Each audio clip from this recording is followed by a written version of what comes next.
All these hopes, however, are gigantic bubbles. During the last century, the costs of mechanical utilities necessary for a congested metropolitan existence have been steadily mounting. Hence, despite the fabulous riches that heap up in the metropolis, the municipality itself is constantly threatened with an expenditure out of all proportion to its income or its benefits. Failing to attack the problem of planning on the social and economic side, where alone effective control is possible, the metropolis fumbles with mechanical palliatives. The policy of living beyond its income, in the hope of making it up by further increases in population, which will bring in areas of taxation, is a chronic one in the metropolis, a habit imitated even by smaller cities with metropolitan pretensions. In America, only an occasional city like Milwaukee is sufficiently free from these financial standards to show anything like solvency without piling up grievous social deficiencies. Actually, every new group of underpaid workers is a municipal liability, an extra tax on the budget. And here finally is a new source of congestion. Each new utility requires a special corps of workers to build it and operate it, and a further increment of other workers to supply them with goods and services. Once the metropolis has reached a certain point of concentration, it tends to gather up population like a snowball rolling downhill, for the existence of an expanding market of consumers draws into the metropolitan area other industries, eager to take advantage of the concentrated market, and once again there is a demand for new transit routes, new municipal services, new housing. When the high costs of these municipal services no longer leave a profit for the enterpriser, the municipality itself assumes the burden. One might call this socialism by default. This change to collective ownership and the absence of profit does not improve the actual situation in which vast sums of money are being expended to maintain a physical organization that should be decentralized and a structure of values that should be deflated. And mark this, not merely does the cost of mechanical utilities rise directly with the size of the city, the cost of other municipal services rise, too. What is the social cost of robbery and other forms of crime? Robberies occur 7 times as often in cities of over 250,000 population as in centers of 10,000. 189 people are known to the police per 10,000 in the bigger centers, as compared with 94 in smaller centers. This means more courts, more prisons, more policemen, more costly devices for maintaining what is hopefully called law and order. Some of these costs of congestion must be borne directly by the citizens. Other costs are passed on in the form of higher prices for metropolitan products, even for products that are merely controlled financially by groups in the big center. But a large part of the burden is paid for in the form of deteriorated domestic quarters and poorer opportunities for living. The richest inhabitant of New York can afford a smaller patch of garden than the meanest inhabitant of many a country town. Similarly, the latter has often within sight and sound a refreshing environment that money cannot buy within the overgrown city. Sooner or later these costs and these deteriorations must be faced. When once such costly success is reduced to rational terms, the case for congestion is gone. 6. The blighted area. One must view the swift development of the metropolis from an ideal position in time and watch the transition that takes place over a period of a century.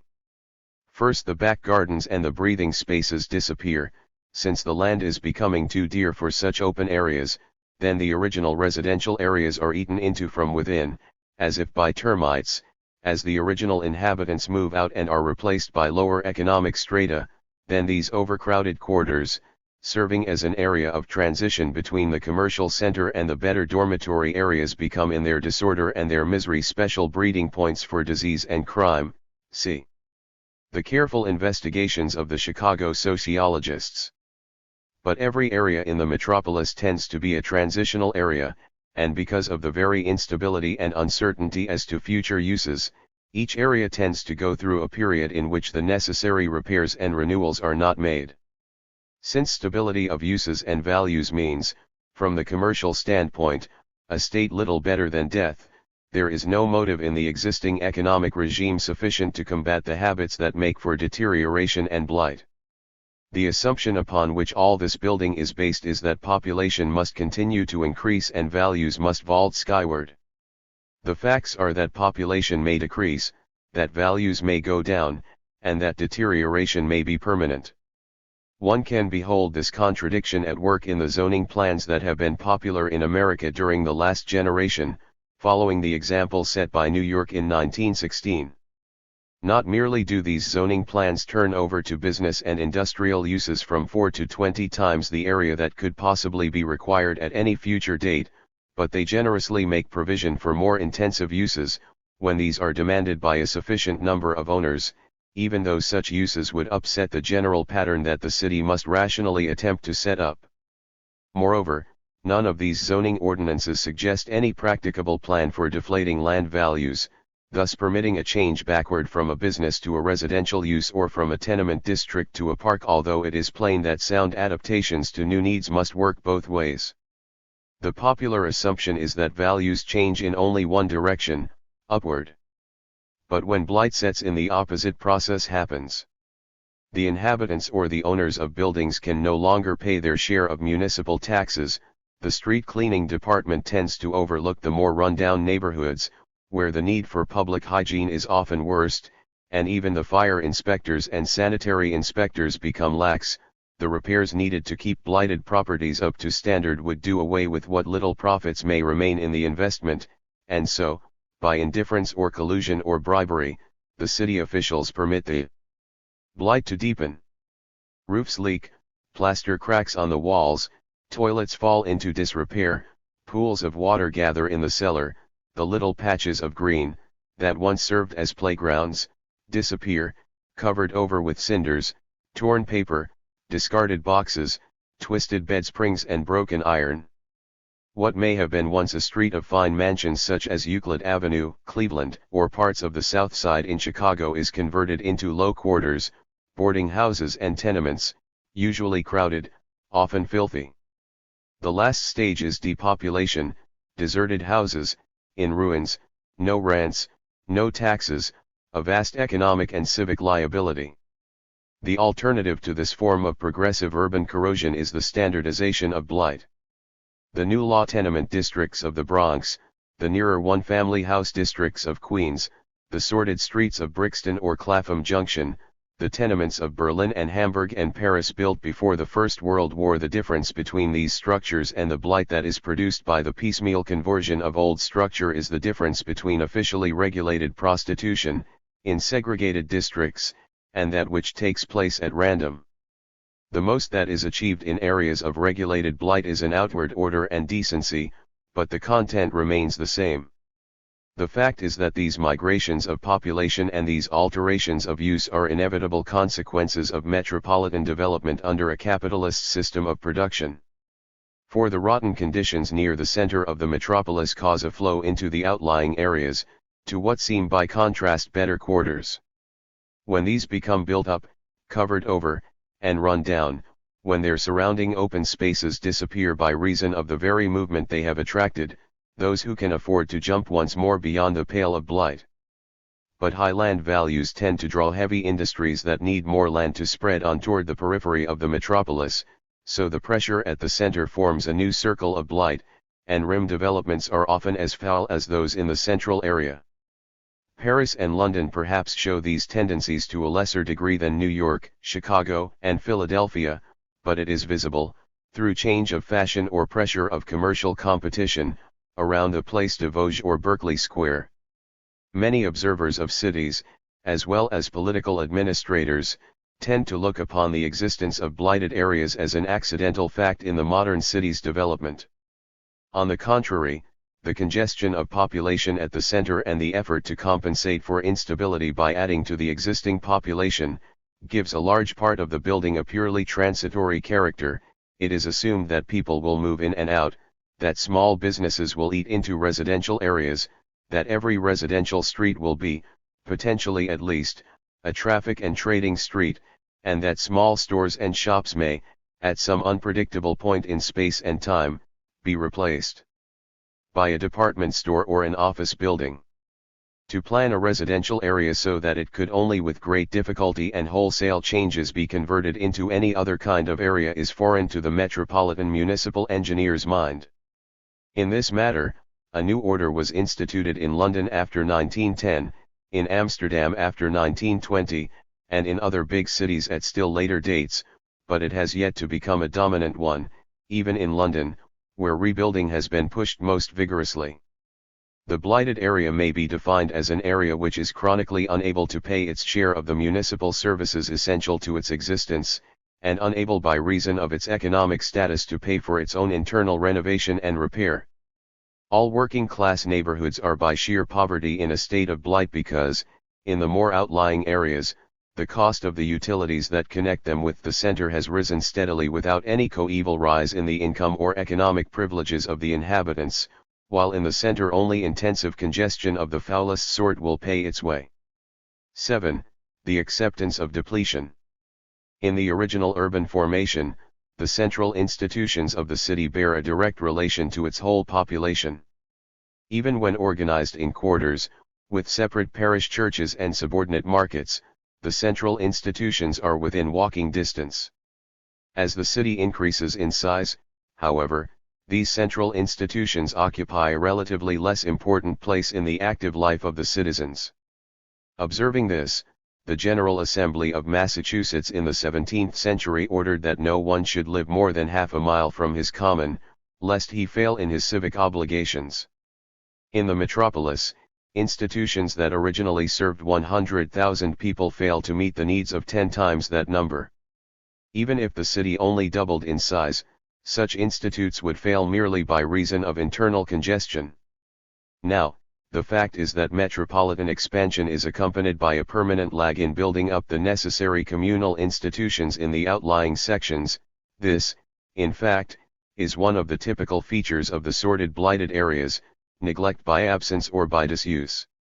In such depressed quarters one may sometimes wander about for half a mile in any direction without finding a school, a public library, a playground, a firehouse, even a motion picture theater or a church. When one exists, it will be a makeshift. In fact, just the opposite tendency exists, there is an increasing dearth of facilities. In other words, the central district is the only part of the metropolis that really functions with anything like full efficiency, and it functions with respect to the needs of only a minority of the total population. Such an arrangement may satisfy the special interests of minorities. The music lover in the metropolis, for example, will have his desires sated in a fashion that the provincial center under a metropolitan economy can rarely afford. But as far as the diffusion of the highest metropolitan standards among every part of the population goes, the outcome is a mockery. The cultural standard is little higher than the housing standard, slum level. What is called the growth of the metropolis is in fact the constant recruitment of a proletariat, capable of accommodating itself to an environment without adequate natural or cultural resources, people who do without pure air, who do without sound sleep, who do without a cheerful garden or playing space, who do without the very sight of the sky and the sunlight, who do without free motion, spontaneous play, or a robust sexual life. The so-called blighted areas of the metropolis are essentially do without areas. If you wish the sight of urban beauty while living in these areas, you must ride in a bus a couple of miles. If you wish a touch of nature, you must travel in a crowded train to the outskirts of the city. Lacking the means to get out, you succumb. Chronic starvation produces lack of appetite. Eventually, you may live and die without even recognizing the loss. The same rule growth by civic depletion holds true for the provision of hospitals and playing fields and concert halls and colleges. These institutions often increase in size in order to measure up to megalopolitan standards, but what is true for biological organisms holds true, it would appear, for social bodies. Effective growth requires cell division, not merely a swelling of the original nucleus. A parish church in a village of 500 might hold 100 people, perhaps a crowded 200 at one time. A hall that holds 3,000 people might be adequate for a town with 50,000 inhabitants, but it certainly cannot do justice to a city that holds a dozen times that number. The streets alone can hold such crowds, and unlike the medieval city, the metropolis is too huge to give a direct sense of unity to those who gather on the streets for a great celebration. No one can see or know what takes place in the city at large without listening to the radio and consulting the newspaper. Moreover, beyond a certain point, even mechanical devices demand a limitation in size. With the use of loudspeakers, the visible presence of a speaker is futile in an arena so large that most of the members of the audience are too far away to observe his expression or even follow his gestures. One of the reasons that passive sports, which put the emphasis upon the spectator, occupy such a large place in metropolitan routine is that the choice is one between vicarious exercise or none at all. 45,000 people may attend a baseball game, but not even Chicago could boast the 2,500 diamonds that would be necessary if each spectator claimed the right to play.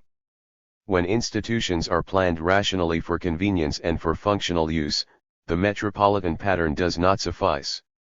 To achieve a functional relationship, the unit has to be scaled to actual working capacity. Reproduction rather than growth is what is required, while the effect of unified growth can be achieved through the orderly integration of the separate units. Where inorganic expansion of mechanical facilities takes place, a chronic deficiency results. The size of the building or the institution becomes a mere mask for this deficiency. 50,000 people gathered in a single place can do fewer things together than 25 groups of 2,000, their chief function is limited to being there and saying hurrah or Heil at the right moment.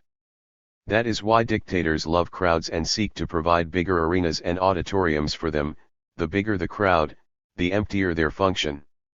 Just as the great financial achievements of the metropolitan economy are based in part upon the monopoly of territories and raw materials, upon the exploitation of a growing urban proletariat, upon the transformation of the independent farmer into the tenant farmer, so its great achievements in urban growth are based upon the acceptance of blighted and substandard areas within the city, areas that are suburban, not because they are close to the countryside, but because they are below the current norms of civilization. The very giantism of the metropolis leads to a depletion of its environment. On the surface, the massing of 2 or 3 million people within a relatively small central area should promote social intercourse, but except in the slums, where misery enforces a sort of neighborliness, there is a greater field for collective action in a village, for the ordinary man and woman, than there is in the most congested area. Complexity of organization does not necessarily mean richness and effectiveness of association. The mechanical principle of efficiency, which governs the first, as in a well-articulated factory, may actually obstruct the second. It is, in fact, where mechanical organization is defective, as in the queue waiting for a bus, that intercourse and association spontaneously awaken. Beyond a certain point, density even obstructs association. If friendship requires a degree of isolated communion, so does neighborliness. There is less chance of knowing your neighbors on a block with 1,000 people than on one that holds 100, for all association, even that in primary groups, has a selective aspect. It rests on the existence of recognizable faces and repeatable opportunities. Distance has an effect similar to density in breaking down associated life. Neither the telephone nor the radio has diminished the importance of spatial nearness for all primary forms of intercourse. People who live in Oak Park and the South Side, in East Boston and Arlington, are nominally members of the same metropolitan complex, but for practical purposes they are sundered more effectively than if they were separated by 3 times these distances in the open country. Consider the difficulty of keeping the members of a trade union actively concerned in the affairs of their union, when, in order to attend to these affairs in the evening, they must either make the journey back again to the city from the dormitory where they live, at a great waste of time, sometimes with unendurable further fatigue, or they must remain in the center, at the cost of a meal which, even at its simplest, must be reckoned with seriously in a narrow budget. Small wonder that apathy sets in, or, to put it in its best light, that domesticity takes precedence over an effective political life. At all events, in every metropolitan association, a social club, a museum, a trade union, a professional society, it is notorious that a small group tends to dominate its activities, usually composed of those who, either by topographical advantage, or by command of special means of transportation, are able to remain working at the center without undue sacrifice. It is impossible here to go into all the perversions and miscarriages of civic functions because of the physical spread and the congestion and misplanning of the mass city, hospitals placed on noisy dusty thoroughfares, overgrown schools so separated from the open country or even from parks that a bus ride is necessary to introduce the pupils to the most rudimentary connections with living creatures and living plants, the emotional depression that follows the transition from a symphony concert to a crowded subway train, the discouragement to study when a student must travel an hour and a half each day on a subway train between his home and his high school. The physical drain, the emotional defeat, of these cramped quarters, these dingy streets, the tear and noise of transit, these are but the most obvious results of megalopolitan growth, many of them cast a shadow upon the prosperous and the successful as well as upon the submerged members of the proletariat. For what the metropolis gives with one hand, it takes back with the other. One climbs its golden tree with such difficulty that, even if one succeeds in plucking the fruit, one can no longer enjoy it. The most successful of megalopolitans, wishing for life in his limbs, must take refuge in a country estate, or forego its advantages for Florida, Africa, the Riviera. 8. Defacement of nature. Meanwhile, the urban agglomeration produces a similar depletion in the natural environment. Nature, except in a surviving landscape park, is scarcely to be found near the metropolis. If at all, one must look overhead, at the clouds, the sun, the moon, when they appear through the jutting towers and building blocks. The blare of light in the evening sky blots out half the stars overhead, the rush of sewage into the surrounding waters converts rivers into open sewers, drives away the more delicate feeders among the fish, and infects the bathers in the waters with typhoid. Through the greater part of the 19th century, typhoid was an endemic disease in big cities, brought in with the food supply. The shellfish, if not absorbed directly from the colon bacilli in the bathing or drinking water. If the metropolis attempts to counteract these evils, it can do so only at a vast outlay, stations where the water is filtered and chlorinated, plants where the sewage is reduced and converted into fertilizer bring additional items of expense to the budget. If some isolated beauty in nature is preserved as a park, like the Bear Mountain Park, outside New York, it will be at a distance that requires half a morning to reach, even from the center of the city. When one arrives there, one will find that a multitude of other people, equally eager to escape the metropolis, have by their presence created another metropolis if not a wilderness slum. One will see nature through the interstices of their bodies.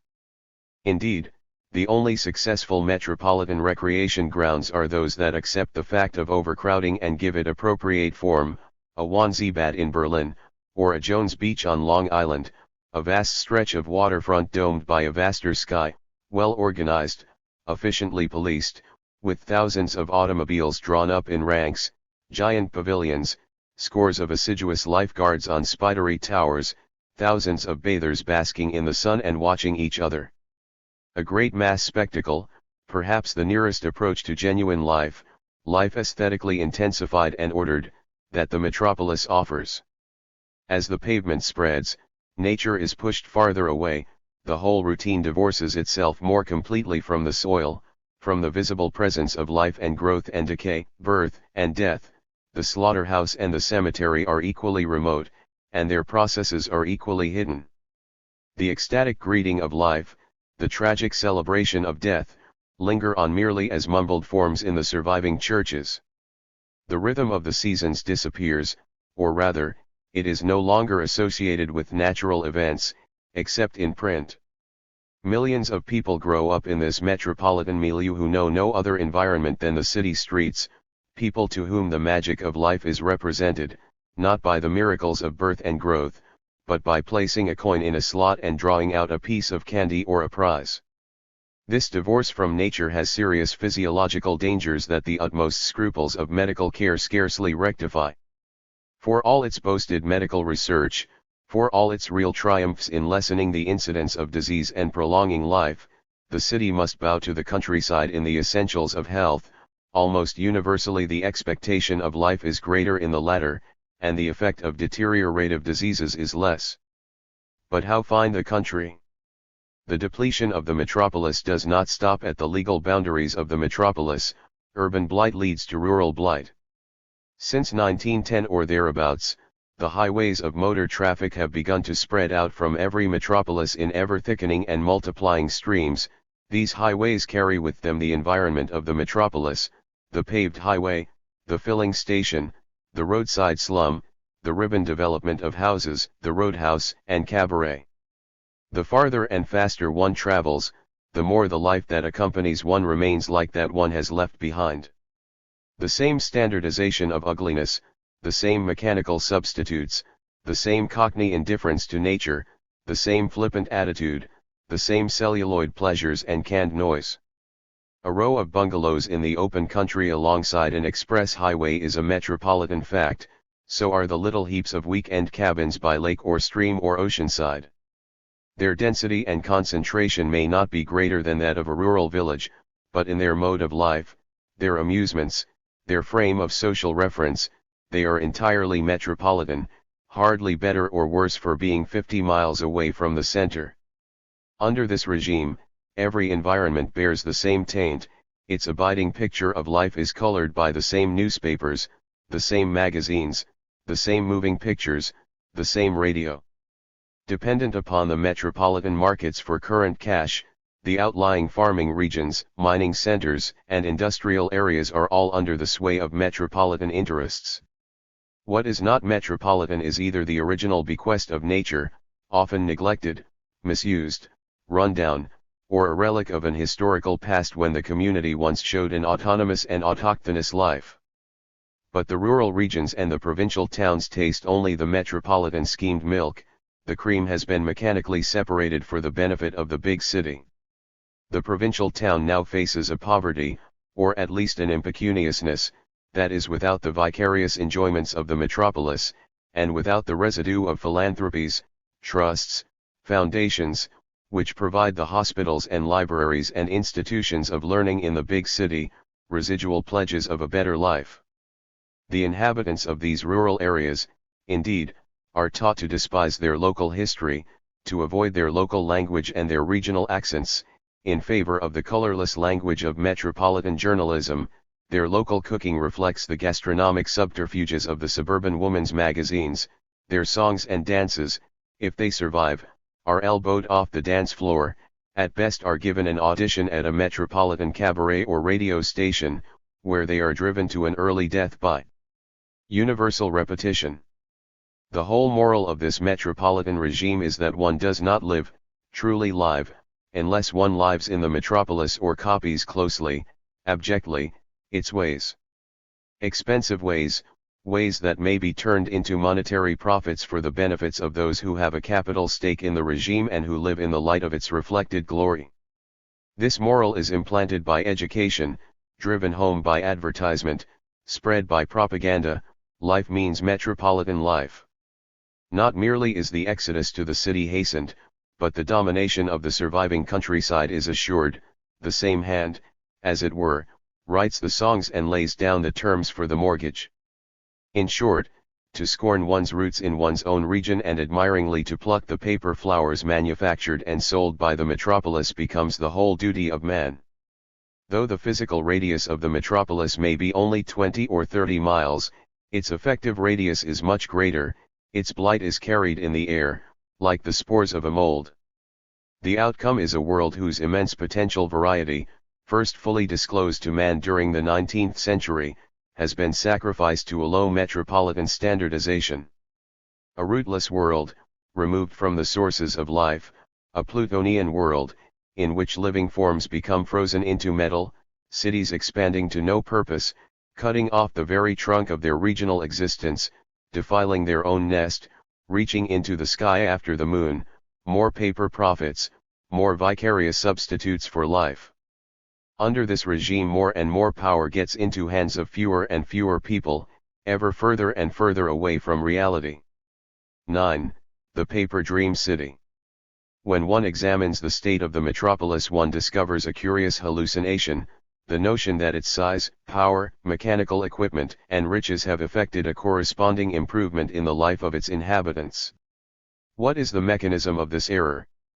We shall find it in the pseudo-environment of paper. To believe that civilization has reached a culmination in the modern metropolis, one must avert one's eyes from the concrete facts of metropolitan routine. And that is precisely what the metropolitan schools himself to do. He lives, not in the real world, but in a shadow world projected around him at every moment by means of paper and celluloid, a world in which he is insulated by glass, rubber, cellophane, from the mortifications of living. When the metropolitan lives most keenly, he lives by means of paper. The classic caricature of this tendency was given by Samuel Butler. When he took his man, Alfred, a perfect Cockney, to the peaks of the high Alps to show him the overpowering landscape, Alfred gave the scene a bored glance and said, "And now, if you please, sir, I should like to lie down on the grass here and have a read of titbits." The swish and crackle of paper is the underlying sound of the metropolis, more important to the inner content of its existence than the whining rhythm of its machines. What is visible and real in this world is only what has been transferred to paper. The essential gossip of the metropolis is no longer that of people meeting face to face on the crossroads, at the dinner table, in the marketplace, a few dozen people writing in the newspapers, a dozen more broadcasting over the radio, provide the daily interpretation of movements and happenings. The principle of concentrated propaganda and irresponsible dictatorship is written over the popular intellectual activities of the metropolis, in its evaluations, no less than in its deliberate suppressions. It is a short step from a yellow journal proprietor, skillfully manufacturing the day's news, to a propaganda ministry in a war government or a fascist dictatorship. Was it not from the commercial advertisers that political governments perhaps learned not to argue about the merits of their actions, but to keep on asserting with forceful insolence whatever they wanted the public to believe? All the major activities of the metropolis are directly connected with paper, and printing and packaging are among its principal industries. The activities pursued in the offices of the metropolis are directly connected with paper, the tabulating machines, the journals, the ledgers, the card catalogs, the deeds, the contracts, the mortgages, so, too, the prospectus, the advertisement, the magazine, the newspaper. As early as the 18th century, Mercier had observed this metropolitan form of the white plague. Modern methods of manifolding have not lessened the disease, they have only changed easy-going slipshod ways, that often sufficed, for forms of exact record that are economically out of all proportion to the intrinsic importance of the matter recorded. What was a mere trickle in Mercier's day has now become a ravaging flood of paper. As the day's routine proceeds, the pile of paper mounts higher, the trash baskets are filled and emptied and filled again. The ticker tape exudes its quotations of stocks and its reports of news. The students in the schools and universities fill their notebooks, digest and disgorge the contents of books, as the silkworm feeds on mulberry leaves and manufactures its cocoon, unraveling themselves on examination day. Buildings rise recklessly, often in disregard of ultimate profits, in order to provide an excuse for paper capitalizations and paper rents. In the theater, in literature, in music, in business, reputations are made on paper. The scholar with his degrees and publications, the actress with her newspaper clippings, and the financier with his shares and voting proxies, measure their power and importance by the amount of paper they can command. No wonder the anarchists once invented the grim phrase, "Incinerate the documents." That would ruin this whole world quicker than universal flood and earthquake. The event in the newsreel, the drama on the motion picture screen, the disembodied speech of the radio announcer, this is the eye of the world and the voice of experience and the march of time. The words and actions of men are more and more framed for their effect on paper, or they are posed, with a view to historical reproduction, in the photograph and the motion picture. That life is an occasion for living, and not a pretext for supplying items to newspapers or spectacles for crowds of otherwise vacant bystanders, these notions do not occur to the metropolitan mind. For the denizens of this world are at home only in the ghost city of paper, they live in a world of knowledge about, as William James would have said, and they daily drift farther away from the healthy discipline of first-hand acquaintance with. Hence the importance of statistics. The principal achievements that quicken the metropolitan mind are quantitative ones, record-breaking in some fashion or another. Size competition is indeed the very mode of metropolitan expansion. A 40-story building is ipso facto a more important building than a 2-story one, and a university teaching 10,000 students is similarly more important than one teaching 1,000. If these were not axioms in the metropolitan mind, it might be a prey to occasional doubts about its own importance. To lop a quarter of a second off the running of a mile, to sit on a flagpole 3 days longer than a rival, to graduate so many hundred more bachelors of art a year, to build a building 10 stories higher than the nearest rival, these are typical metropolitan records important only on paper. Metropolitans flout the wise biblical story of the king who insisted on counting his army. This metropolitan world, then, is a world where flesh and blood is less real than paper and ink and celluloid. It is a world where the great masses of people, unable to have direct contact with more satisfying means of living, take life vicariously, as readers, spectators, passive observers, a world where people watch shadow heroes and heroines in order to forget their own clumsiness or coldness in love, where they behold brutal men crushing out life in a strike riot, a wrestling ring or a military assault, while they lack the nerve even to resist the petty tyranny of their immediate boss, where they hysterically cheer the flag of their political state, and in their neighborhood, their trades union, their church, fail to perform the most elementary duties of citizenship. Living thus, year in and year out, at second hand, remote from the nature that is outside them and no less remote from the nature within, handicapped as lovers and as parents by the routine of the metropolis and by the constant specter of insecurity and death that hovers over its bold towers and shadowed streets, living thus the mass of inhabitants remain in a state bordering on the pathological. They become the victims of phantasms, fears, obsessions, which bind them to ancestral patterns of behavior. At the very point where supermechanization takes hold of economic production and social intercourse, a treacherous superstition, a savage irrationality, reappear in the metropolis. But these reversionary modes of behavior, though they are speedily rationalized in pseudo-philosophies, do not remain on paper, they seek an outlet. The sadistic gangster, the bestial fascist, the homicidal vigilante, the law-offending policeman burst volcanically through the crust of metropolitan life. They challenge the dream city with an even lower order of reality. 10. The acquisitiveness of a sick metropolis. Over many precarious millenniums man's acquisitiveness has stood him in good stead. Where nature's terms were hard, the very restriction over the food supply and production placed a natural limit on his tendency to gather and hoard. There was safety in nature's niggardliness. His habits were as innocent as the bees or the squirrels. Capitalism made a special virtue of this tendency to store up food and seed, only instead of vital goods, it substituted money, and so far from hoarding money, like the miser, it sent it forth in order to multiply itself in gainful employment. Buying and selling ceased to be agents of consumption, they were important as mechanisms of profit. Consumption was confined, beyond the immediate wants of the body, to those who commanded capital, acquired profits, and were ready to consume with voracity. Once such attitudes became respectable, any scheme that kept human wants stationary or that encouraged a wantless life, the bias of a St. Francis or a Thoreau, became a blasphemous rejection of the new gods. For a wantless life means a marketless productive system, whereas stability in investment for profit demanded the concoction of fresh wants and the continuous expansion of the market. The expansion of the market has been one of the most characteristic attributes of the metropolitan regime. It is involved in the whole scheme of substituting vicarious satisfactions for direct ones, and money goods for life experiences. By the 18th century, the public markets and producers' shops of the medieval town were being converted into specialized shops under continuous operation. Even at this early date in Paris, in the reign of Louis XV, a banker named Crom founded a department store with some 200 or 300 employees.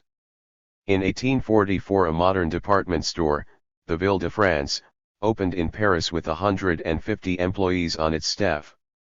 If the vitality of an institution may be gauged by its architecture, the department store was one of the most vital institutions in this metropolitan regime.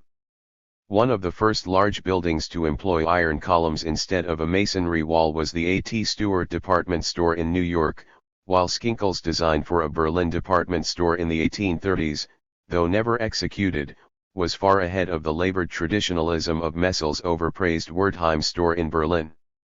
Finally, one of the best utilitarian buildings of the early 20th century, a radical departure in design, was the Schlesinger and Meyer building, now Carson, Peary, and Scott, in Chicago. Now, the department store is the spender's paradise. For a long while luxury spending, with its made-to-order goods, remained in small specialized shops. This holds even today on New Bond Street, the Rue de la Paix, and Madison Avenue. Below this level of expense, the department store has flourished, for it offers the buyer the greatest possible number of wares under one roof. It diversifies the temptations to buy at the same time as it concentrates the opportunity. Sometimes it even adds to the normal routine of spending and sampling the vehement competition of the bargain counter. As the household industries disappeared from the metropolitan dwelling, and as household routines became more simplified, not less by the reduction of domestic space than by labor-saving devices, middle-class mothers and daughters needed a fresh occupation. They found it in shopping, counter shopping and window shopping. On a Saturday night in an industrial town, the flow of people through the main shopping street is the principal form of recreation and drama. The ultimate symbol of this acquisitive life was that final product of the metropolitan regime, the 5 and 10 cent store, which opened up this typical bourgeois excitement even to the very poor. Each practical manifestation of a culture tends to leave a shadow self in the mind. This may be the result of the economic institution itself, or it may issue out of the same cultural complex that created it. A whole series of such parallels exist in the spiritual life of the metropolis. One may accept them, without committing oneself to a purely materialist interpretation of culture. What is the big metropolitan university but a megalopolis of learning, a great cartel formed by the financial unification of a diversity of foundations and schools? With its jumble of buildings, its mechanical methods of intercourse, its mass production of students, its intellectual bookkeeping by points and credits, the overswollen university is the exact counterpart of the metropolitan life for which it prepares its students from all over the land. The universities of Chicago, Berlin, and London have been built up during the last 50 years in the faithful image of the city that surrounds them, the same technical adroitness, the same aggressive emphasis on physical equipment, the same waste of substance in material organization, and finally, the same innocence of cultural values that are embodied, not in statistical achievements, but in a mode of feeling, thinking, acting. Similarly, the department store, as Mr. Lee Simonson has pointed out, has its exact counterpart in the big metropolitan museum. Culture and knowledge are regarded from this standpoint mainly as a means of acquisitions and display. Historically, the contents of the art museum derive from the palace and the country house, displays of loot that mark either ostentatious purchase or the military conquest of foreign lands. The form of the Natural History Museum is still largely that of the trophy room of the country house, where the hunter displays his horns, pelts, and skeletons. In time, genuine aesthetic and scientific interests develop in these institutions, but the trustees of the museums are more interested in abstract acquisition and honorific display than in matters of truth, taste, and value. Physical size serves again as a substitute for organization. As in the labor market, mechanical expansion is confused with significance. No doubt the big museum may serve a rational function, but the popular interest in it is a byproduct of the search for pecuniary profits that characterizes even the remoter provinces of this pecuniary metropolitan culture. By the patronage of the museums, the ruling metropolitan oligarchy of financiers and office holders establish their own claims to culture. More than that, they fix their own standards of taste, morals, and learning as that of their civilization, thus maintaining and stabilizing the favored pattern of acquisitive living. Even when the patron is the municipality, the same ingrained habits prevail. The worth of the museum will be gauged by the size of its collections and the number of people who visit it. Consider the monstrous installation of the Pergamon altar in Berlin, a vulgar triumph. Patrons and public alike, these nouveau riches of the metropolis are culture shoppers. They tend to transform the chief institutions of learning into vast department stores of the arts and sciences, where everything is ticketed and labeled, where bargain attractions are offered, where the turnover of goods is more important than the ultimate satisfactions of the purchaser. The growing bewilderment of the student and spectator, the patent sterility of his acquired knowledge and taste, none of these facts interferes with the tendency toward expansion.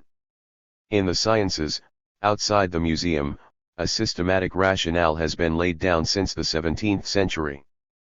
But this fundamental order cannot be detected in the badly organized and feebly related collections of the great museums.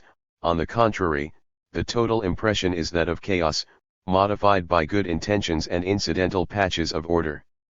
This chaos reflects accurately, not so much the state of science or historical research, as the disorganized contents of the metropolis itself. Is there a single metropolitan museum of art or natural history in the world that could not profit enormously by being decentralized, with each unit reduced to a modicum of its present size, and completely reorganized? That the museum is a valuable type of cultural enterprise I have no doubt. In the final chapter of this book I shall, indeed, sketch out briefly its place in a genuine civic economy. But at present all its valid purposes are corrupted by the fact that its standards are, frankly, those of the department store, the lure of many unrelated articles and their random purchase, all under one roof. Around the art museum, an antique art market grows up, abetted by the instincts of the rich, for whom rarity has a market value apart from any other token of value. A rare wood carving is no less valuable than a rare postage stamp. When the supply of genuine antiques dwindles, copies are forged or new reputations among modern artists are manufactured to take the place of the old. Sometimes the forgeries are consummately executed and deceive the experts who examine them, but their worth hangs, not on their aesthetic merit, but on their genuineness. If that is demolished, they become worthless. To acquire goods without having contributed an iota of thought or energy to their production is the mark of metropolitan success. To acquire knowledge and taste without a single first-hand experience, such as that possessed by the artist and the craftsman and the woodsman and the hunter and the scientist, is the mark of cultural acquisition as fostered, for the greater part, by the Metropolitan Museum. Here, as elsewhere in the metropolis, there are counter-initiatives that throw a more favorable light over the picture, such as the redoubtable work done by the School Extension Department of the American Museum of Natural History in Manhattan, and similar attempts to decentralize and refocus the museum's resources in other institutions. But the main outlines still hold. Aimless acquisition, reckless expansion, progressive disorganization, these are the dominating facts, and they bring their own nemesis. 11. Routine and relaxation. Economically, the metropolis may be described as the urban embodiment of the international fair. Its routine is subordinate to the exhibition and sale of goods. But the fair has two sides, business and pleasure, and as business takes on a more abstract form, with greater stress on monetary manipulation, regularity, mechanism, mathematical discipline, the need for compensatory relief becomes greater. The traditional pleasures of the fair, jugglers, acrobats, gamblers, sideshows, sexual license of all sorts, cease to be sporadic, they too become part of the metropolitan routine. The metropolis itself may be described as a world's fair in continuous operation. Even in earlier days, fairs served in something the same fashion as national conventions and congresses do today. They provided suitable opportunities for relaxation from the strict observance of family ties, local customs, respectable ways. Indeed, the old St. James's Fair in London was closed by one of the most lascivious monarchs of England, Charles II, because of the excess of bawdy entertainment, while in Great Nizhny Novgorod, at the end of the 19th century, the poorer prostitutes conducted their rites in public under the open sky, shouting their wares to the passer-by.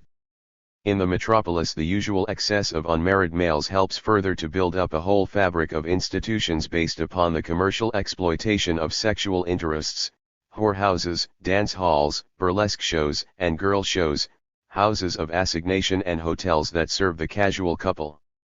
These elements of the fair all become systematized, standardized, commercialized. Every step in relaxation, from spontaneous horseplay to drunkenness, from flirtation with music to a sexual orgy, is conducted with a view toward producing a maximum profit for the enterpriser. Saturnalia charges what the traffic will bear. Bawdiness, no longer the goat-like outburst of animal spirits after the abstentions and rigors of the winter, becomes in itself a jaded, night-in night-out part of metropolitan routine. It measures its titillations and charges accordingly. And since the overt code of Western society has no place for such compensatory outbursts or moral holidays, an additional air of furtiveness hangs over these enterprises, even when they have official sanction. Thus is formed a tie-up with the underworld of racketeers and criminals, which introduces new elements of degradation into gambling and promiscuous sexual intercourse, connections between the respectable classes and the underworld, by way of pleasure, amusement, and sexual release, that tend to undermine the morale of the body politic. With respect to these relaxations, the big city has the same advantage that international fairs once had: its very bigness makes it an admirable hiding place. Within its endless streets, the metropolis provides shelter from prying eyes. Here the drunkenness that would be a public spectacle becomes a private foible. Here the liaison that might disrupt a provincial family can be consummated with a minimum of exposure. A man and a woman incur less danger from gossip by going to bed together in a metropolitan hotel than they would if they merely dined together in the restaurant of a small provincial town. Indeed, the advantages of the metropolis as a hiding place, an advantage that illicit lovers share with more violent breakers of law and convention, is not the least of its attractions to the visitors who swarm in from other parts of the country. If one has anything to conceal, the place to conceal it is among a million other people. The anonymity of the big city, its impersonality, is a positive encouragement to asocial or antisocial actions. Hence a professional form of surveillance, by an organized police, must take the place of neighborly scrutiny and pressure. A city of strangers lacks any other form of stabilizing check. The transformation of the town guard into the professional police, which first took place in Paris in the 17th century, marks one of the critical changes from a town economy to a metropolitan economy. There is perhaps a moral in the fact that the Greek equivalent for policeman means citizen. The asocial character of metropolitan routine can in fact be partly deduced from the relative cost of police service in cities of different size. In American cities with 1 million or more people, the cost of police is 60 cents per inhabitant per year. In cities with from 300 to 600,000 it is 40 cents, in cities between 100 and 300,000, it is only 20 cents, while cities with 30,000 people or under pay only 10 cents. Doubtless the bigger cities get more in the way of service, but they need it. In the United States, except in cases of rape and manslaughter, the number of police cases per thousand forms an ascending curve in direct relationship to the size of cities. Among the specialized pleasures of the metropolis, those connected with nutrition or its surrogates play no small part. Oral erethism, stimulation through food and drink, has a place in metropolitan routine that was once reserved for special feasts and celebrations. The restaurants, the cafes, the saloons, and pubs, are necessarily ubiquitous, and their trade is intensified by the fact that the home itself plays a smaller part in furnishing such stimuli. To speak of the metropolis in the loftier economic ranks is to speak of the Hermitage, the Adlon, Maxim's, the Ritz, the Colony Club, places where the reputations built up in finance, law, or the theater are put on parade. A certain psychological intensity goes into these expenditures on food and drink, for good eating and drinking are the ultimate justifications of the metropolitan's day. Stuffing, gourmandizing, sipping, he achieves a momentary euphoria that obscures the eventual physiological derangement. Balzac's incarnation of the antique collector and the gourmandizer in the single figure of Cousin Pons was a masterstroke. 12. the poison of vicarious vitality. In cheaper substitute forms, all these activities are pursued by the masses, and they are enjoyed vicariously, at least, in the motion pictures, the illustrated papers, the fashion advertisements. But the crowds, as such, have their own forms of mass enjoyment. It is for them that the lights twinkle on the avenues outside the theaters and restaurants and cabarets they cannot afford to enter. It is to them that the advertiser appeals in a myriad of colored bulbs, tempting them to drink this whiskey, ride in this motor car, or to renew their fading vitality with pilules pinks por personas pales. By day, the crowd has its special parades, the passage of a potentate through the city, the carefully arranged reception to a general who has redeemed for civilization a barbarous country whose inhabitants cannot defend themselves with poison gas, the return of a girl who has swum the English Channel. And they greet these ambitious nonentities in the appropriate metropolitan fashion, not with flowers, as Lindbergh was greeted in still rural Mexico City, but by emptying on the head of the illustrious hero the contents of their waste paper baskets, swirling festoons of ticker tape, or, when exhausted of the normal supply of paper, with ribbons of toilet paper, the ultimate mark of metropolitan approbation, bravo. The arrangement of such spectacles is an important contribution to metropolitan equilibrium, as the classes that rule the city almost instinctively understand. It is, so to say, the vulgarization of the prestige values of monopoly. Without such shows the bitter actualities of poverty and impotence might for the mass of metropolitans be almost unendurable. These spectacles help counteract the inferior sense of manliness and womanliness that develops under stress of mechanization, and they break down, likewise, through mass participation, that sense of loneliness which haunts the atomic individual in the big city. See Jules Romaine's keen depiction of the lonely in Men of Good Will. Life comes back to the metropolis in the intercourse in spontaneous groups for which the great mass spectacles serve as occasion. Boxing matches, wrestling bouts, feats of dull endurance like bicycle races and dance marathons, spectacular exhibitions of daring-do like rodeos, or motor races and air races. All these exaggerations of strength, skill, daring, are necessary to stir the basic animal needs from their costive torpidity. Doing so, they promote at least the lowest form of sociality, the basic tie in this amorphous metropolitan body, gregariousness. What was once called the herd instinct is in fact the residual sociality of the metropolitan crowd. The stadium, where the great crowds assemble for these various spectacles, is, like the police force, one of the special stigmata of the metropolitan regime. Here, if anywhere, is its essential drama, spectacular achievement and spectacular death. In most of these performances an inverted sense of life is promoted through the presence of fear and the nearness to death. The maiming of the sacrificial victims is one of the high points in the spectacle, precisely as in the gladiatorial bouts of ancient Rome, or in the ritualistic murders of the Aztecs. Without death or the threat of death, the populace feels itself cheated, so that the more peaceful games, like baseball and horse racing, must be spiced by gambling if they are to equal the excitement of a rodeo or a motor race.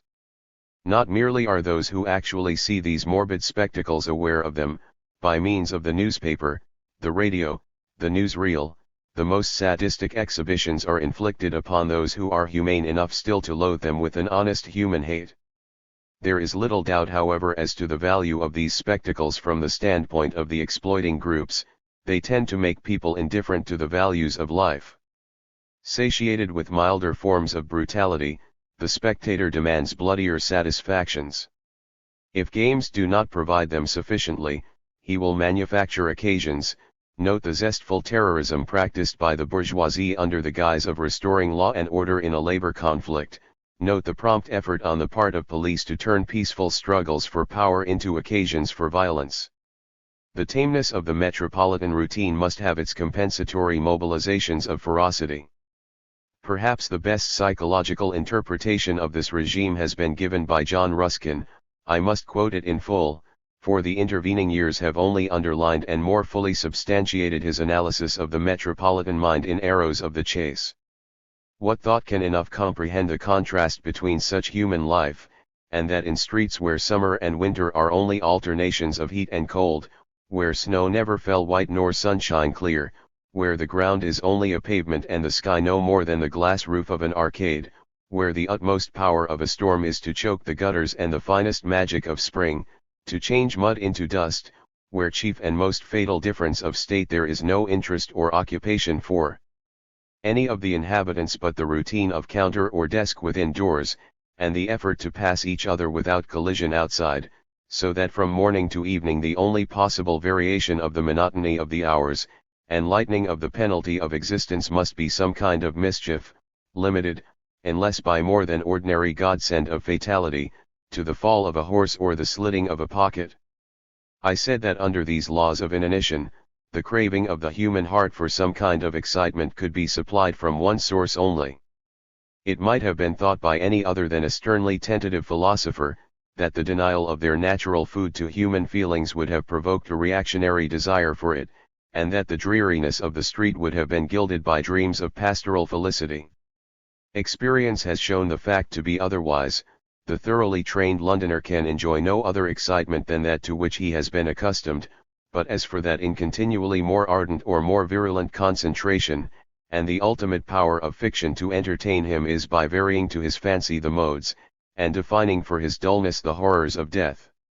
In the single novel of Bleak House there are 9 deaths, carefully wrought out or worked up to, 1 by assassination, Mr. Tulkinghorn, 1 by starvation with phthisis, Joe, 1 by chagrin, Richard, 1 by spontaneous combustion, Mr. Crock, 1 by sorrow, Lady Didlock's lover, 1 by remorse, Lady Didlock, 1 by insanity, Miss Flight, 1 by paralysis, Sir Leicester. It is the fact that all these deaths, but 1, are of inoffensive, or at least, in the world's estimate, respectable persons, and that they are all grotesquely either violent or miserable, purporting thus to illustrate the modern theory that the appointed destiny of a large average of our population is to die like rats in a drain, either by trap or poison. Have we not here a clue to that sadism of the imagination which still characterizes such a large part of the novels, the moving pictures, the dramas, the daily newspaper accounts of murder and violence? This sadism has helped harden the metropolitan world into a dull acceptance of the use of poison gas in civil riots or the massacre of unprotected citizens in time of war, fulsome totalitarian murder. Let us sum up these diversions. To counteract an intolerable preoccupation with arithmetical abstractions and mechanical instruments, an almost equally abstract interest in the stomach and the sexual organs, divorced from their organic relations. To counteract boredom and isolation, mass spectacles, to make up for biological inferiority, a series of collective games and exhibitions, based on withering specializations of the body. In short, the metropolis is rank with forms of negative vitality. Nature and human nature, violated in this environment, come back in destructive forms. Drugs, anodynes, aphrodisiacs, hypnotics, sedatives, are a necessary accompaniment of this exacerbated state. Strenuous efforts to recover the normal equilibrium of the healthy body and the healthy mind, salvation by aspirin. James Joyce, in Ulysses, projected this phantasmal state. He showed the mind of Leopold Bloom regurgitating the contents of the newspaper and the advertisement, living in a hell of unfulfilled desires, vague wishes, enfeebling anxieties, morbid compulsions, and dreary vacuities, a dissociated mind in a disintegrated city, perhaps the normal mind of the world metropolis. In this mangled state, the impulse to live departs from apparently healthy personalities, as it might depart from someone who had been crushed under the wheels of a locomotive. The impulse to die supplants it. And just as the will to live can triumph over all but catastrophic accidents or derangements to the physical organism, so the will to die can eat cancerously into the personality, until the body itself, no matter how outwardly healthy, is tainted and finally is consumed by the malady. Is it any wonder that Dr. Sigmund Freud found a death wish at the seat of human activity? The analysis does not lack justification, provided one remembers it is a historic phenomenon, time-conditioned, place-conditioned, culture-conditioned. The scene is megalopolis, In Freud's case, Wien and the time is the period of imperial and financial collapse, in a structure already cracking before the First World War. At this particular moment, the death wish appears as a collective impulse, an effort to save life from further defeats, from more unbearable indignities, through suicide. Evil and sinister though this impulse may be, in terms of the life values a genuine culture embodies, it is 1 degree better, perhaps, than extinction by slow paralysis. 13. A brief outline of hell. Behold the present moment in Western civilization. Examine the economic state of the metropolis during the last century and note how its infirmities have piled up. The main economic problem for the metropolitan regime, even on its own premises, is to reduce its tendency to swing violently from prosperity to bankruptcy. To overcome this manic-depressive economic cycle without flattening out into a stable economic regime that would curb the further acquisition of wealth by the minority, presents, however, an inherent contradiction. For the metropolis is by its very nature in a state of permanent unbalance, its proletariat lacks good housing and an adequate diet, to say nothing of other opportunities, even during the most flatulent periods of prosperity. Hence its financiers and statesmen seek to prevent the pyramid of values from falling by broadening the base. American motor car manufacturers, choked at home, seek outlets in Europe, Japanese cotton mills seek buyers in India and Africa, surplus capital, unable to find investment markets at home or lured abroad by the less modest returns offered, exposes itself to forces beyond its control. These new centers of economic gravity often fall within the base of another state or people. Conflicts result, sometimes with the states or peoples themselves. To command new areas for raw materials, to conquer new markets, to ensure the safety of new investment areas, to collect tribute from unsafe or irregular investments, to seize territory from weaker peoples, every state must devote itself to the expansion of its army and navy. Once the territory is partitioned, the states that were slow to join the scramble look enviously upon those in possession, they demand their share in the loot, their portion of the real or illusory benefits, and their threats constitute a further menace to this unstable order. So far from improving conditions, imperialistic expansion only complicates the disorder, it increases the insecurity of the home areas, and it drains away economic vitality by concentrating production upon the materials of war and all its accessory equipment. To maintain the armed forces in a state of ready aggression, the proletariat must be further exploited and taxed, even the rich, to keep their wealth at all, must part with a share of it. The sense of insecurity thus produced tempts every class to keep its savings in a liquid form, and this in turn discourages long-term investments at low interest rates, upon which improved production and far-sighted expenditures in consumptive equipment, such as housing and municipal utilities, depends. Meanwhile, psychological tensions increase, belligerent impulses demand expression. The simple love of country and home and soil, a love that needs neither reasons nor justifications, is turned by the official apologists of the state into the demented cult of patriotism, coercive group unanimity, blind support of the rulers of the state, maudlin national egoism, an imbecile willingness to commit collective atrocities for the sake of national glory. The buildings of the imperial metropolis serve as an appropriate background for these war ceremonies and reinforce these pretensions. From Washington to Tokyo, from Berlin to Rome, the architecture of imperialism is a monotonous reflection of the military bureaucratic mind. They exhibit the extravagance of the financial arriviste, without a touch of creative warmth, the dull facades of endless columns, the heavy armor of stone in which they are usually encrusted, their pompous emphasis of their historic predecessor, Rome, the solemn tomb-like quality of their offices and halls mark that failure in life efficiency which is characteristic of this regime.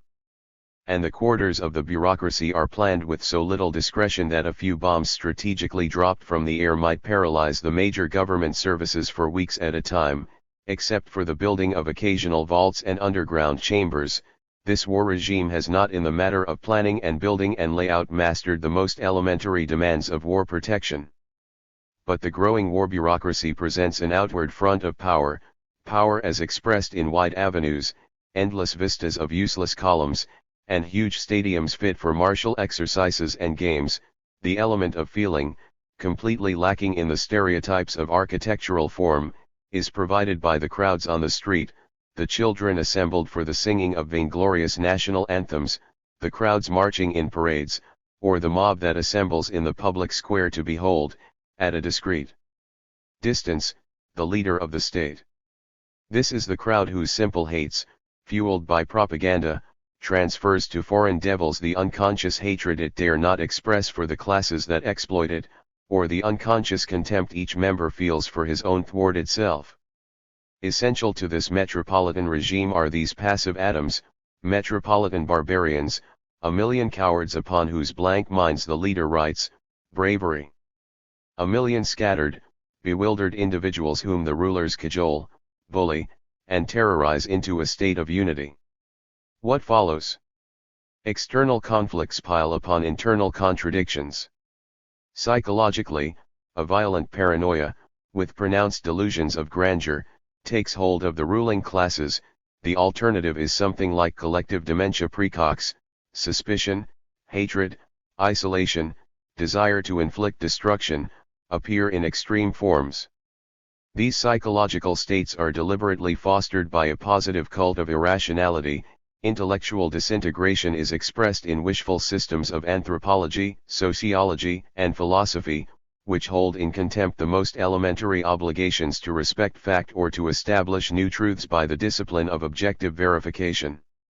The inactivity of despair alternates with national delusions of persecution, followed by attempts to inflict damage upon the putative persecutors. Read the tirades of hate that accompanied the First World War, from the Hass-Gesang of the Germans to the Hang the Kaiser campaign conducted by the righteous Lloyd George. Recall the extravagant hatreds expressed by the Italian fascists for the sanctionist powers, that is, for a major part of the civilized world. These exhibitions plainly belong to the domain of collective psychopathology. Imperialism, pretending to conquer the wilderness and civilize the natives of backward areas of the planet, actually helps the wilderness creep in on civilization. It was so in the Roman era and it is so again today, only today the Romes have multiplied and the whole surface of the earth is now endangered. A regiment of 8-year-old children, learning the first formations of military drill, represents a lower state of savagery than that of the most ferocious cannibals. Those who drill them are rejecting the birthright of civilization, and are thus more reprehensible than those who have never reached civilization. And truly it has been said, one cannot forgive them, for they know what they do, even as they know what they do when they bomb defenseless cities and torpedo defenseless ships. This systematic barbarism spreads like a cancer through the healthy tissue of urban life. The war capital, through its organs of indoctrination, makes every subordinate province war-minded. The actual conflict, when it finally takes place, is a mere bursting of a vast pussbag of vulgar pretense and power. But the intervening period, although sometimes fantastically referred to as peace, is equally a state of war, the passive war of war propaganda, war indoctrination, war rehearsal, a preliminary maneuvering for position. The metropolis, which is the focus of these war forces, thus comes to represent the maximum possible assault upon the processes of civilization. Observe one of the concrete results: periodic preparation for defense against an attack by air, the materialization of a skillfully evoked nightmare. The sirens sound. School children, factory hands, housewives, office workers, one and all don their gas masks. Whirring planes overhead lay down a blanket of protective smoke. Cellars open to receive their refugees. Red Cross stations to succor the stricken and the wounded are opened at improvised shelters. Underground vaults yawn to receive the gold and securities of the banks. Masked men in asbestos suits attempt to gather up the fallen incendiary bombs. Presently the anti-aircraft guns sputter. Fear vomits, poison crawls through the pores. Whether the attack is arranged or real, it produces similar psychological effects. Plainly, terrors more devastating and demoralizing than any known in the ancient jungle or cave have been reintroduced into modern urban existence. Panting, choking, spluttering, cringing, hating, the dweller in megalopolis dies, by anticipation, 1,000 deaths. Fear is thus fixed into routine. The constant anxiety over war produces by itself a collective psychosis comparable to that which active warfare might develop. Waves of fear and hatred rise in the metropolis and spread by means of the newspaper and the newsreel and the radio program to the most distant provinces. Here is the final contradiction in metropolitan civilization. The city arose as a special kind of environment, favorable to cooperative association, favorable to nurture and education, because it was a protected environment. It was a collective utility that ensured order and regularity in the comings and goings of men, that diminished the force of nature's random onslaughts, and reduced the menace of wild animals and the more predatory tribes of men. Permanent settlement meant not only continuity but security. In the city, as in the agricultural villages, domestic functions and cooperative actions prevailed over the more predatory and destructive modes of life. Man thus made himself the greatest of the domesticated animals. A humane life, a civic life, is one that restricts the fear-producing elements and reduces fear to a prudent provision against the common mischances of existence. Only in a well-wrought domesticated environment, protected against disaster and the gnawing anticipations of disaster, can the higher activities for long flourish, solicitude for the young, tenderness for the aged, an underlying cooperation between rival groups and interests, prolonged and systematic thought directed toward truth, free expression in the arts, and creative release, under the discipline of humane standards, in the arts of living, in short, a mode of life in which man's biological and social needs are artfully wrought into a many-threaded and variegated cultural pattern. Concentrated upon war, the metropolitan regime opposes these domestic and civic functions, it subordinates life to organized destruction, and it must therefore regiment, limit, and constrict every exhibition of real life and culture. Result, the paralysis of all the higher activities of society, truth shorn or defaced to fit the needs of propaganda, the organs of cooperation stiffened into a reflex system of obedience, the order of the drill sergeant and the bureaucrat. Such a regime may reach unheard of heights in external coordination and discipline, and those who endure it may make superb soldiers and juicy cannon fodder, but it is for the same reason deeply antagonistic to every valuable manifestation of life. Plainly, a civilization that terminates in a cult of barbarism has disintegrated as civilization, and the war metropolis, as an expression of these institutions, is an anti-civilizing agent, a non-city. To assume that this process can go on indefinitely is to betray an ignorance of social facts. Decay at last halts itself. While the tasks of building, cooperation, and integration are never finished, unbuilding may be completed in a few generations. The chief question now before the Western world today is whether disintegration must be complete before a fresh start is made. 14. Phenomena of the end. While the continuance of the metropolitan economy is curbed by the destructive forces it piles up and releases, a more local set of conditions operates with more direct impact upon metropolitan expansion. In addition to its military vulnerability, the metropolis is economically weakened by the fact of growth, and there comes at long last a time when it cannot evade or pass on elsewhere the burden of its own magnified expenses. As long as the economic system works smoothly, the metropolis may ignore the costs of congestion. When things begin to go ill, when bankruptcy threatens, when inflation devaluates the claims of metropolitan creditors on the rest of the country, even the food supply may be endangered. And how quickly the ornate central offices empty, how inessential the giddy restaurants and the 15-room apartments suddenly become. Even the museums may close their doors, as their panicky patrons withdraw funds. Let the disorganization continue, so that the metropolis can neither command the necessary force of arms and law and common assent, nor furnish a modicum of goods in return for the country's products, and the metropolis may be starved out, the drift outward may begin. These are not hypothetical alarms. Conditions in Central Europe and in Soviet Russia after the First World War presented almost unbearable difficulties to the harassed and starving metropolises, while out in the countryside, in many regions, the peasant remained relatively secure and well fed.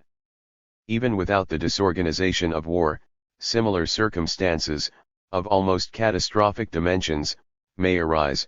Consider the state of the big cities in the United States between 1930 and 1935. The National Resources Committee, in the 1937 report on our cities, makes this pertinent observation: insecurity of the urban worker, his lack of reserve resources, and the impersonality and mobility of urban life combine to make the problems of dependency more acute and more widespread in cities than in rural areas. 1/5 of all the employable persons on relief in 1935 were located in the 10 largest cities, and consisted mainly of unskilled workmen. Without the mobilization of national funds for public works projects and local relief, the demoralization of the great metropolises would have been appalling. Apart from the latent hostility of the exploited countryside, nourishing grievances against the big city because of the low prices it gets in the market, and the high rate of interest it must pay on its loans, there are internal elements that place a limit to metropolitanism. The very cost of doing business in the big city is magnified by high land values, by expensive delays in transportation, by the high expense of storage. All these costs increase with congestion, and eventually they become prohibitive. The congestion of traffic alone in New York City during the 1920s was estimated by the Russell Sage survey to involve a loss of $500,000 a day, or $150 million per year. And still it thickens, still it forms tedious snarls. Finally the very hope of movement collapses. In recreation, a different sort of inefficiency exists. Instead of an overplus of physical equipment, there is a serious lack of sufficient space for play, and for lack of play areas, the toll of children killed or maimed on the streets rises. According to very conservative estimates, there should be a minimum of 1 acre of recreation space for every 300 persons. Many cities are able to afford more. Such a standard has been met in our generation in America by regional cities like Kansas City, 400,000 inhabitants, Portland, Oregon, 300,000, and Indianapolis, 360,000. But in New York City there was but 1 acre of space to 1,234 inhabitants. Meanwhile, other expenses pile up, other breakdowns become chronic. The passenger transportation system, for example. The subways of great cities may serve as bomb-proof shelters during air raids, otherwise they are mainly obstacles to that conceivable decentralization of the metropolis which would reduce the burden of congestion by building up sub-centers of industry, business, and residence. As the lines extend, the costs increase. This means either higher fares for the worker, or higher taxes for the city as a whole. Here, then, is the choice: a breakdown of functions through neglect, or a financial breakdown through the increased expense of adequate service and repair. I have already cited the increased costs of police service in the bigger cities. The same relationship holds for municipal expenditures upon health. 3 times as much is spent per capita in cities with over 1 million inhabitants as in cities with from 30 to 50,000 inhabitants, yet the latter present, on the whole, more favorable vital statistics. In short, one may say definitely that beyond a certain point, which varies with regional conditions and culture, urban growth penalizes itself. Too large a part of the capital outlays and annual income of the city must be spent in devices for increasing congestion and mechanically relieving its worst results. The present economic scheme of the big city depends upon the expectation of a stable income from an investment, public and private, that becomes ever more speculative, unstable, and insecure. The growth of such a city means an increase of insecurity. To ensure such growth, to subsidize it, to attempt to freeze this obsolete structure in the effort to maintain the financial values that have been attached to it, is to exhibit an ungovernable antagonism to prudence and good sense. Metropolitan bankers, with their own narrow interests in view, may encourage such uneconomic folly. Did they not in the decade before the Depression ingenuously overcalculate the capacity of the metropolis to absorb new skyscrapers and hotels? But a similar optimism as to the city's capacity to absorb tunnels, bridges, double-deck streets, widened avenues, and underground transit systems is now unpardonable. That process cannot continue indefinitely. There are perhaps parallels to all these weaknesses in many smaller cities, but the reason should be plain: they, too, worked under the canons of metropolitan finance and imitated the most blatant defects of the metropolis. Note, for example, Cincinnati's almost completed but never opened subway.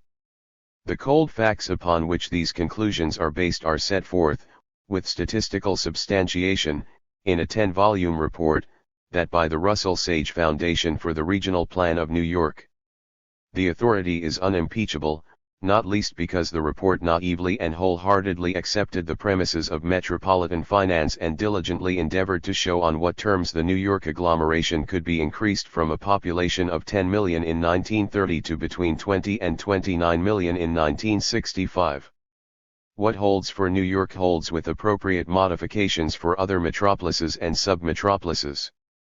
The end of their reckless expansion is near. But there is one final limitation on metropolitan growth, more stringent than the rising cost of utilities or the unbearable municipal burden of blighted areas. I mean the cutting off of the supply of inhabitants at the source.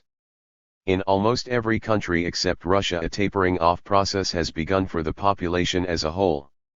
Despite dictatorial threats, despite special rewards and bounties for large families, despite attempts to limit the supply of convenient contraceptives, the movement goes on. Hence the flood of people who imperiously demanded urban accommodation during the 19th century has spent its original force. Throughout the world, if this movement keeps up, the metropolitan economy will have to adjust itself to the fact of a relatively stable population and a relatively fixed market, an end to its hitherto boundless financial increments. This movement toward the stabilization of numbers may, if intelligently directed, result in great human gains. It affords a breathing space for reorganization, and it will enable population to be planned and distributed in accordance with regional resources. But the finer this adjustment is, the less part can the metropolis play in it, for under conditions now prevailing, no big metropolis reproduces its own population through births. Indeed, in the United States, only 3 cities with over 100,000 population have a reproductive index of over 1.0. This fact alone reduces to complete nullity the notion that the metropolitan population pattern is a permanent one, or that it could, if dominant, maintain itself over any considerable period. Without steady immigration, its population must sink. The biological norm of city growth, that is, the degree of concentration beyond which the community fails in reproducing the full quota of its members, is between 25 and 50,000. As we even out the economic and cultural differences between the rural and the urban environments, this tentatively fixes an upper limit for the size of the biotechnic city. With cities of such size forming the dominant element in the urban pattern, no country need utilize its hinterland as mere breeding ground. No single element is perhaps sufficient to bring about an immediate breakdown in the metropolitan regime. But in actual life, these high costs, these economic disorganizations, these retrograde tendencies do not appear as isolated events, they come together and reinforce each other, abetted by a series of catastrophes, both imminent and imminent. They may easily mean the end of the entire civilization. Such a breakup has happened many times in history before. What we have been witnessing, during the last 1,000 years, is a cycle that societies in the past have never successfully smoothed out or short-circuited, a cycle from which even the most stable of civilizations, even that of the Chinese, has not been able completely to escape. Let us examine this movement. It may give us a clue as to the possibilities of achieving a comprehensive social and political reconstruction, a benign instead of a catastrophic outcome. 15. Cycle of growth and decay. During the last generation there have been numerous attempts to summarize the course of city development and to correlate this with the rise and fall of civilizations. One of the best known of these interpretations is that of Oswald Spengler in the book euphemistically translated as The Decline of the West. He traced the development of the community from culture to civilization, from its beginnings as the living expression of a people, harmoniously interacting upon a certain soil and swayed by a common feeling toward life and the earth and the universe, not yet formulated as philosophic vision, to the final stage, that which he called civilization, with its hard mechanistic organization of men and goods and ideas, rootless, spiritless, ultimately lifeless and hopeless, concentrated in a few world capitals that were no longer related to the land, where the malleable and changeable forms of earlier cultures were made over into dead stereotypes. According to Spengler's early scheme, the process of mastery, which begins with agriculture, ends with the predominance of the machine, a contrivance in which there is for him something infernal, inimical to life. The businessman and the engineer and the industrialist displace the artist and the peasant. But mechanism, tied to a ruthless scheme of exploitation, leads into savagery. Spengler acknowledged that fact, and in his later formulations he even boasted of man's being a carnivore in order to justify the conclusion that the men of our time must heartily embrace savagery, submit to the lash of a Caesar and take part in his brutal machinations. There is of course a serious contradiction between Spengler's romantic belief in the predatory carnivore and the historic facts of rural domestication and urbane culture, but one may pardon Spengler's barbarous solecisms if only because he was one of the first in our generation to grasp the critical significance of the city in the development of culture. A later interpretation of this cycle of development and deterioration is that of Arnold J. Toynbee, in his monumental survey, A Study of History. Toynbee's study is more profound than Spengler's, is based on a much richer grasp of historic facts, and does not neglect empirical evidence for the sake of preserving intact a literary figure. Unfortunately, Toynbee's theory of the development of civilization does not embrace the special function of the city, as both the instrument and the symbol of this process, and although he rediscovers the function of the cloister, in his conception of withdrawal and return as necessary for the process of renewal, he does not connect this with the process of urban development itself. Hence Toynbee is weak precisely at the point where Spengler is strongest, though his division of the component cultures into societies, and his schematic cycle of development rest on a closer reading of the historical evidence. The most significant summary of all, from the point of view developed in this book, is likewise the earliest, that put forward by Patrick Geddes a generation ago in his outline of the 6 stages of city development, from polis to necropolis.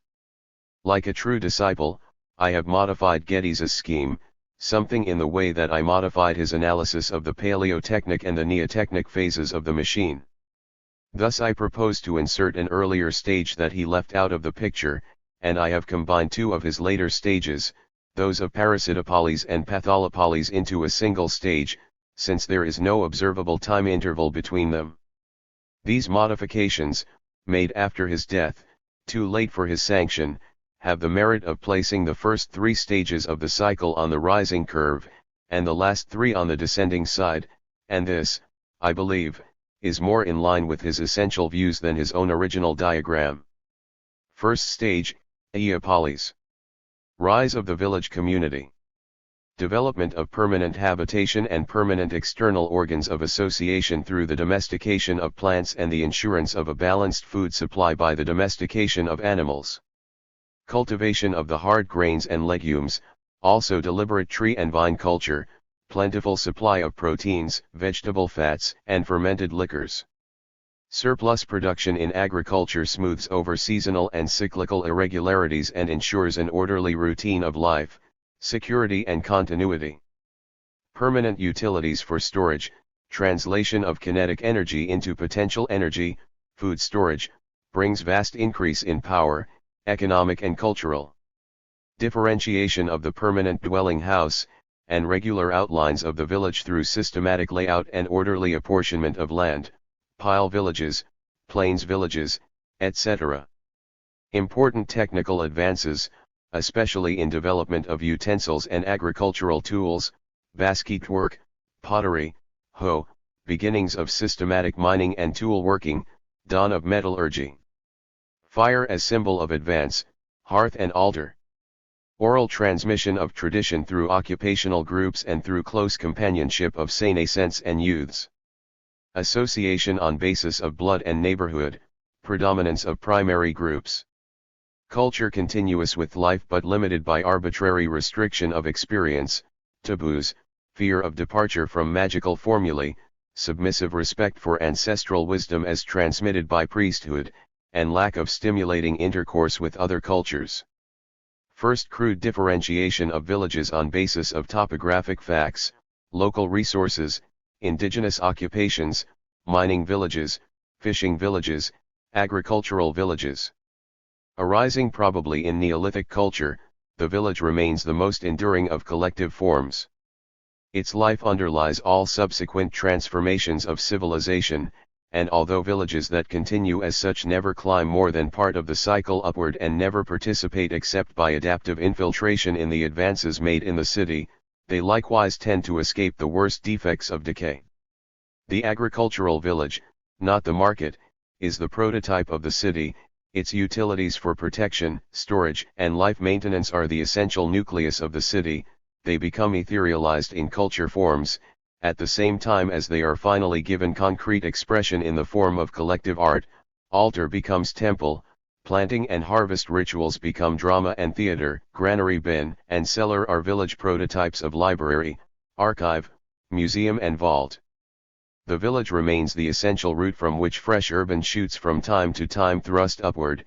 Its form and content persist long after more differentiated urban types have flourished and disappeared. Hence the truth in the boast of the little village near Edinburgh. Musselburgh was a borough when Edinburgh was none. And Musselburgh will be a borough when Edinburgh is gone. Second stage, polis. An association of villages or blood groups having a common site that lends itself to defense against depredation, a common deity with a common shrine or temple, usually on or near the defensive site, a common meeting place where the special products and skills of the larger community may be interchanged in periodical markets. Rise in industrial productivity through the more systematic division of labor and the partial specialization of functions, development of trades and crafts, surplus of manufactured goods as well as surplus of food. Beginnings of mechanization, stamping, molding, casting, in the early river civilizations, the watermill, the paved road, the general use of wheeled vehicles in Greco-Roman civilization, special instruments of power and precision in addition to the above in modern civilization in its eotechnic phase. Free energy, free time, release from incessant preoccupation with physical survival. Opportunity for further nurture of the family, for education, for the cultivation of the body in military and athletic exercise, for the discipline of the mind in contemplation and dialectics and science, and for the practice of the humane arts. Systematic medicine and health culture. Further development of social division of labor through multiplication of purposive associations and organizations. Differentiation of theoretic from empiric knowledge, beginnings of mathematics, astronomy, philosophy, increased scope of a special class, immune to obligations of practical labor, devoted to preserving and extending the cultural heritage. Erection of special buildings that collectively embody new cultural and political functions, temple, stadium, theater, guildhall, cathedral.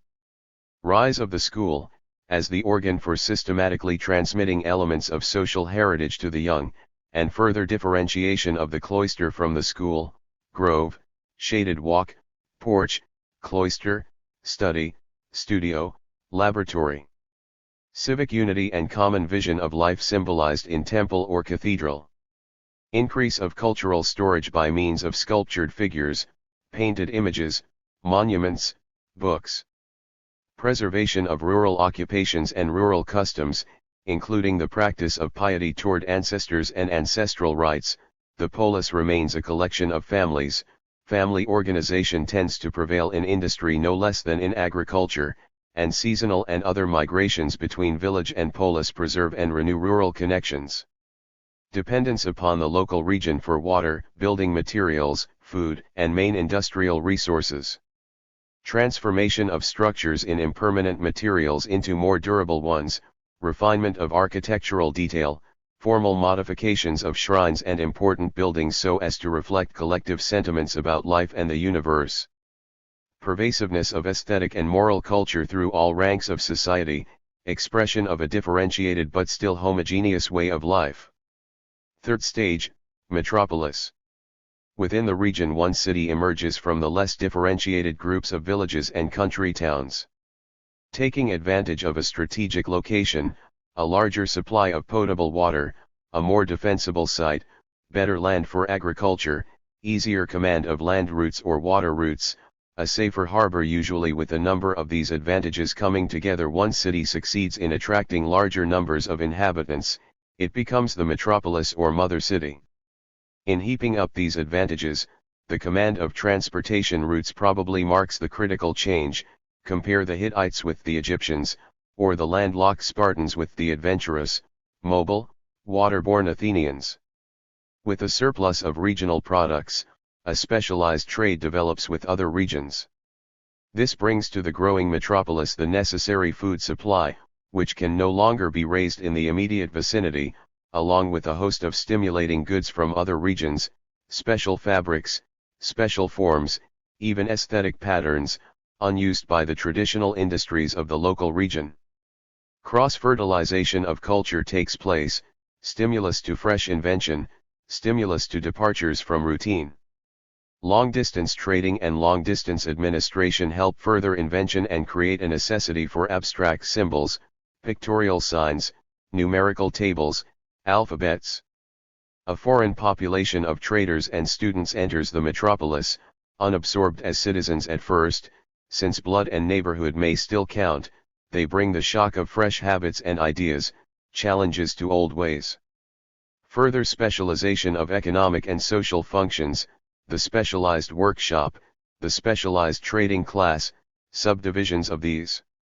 Large-scale development of library and university as storehouse and powerhouse of ideas. Development of more effective organs of centralized administration, apart from primitive courts and assemblies. Agriculture tends to be secondary to manufacture. Manufacture in turn becomes an instrument of trade. Rivalry between patricians of the soil and new trades and industrialists of the metropolis, splitting off of landless workers, selling their labor, with no prospect of rise in economic rank. Also migration of an elite within the polity. Religion, literature, the drama reach the stage of self-conscious criticism and expression. The systematic rational grows at the expense of organic and instinctive modes of expression. Every part of the environment and the culture is deliberately remolded. Written law supplements custom and common law. Written language helps to shape the label dialects of the surrounding regions and gives them a common medium of secondary intercourse. Rational inquiry challenges customary acceptance. The representatives of religion, philosophy, and science, no longer united as a single priestly hierarchy, pursue separate paths. The gap between sacred knowledge and secular knowledge, between empiricism and theory, between deed and idea, tends to widen. But out of these oppositions and likenesses, out of these hostilities and wider friendships, new syntheses come forth. A similar refocusing takes place in every other department of life, emancipation from fixed patterns and stereotyped routine. Fusion of the instinctive, the imaginative, and the rational in great philosophies and works of art, maximum release of cultural energy, Platonic Athens, Dantean Florence, Shakespearean London, Emersonian Boston. Signs of weakness appear beneath the surface. Increasing failure to absorb and integrate disparate cultural elements, beginnings of an individualism that tends to disrupt old social bonds without creating new order on a higher plane. Professionalizing of war, already differentiated as a culture trait, acquires new energy through increasing technical equipment, and new impetus from economic rivalry.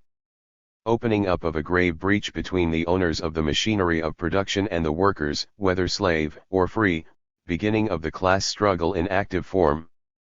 Fixation on pecuniary symbols of gain, as the growing class of merchants and bankers begin to exercise greater influence. Fourth stage, megalopolis. Beginning of the decline. The city under the influence of a capitalistic mythos concentrates upon bigness and power. The owners of the instruments of production and distribution subordinate every other fact in life to the achievement of riches and the display of wealth.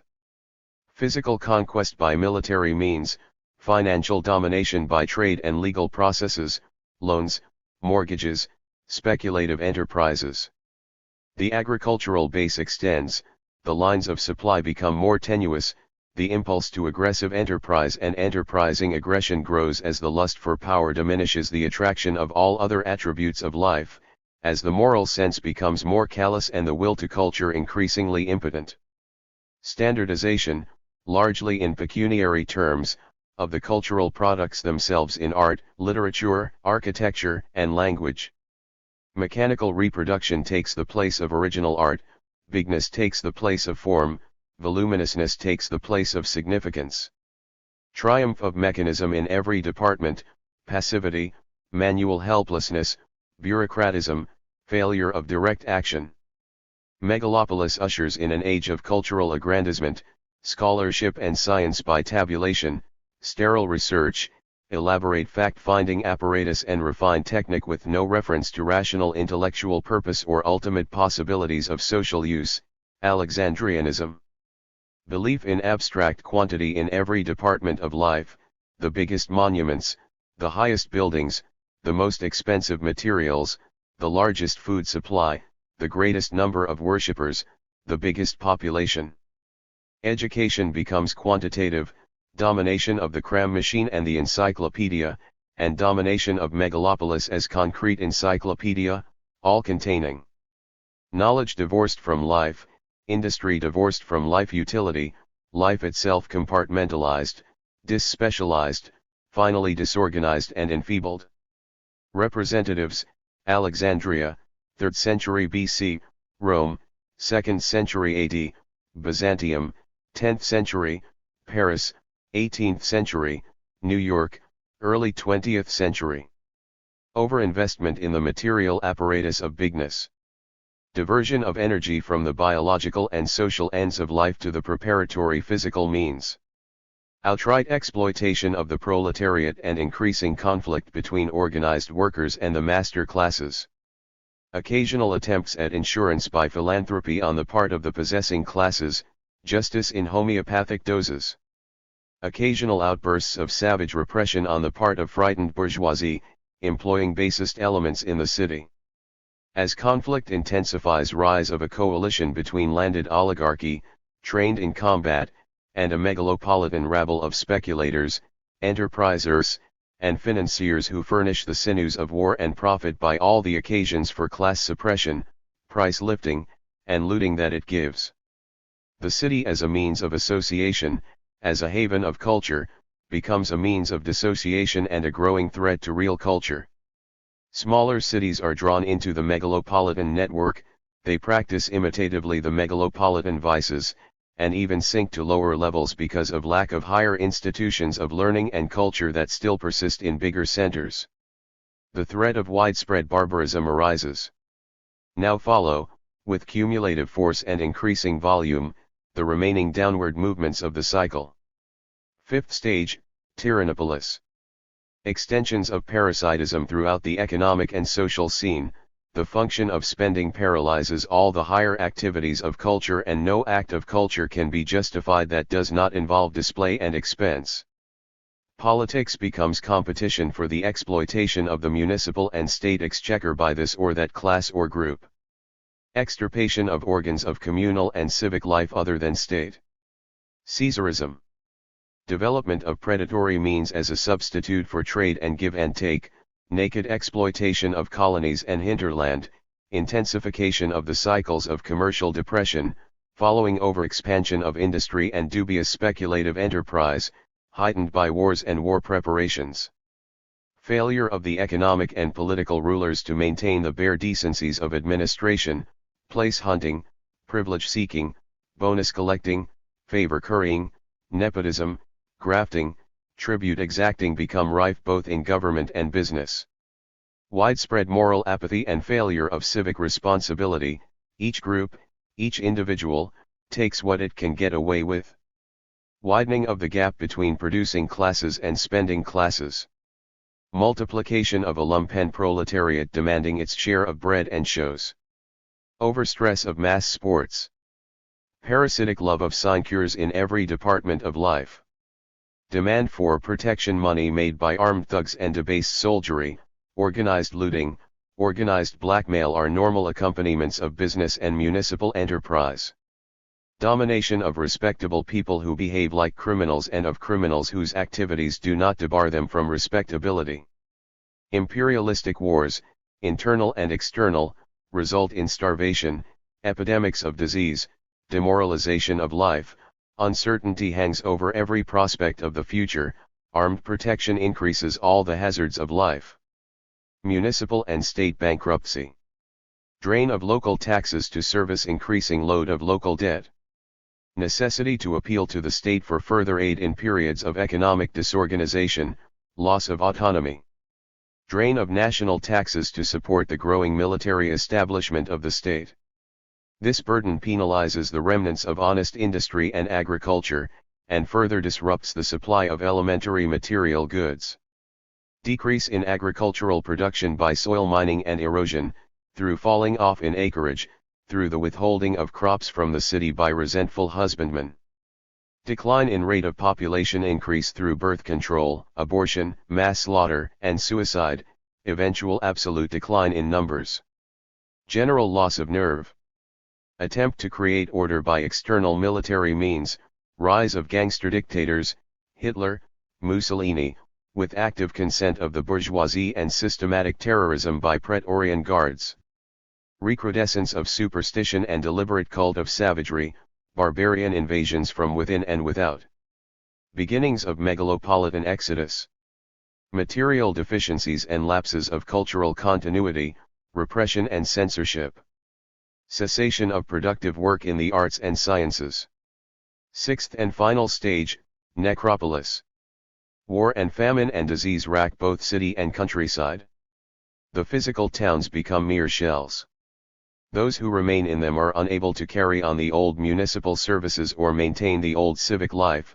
What remains of that life is at best a clumsy caricature. The names persist, the reality vanishes. The monuments and books no longer convey meaning, the old routine of life involves too much effort to carry on, the streets fall into disrepair and grass grows in the cracks of the pavement, the viaducts break down, the water mains become empty, the rich shops, once looted, remain empty of goods by reason of the failure of trade or production. Relapse into the more primitive rural occupations. The historic culture survives, if at all, in the provinces and the remote villages, which share the collapse but are not completely carried down by it or submerged in the debris. First the megalopolis becomes a lair, then its occupants are either hunted out by some warrior band, seeking the last remnants of conquest in gold or women or random luxuries, or they gradually fall away of their own accord. The living forms of the ancient city become a tomb for dying, sand sweeps over the ruins, so Babylon, Nineveh, Rome. In short, necropolis, the city of the dead, flesh turned to ashes, life turned into a meaningless pillar of salt. 16. Possibilities of renewal. History is full of burying grounds, the dead forms and deserted shards of communities that had not learned the art of living in harmonious relations with nature and with other communities. The end stage, over which Spengler gloated, is an undeniable reality that has overtaken many civilizations, dead food for the vulture-like imagination. But one must not, like a Spengler or a Sorokin, make the mistake of identifying the logical stages of a process, as discovered and systematized by intellectual analysis, with the living reality. For in real life, in real cultures, history does not present a solid laminated block of uniform dimensions that one may break down into smaller blocks, each unified within itself to form part of a consistent whole. End processes often occur in the middle of a culture. Accidental mischances and injuries may bring to the middle-aged the normal deteriorations of senescence. Likewise, early processes or rejuvenating reactions may be noted in the final phases of the most mechanized civilization. In short, time as experience and duration upsets this logical order, which is based chiefly on time as an attribute of spatial movement. Mutations arise in human communities from unexpected sources. The social heritage makes society much less of a unity than we are compelled to conceive it, by the nature of language, when we interrupt the complex stream of actual life in order to take account of it in thought. Out of these mutations, a new social dominant may arrive, veritably a saving remnant. To take the simplest point of all, the final stage in civilization is often reached at an intermediate point in urban development. Witness 14th century Rome. It exhibited most of the characteristics of a necropolis, including a loss, not alone of the single title to papal supremacy, but of a good part of its population. Yet, after that nadir had been reached, a renewal took place. 2 centuries later its ruins stimulate Brunelleschi and its new buildings offer a challenge to the genius of Michelangelo. The other point to remember is that civilization is not, even in its utmost megalopolitan phase, confined to the world cities alone. Though they cast their shadows over the farthest territories, neither their governments nor their armies nor their culture institutes can embrace with any degree of thoroughness the provinces they lay claim to. Part of their dominion is mere bluff and pretense, unchallengeable until actually challenged. Even in the ultimate stage of Tyrannopolis, the tyranny is only partly effective. Krylov contrives to tell his satirical fables and Epictetus, the slave, thinks his own thoughts and preserves autonomy within his soul. At this stage there still remain regions and cities and villages with other memories, other backgrounds, other hopes, though in shackles to the external dictatorship, they remain essentially withdrawn. In the heyday of the megalopolitan economy, such regional centers remain partly outside the cycle, some failure of enterprise, some lack of opportunity, or some sturdier sense of life values keeps them from sharing the delusive growth and splendor of the metropolis. When, through the processes of decay and destruction hastened by Tyrannopolis, the great cities sink into ruin, these other centers, though they may stagger from the blow, will nevertheless continue to live. Indeed, they may live more intensely once the incubus of the big city and its tyrannous system of political and financial administration is removed. Marseilles and some of the other towns of Provence had such a function after the disintegration of the old Roman civilization in Italy. This fact, along with their closer contact with Byzantium and the Arabic possessions, played a significant part, no doubt, in that brilliant outburst of Provençal culture in the early Middle Ages. On the other hand, to face the blacker side of the picture, the reverse process may happen, a process that doubly demands our watchful care today, that is, a deteriorative phase of culture may prolong its existence by capturing the fresh energies of a younger growth. In this fashion, Byzantium reached up to paralyze the young culture of 16th century Russia, and in similar fashion, again, the Tyrannopolis of the Tsars in Russia, which exhibited many of the symptoms of the end process by the close of the 19th century, has left its cruel mark on the fresh beginnings made by the Soviet regime, furthering that aimless centralization and that rigid bureaucratism and that habit of systematic repression of valid differences which leaves no place for young initiative, or for those forms of cooperation which, to be wholehearted, must be voluntary. In other words, the life course of cities is essentially different from that of most higher organisms. Cities exhibit the phenomena of broken growth, of partial death, of self-regeneration. Cities and city cultures may have sudden beginnings from remote gestations, and they are capable of prolongations as physical organizations through the lifespans of more than one culture. Witness Damascus, most ancient of surviving towns, already venerable in St. Paul's day. It is only as parable rather than as scientific statement that one may talk of the spring or winter of a civilization as if the cycle had a climatic inevitability, or of the birth and death of a culture phase, as if any contemporary observer could confidently recognize either the birth cry or the death rattle. Cities can take on new life by a transplantation of tissues from healthy communities in other regions or civilizations. A few hundred people, like the Huguenots in Scotland or Germany, or the Jews in almost every civilization, may have a profoundly stimulating effect. Today, the dispersal of the elite from Germany and Italy and in some degree from Russia may be one of the elements that will compensate for the growing elements of barbarism within those countries. And these transplanted tissues need not even be in the form of living people. The collective organs of culture, signs, symbols, forms, the abstract and etherealized essences, may likewise exercise a decisive effect. Witness the powerful influence of Roman monuments and Greek literature in temporarily supplementing the spent energies of the Middle Ages. All that is necessary is that the organism which receives these new tissues shall be in a state of readiness. In short, the roots of a culture are deep. If the crown is blighted by disease, it may still put forth new shoots at the base, and in time these shoots may flourish and provide a new trunk and crown. All these are of course figures of speech, but they are means of counteracting and truing up analogies that are even more abstract, figures that are even more fanciful, the curve of a cycle, the succession of the seasons. Social life has its own laws and rhythms, much remains hidden or irrational, much escapes empiric observation and still more escapes statistical analysis.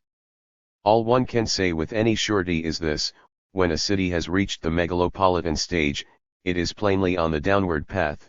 It needs a terrific exertion of social force to overcome the inertia, to alter the direction of movement, to resist the imminent processes of disintegration. But while there is life, there is the possibility of counter-movement, fresh growth. Only when the big city has finally become wasteland must the locus of life be elsewhere. 17. Signs of salvage. The boast of the metropolis is that it is a world city, and the boast is not altogether a vain one. 30 centers of world contact, temporary concentration points for travelers and observers, for administrators and motivators, for students and scholars and technicians, would not be too many to serve a culture as complicated and many-sided as that which we now possess. Most of the existing world cities have become overcongested because they did have real advantages in international communication. They were the meeting points of transcontinental and transoceanic highways. Often they possessed a superior inheritance of culture institutes, reaching back into a unique historic past. These advantages would remain even if the present mass agglomerations of people were reduced to a cluster of interrelated cities, no one of which would have over 50,000 people, nor the cluster have more than 1 million. What was once present only in an urban point, is now available throughout a whole region. But the world city, in order to function as such, requires a world order. A world in disorder can find no use for such a city, except to make it a center of political aggression and financial aggrandizement, incapable of performing the essential functions of a city even for its own teeming population. Any effective effort to reconstitute the metropolis demands something more than local traffic plans or local building regulations. As Benton Mackay has said, to diminish the congestion of traffic at Times Square it may be necessary to reroute the export of wheat from the hinterland, and what is true for traffic holds for the other functions of the city. Most metropolitan planning has involved the use of 7 local maids with 7 mops to hold back the sea. Any effort to reconstitute the metropolis, in other words, must go against the basic pattern of the metropolitan economy. It must work against population increase, against multiplying the mechanical facilities for congestion, against the expansion of the continuous urban area, against unmanageable bigness and irrational greatness. The proof that this alone provides a suitable occasion for the relief of metropolitan difficulties lies in the experience of the last 25 years. Almost all the decisive improvements that have taken place in Wien, London, Berlin, and New York have been put through during the periods when the metropolitan financial system was in a state of collapse. It was in the midst of the dreadful period of inflation that Berlin captured a sufficient amount of outlying land to build great parks and housing communities and control the development of private land areas. Not till the collapse came could Berlin afford to take the steps that a small regional city like Ulm had been able to take a generation before. So, too, it was in the period of most dire need that Wien gathered in local taxes the funds necessary to float the great housing developments that were done under the socialist government of the municipality after the war, more improvement in a dozen years than capitalism and prosperity had achieved in a dozen decades. And it was in the midst of the Great Depression that began in 1930 that the city of New York, through the utter bankruptcy of numerous landholders, obtained a sufficient number of small plots to serve as local playgrounds.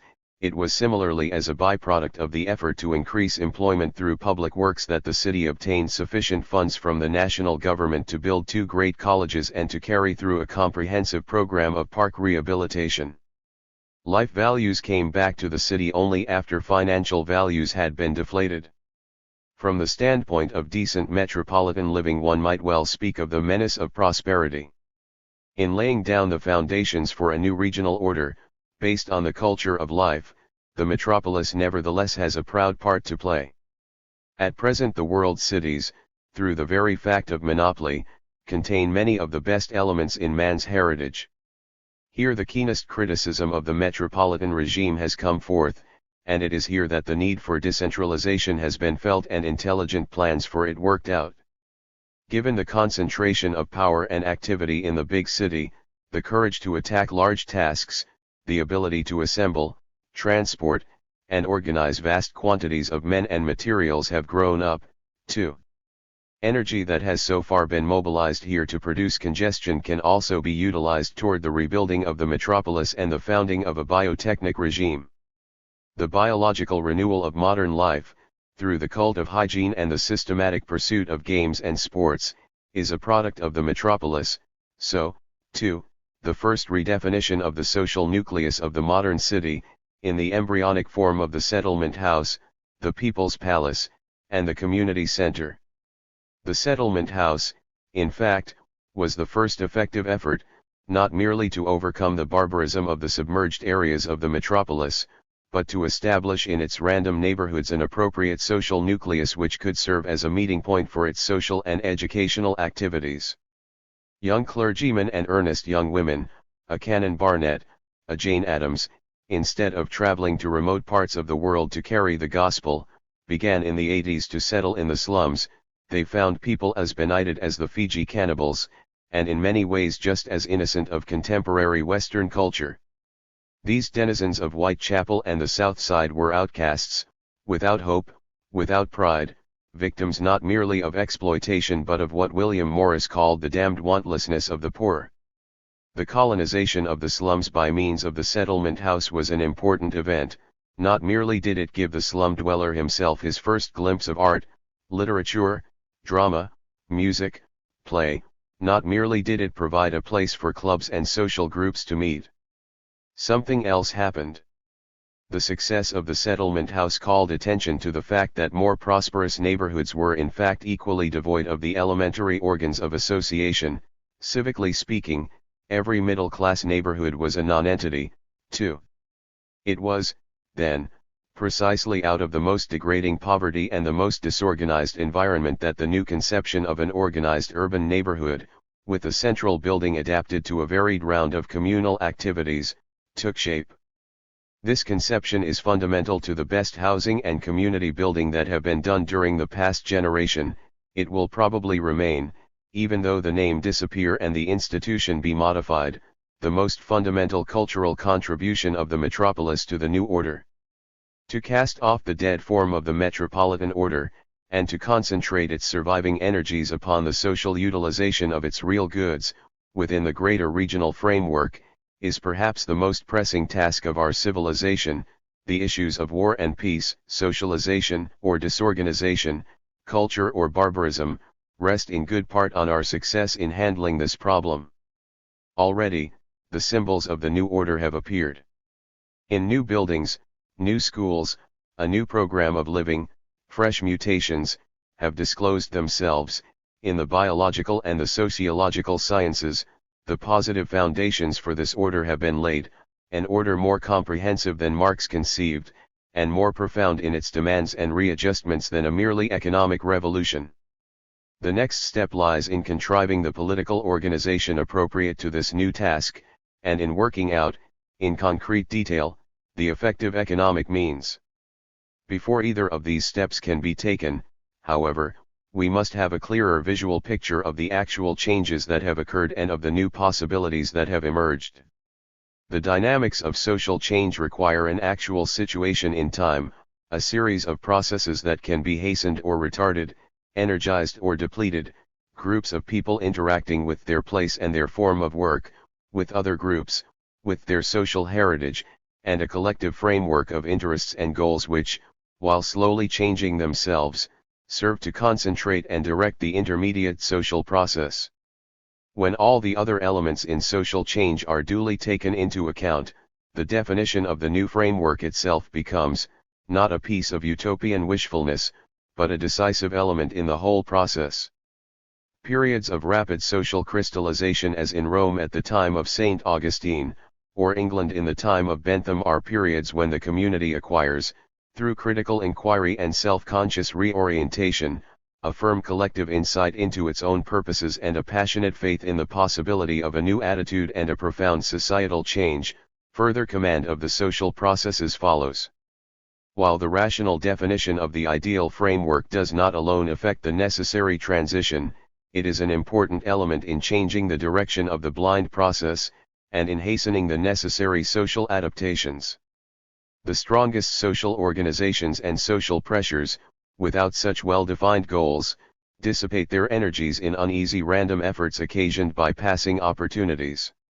No goal, then no direction, no underlying plan, no consensus, then no effective practical action. If society is paralyzed today, it is not for lack of means but for lack of purpose. Chapter V: The Regional Framework of Civilization. 1. New Patterns of Life and Thought. What has been called the triumph of urbanization has been very largely the systematic frustration of those social and cooperative endeavors which modern collective thought has made possible. Metropolitan civilization, with its resourceful technical ingenuity, its delicately articulated physical organization, has failed through its very structure to distribute the benefits that it potentially commands. Starvation in the midst of plenty applies to its social life no less than to its inequitable system of distribution. But the human failure of metropolitan civilization has awakened compensatory reactions, and profound changes have been going on in life and thought which will alter the eidolon out of which the civilization has grown. Society as a whole, fortunately, tends to act more wisely than its individual members. It retains areas of experience and reserves of force that the narrower vision of a single party, group, or generation does not encompass. The orientation of thought toward the realities of organic life, something that in the 18th century went no further than the intuitions of the poet or the naturalist, had by the end of the 19th century become so pervasive that it entered even into the hitherto lifeless realm of mechanics. The telephone, the phonograph, the motion picture, the airplane, sprang out of an interest in the functions of organisms and could not have developed without a scientific knowledge of their processes. Steadily, for the past generation, a transformation has been going on in every department of thought, a relocation of interest from mechanism to organism, a change from a world in which material bodies and mechanical motion alone were real to a world in which invisible rays and emanations, in which human projections and dreams, are as real as any immediately visible or external phenomenon, as real and on occasion more important. 19th century industry had been mainly concerned, in its paleotechnic phase, with the inorganic processes of factory, steel mill, and mine. The first significant revelation of experimental biological knowledge to industry came through Pasteur's researches on the diseases of silkworms, and the role of ferments in wines. That knowledge, which was to lay the foundation for modern hygiene and medicine, did not go into circulation until the 1870s. It needed the triumphant demonstrations of medicine in the ensuing decades to give authority to a new worldview, which accords to the organism and the world of life the priority that had been accorded, from the 17th century on, to the machine and to a universe whose cold mechanical perfection was described by physics and astronomy. The leading ideas of this organic order may be briefly summed up. First, the primacy of life, and of autonomous but perpetually interrelated organisms as vehicles of life. Each organism has its own line of growth, that of its species, its own curve of development, its own span of variations, its own pattern of existence. To maintain its life shape, the organism must constantly alter it and renew itself by entering into active relations with the rest of the environment. Even the most sessile and sleepy forms of life must seize energy in order to maintain their equilibrium, thus the organism changes, by no matter what infinitesimal amounts, the balance of the environment, and the failure to act and react means either the temporary suspension of life or its final end.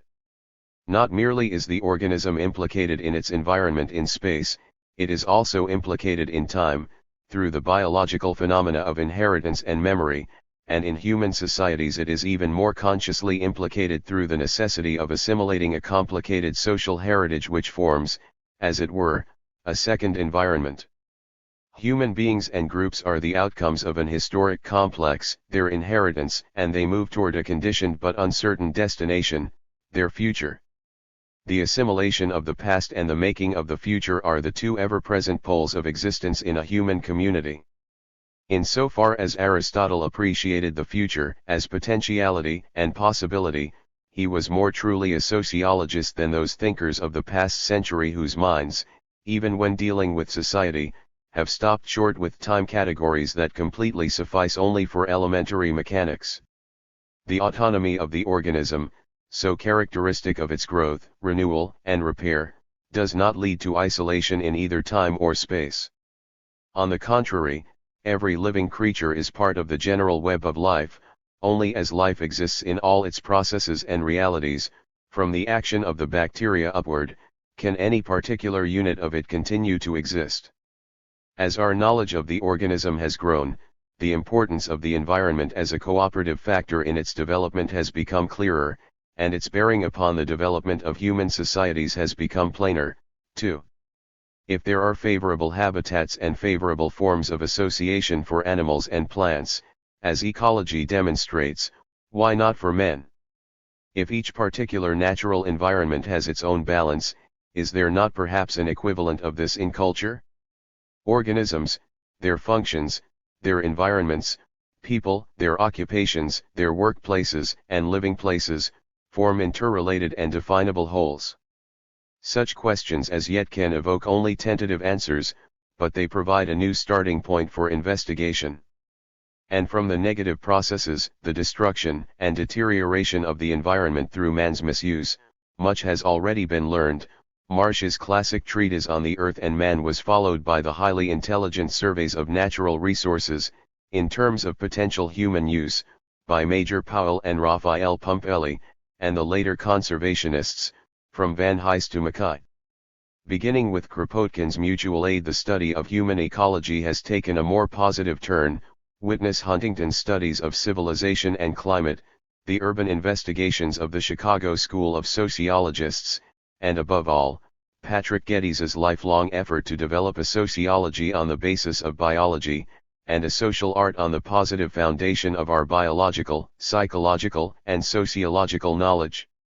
In the doctrines of emergence, organisms, and wholes, particularly as set forth in Lloyd Morgan and Whitehead, lie the outline of an appropriate metaphysics.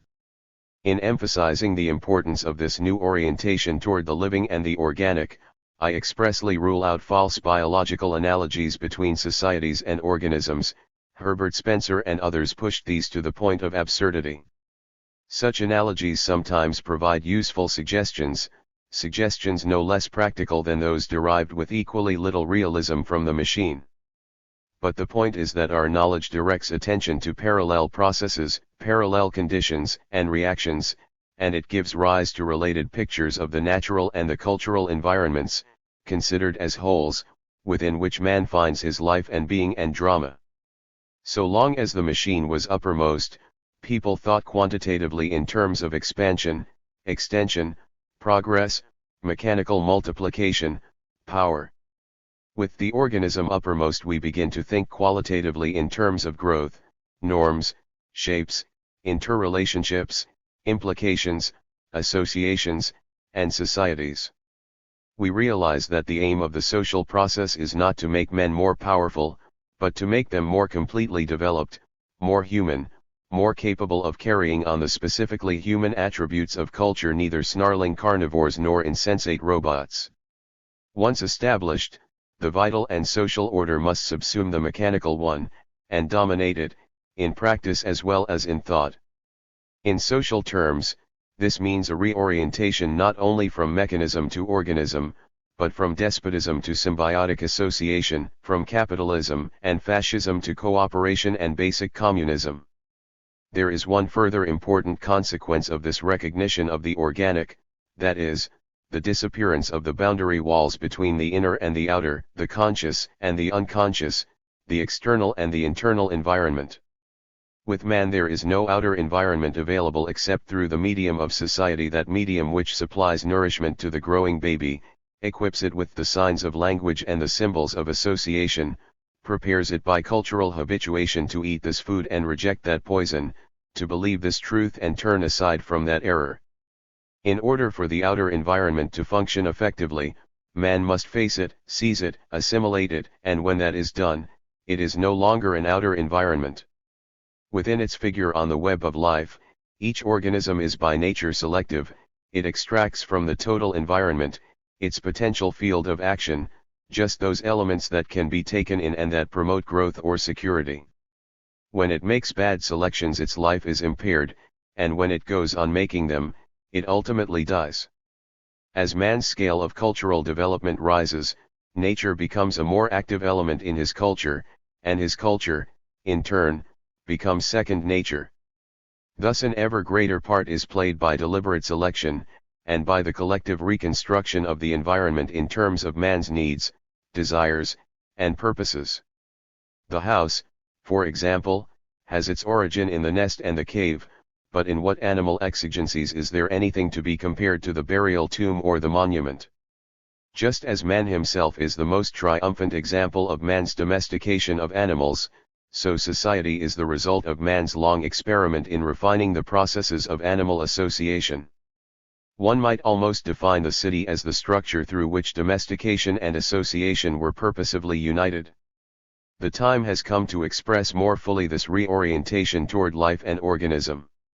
In the present chapter I shall attempt to outline the broader requirements of a life-conditioned environment, first, in the barest terms of air, water, and places, and then in terms of the economic and political pattern that is already present, like the buds of spring, in the wintry thicket of metropolitan civilization.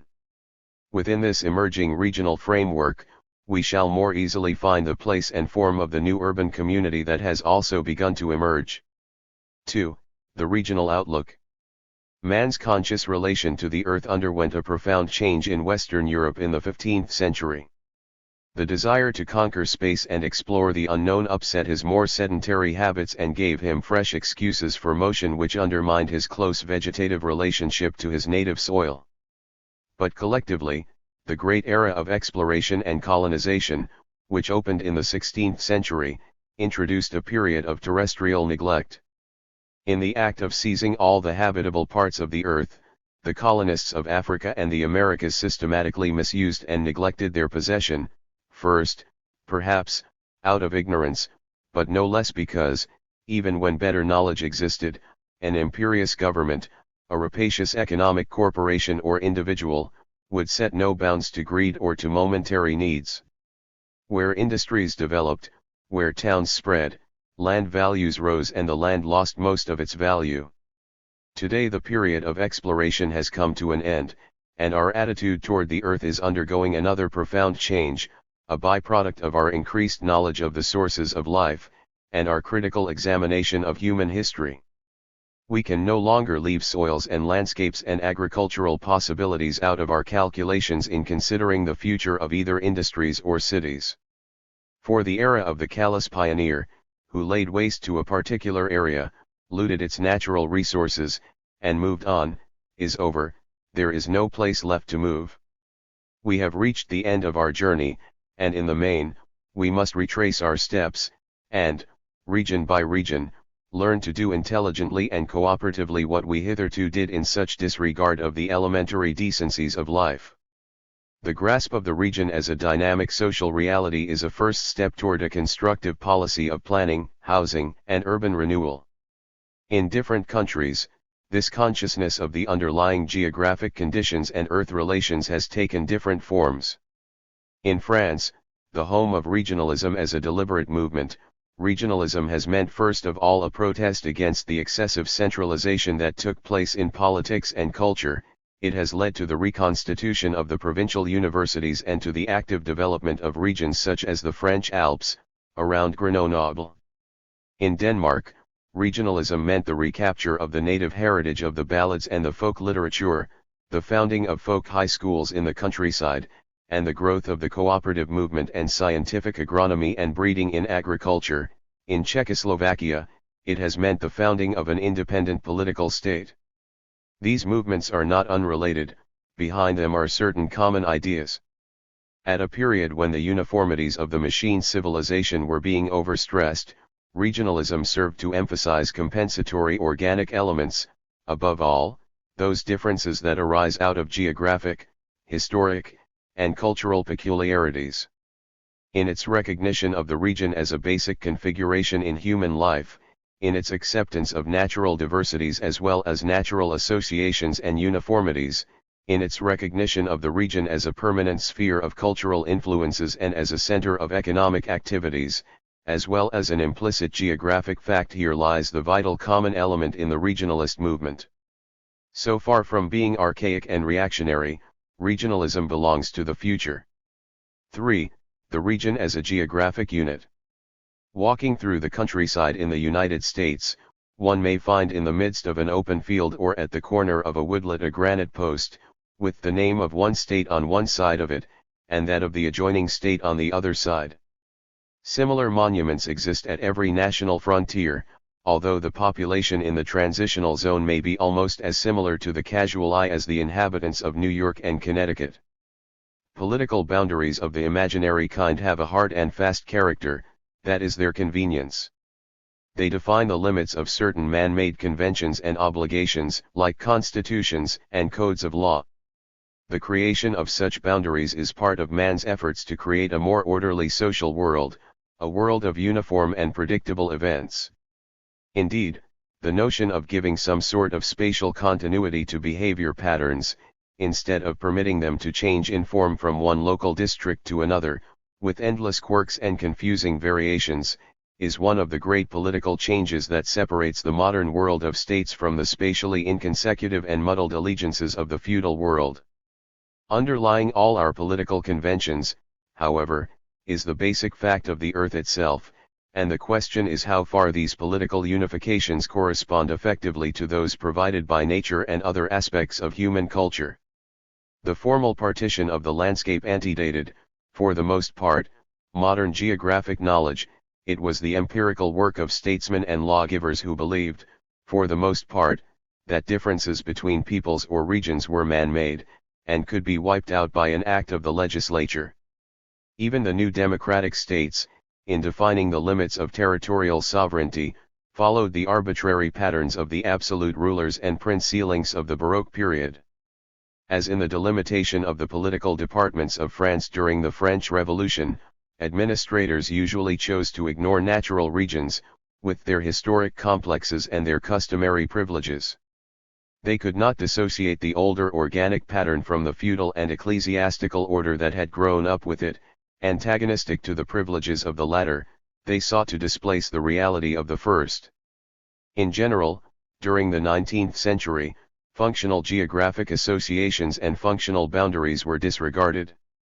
States were set up, municipalities were created, administrative districts bounded, new areas of authority outlined, with little concern for the geographic constants and for the underlying community relations founded upon them. Rivers, which are channels of unification for the communities on both sides, were even favored as boundary lines. What was solely a military obstacle was treated as an actual division. Little effort was made to create harmonious regional units that would give equal expression to the needs of the countryside and the needs of cities. Up to a point, these arbitrary units of administration worked better than the facts warranted. The reason should be plain. In many cases, any sort of boundary, defining the limits of obligation and interest, is better than no boundary at all. Even an artificial association is more efficient than aimless, unorganized juxtaposition. But these new political units forced many institutions into molds that did not fit them, and they ceased to exercise effective control over organizations like the great industrial corporations that were set up on a continental or a worldwide basis, while the growth of the metropolis under the financial and imperial regime made it often form a homogeneous urban unit over areas under diverse and conflicting administrative authorities. After much strain and frustration, the weaknesses of these abstract divisions at last became apparent. Meanwhile, the human geographer and the sociologist have opened our eyes to the fundamental geographic facts, and we can now define the regional complex, not in terms solely of men's wishes, but in terms woven into objective reality. In what sense does the region exist as a geographic unit, and what conditions does it lay down for human occupation? One may define a region by working upward from the smallest unit of human habitation, in terms of functions, activities, and interests, or by working downward, mainly in terms of land mass, climate, and physical interactions. The geographer divides the world into 5 great habitable land masses. But one has only to examine these masses closely to see that while the differences between them are many, they are no greater than the differences that exist within them, among their subordinate areas. Each mass divides into provinces, regions, and sub-regions. These units form complexes that are more or less differentiated in pattern. Their geologic structure, soil, situation, climate, vegetation, and animal life differentiate them from other complexes. As soon as one adds man to the picture, the difference between areas becomes multifarious and subtle, for laws, manners, customs, the patterns of communal living, the forms of architecture, the village types and city types, the transformation of the original landscape into the humanly modified landscape of agriculture, with its orderly patterns and deliberate culture, all these are fresh factors of differentiation, marking off one region from another. In regions of long settlement, indeed, the aboriginal characteristics of the environment have been profoundly modified by man's occupation. Many of the most valuable food plants used in Western agriculture, for example, are exotics. As social conditions vie with natural conditions in establishing the regional character, it becomes easier to define even the boundaries of the region in terms of the spheres of attraction, the dominant cities, rather than in terms of purely physical barriers, like the swamps and forests that originally bounded the counties of South England. Now, the more thoroughly one is acquainted with the social and geographic facts in any area, the more keenly one becomes aware that unity and differentiation go hand in hand. When one searches for unity, the human race is obviously one. When one looks for differences, one discovers not only national types and regional types, one discovers likewise important differences between a Florentine and a Neapolitan, between a Glasgow man and an Edinburgh man, even differences in language, accent, gesture, feeling between villages that are but a day's walk apart. Finally, one reaches the primordial unit of individuality and realizes that no 2 identical fingerprints of different persons have yet been discovered. Unity does not annul difference, and difference does not undermine a dynamic unity.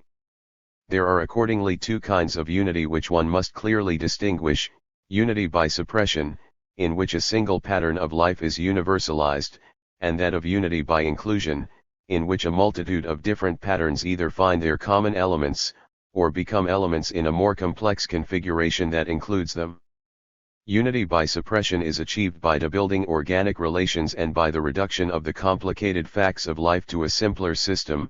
Such method is ingrained in all the generalizing processes of thought, and when such Procrustean likeness and uniformity and unison is sought by the political administrator, the violence that he does to reality is not perhaps sufficiently noticed, for the reason that the method itself grows out of one of the inherent limitations of thought, a limitation that sacrifices accuracy and comprehensiveness to the practical needs of the moment. Although one may treat a human being as an arbitrary numerical unit, one of 1,000 that is born on a given day, one of 10,000 taxpayers in a certain income bracket, one does not eliminate him as a complex social reality. This is likewise true of regional units. Debuilding, in order to widen the scheme of life invoked by the metropolis and the governing state, ends in impoverishment, like a financial system in which the currency and the credit no longer summon up, on demand, the food and machinery and services which alone can give reality to the counters by which they are manipulated. In general, one may say that geographic differences are primordial, while social differentiations, including those derived from urban association, are emergent. One is foundation, the other pinnacle. Merely by examining the geographic base one cannot tell what the social emergent will be, for, precisely because it is an emergent, precisely because it necessarily contains elements from other geographic regions and other cultures and other layers of historic experience, it is a new configuration, not given in the geographic complex itself. But geographic conditions nevertheless place the possibilities of cultural development within certain limits. The skills of the Eskimo are of no use in the tropical jungle. Each regional complex then is marked by three special qualities. The first is its specific geographic character, certain common properties of soil, climate, vegetation, agriculture, and technical exploitation. Take the state of Ohio. The greater part of the state is glaciated, the land is fertile, and a network of small communities distributes the population fairly evenly over the whole area, with here and there a further concentration in cities like Toledo and Cleveland in the north and Cincinnati in the south. With its fertile fields, its vast nursery gardens of peonies, its tree-lined villages, the northern parts of Ohio present a physiognomy that curiously combines that of New England with that of Holland. On the surface, it is like a handsome Dutch landscape with all its dimensions magnified, the brick highways even underline the likeness. At the same time the villages themselves, often founded by New Englanders, have a closer relation to the agricultural type of settlement in New England than to the close urban pattern of the Netherlands, where land was more precious. But the formal political boundary does not define this regional complex, it is an historic emergent that now calls for understanding and further political and cultural expression. One of the main tasks of regionalism is to see and develop further the geographic and social realities that underlie a multitude of more or less empty formal differentiations. Often the latter are based on traditions, political interests, or institutions that no longer prevail. Next, a region is characterized by the existence of a balance, a state of dynamic equilibrium, between its various parts. When any large alteration is made in one section of the environment, corresponding or compensating changes must be made, as a rule, in every other part. When man upsets the natural balance by introducing a new creature, as the jackrabbit was introduced into Australia, when he plows up the grassland in semi-arid areas in order to make an evanescent profit out of farming wheat, or when he removes the forest cover wholesale, he sets up a whole train of consequences that disrupt the complicated fabric upon which permanent human settlement is based. Soil erosion, floods, insect pests, blights of various kinds, may follow such upsets. One creature, indeed man, cannot help introducing himself. And perhaps the chief problem of human settlement has been to adapt the planet to man's many new needs without completely disrupting the balance of nature. Favorable adaptations of the environment, like the systematic adaptation of the Nile floodlands to permanent agriculture, are the foundations for a great release in energy and a durable human culture. Each region has its own configuration, its own special partnerships and associations, its own favored resources, and its own equally characteristic dearths or impoverishments. These resources vary with the culture of the community itself. As the cultural heritage increases, a larger part of the environment becomes useful and meaningful. The natural conditions of a region, so far from being nullified by the increase of culture and technical skill, are actually magnified. The hunter knows the forest only as a home for game, but for modern man the forest is also a source of lumber, a protection against soil erosion, a recreation area, and a field for scientific observation. Hence the popular notion that modern technology has lessened the importance of the natural habitat is precisely the opposite of the truth. Likewise, the notion that regional differences fade out as isolation disappears. On a sandy spit like Cape Cod, for instance, there will be originally only fishermen and primitive agriculturists, growers of corn, diggers of clams, pickers of cranberries in the bogs. Later, the same area, because of the availability of wood and sand, may nourish a glass industry, such as the ancient one at Sandwich, and at still a further stage, it may support an institute of scientific research at one end of the peninsula and a colony of artists at the other, each group revealing new resources in the environment. Meanwhile, a fresh succession of newcomers deposited on the original Indian layer English, Portuguese, French-Canadian, Negro increases the specific individuality of this particular regional complex. So far from disappearing with isolation, regional differences become more marked, as each new occupation, Each new social interest brings out a hitherto undiscovered color that modifies the common pattern. Primitive regional differences may diminish with intercultural contact, but emergent differences become more profound, unless the region itself is disabled by the metropolitan effort to wipe out every other mode of life except that which reflects its own image. This is a sociological fact of universal bearing. From the human standpoint, the essential point about balance is that it involves the utilization of a variety of ecological groupings and a variety of human responses. Balance and variety are the two concepts, in fact, which help one to define a region of cultural settlement.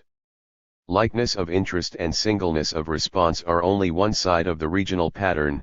Used as a basis for communal organization, such criteria would create one-sided, specialized regions in a state of imbalance and cultural impoverishment. What is no less important than the feeling of identity is the fact of variety, the meeting and mingling of diverse types, the etherealization and interchange of diverse environments, is essential to a sound regional life. In conceiving a region, then, it is necessary to take an area large enough to embrace a sufficient range of interests, and small enough to keep these interests in focus and to make them a subject of direct collective concern. In older regions of settlement, the interplay of geography and history has produced such human areas. Even if they have lost some of their attributes, the essential shell remains, a memory if not a fact. In newer parts of the earth it is important to understand, by intensive investigation, all the factors that lend themselves to scientific description, in order finally to build the complex earth form, not discoverable in nature, the balanced human region.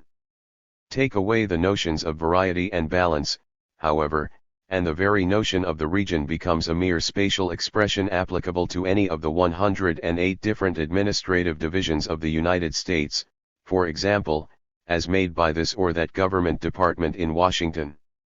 Our task is to replace the primeval balance that exists in a region with organisms in a state of nature, by a richer environment, a more subtle and many-weighted balance, of human groups and communities in a state of high culture.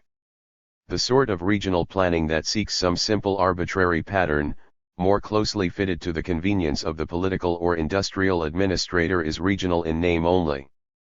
Unfortunately, the tendency to call any large-scale administrative unit a region, now a fashionable name, is one from which even the admirable report on regional factors in national planning is not free. Finally, one comes to a third characteristic of natural regions. Unlike the old-fashioned political areas, they have not, except in the case of isolated islands, oases, or high mountain areas, any definite physical boundaries. The region may be defined and delimited in thought, but this is largely a practical convenience. Even the purely physical characteristics often grade into each other, with intermediate zones that belong partly to one, partly to the other area. As soon as the human communities are considered, the region becomes even more plainly a system of interrelationships that overflow and become shadowy at the margins. This means that all boundaries in black and white are, in one degree or another, arbitrary. Reality implies a certain looseness and vagueness, a certain failure of definition. To define human areas, one must seek, not the periphery alone but the center. Fawcett wisely took the regional capital as a means of defining his sub-regions in England, and in human culture generally, the urban spheres of attraction become geographic facts of utmost importance, for the urban center tends to focus the flow of energies, men, and goods that passes through a region, concentrating them, dispersing them, diverting them, rerouting them, in short, exerting a close and controlling influence over the development of region as a dynamic reality.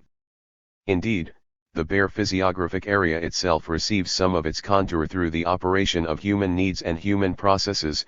Wherever man found even the primeval wilderness, up to the days of the airplane, his own footprints accompanied him, and participated in the definition. Nature provides the materials. Conceptually and concretely, man designs the structure. The region, no less than the city, is a collective work of art. That is why it requires the actions of men, as well as the specialized knowledge of geographer and sociologist, to define it. 4. The city as a geographic fact. Consider the city itself as an expression of regional individuality. Even in its most highly developed stages, the city is, among other things, an earth form. It is put together out of wood, stone, clay, asphaltum, glass. Its shape is conditioned by topography and the nature of the land, and the special requisites of the site alter with the needs of defense and industry and transportation. The numerical size of an urban settlement, before routes of trade have been secured, depends directly upon the agricultural capacities of the surrounding soils, combined with the yield of the nearest fisheries. And the possibility of reaching out into other regions for sustenance depends upon its situation. The most obdurate form of local control is that of the drinking water supply. One cannot even pitch camp conveniently for a night without water. In the river, the region provides the first natural routes of transportation, which man later modifies into irrigation systems for his crops and transportation canals for his commerce. As the river is the easiest route to travel over, it has remained in existence longest as a utility. Even the new railroad usually clung to its banks. Small wonder that the Nile and the Euphrates and the Huanghe and the Donau and the Rhine were the roadbeds of their civilization. The river is a unifying agent, drawing together in its stream of transportation materials gathered from each side of its course, depositing its burden of goods and culture at the terminal cities, as the river itself deposits its silt at the delta.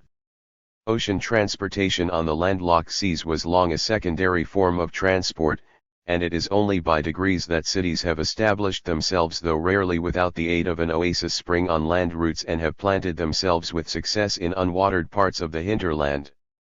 Few cultures, unless isolated by insuperable barriers and numbed into submission by exceptional rigors of climate, have ever practiced anything like complete self-subsistence, or autarky.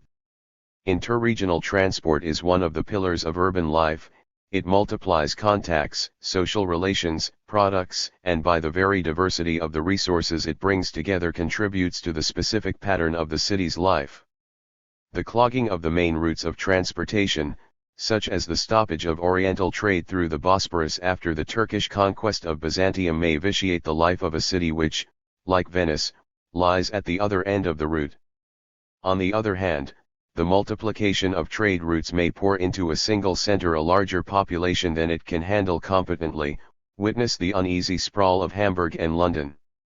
No less important is climate. The climatic belt in which cities have flourished is a broad one.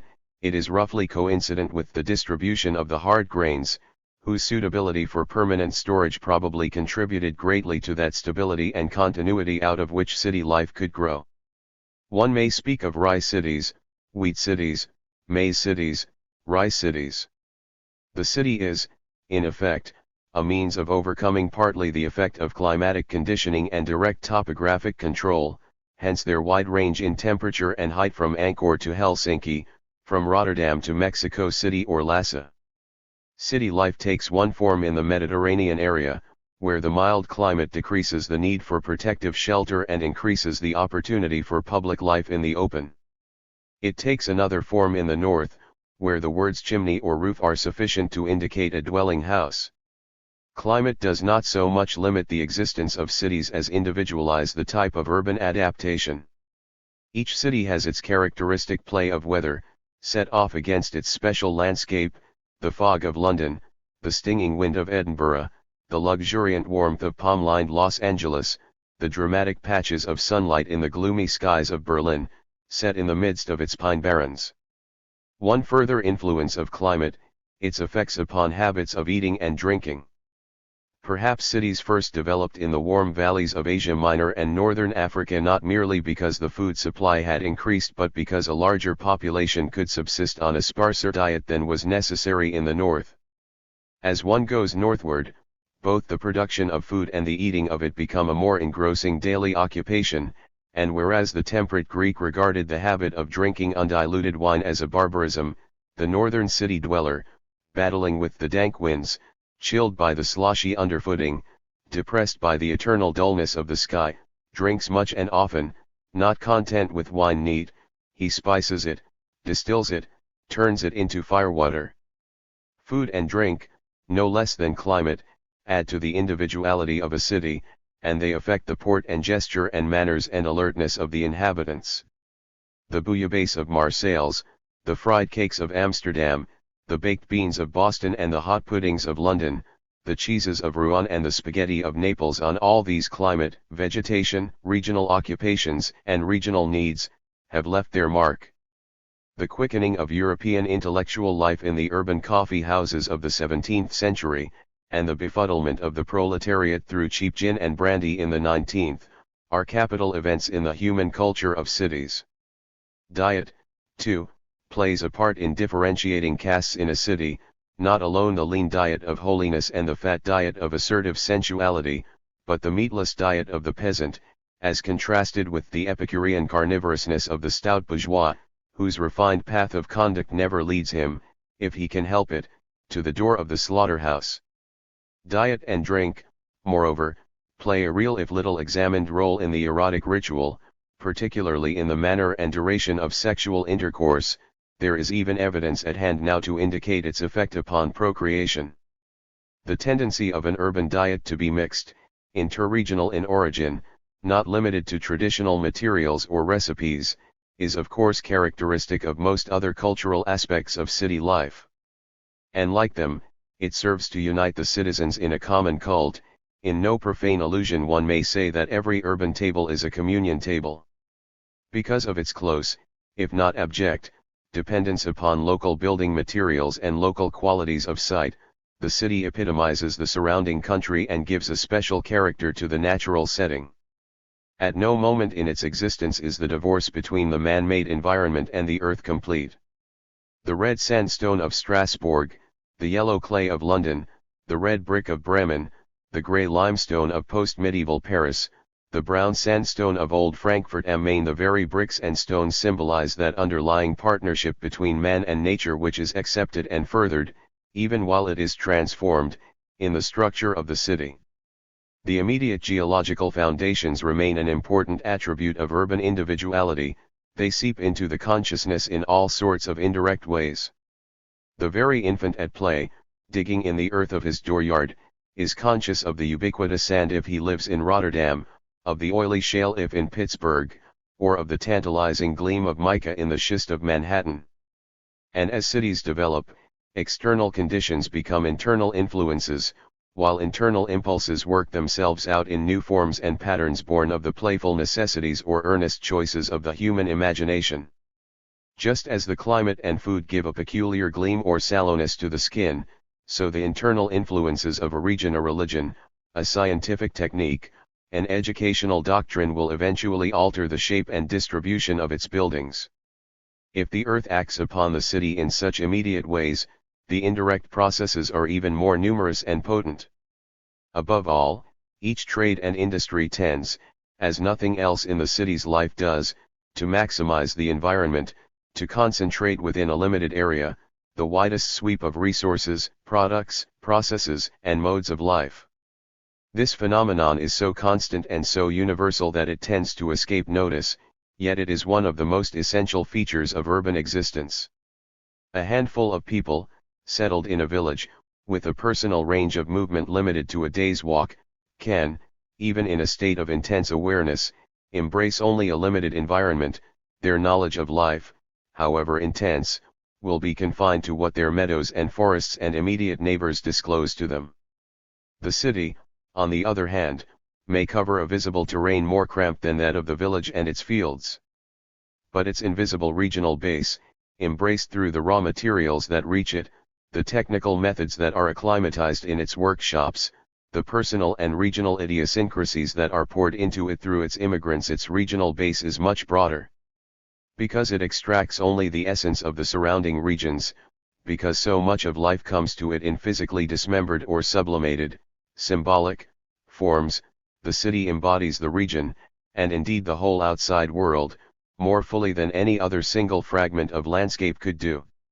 In the city, the environment takes on a more social form, indeed, through the media of the vocations, groups, and personalities so closely mobilized here. One part of the environment can react upon another part of the environment to produce results that would be impossible through direct intercourse and interaction. Once this transmutation has taken place within the city, the abstract or symbolic products, no less than the concrete ones, can be transported back to other parts of the earth. Trade and industry have, therefore, a social significance within the city that they do not possess in more primitive and one-sided environments. The richer the urban pattern, the more significant, in general, become the subordinate processes, and the greater the possibility for socially valuable mutations and inventions of more universal application. While over-devotion to the subsidiary economic processes and their pecuniary evaluations may produce an insensate culture, devoid of further significance, one cannot doubt the enlivening effects of the more complicated processes of production, creation, and interchange. It distinguishes urban culture from village culture. In the very act of lending to economic aims the full cultural equipment of the city also gives the stimulus of wider economic and regional experiences to its specific cultural processes. By maximizing, by intensifying, the environment, the city vastly increases the possibilities of fruitful interregional intercourse. It is for this reason that the complete disappearance of the city is unthinkable, so long as civilization remains intact, although the fundamental forms of the city are all subject to radical alteration. Disurbanization and general dispersal would ruin the countryside no less than the urban centers. The complex effect of the region upon the city, and of the city in turn upon the groups and individuals within it, has been very sensitively interpreted by Marcel Proust in the second volume of the Remembrance of Times Past. Let me quote the passage. Last of all, and even more general than the family heritage, was the rich layer imposed by the native province from which they derived their voices, and of which indeed their intonations smacked. Between that province and the temperament of the little girl who dictated these inflections, I caught a charming dialogue. A dialogue, not in any sense a discord.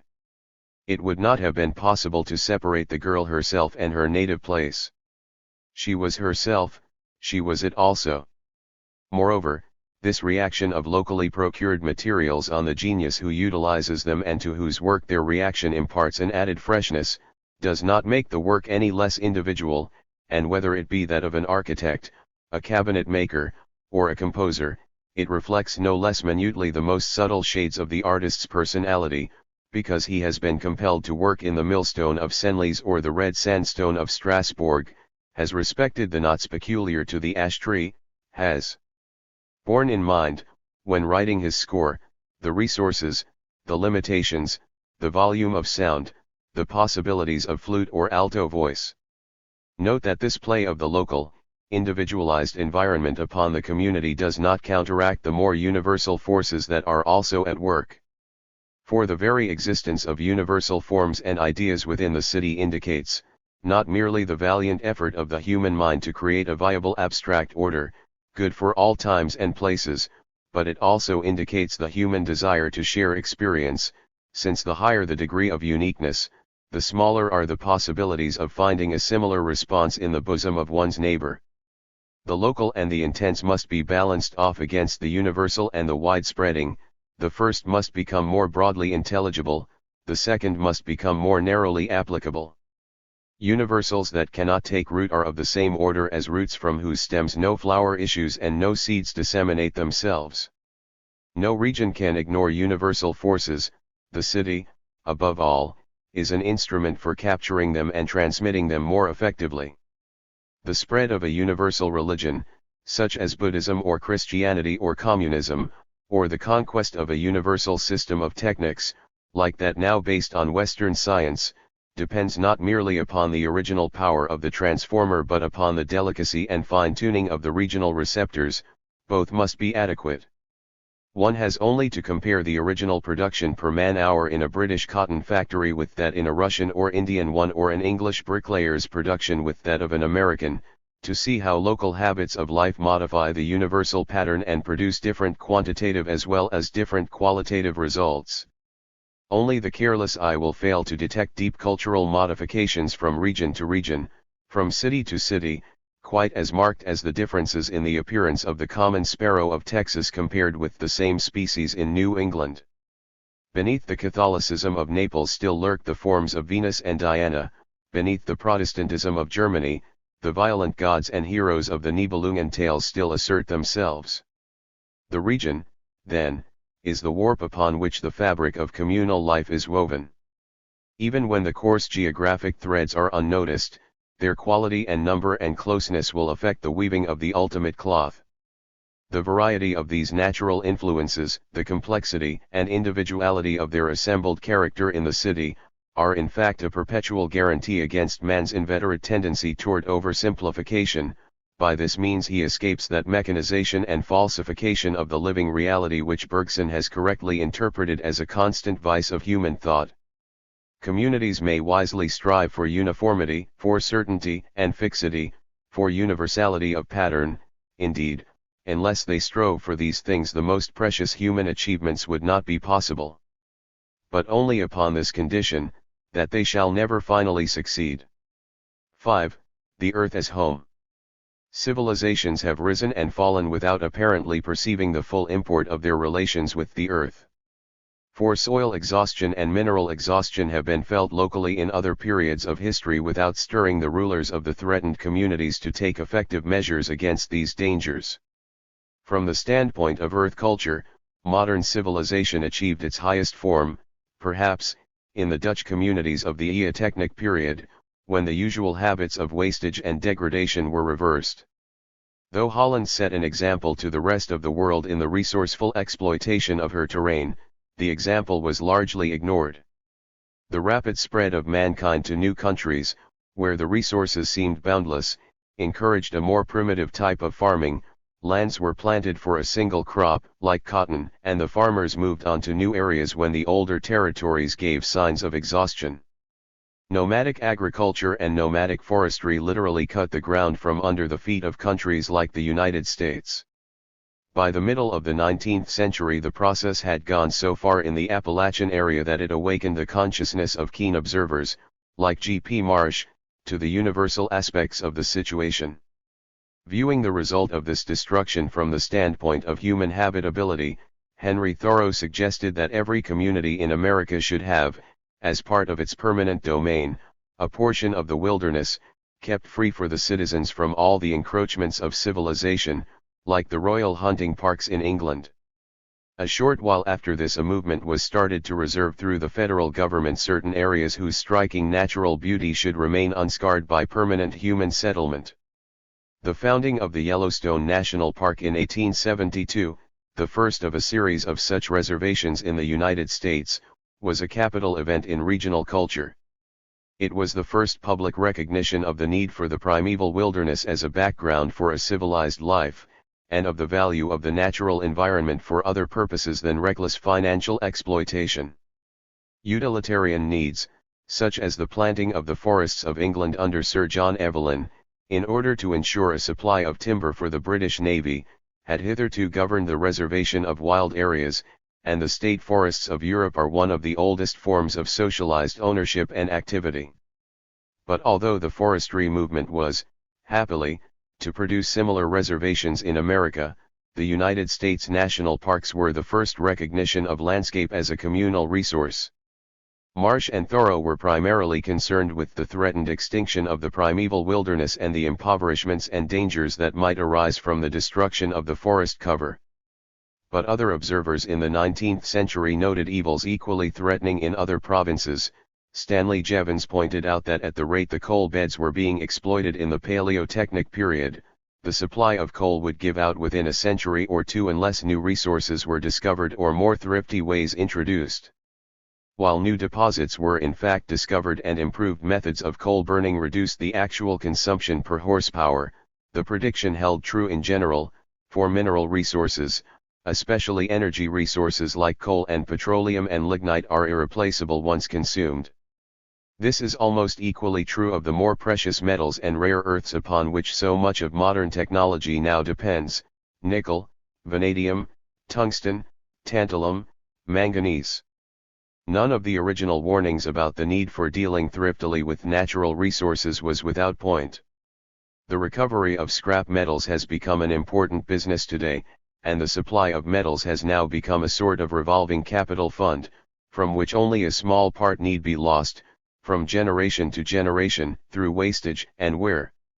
Like the general culture of the environment, this new trend must have important effects, for it diminishes the role of the mine and reduces the importance of the extractive occupations in the general economy. As the population of a country tends towards stability, the capital fund of minerals, unless drawn upon by outside areas or upset by some sudden shift in demand, will reach a point where it no longer needs to be augmented by mining, except for a small annual deficit. This day is being hastened by the more refined metallurgy and machine techniques of the neotechnic regime, with its finer calculations, its dislike of superfluous bulk, and its use of other sources of power than coal. Mark the result. Under paleotechnic methods of industry, the opening up of new mines and the settlement of the mining areas were characteristic marks of progress. Under the neotechnic complex, just the opposite holds. The closing up of the mines and the diminishment of the mining process are the signs of technical advance. What is happening to the coal industry and the railroad through the competition of petroleum will happen in the petroleum industry, too, as soon as new kinetic sources of power, such as the solar engine, supplement the present water power resources. This further advance needs chiefly the perfection of an economic utility for the storage of electric energy. All these improvements indicate a revolutionary displacement. They are part of that change from the inorganic to the organic, from the destructive to the conservative utilization of land and energy that marks the transition from the paleotechnic to the neotechnic period, and will further mark the change from a purely mechanical ideology and method to a biotechnic one, techniques based on the culture of life. Special energy crops, grown under the new scientific agronomy, may eventually further this transformation. And the psychological effect of this change must not be underestimated. The closing up of the mining industries, with their speculative animus, their gambling, their recklessness of human life, their indifference to beauty and order, will produce results not confined to the mining areas alone. The conservation movement, as it has been called in America, has perhaps been most beneficial in promoting a more economic use of raw materials. It has been less effective in creating an appropriate use of the region as a whole as a habitat for human living. For while it is to the interest of an industry to save raw materials instead of losing them to the dump pile, befouling rivers with them, or puffing them into the air, the pattern of outright individual land ownership makes it difficult to zone land areas for permanent uses that will best accord with the solid needs and interests of the community. But if the conservation of a single resource is important, the conservation of the region, as an economic and social whole, is even more important. If individual land ownership works against the best utilization of the land as a human resource, it is not the environment that must be sacrificed but the principle of unrestricted individual ownership. Now land, like the people who live on it, is given. It is only in a capitalistic civilization that people have come lightly to believe that land may be bought and sold, divided up, monopolized, and speculated in like any other commodity. Feudal land ownership knew no such levity. The feudal lord was a steward of the land, his rents and fees were fixed by custom, the meanest serf had a right to certain portions of the land, and if he could not leave it, neither could the land leave him. What is important in a sound scheme of land utilization is not individual ownership but security of tenure. This is what makes possible continuity of use, encourages permanent improvements, permits long-range investment of effort. The public control of land for the benefit of the region and the city as a whole is the outstanding problem for modern statesmanship, a problem toward whose solution even the legal nationalization of the land would be only a subordinate step. The history of the division of the public lands originally possessed by the federal government of the United States shows that putative individual ownership and permanent tenure are contradictions. Ownership, where capital is needed to work the land, and where, in a bad season, the farmer or owner comes under the sway of the money lender, results in excessive insecurity. Even the temporary absence of a mortgage does not throw off this menace, and the increase of tenant farming in the United States, par excellence the home of the independent individual farmer, is a sure sign of social and economic insecurity, leading eventually to unthrifty forms of use. Today, despite a constitutional propensity to guard the rights of property, the community is the residuary legatee of the land in a very peculiar manner, it may take possession of real property without further ado as compensation for the non-payment of taxes over a certain period. In this passive sense, the communal interest in land is recognized. But to have permanent tenure in land under modern conditions and to ensure a measure of security to the individual worker or occupant, the community must be prepared to assume the active responsibilities of ownership. Increasingly, the land must be owned by the community, and placed in the trusteeship of appropriate municipal and regional authorities. By owning the land, the community will dispense with the economically inert, that is, privileged or piratical, role of the private landlord. It will then be able to collect in the form of rent all those values that derive directly from social organization. Since regional communities are more permanent bodies than individual families or business organizations, they can undertake improvements of the land that the individual cannot wait for or hope to profit by. When population and industrial uses are stable, this system secures stability for the user. When the population is shifting, and new uses of the land are introduced, the divorce of public ownership from occupancy permits the most flexible type of adjustment, whilst it avoids the grave evil of absentee ownership and administration. As long as individual ownership is regarded as sacred, the most important needs of the community may be balked, and its most vital plans may be mangled. Nothing can be done, even under the law of eminent domain, without more or less paying the landlord's price. By means of communal ownership, the land can be functionally apportioned with respect to the needs of communal life. Planning may thus deal, not with the whims of individual owners, but with the stable needs of the community. Regional planning is essentially the effort to apply scientific knowledge and stable standards of judgment, justified by rational human values, to the exploitation of the earth. Such knowledge was deliberately flouted in the opening up of the dry lands which have become the Dust Bowl of America, and the Commonwealth has paid dearly for that sacrifice to the demands of the individual farmer and speculator. No community can afford such luxuries of ignorance. The function of science is to reduce the area of such costly mistakes and finally wipe them out. Without the decisive control that rests with collective ownership, in the hands of responsible public administrators, working for the common good, regional planning is an all but impossible task. At best it must confine itself to weak admonitions, partial prohibitions, various forms of negative action. At most it can say what shall not be done, but it has little power to command the forces of positive action. The common ownership of land would put the division and supervision of the land in the hands of the appropriate local and regional authorities, who would map out areas of cultivation, areas of mining, areas of urban settlement, as they now map out areas for public parks. On this basis, a stable social adjustment could be worked out for every part of the region, and for every type of resource and activity.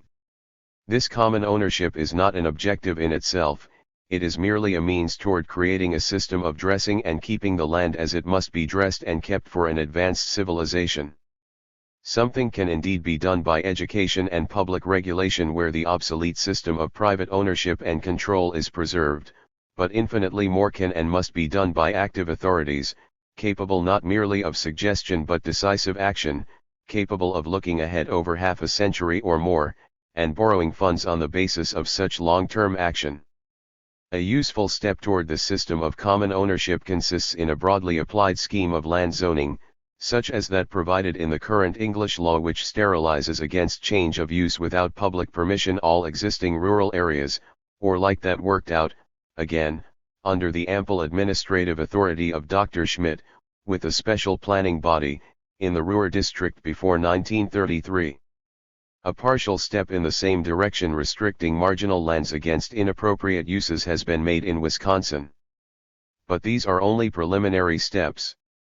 No intelligent community can avoid the further socialization of land once it discards the policy of furthering individual ownership for the sake of pecuniary gain. One must not evade the fundamental issue. Modern civilization will not be able to use its collective energies and collective wisdom for the benefit of its members until the land goes back to the community from which it was originally derived and becomes part of the common stock.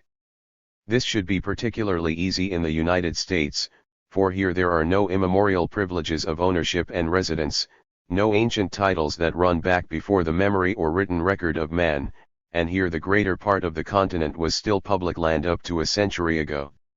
Had there been sufficient wisdom and foresight, and had not the mores of capitalism and the short-sighted urge of the land-hungry worked against it, all this land might have remained in the hands of the federal government, as a permanent possession of the country as a whole. What one proposes now is that a bad land policy, which confused stable occupation and security of tenure with the irrelevant concept of individual ownership, should be obliterated. In its stead, one proposes a sound land policy which shall vest ownership in the community, and guarantee tenure, for definitely assigned periods, to those who work the land thriftily and pay their communal taxes.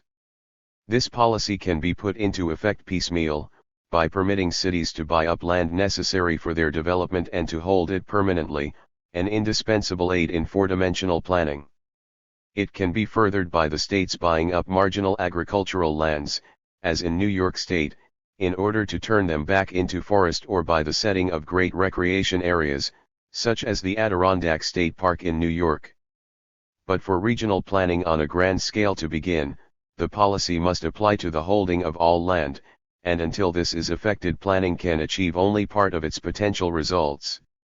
The difficulties in the method of piecemeal purchase should be plain. As one passes from waste areas and sub-agricultural lands to areas where land values have been steadily boosted as the result of intensive settlement and extensive improvements, the possibility of purchase on a sufficient scale diminishes.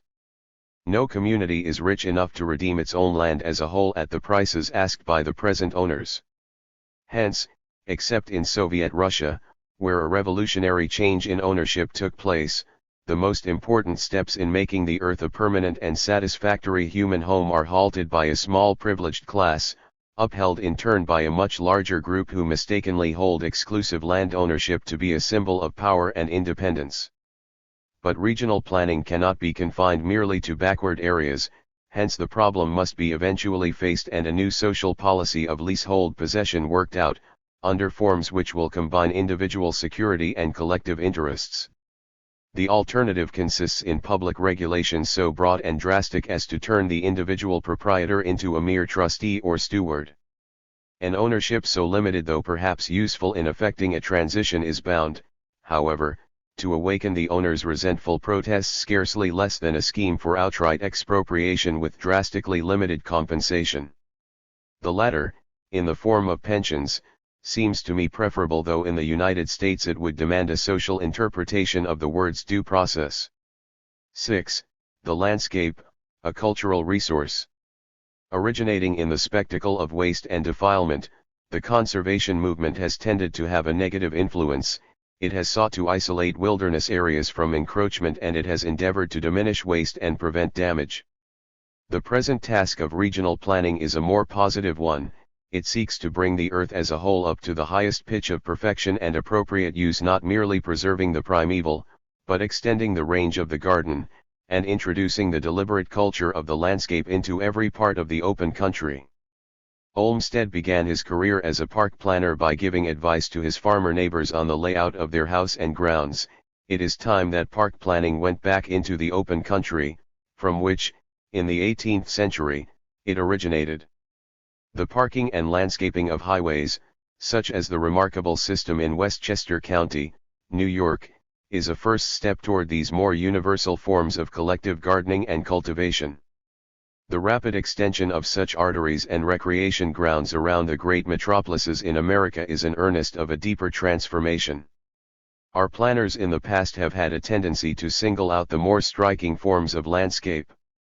This was an inevitable heritage from the Romantic movement, which attached itself to the picturesque and loathed more orderly and cultivated forms of beauty.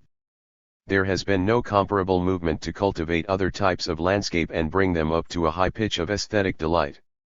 So it happens that in most parts of America the early canal systems have been permitted to lapse, the waterways have either been turned into open sewers or have been allowed to fall into a state of ragged disrepair, only finally to be covered up, as in New Jersey, by express highways.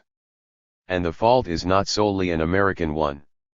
There have been similar sacrifices in Holland, due to the systematically insensate education of the old type of civil engineer. Have there not even been proposals to fill up the canals of Amsterdam in order to make them swift motor highways? A proposal to sacrifice for the sake of speed and noise, one of the most beautiful urban environments created by man.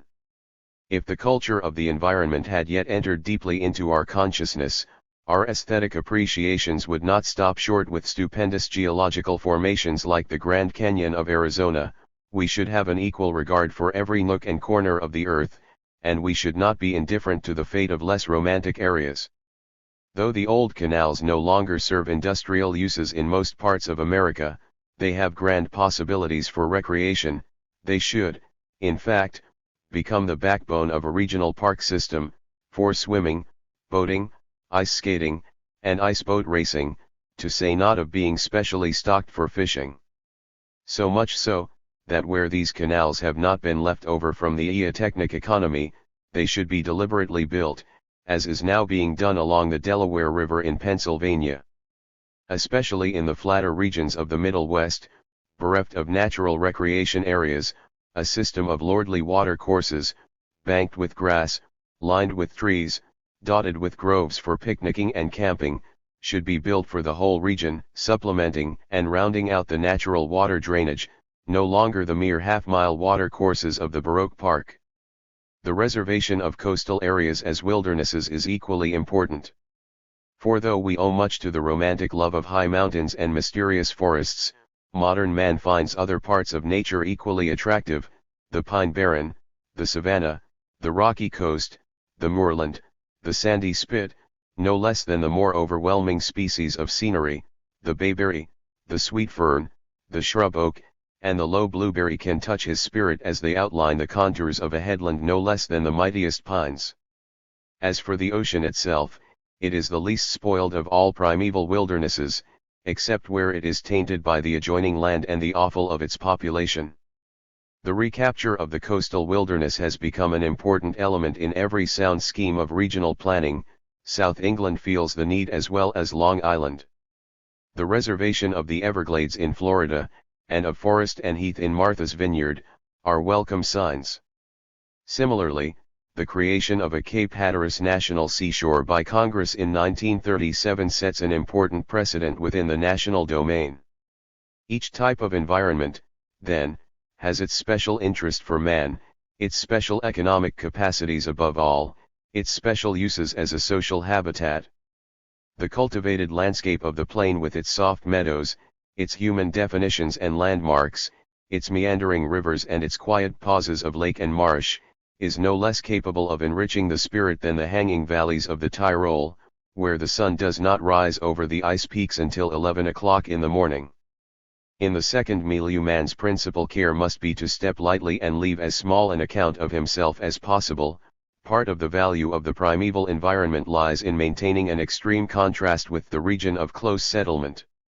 In the high forests he may erect a chain of cabins and a trail, but he will not, if his sense of place possibility is disciplined and acute, provide for hotels, motor caravans, main highways, or the other impedimenta of civilization.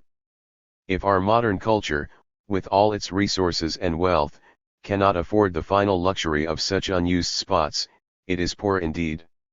While during the 18th century the Western European sharpened his sense of place possibility and discovered some of the joys that the cultivated Chinese had so long known, there was a violent movement in the other direction.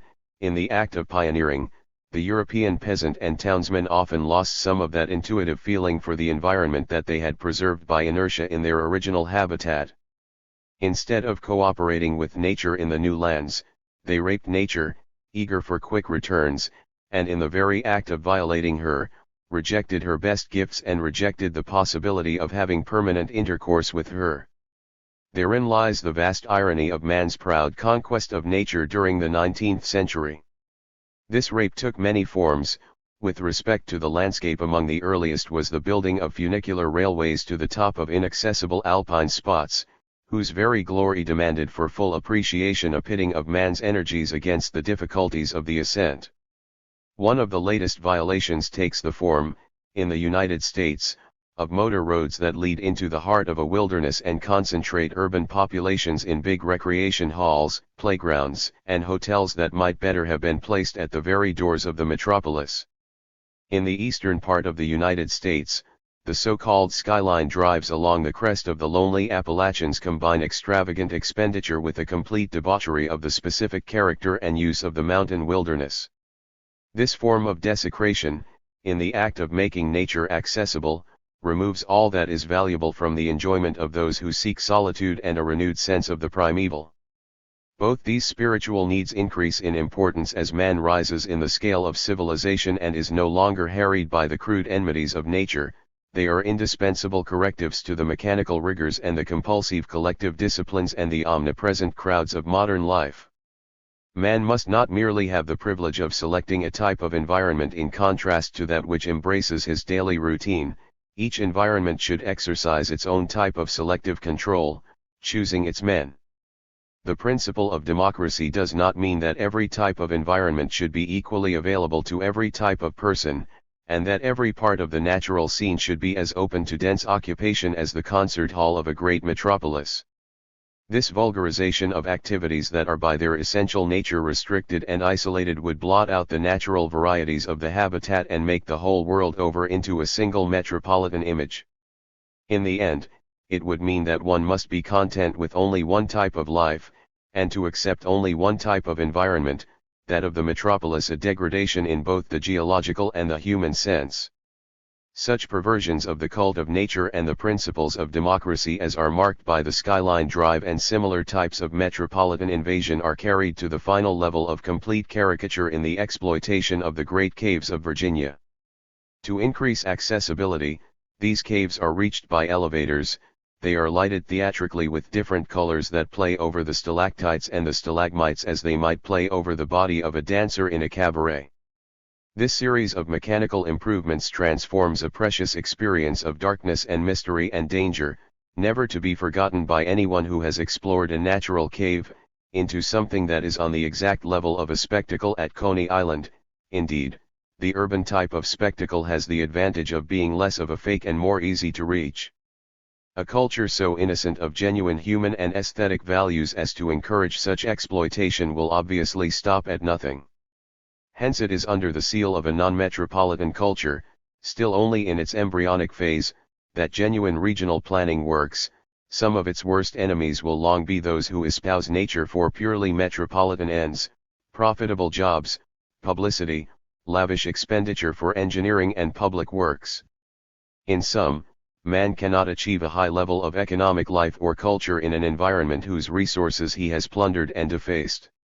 And if even an economic system demands a balance between energy income and outgo, human culture demands a still greater degree of discrimination and care in the use of the environment, a more active sense of place possibility, a more delicately poised equilibrium between the landscape and the modes of human occupation.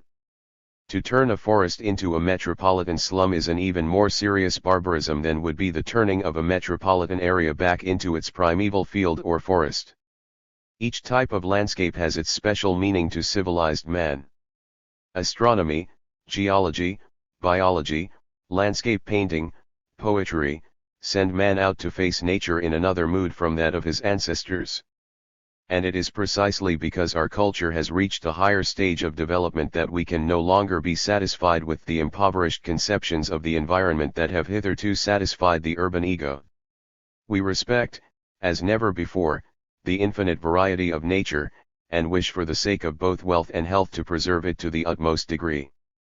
The greater number of natural resources man makes use of, the finer are the distinctions he makes between one part and another of his habitat.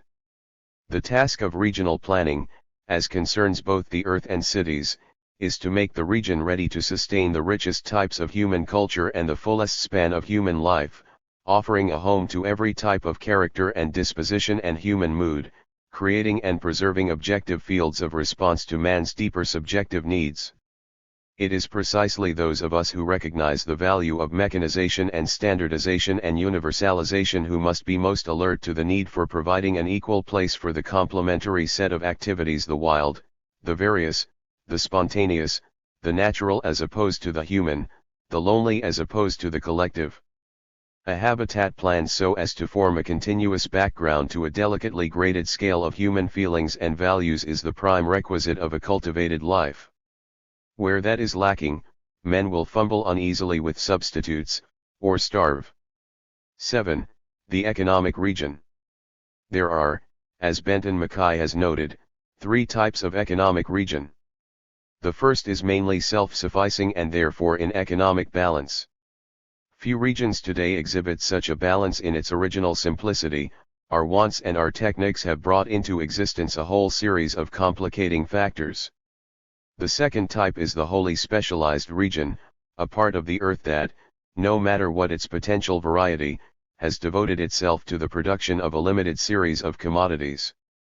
Mining regions, particularly in the areas developed during the 18th and 19th centuries, are examples of such one-sided economic units. To create any sort of human equilibrium in such regions, the exports of the special products must be balanced by a great diversity of imports. This will partly counteract the environmental impoverishment, but only partly. Those activities and skills and experiences that arise out of the more varied use of the region will still be lacking. Under capitalist economics there is still a further weakness. Only a fraction of the population in such an area will receive an income sufficient to import the ingredients necessary to a more rounded culture. And when an industry gives out as certain textile plants gave out in New England, as coal mines gave out in Durham and Wales in England, the population is stranded. The third type of economic region is that which has usually characterized advanced cultures. It is partly self-sufficing and partly specialized. It contains within its area a varied and representative range of resources, and out of its specialized products and individualized skills it obtains from other regions the elements that are needed for a many-sided human culture. Agricultural areas tend to the first type of balance. They limit their requirements and learn to do without many exotic products.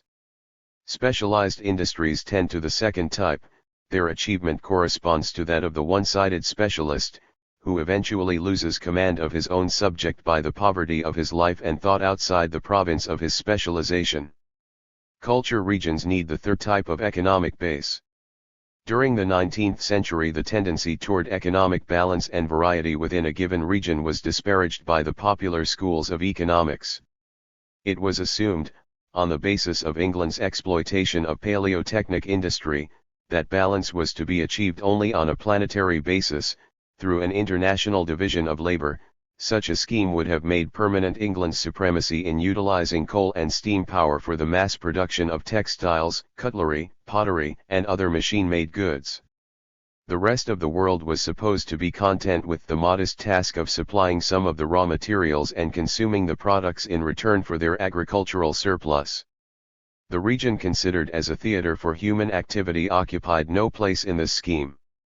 Only its lopsided potentialities for specialized production mattered. One need not here go into the defects of this one-sided regime. Sufficient to say that it treated the region as a whole as a mine from which certain special materials were to be extracted, and it produced a one-sided, monotonous, socially crude life in its main industrial centers and factory villages. With the export of machines and technical knowledge to other countries, it was only a matter of time before each province, each region, would take over for itself the special processes of machine industry. The very fact that industrialism became worldwide in its applications has kept it from developing along the lines expected by the Manchester economists, that of international specialization for a single world market. Regions once treated as mere sources have become manufacturing centers in their own right. In America the southern states not merely produce cotton but weave it, while the shoe industry, once centralized in Brockton and Lynn, has now created independent centers in the Middle West, nearer to both the sources of supply and the local markets.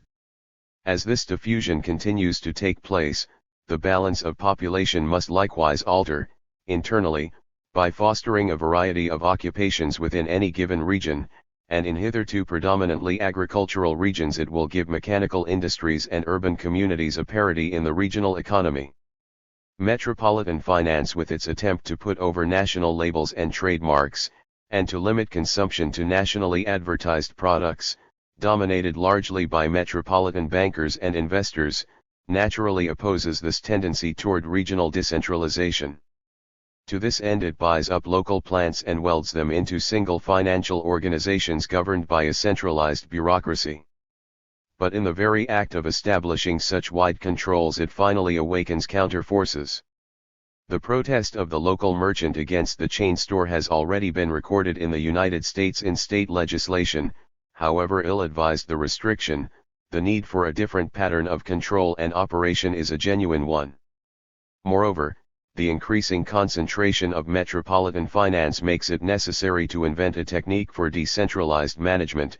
This shifts responsibility for daily decisions to the point where production takes place, and therefore allows a place for the development of greater autonomy.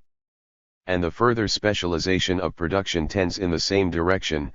The building of a whole plant in order to produce a single unit like a carburetor, a storage battery or a bearing has done away with the need for heaping subordinate plants in a single narrow district. Finally, the closer accountancy of costs by metropolitan finance has revealed the necessity for reducing the overhead expenses, not merely administrative costs, but rent, taxes, transportation charges. All this works against the one-sided concentration of industry into a few limited industrial areas. It favors regional decentralization and regional diversity of occupation. Up to the present generation, financial canons have worked against the more rational exploitation of resources and the more regional layout of industries and cities.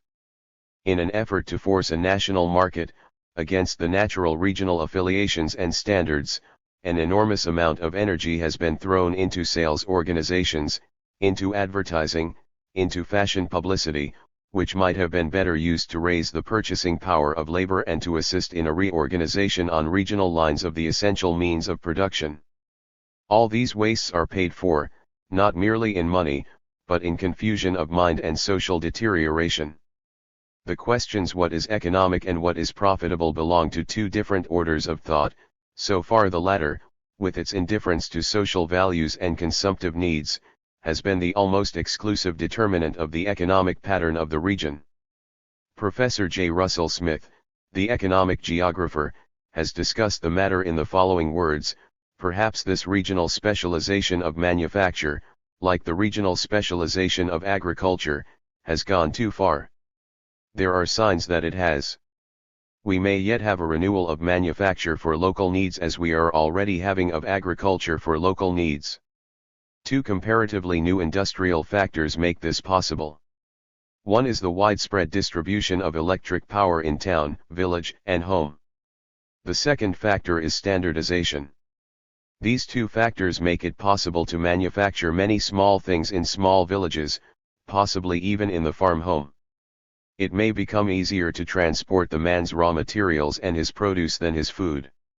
This may shift some of the manufacturing from Boston, Worcester, Detroit, or Chicago to farms and villages in food-producing sections of New York State, Michigan, Manitoba, Saskatchewan, or the Rocky Mountain valleys. It is possible that we are at the beginning of an era of the partial redistribution of manufacturing over the land where food production and climate and commercial access are good. Kropotkin made similar observations and drew the same deductions a generation ago. What was bold prophecy when he first published Fields, Factories, and Workshops has now become a definite movement, as the technical means of economic regionalism and the social impulses that gave it direction have converged. For the other side of the industrialization of agriculture, which has been so rapidly going on alike under capitalism, cooperation, and socialism, is the ruralization of industry. The possibility of creating economically balanced regions rests upon permanent geographic factors. These constants have in turn been reinforced by new inventions and fresh acquisitions of scientific knowledge which abet, rather than oppose, the tendency toward regional integration. Most of these favorable factors derive from what I described in Technics and Civilization as the neotechnic complex, a system of industry based upon the mobility of power, the use of electricity and a diversity of prime movers, upon the employment of light metals and precious elements, upon the maximum application of systematic scientific knowledge in the exploitation of resources and the organization of work, finally, upon the growing importance of the biological and social sciences even within realms hitherto occupied almost exclusively by the physical sciences and the purely mechanical arts. Not the least effect of the neotechnic regime is the transformation of agriculture from a backward industry into an advanced one. Whereas the first technical improvements in agriculture were derived from the paleotechnic interest in machines considered as devices for labor saving and mass production, a good part of the recent improvements have been based upon chemical and biological knowledge. They have increased the absolute yields per acre. Among the earliest of these advances was the discovery of the role of fertilizers and crop rotation in maintaining the nutritional qualities of the soil, hence a tendency to displace single crop farming, which characterized so much pioneer agriculture during the 19th century, by mixed crops. This means not only more conservative use of the soil, it means a more varied local food supply. During the last generation the whole field of improvement has widened, soil regeneration through the use of nitrogen-producing crops has come, likewise the improvement of plant and animal strains, selective breeding toward potency of growth, the utilization of chemical wastes for soil enrichment, finally the intensification of crop yield, both as to time and space, through the cultivation of plants in specially prepared tanks, with scientific mixture of plant food, complete control of light and heat, and elimination of insect pests and blights. All these advances have, in one way or another, equalized agricultural advantages over greater areas and removed the incentives toward one-sided specialization. Modern agronomy preaches the wisdom of reducing the area of soil cultivated and intensifying the method of cultivation. Even if every crop does not lend itself economically to artificial cultivation, the area needed for active farming is diminishing, and the area opened up to permanent tree culture and to purely spectacular horticulture is potentially increasing. So the pattern of agriculture originally set by the Dutch in the 17th century will come back again in new forms, just as the 17th century Dutch urban pattern is coming back again with appropriate modifications. That early mutation will probably become the new dominant. Our modern knowledge of diet, with its stress upon the importance of fresh foods and the succulent leafy vegetables, reinforces this agricultural tendency. Already it has vastly lowered in the United States the per capita acreage devoted to wheat and corn. A local supply of fresh vegetables and fruits in every season will presently become the mark of biotechnic agriculture, for with the spread of electrical energy and the contraction of the agricultural acreage there is no reason why the major part of the supply should not come from the local region. Most of the machines and utilities needed by modern agriculture are collective in character and they employ electric power in increasing amounts. Moreover, for their effective use they need adequate technical training and constant revision in the light of fresh scientific knowledge. All this implies the effective interrelation of agriculture with the city. Hence the need, even purely from the standpoint of agriculture itself, for a closer pattern of settlement within rural areas, and for a regional distribution of all the modern instruments of culture and cooperation. To speak of agricultural areas, industrial areas, urban areas, will be to refer to an increasingly moribund division of labor. Rural regions will attract industry, foster a cooperative way of life, promote biotechnic urbanism, while industry must, for the sake of life efficiency, seek a wider rural basis. Each village nucleus will thus be the embryo of a modern city, not the discouraged, depauperate fragment of an indifferent metropolis. 8. Power as region builder. The same tendencies against over-specialization and over-concentration are at work in industry. Specialization within the industrial plant, with a vast capital outlay for machines designed for a single purpose, followed the fashionable pattern of the successful textile industries of the early 19th century. The formula at first seemed applicable to every part of the industrial process. But both experience and analysis have shown, during the last generation, that such specialization may be a serious liability. For one product whose outlines remain as firmly fixed as woven cloth, there are a score of others that have been subject to radical alterations, and it is necessary to keep the industrial plant flexible and adaptable. Small units, capable of diversified production and quick adaptation, are more economic than large units, they frequently justify themselves, likewise, by superior management, since the larger the organization the greater the amount of effort that must go into its supervision and the supervision of the supervisor. The costly transformation of the Ford plant when it abandoned its early model and started to turn out a new type of car was a significant turning point. Its moral has not been lost. Up to the present, at least in the United States, this topographic decentralization of industry has been promoted chiefly for reasons of financial economy, often on dubious or antisocial grounds, as in the effort of the silk industry to escape unionization, or in the attempt to make profit out of a low standard of living among the workers, as in the cotton mills of the South. Plainly, however, the new agents of power, communication, and transportation work to like effect in both industry and agriculture. They give equal service to city and country, a critical distinction between the Neotechnic and the Paleotechnic regime. Under modern conditions, an electric power plant may perhaps be gigantic in order to increase the operating efficiency or take advantage of a big head of water, but by means of long-distance interconnecting transmission systems or grids, the power itself may be produced in many centers and made available over a wide area, with a balanced load and little idle plant.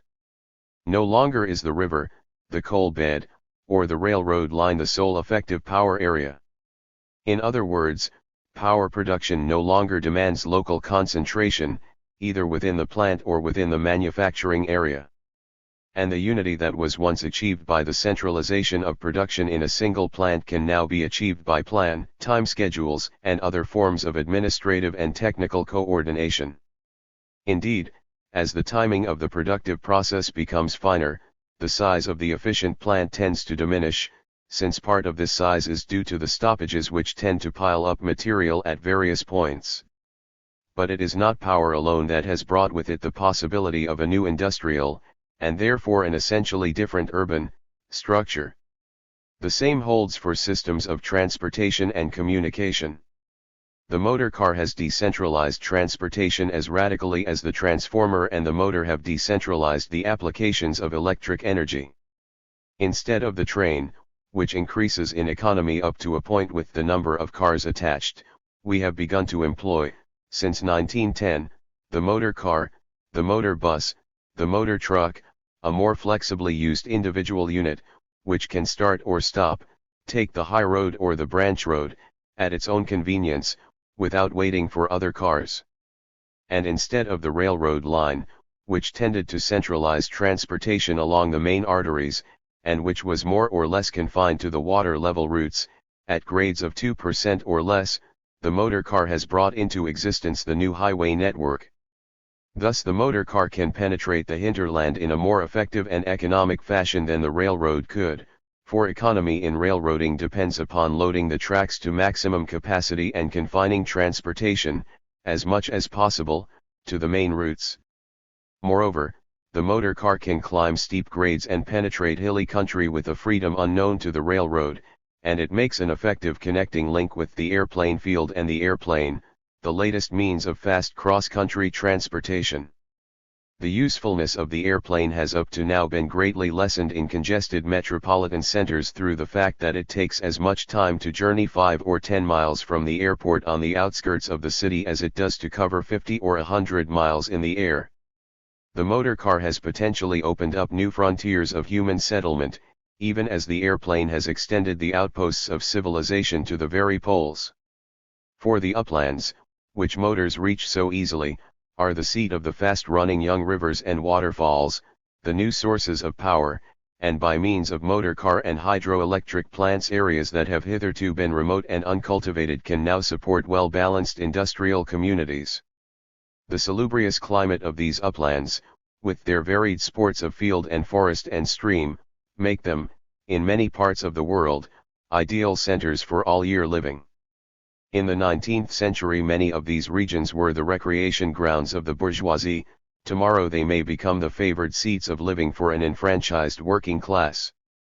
Norway, the French and the Swiss Alps, the Tennessee Valley, the Columbia Valley, all begin to show the energizing and civilizing results of these new forms of industrial energy, and the new types of human equipment that may be installed for living and working.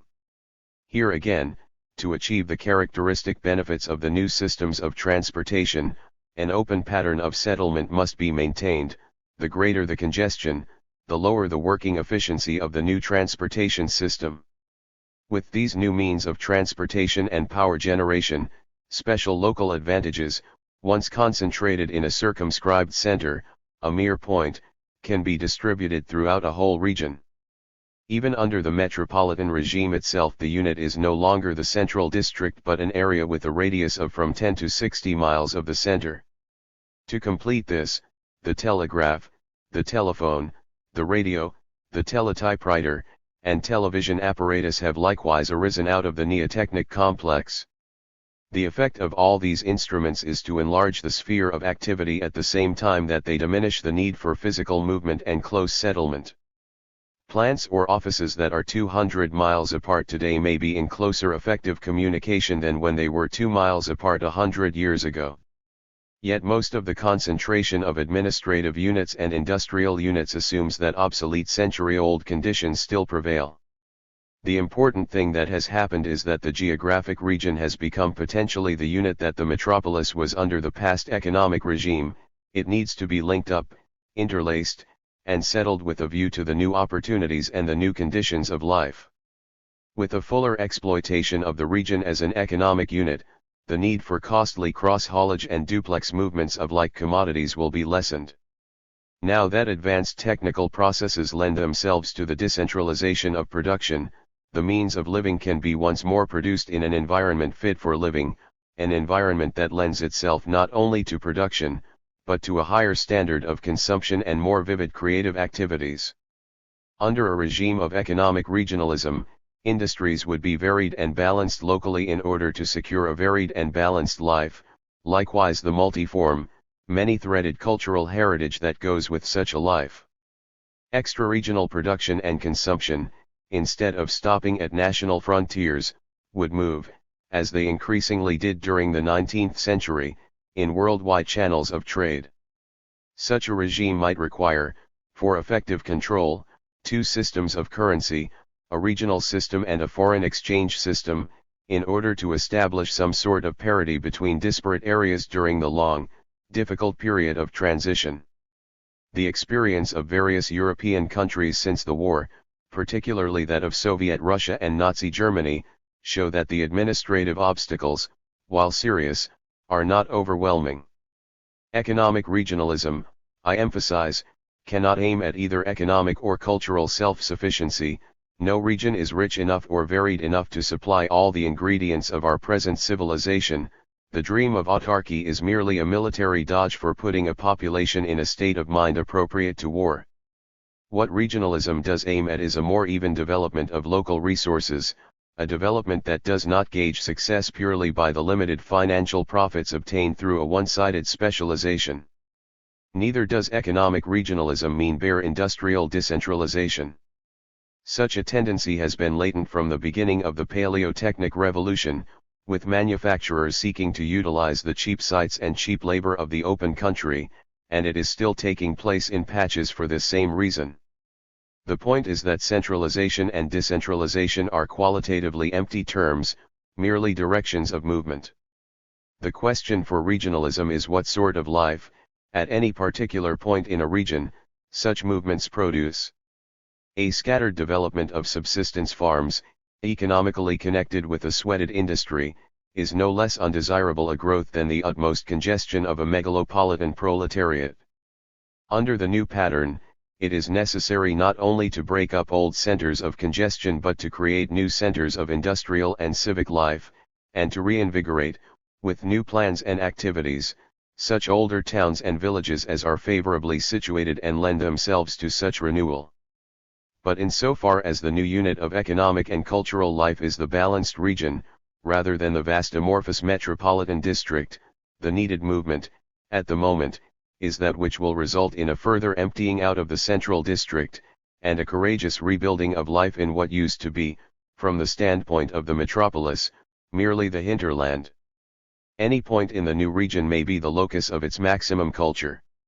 Economic balance is not a speculative concept. In the more simple eotechnic phase of industry it actually existed. The very difficulties of interregional transport made it necessary for the local community to rely chiefly upon its immediate resources, and to restrict haulage to exotic commodities of relatively limited bulk, unless they could travel by water. During the first 200 years of the seaboard settlement in America, the economic resources were used for the most part with thrift and intelligence, and industries and communities were in a state of balance. Out of this even-handed exploitation of regional possibilities an integrated regional life arose which came to its consummation, economically speaking, around 1850 in New York and slightly earlier, perhaps, in New England. Local mines, quarries, waterfalls, forests, fields, orchards, were woven together by a ramifying system of canals and highroads.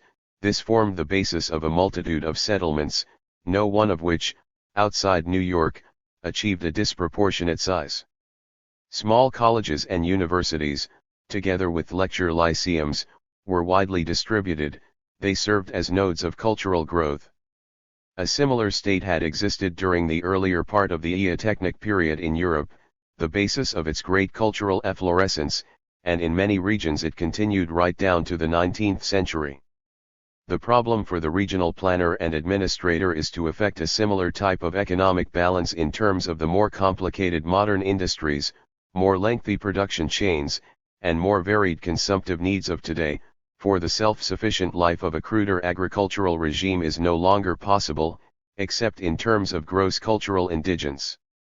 Certain southern agrarians may fondly dream of such a life, but the more honest of them will also arbitrarily limit culture to the purely literary interests and language skills of the antebellum regime, a pious renunciation of the modern heritage.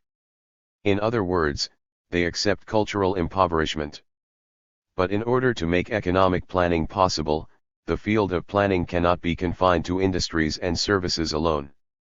No survey, however exact in all its preliminary methods, can arrive at sound results so long as the most important variables lie outside the province of the particular industry for which a production plan is made. Energy flow, production flow, goods flow must be directed finally into channels of human use. This means that at some point there must be a means of determining, for a given region and period, the norm of consumption in terms of food, clothing, shelter, recreation, education, and culture. The standards set for production must not only include private consumption but public works, houses and highways, parks and gardens, cities and civic institutes and all the interconnecting tissue that finally compose an organic region. Only when the whole has been plotted out can the individual function be directed with efficiency.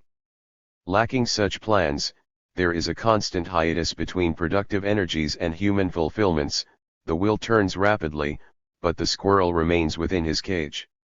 Chapter 6. The Politics of Regional Development. 1. Regionalism and Politics. The reanimation and rebuilding of regions, as deliberate works of collective art, is the grand task of politics for the opening generation. It raises anew, in a form that now has fuller human significance, the fundamental questions of human interrelationship across the ethnic, ideological, and cultural boundaries that have been carried over from the past. And as the new tasks of region building imply shifts in the population, migration into more favored areas, and the building up or reconstruction of a multitude of new urban complexes, the politics of regional development become of critical importance. Not merely must we define and express the region, we must work out, by deliberate experiment, the areas for interregional cooperation and for superregional authority. In displacing the functions of the power state by those of the service state, we must also transform the structure of the existing organizations. The task calls for imaginative audacity and moral vision, how much so, one may discover by considering the methods of political coordination that grew up in our recent past. The process of political unification has taken place, throughout the world, in fairly generous disregard of geographic and economic realities. And the result is that political areas, economic areas, and cultural areas do not exist in concentric relationship. Overlappings, duplications, conflicts, and blank spaces characterize our territorial relationships.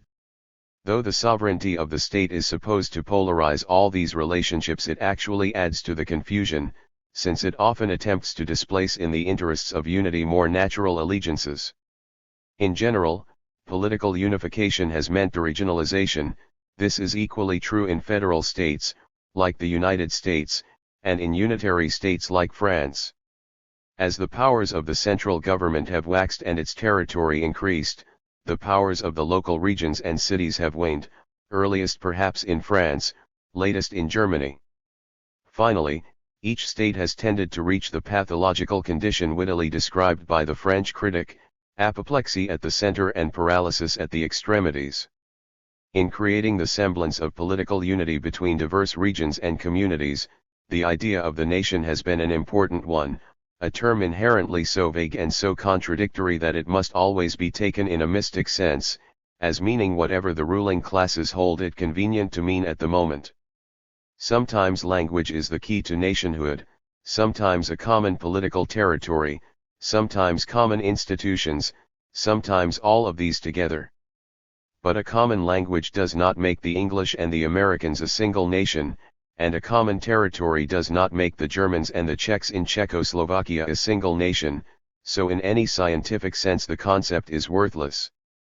Viewed realistically, however, nationalism is an attempt to make the laws and customs and beliefs of a single region or city do duty for the varied expressions of a multitude of other regions. To the extent that such a unity does not grow out of spontaneous allegiances and natural affiliations, it must constantly be held together by deliberate effort, indoctrination in the school, propaganda in the press, restrictive laws, extirpation of rival dialects and languages, either by mockery or mandate, suppression of the customs and privileges of minorities. The national state, fortunately, never achieves anything like the omnicompetence and omnipotence it aspires to.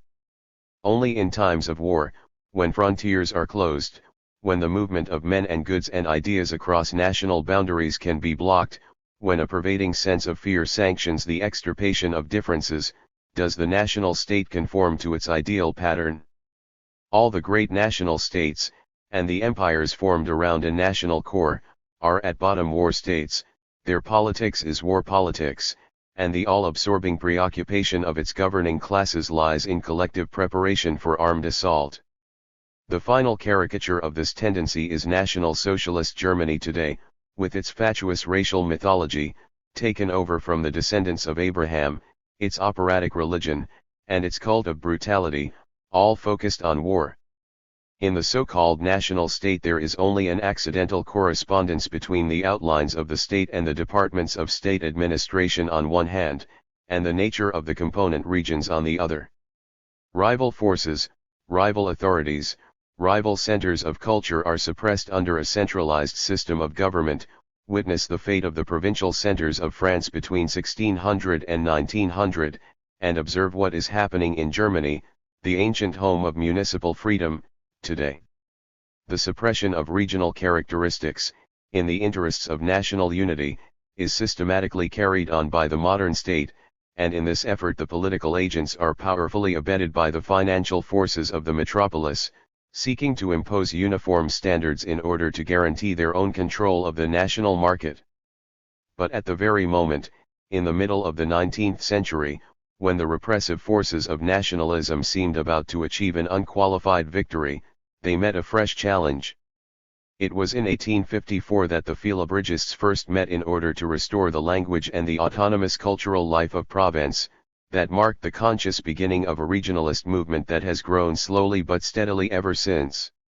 The Bretons and Provençals in France, the Czechs and Slovaks in the old Austro-Hungarian Empire, the Irish, Welsh, and Scotch in Great Britain, the Basques and Catalans in Spain, the Flemings and Walloons in Belgium. These and similar groups have asserted their claims to an autonomous regional life. If the movement took no hold on Germany during this period, it was only because that country, before the advent of the Nazis, was the outstanding example of an historic federalism which roughly satisfied the needs of regional and cultural autonomy. It needed only a political redefinition of the constituent regions, including a division of Prussia, to make Germany a world example of economic and cultural regionalism. The rise of regional groups raised the specter of national disunity, a fatal image to states immersed in war or preparation for war. National systems of education have therefore attempted to break down whatever regional consciousness has survived. History is national history, and the focus of events is always the national capital, not the local city. Even more, metropolitan fashions and metropolitan propaganda, spread through magazines and newspapers, have sought to make the whole movement for regional autonomy seem, if not actually traitorous, a little ridiculous. Since the rulers of the state have refused to give regionalism a status in the existing structure of the political community, they have to some extent forced the movement toward autonomy to assume a recalcitrant and backward-looking air. Regionalism has been identified with sectionalism or separatism, and even the regionalists themselves have often laid too great stress upon the formation of fractional sovereign states, as if the evils of over-centralization and the superstitions of Austinian sovereignty were to be diminished by multiplying the opportunities for petty despotism. At the very beginning of the regionalist movement, intelligent observers like Auguste Comte and still later, Le Play, not merely observed that it was bound to take place, because it satisfied the ultimate conditions of political existence, but Comte indeed predicted that within a century or so there would be 160 such regional entities in Europe. Though that prediction has not been completely fulfilled, the fact is that there are now a greater number of states than there were in the middle of the 19th century, and what is more important, perhaps, a greater number of national languages are now in existence than were on the tongues of men a century ago. Political consolidation, in indifference to regional realities, has met with unexpected obstacles. Under the even whitewash of national unity, the colors of the underlying geographic, economic, and cultural realities are beginning to show through. Not the least important sign of this new regime is the recognition accorded under Lenin in Soviet Russia to the principle of cultural autonomy. The fact is that real communities and real regions do not fit into the frontiers and the ideological pattern of the national state. The state is usually too big to define a single region, with its political, economic, and social elements in symmetrical relationships, and it is too small to include a whole society, like that of Western Europe or the North American continent, which must ultimately become the sphere of a larger system of cooperative administration. The limits of functional authority, such as is involved in the organization of a continental railroad system or the steel industry, cannot rest effectively within the fortuitous boundaries of the state. The larger relationships need a larger framework of authority, and the more intimate relationships require a narrower field of effort. This is no less true of art and science and religion, which are by nature part of the common stock, not of a region, a province, or a state, but of a whole society. There is no way short of tyrannical repression in which the interests of a scholar, a man of letters, or a member of the Catholic Church can be kept within the boundaries of the national state.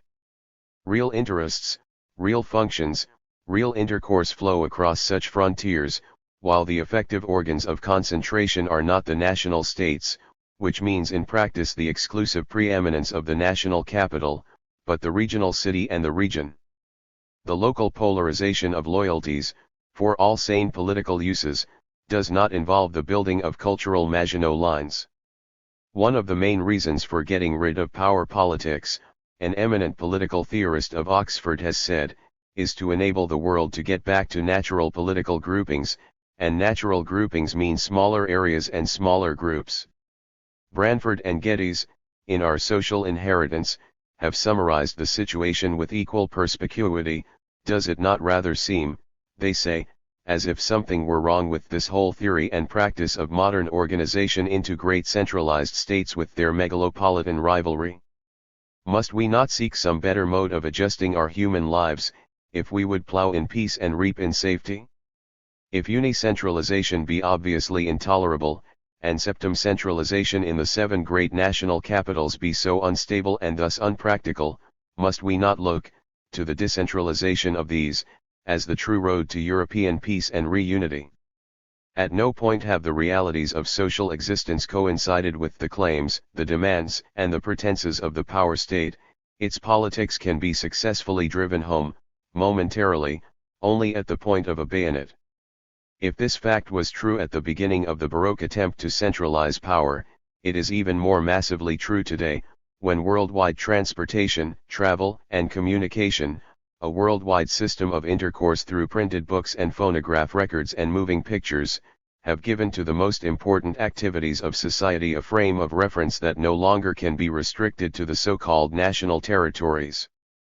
On one hand, the state, as at present organized, tends to obliterate the intimacy of primary communities, organized on a basis of active daily association and face-to-face intercourse.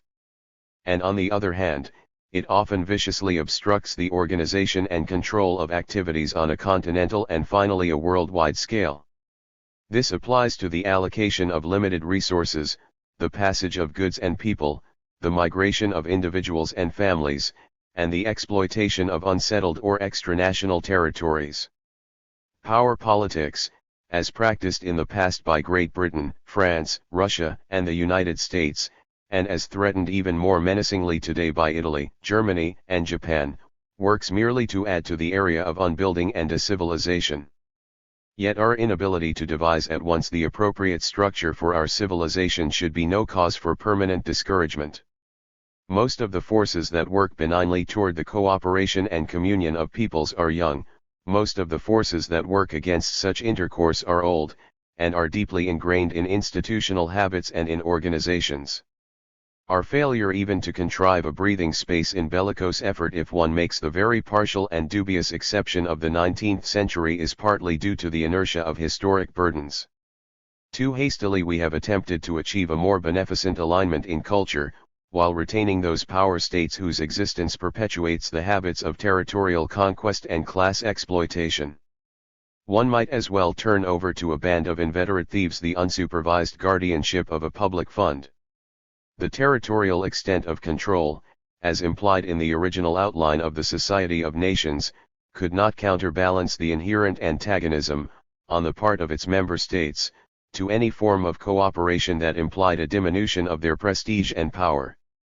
Such an attempt was plainly foredoomed to failure, and as long ago as 1919 intelligent observers pointed out these grounds for believing that failure must ensue. What has taken place since has merely confirmed the realism of that elementary analysis. But in the reorganization of the political community, as in the remoralization of modern society, which must go along with it, a generation is a small span of time, too short to hope for effective changes. Our present discouragement at the results of the last generation's effort is premature by at least a century or two. In the meanwhile, it is highly important to recognize the basic regional and economic realities that have been ignored by the mythology of the national state, with its egoistic schemes of conquest, dominion, and belligerent assertion. No effort to improve the structure of communities and cities will be effective without redefining the areas of territorial association in consonance with the objective geographic, economic, and social facts. And meanwhile, too, no effective change can be worked in the regional unit on the basis of past historic situations. What one seeks is not the ancient structure, but the emerging one, a structure that will include not only the geographic constants but the social variables, as these are redefined and projected from generation to generation. What we have to conceive and work out is a federal system of government which shall be based upon a progressive integration of region with region, of province with province, of continent with continent, each part loose enough and flexible enough to adjust to the continuing changes in local and trans-regional life. Once such a structure has been outlined, it will tend to make effective that concentric regrouping of political, economic, and cultural functions, whose absence is today a severe handicap to cooperative effort. For the false stability of the national state, purchased by tyranny and suppression or sheer obliviousness to local characteristics, we must substitute the dynamic stability of a body politic in a state of tension and readjustment, in which no issues need ever pile up to the point where they will cause a morbid mobilization of violence and ill will. Such a federal system must be conceived in the spirit of Blake's great dictum, one law for the lion and the ox is oppression. Still another important principle must be embodied in the reconstitution of regions, that of social relativity. Here politics has still to recognize and express the deep change that has taken place in our entire world picture. In the Middle Ages, man naively regarded himself as the center of the universe, and Europeans regarded themselves as occupying a conspicuously central and favored position among the civilizations of the world of which they were pathetically ignorant. This general view expressed itself politically in the hierarchical organization of society, a social pyramid of classes, whose apex was the Pope or King, later a pyramid of communities whose apex and central point was the capital city. The Baroque sense of time and space altered this picture in certain details, but it carried out completely, within the boundaries of the rising states, the hierarchic organization of medieval theory. And by turns one state or another succeeded to a central position within the European polity, while within that state the capital city concentrated the power and culture of the whole country. In the light of our New World picture, these views are obsolete and the maintenance of such a system of relationships is absurd. From the standpoint of relativity, no one state can claim preeminence, and no one position within the community is central. Every unit and every activity, no matter how small, no matter how apparently insignificant, has a fundamental importance for itself, and ultimately for the whole body politic. Thanks to our system of instantaneous communication, any center may become, for a particular purpose or function, the center of the region. Any particular region may become the center of the world. For certain types of surgical operation one must go, not to Great New York, but to Little Rochester, Minnesota, just as for a certain quality of intellectual culture one must still go to the universities of Oxford or Poitiers, not London or Paris. Authority under the emerging regime of political relativity is a matter of functional competence, not a matter of mere bulk or spatial advantage. Neither size, position, nor physical power nor a monopoly of all these qualities by itself determines the importance of a city or a community. For cultural individualities are incommensurable, proportionately, the smaller countries, like Belgium, Holland, Denmark, Sweden, and Norway, have contributed far more to the development of modern life than colossi like England and Germany. This fact was recognized, very wisely, in the original Constitution of the United States, which allotted as many senators to tiny Rhode Island as to the vast state of Pennsylvania, and it is capable of further application. In the days of Goethe, Weimar exercised more cultural authority than centralized Berlin, and with the redistribution of physical energy, political power, and cultural interest that is now incipient, the principle of social relativity will be incorporated in both the regional and the urban pattern. No longer will a single center monopolize advantage, or substitute its activities for those of the whole. 2. The process of regionalization. Neither the regional nor the cosmopolitan organization of society is so remote or so chimerical as the exponents of financial and political centralization persuade themselves. For so ingrained are international processes in modern society that it is only by deliberate efforts that they can be starved or rooted out. Without constant interference on the part of the existing states, the industrial and scientific organizations of the modern world would, like the Rockefeller, Guggenheim, and Carnegie Foundations, overpass local lines. Indeed, until the World War awakened reversionary tendencies, these new forms of organization had already gone far. The world before 1914 was a place in which men traveled in civilized countries without passports or special permission, where within the world capitals the broader allegiances of European society were replacing the more parochial limitations of nationalism. Similarly, the regional pattern of life was breaking through, once more, the imposed or self-imposed national uniformities. So far from going against the grain of modern culture, both regionalism and internationalism were working with the grain. It was the more traditional forms of bellicose atavism that worked against it, for even finance, if irregional, was nevertheless cosmopolitan. The great opposition to a regional and cosmopolitan organization of political society comes from the psychological complexes that have been deliberately built up around the ideas of national sovereignty and centralized government.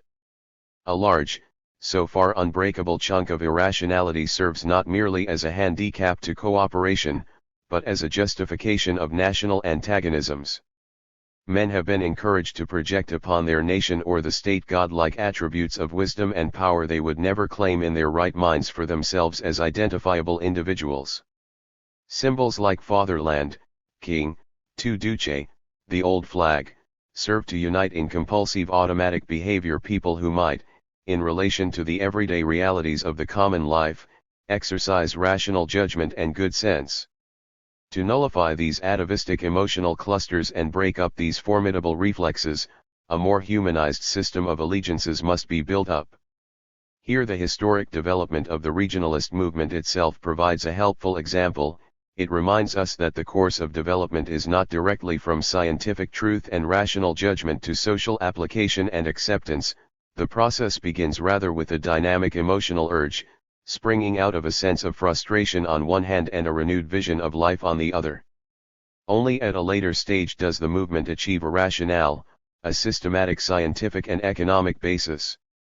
Regionalism, as one of the French observers of the movement has pointed out, tends to pass through a regular cycle. It begins with a revival of poetry and language, it ends with plans for the economic invigoration of regional agriculture and industry, with proposals for a more autonomous political life, with an effort to build up local centers of learning and culture.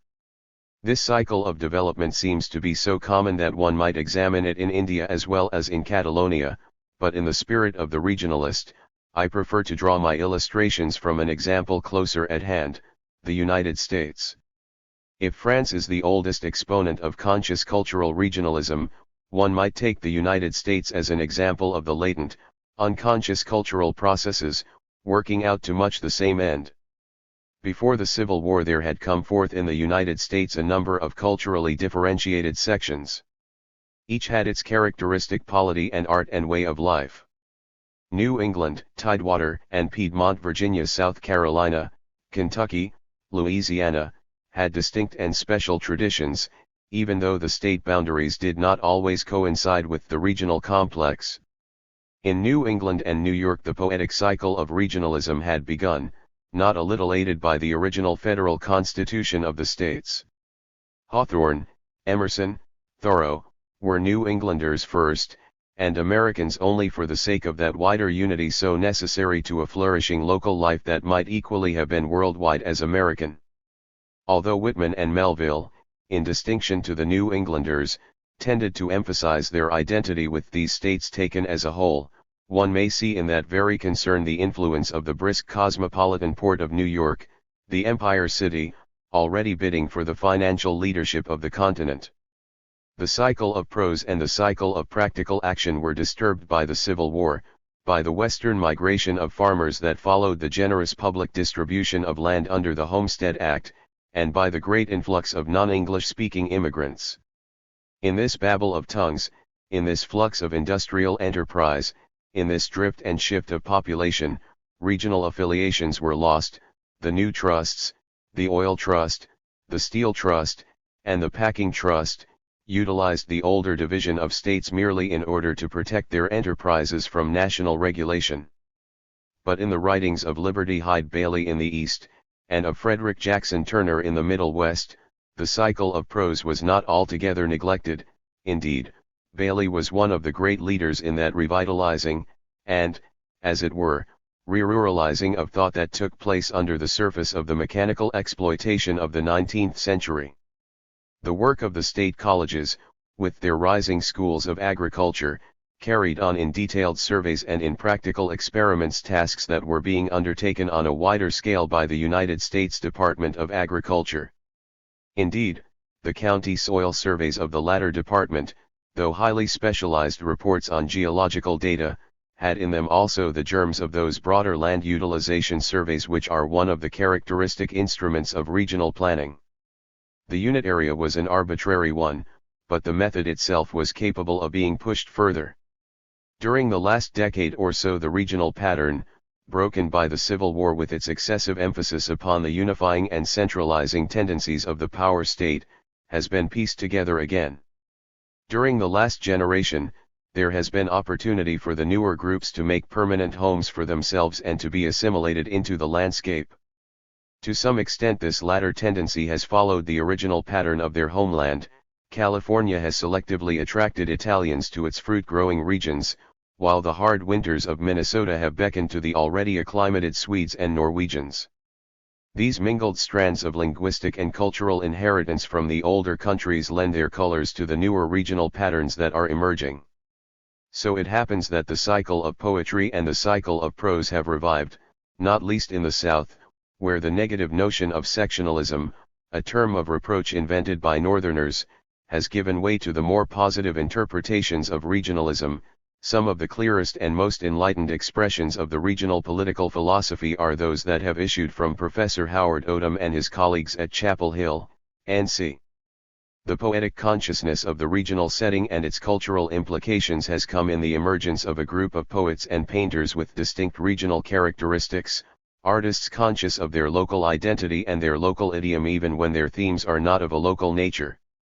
Carl Sandburg, Vachel Lindsay, Sherwood Anderson, Theodore Dreiser, Sinclair Lewis, and Willa Cather in the Middle West have been followed by painters like Thomas Benton from Missouri and a rising school in Illinois. Ellen Glasgow, Julia Petterkin, and John Gould Fletcher in the South, together with later writers like John Crow Ransom, are forerunners of that recasting of the cultural consciousness of the region which, at third and fourth remove, often plays such an active part in the political and economic movements of a later generation. Similar developments have taken place in many other places, notably Oklahoma, Nebraska, Montana, and New Mexico. The same tendencies have appeared in other areas. The intuitions of the poets have been abetted by a fresh group of historians, anthropologists, economists, and geographers who have begun to delve more deeply into the materials of their local regions. Much that has been glozed over or neglected in our concern for superficially national interests and national attitudes, is in the act of being recovered and revalued. Instead of unification by suppression of diversities, we are now approaching a time when we may have a more effective unity through their representation and integration. As for New England, it has never entirely lost its consciousness of being a regional entity. Even when the agricultural life was ebbing from it, during the period after the Civil War, some of its old vitality and individuality was embodied in the literary school of Sarah Orne Jewett and her successors. Winslow Homer and Albert Pinkham Ryder, to say nothing of George Fuller, perpetuated its heroic images of life in noble paintings, perhaps the finest that any artist has yet achieved in America, while at still a later stage Robert Frost and E. A. Robinson preserved, in their several individualities, the essence of the old New England culture. New England, too, either fostered or harbored a new group of scientists and planners who were to embody the new interests of geotechnics, or earth molding. G. P. Marsh, first of the conservationists, Shaler, the geologist, Charles Eliot, too, who carried Olmsted's conception of the landscape park into the wilder parts of the landscape, and Benton Mackay, the founder of the Appalachian Trail, who has been one of the foremost philosophers and theoretic exponents of regional planning in our generation. During the last 15 years, practical activity on regional lines has widened. The landmarks are many: the launching of the conservation movement by President Theodore Roosevelt in 1908, the masterly outline regional plan for the state of New York, published in 1926, the power and conservation projects undertaken on a great scale by President F. D. Roosevelt, in an effort to stay soil wastage and to achieve flood control. The interest in regions as foci of human activity has been growing. All these are important developments. The initiative taken in the Tennessee Valley, which treats as a unified area for power development a whole series of disunited county and state authorities, offers a strong precedent for kindred projects in other great units, such as the Columbia River Valley and the Connecticut Valley. These initiatives have not yet altered the focus of political life. Indeed, many of them are handicapped by the fact that they continue to operate through a tangle of irrelevant boundaries and jurisdictions, but at least they have made a departure. They should be pushed further, in sub-regional as well as inter-regional areas. No less significant of the same general tendency to recognize the underlying geographic and economic realities are the new units of administration that have appeared. The division of the country as a whole into broad inter-regional provinces, 4 federal farm loan banks, 4 the Federal Reserve banks, and for the administration of a unified railroad system during the war, indicated the first faint emergence of a new type of federal system.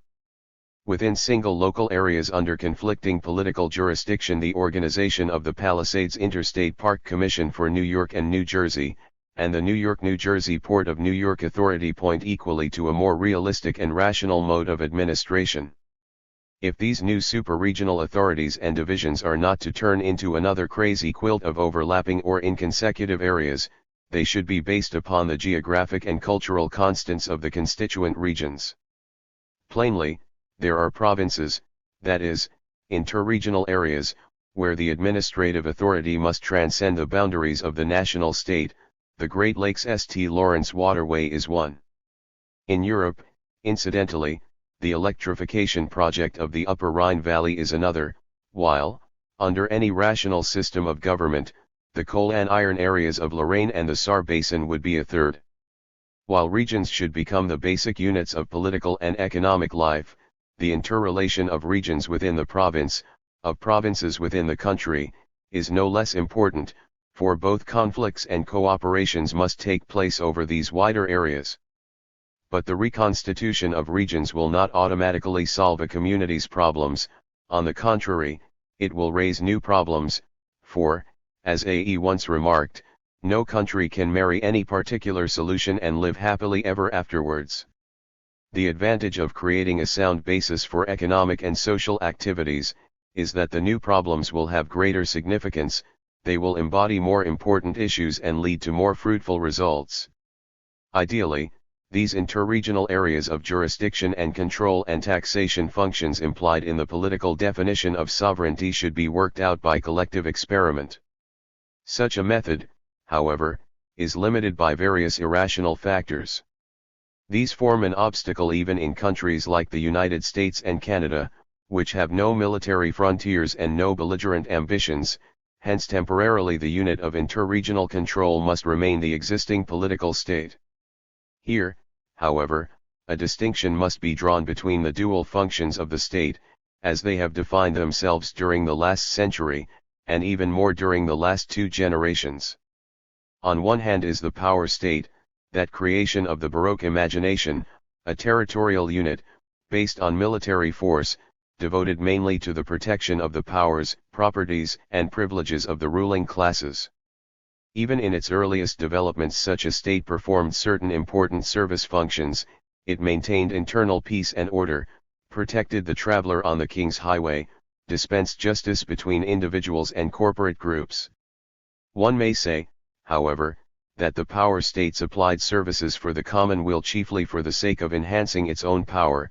The welfare of communities and regions was a secondary matter. Out of this power state a different type of organization has grown up, a service state, the outcome of the effort, through democratic pressure, to reportion the existing balance of power within the nation, to equalize the privileges of different regions and groups, and to distribute the benefits of human culture. This type of activity derived originally from the necessity to regulate the hours of labor and the conditions of employment, first of all in England, in order to do away with the most hideous forms of exploitation. Its activities extended to the regulation of housing and the provision of funds for the local improvement of housing, and even earlier, beginning in Prussia, it had taken over the function of education. In the United States, the activities of the Department of the Interior and the Department of Agriculture and the Department of Commerce, the Forest Service, the Park Service, the Children's Bureau, are examples of the service state. Though these 2 aspects of super-regional organization operate within the same general framework, they perform different functions and work to different ends. Perhaps the most critical problem for human society today is that of diminishing the role of the power state and undermining both its pretenses and its ultimately militaristic forms of authority. At the same time, we must look to a steady enlargement of the role of the service state, for, in contrast to the earlier form of the state, this emerging type expands its power for the sake of increasing its services, and these interregional and super-regional services are the essential complements of every form of local and regional activity. Our main problem is to constitute the service state so that it can operate, not as the arbitrary ruler and dictator of regional life, but as the willing agent of that life in all those functions which transcend the immediate limits of local control and regulation. Eventually one may look forward to the time when cooperation between service states, without regard to so-called national boundaries, will take place within an even larger framework, a step that is dimly foreshadowed in the labor and health offices established by the League of Nations at Geneva. While the power state, on its own premises, is jealous and intolerant of any subordinate groups or corporations or regional associations that claim autonomous functions, the service state, to perform its services effectually, must accept these realities of communal life at full value. Its own functions, indeed, are seriously handicapped if the regional units of initiative, administration, and control are paralyzed, or have failed, through some original deficiency, to develop. Professor Burgess, as far back as 1886, foresaw that the arbitrary constitution of the separate states in the United States would have a diminishing validity. He looked forward to an enlargement of national functions and the increase of independent municipal activity. If today one substitutes the term region for municipality, as being an exact equivalent under modern technological conditions, one may well accept the prophecy of this acute political scientist. Plainly, therefore, the change from the power state to the service state cannot be effectually accomplished within the existing structure of the nation or empire. There must be a drastic revision of the method as well as the area of control. But on the other hand, mere inertia, mere legalistic bickering over states' rights or local privileges, mere attempts to substitute a more parochial past for the claims of a wider future will not succeed in restoring the political authority or the cultural life of a region or a group of regions. The right to challenge the power state can come only to those who are ready to utilize fully the equally wide sovereignty of the service state in order to build up a more humanly satisfactory type of organization. Regionalism must not make the mistake of the medieval municipalities. It must not fancy that it can control within its local area alone economic and political forces that lie outside the scope of any single area. As a positive political and cultural doctrine, regionalism implies an interregional framework, ultimately a world culture on every plane. Regionalism belongs, therefore, not to a sentimental past but to a more realistic future, a future that will diminish the sphere of the irrational in public life, and rise above the obsessive mythologies and the life-defeating mechanisms of the power state. 3. The postulates of regionalism. One can scarcely overrate the significance of a sound political pattern, or do justice to the mischief that has been caused by arbitrary systems of control and fictitious centers of allegiance. Part of the difficulty that confronts the world today is due to the fact that our political behavior has been conditioned by crazy dreams and baseless beliefs that have no relation to reality, beliefs in the supremacy of the Anglo-Saxon race or the Nordic lineage, carried to its last grotesque folly in the belief in a wholly imaginary Aryan race, the desire to assume the white man's burden, now also the yellow man's burden, to paint the map red, to find a place in the sun, to fill out the national boundaries, to establish a safe frontier. All these attitudes and shibboleths place political behavior outside the realm of rational thought. They are the symptoms of a power politics that has taken on a definitely pathological character. In opposition to this wanton mythology, the regionalist points to the following facts. First, during the last 300 years the populations of the earth have, willy-nilly, become interrelated and unified. Warfare, famine, disease, the negative unifiers, have their repercussions in the daily existence of even remote communities, while the organizing forces of science and techniques and instantaneous communication have given a common ideological background to culturally and geographically sundered areas. Isolation is a delusion, and willful isolation is a morbid intensification of this condition. Second, rationally defined, the locus of human communities is the region. The region is the unit area formed by common aboriginal conditions of geologic structure, soil, surface relief, drainage, climate, vegetation, and animal life, reformed and partly redefined through the settlement of man, the domestication and acclimatization of new species, the nucleation of communities in villages and cities, the reworking of the landscape, and the control over land, power, climate, and movement provided by the state of technics. In other words, the region, as a unit of geographic individuation, is given. As a unit of cultural individuation, it is partly the deliberate expression of human will and purpose. The poles of these two aspects of regional life are the raw physiographic region and the city. They express the extremes of natural and human control. The human region, in brief, is a complex of geographic, economic, and cultural elements. Not found as a finished product in nature, not solely the creation of human will and fantasy, the region, like its corresponding artifact, the city, is a collective work of art. One must not confuse the region, which is a highly complex human fact, with arbitrary areas carved out to serve some single interest, such as government or economic exploitation. The country within 50 miles of a metropolitan center is not a region just because it is a convenience for a metropolitan advertising agency or newspaper or planning board to call it so. The discovery of the rough outlines and elementary components of the region is a task for the sciences. The utilization of the region in all its varied potentialities as a theater of collective action is a task for democratic politics. The new regional disciplines complicate the task of finding and expressing political form, for they weaken faith in arbitrary simplifications, but in recompense, they promise a more durable pattern. Third, the boundaries between regions are not sharp but graded, even when nature sets up relatively sharp frontiers, like seacoasts. The facts of human intercourse ordinarily break down these supposedly hard and fast boundaries, reducing or entirely overcoming physical obstacles. At the present stage in civilization, man tends more and more to interregional and worldwide intercourse and association.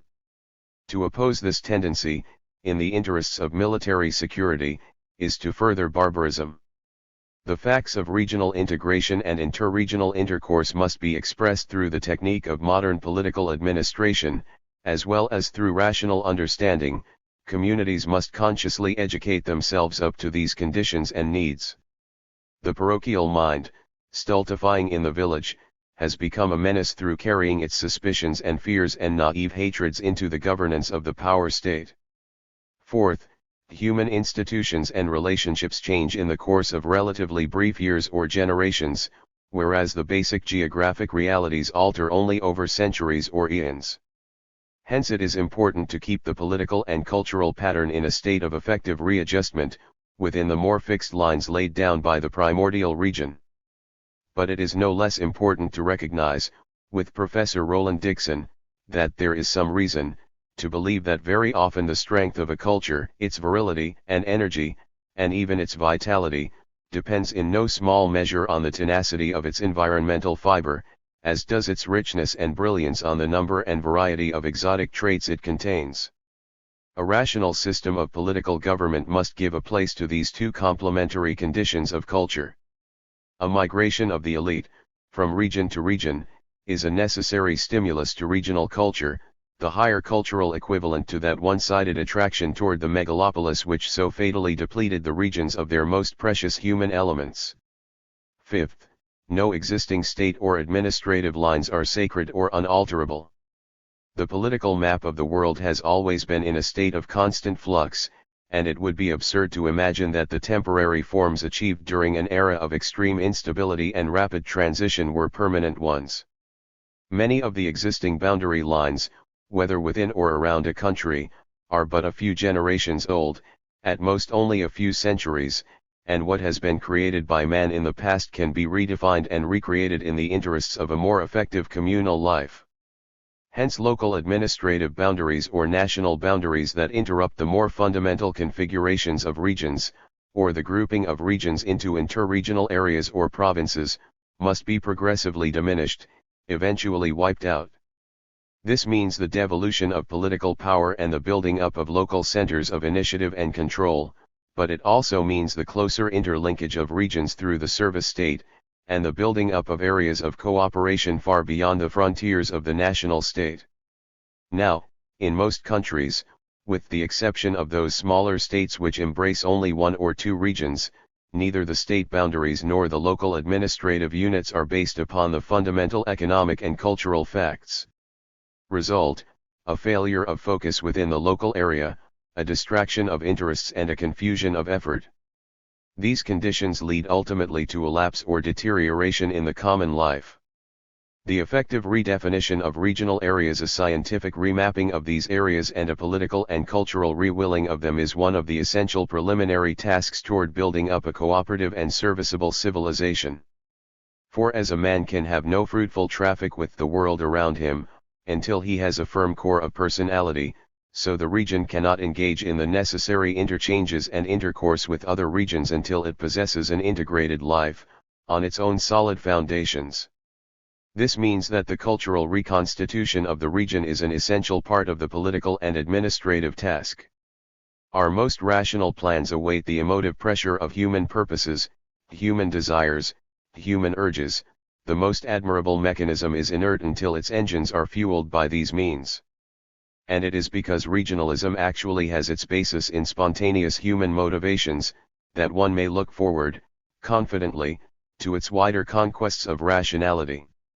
In that great federation of regions and peoples which compose the Soviet republics of Russia, the first step toward this regional redefinition has already been taken, and projects for similar readjustments have been current in France, Spain, and Great Britain for more than a generation, while a similar rebirth of regional consciousness will, in all probability, be one of the stimulating reactions to the National Socialist scheme of compulsive unification in Germany.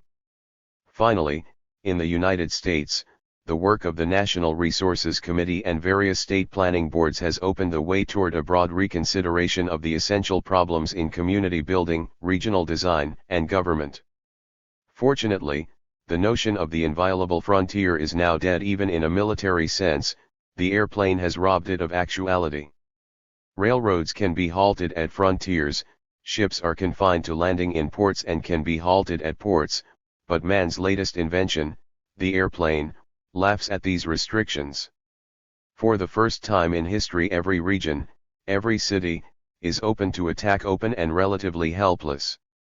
The longer the frontier, the greater the opening, the bigger the national capital, the more exposed to assault. The task of modern civilization is to live in a wall-less world. At present the nations are like people fleeing from a rainstorm who take refuge behind the walls of a ruin, forgetting that the roof itself has fallen down, and no matter how close they huddle to the wall, they will be drenched from overhead. There is no alternative, no system of bomb-proof shelters, no generosity in supplying gas masks, no mobilization of firefighting apparatus, will avail as defense. The only possible answer is the certainty of equal aggression by the same means.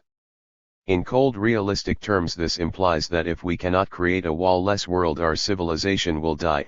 It will die by inanition, through the terrified expenditure upon protection, or it will die by common extermination, aggravated by neurotic fury, the first time an autarkic state attempts to overcome its self-imposed sense of enclosure by committing an aggression upon an equal. The fact is that planning and cooperative enterprise must take the place occupied by political boundaries and purely legal codes in creating an orderly polity and an ordered economic life. Our present tariff barriers, which may be called supplementary military walls, insofar as they are not thievish efforts to enrich a special group of manufacturers at the expense of the whole community, are efforts to achieve, by altogether inadequate means, the effects of a planned system of production and distribution.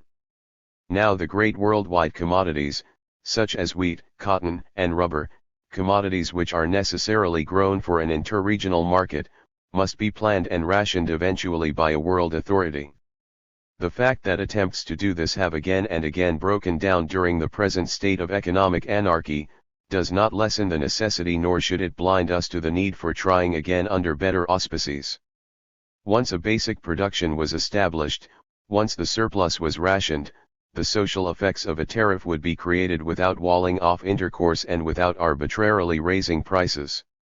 Our walls are feeble, indeed disastrous, military measures to evade the necessity for altering an economic system based upon priority of property rights and profit opportunities, while imperialism is the bastard effort to create an international framework for modern production on the basis of conquest, robbery, and class exploitation. Both these efforts are inimical to civilization. We have still to create the adequate political framework for Western civilization, a political framework which will recognize both the universalizing forces and the differentiating forces that are at work. At the same time, we must create a groundwork, in city, in region, in province, for the differentiating forces that are so necessary to such a worldwide system, a foundation which will accept the differentiation of local tongues and dialects, which will foster, instead of trying to extirpate or standardize, the living speech, with its slang, its colloquialisms, its local variants, its color both in form and in pronunciation, local literatures, local forms of art and culture, from cooking to painting, from the plaiting and carving of the landscape to the variants on universal forms in engineering and architecture. Originating in this or that region, a local force will rise to universality, cooperation will spread throughout the world from the little town of Rochdale, or the technique of psychoanalysis will penetrate every culture, once it has taken shape in Zurich and in Wien. Such interregional influence and intercourse must be made possible on a far greater scale than during the liberal era of the 19th century. Old persecution complexes and old fears of being poisoned by cultural food offered by a strange hand must be completely expunged.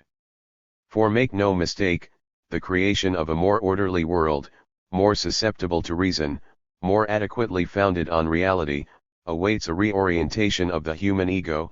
It demands a more effective psychological insight and a broader collective discipline. 4. Regional planning, a new task. The orderly development of the region and its finer articulation with other regions is the task of regional planning. Planning involves the coordination of human activities in time and space, on the basis of known facts about place, work, and people. It involves the modification and relocation of various elements in the total environment for the purpose of increasing their service to the community, and it calls for the building of appropriate structures, dwellings, industrial plants, markets, waterworks, dams, bridges, villages, cities to house the activities of a community and to assist the performance of all its needful functions in a timely and orderly fashion. Regional planning is the conscious direction and collective integration of all those activities which rest upon the use of the earth as site, as resource, as structure, as theater. To the extent that such activities are focused within definite regions, consciously delimited and utilized, the opportunities for effective coordination are increased. Hence, regional planning is a further stage in the more specialized or isolated processes of agriculture planning, industry planning, or city planning. In every society there is some sort of spontaneous coordination of functions based upon tradition. But this sort of empirical planning, though not altogether ineffective in a stable society working under long-tried conditions with well-established conventions and duties, was cancelled out by the changes that took place during the last 3 centuries.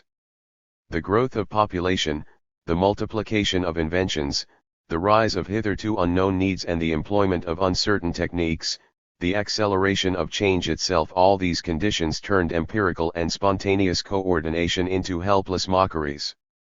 For lack of conscious plan, the empire of muddle arose, a maximum opportunity for social conflict and cross purposes and duplication of effort, and a minimum means of achieving collective order. Planful order came only in patches through the work of the military strategist, the geographer, the architect, the engineer, and the competent industrial organizer. The chief opportunities to plan fell only to organizations that had the advantage of size and monopoly, the Bell telephone system, for example, in the United States. Each industry, each institution, each area, each civic entity, has need under modern conditions for a plan of activity and for a procedure in development. The more effective such an organization, the more certainly does plan play such a part in directing its internal activities. But all these separate instances of planning suffer from 2 things, a lack of understanding of the social meaning of the plan, and a failure to achieve coordination with other organizations, by dovetailing, under a common authority, into a broader scheme for regional and interregional planning. Even organizations that attempt a maximum of scientific planning within their own walls tend to resist the need for this wider kind of coordination. Behind this skepticism and this hostility to plan lie certain presuppositions and prejudices that need to be thoroughly aired. What is a plan? To the Oblomovs of the world, a plan is a dodge for evading the realities of life and for avoiding the responsibilities of action. To them, a plan is a purely fictitious contrivance, a series of propositions drawn up in graphic form on paper, which serve as a surrogate for reality. Such two-dimensional plans were the bane of architecture, when they became separated from the processes of building, and were elaborated by learned aesthetes who had little direct knowledge of the technical processes of construction. Often, in the act of making such a plan, the object is forgotten, the paper design, elegant, symmetrical, unspotted by sordid considerations of cost, availability of materials, suitability to purpose, ignores important environmental facts. The paper landscape gardener forgets the drainage of the land and the adaptation of his flora to the climate. The paper architect plays with elegant decoration and achieves a formal balance on the facade and forgets to put the dining room near enough to the kitchen to keep the food from getting cold in service. The paper engineer, this is an actual case, designs an irrigation project with admirable skill in hydraulics, only to discover, after the water works have been built, that the soil is unfit for cultivation. All such plans are inefficient and embarrassing when they are carried out. They are at their best when they are still on the drafting board. Too often, as in so many beautiful city planning and zoning schemes in the United States, they are piously docketed in the appropriate file, and something radically different is done from day to day by the powers that be. Planning, in the sense of making idle pictures and diagrams, of covering all the tough knots of reality with coats of aesthetic paint, of making the wish a substitute for the thought, has justly earned the derision of hard-headed, intelligent people. Similarly, attempts to impose a limited order of reality upon the future actions of men, as in grandiose mappings of the New York of the future, a century in advance by the practical city plan commissioners of 1811, are often more mischievous in their fake order than the purely empirical provision for the day's needs would be. In contrast, genuine planning is an attempt, not arbitrarily to displace reality, but to clarify it and to grasp firmly all the elements necessary to bring the geographic and economic facts in harmony with human purposes. Regional planning involves 4 stages. The first stage is that of survey. This means disclosing, by first-hand visual exploration and by systematic fact-gathering, all the relevant data on the regional complex. Since even the geographic constants have been altered in one degree or another by time processes, the historic side of the survey is as necessary as the elementary topographic mapping. The orderly arrangement and graphic presentation of these data, through maps, statistical charts, and photographs, are important aids in clearing the mind of confusion, partial observation, and misleading generalizations formed on the basis of insufficient evidence. Charles Booth and his associates in London, Patrick Geddes, and his colleagues in Edinburgh, were perhaps the first to undertake a thoroughgoing civic survey as a preliminary to town planning and municipal action. Booth was the more exhaustive in his detailed, house-to-house canvass of living conditions in London. Geddes was the more broad-visioned, in that he included, as matters of first importance, the geographic setting, the climatic and meteorological facts, the economic processes, the historic heritage. Between them, long before industrial analysis had reached this systematic stage, they created a pattern for orderly diagnosis and treatment of civic conditions. As an ecological sociologist, Geddes made the necessary passage from the civic survey to the regional survey, and at various removes his example has been widely followed. Note the surveys of various industrial areas, by Abercrombie and others in England. The second stage in planning is the critical outline of needs and activities in terms of social ideals and purposes. Unfortunately, this is the element of planning that has been least developed. Within the still dominant economic system, the main purpose of plan would be to increase the pecuniary rewards to the owners of industry and in some faint degree perhaps to the workers therein. These pecuniary canons have tended to remain, under slight disguise, the accepted warrant of planning, hence the usual emphasis upon the means of transportation, the provision of fresh commercial opportunities, and the desirability of national self-sufficiency in times of war. Under such canons of planning, housing, and community building would enter belatedly, if at all. Planning, however, is a selective process, it demands evaluation and choice. Though the values that are to issue from effective regional planning must ultimately harmonize with actuality, they do not automatically derive from the immediate situation, they may, on the contrary, deliberately work against it. It is naive to think that geographers, sociologists, or engineers can by themselves formulate the social needs and purposes that underlie a good regional plan. The work of the philosopher, the educator, the artist, the common man, is no less essential, and unless they are actively brought into the process of planning, as both critics and creators, the values that will be imported into the plan, when it is finally made, will be merely those that have been carried over from past situations and past needs, without critical revision, old dominance, not fresh emergence. Planning will take one form in a country where the desire for bellicose achievement and conquest is uppermost, it will take still another where education and the nurture of life is the main aim of collective endeavor. Whether the resources of a region are utilized to build military airplane bases, strategic mobilization highways, and ammunition dumps, or to build schools, playgrounds, and parks is something that is not answered purely by geographic or technical data. Not merely does planning, then, require a visualization of resources and activities and processes, by means of the regional survey, it demands a critical formulation and revision of current values.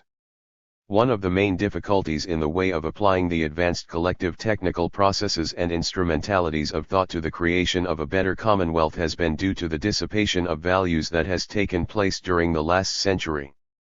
Though the common instruments of production have increased the human basis for association, the breakup of coherent value systems has undermined the possibilities for unified action. And in addition, the values of Orthodox Christianity, of Protestantism, of individualistic humanism, of capitalism, of humanitarianism, and libertarianism, have been weakened, not merely through conflict, but through internal erosion. One may confidently prophesy the emergence of a new system of values, which will displace the debris of these dying systems, a system shared, if not yet successfully formulated, by most men of goodwill today. But until this system has been defined, it will be easier to expand or diminish the amount of social energy than to alter its direction. In detail, however, a process of revaluation has been going on generally for over a century. Its most profound outcome has been the belief that the opportunities for the fullest manifestation of life belong, not to an exclusive minority, but to every citizen, up to the limits of his capacities. What Christianity expressed in terms of heaven, a humanistic socialism expressed in terms of daily living. The third stage in planning is that of imaginative reconstruction and projection. On the basis of known facts, observed trends, estimated needs, critically formulated purposes, a new picture of regional life is now developed. In this picture a host of dispersed projects, the dredging of a river here, the extension of a library service, the shifting of an industry to a better location are for the first time set down in a fashion that discloses their essential spatial and temporal interrelationships. On this plan, blank spots, weaknesses, unused resources, disclose themselves, and new means of repairing such handicaps perhaps suggest themselves. Similarly, new opportunities, hitherto overlooked, become visible. No better picture of the integrating effect of plan can be offered than that made by Henry Wright's sketch plan for New York. It is all the more significant because he did not overlook the historic succession. Here plan finally appears in the accepted sense of the word. For a good part of these projects can be graphically drawn up. Such plans, however, are instrumental, not final. What is planned is not simply a location or an area. What is planned is an activity in an area, or an area through an activity. Such planning draws attention to the fact that the old question as to whether society is to be organized on territorial lines or on an economic and functional basis is almost meaningless. For a territorial society, such as a city or a regional authority, is not describable merely in terms of the area it governs, and similarly, a steel industry, owning or operating a multitude of mines, furnaces, sheds, railroads, cannot be described purely in terms of its corporate organization or the legal political relations of workers, managers, stockholders, and consumers. The fact is that all associations and organizations are carried on through physical structures that exist in space, and that are geographically conditioned. Only imaginary societies can do without a parcel of earth for sight and the physical means of coming together. Regional planning is industrial planning in its place aspect. Industrial planning is regional planning in its resource activity product aspect. This would be a truism were it not for the fact that the very word plan connotes in many minds merely the more static aspects of regional development, the mapping of the terrain and the disposition of forces, but not the movements of the troops or the issue of the battle. At this stage of planning, the disciplined play of the creative imagination is extremely important, but unfortunately civilization has as yet presented little scope for the collective planner.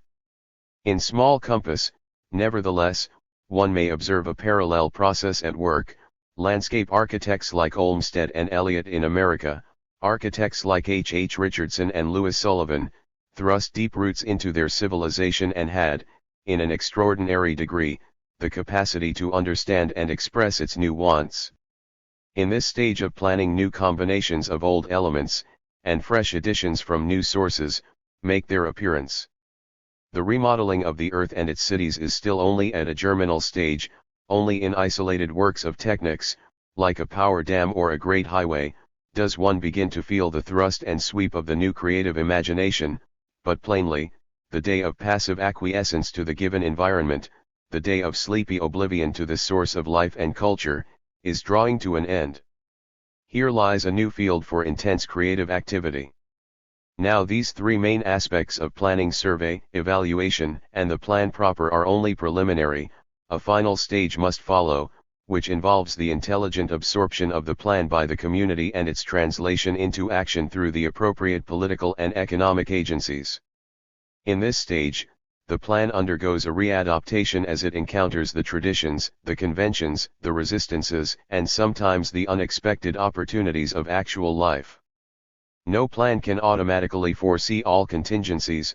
Moreover, it loses some of its efficacy as plan if it sacrifices, at the beginning, the clarity of the ideal by timidly anticipating all the qualifications and reductions that ideals are subject to in the course of their translation. Nor can a plan, as such, provide for its own fulfillment.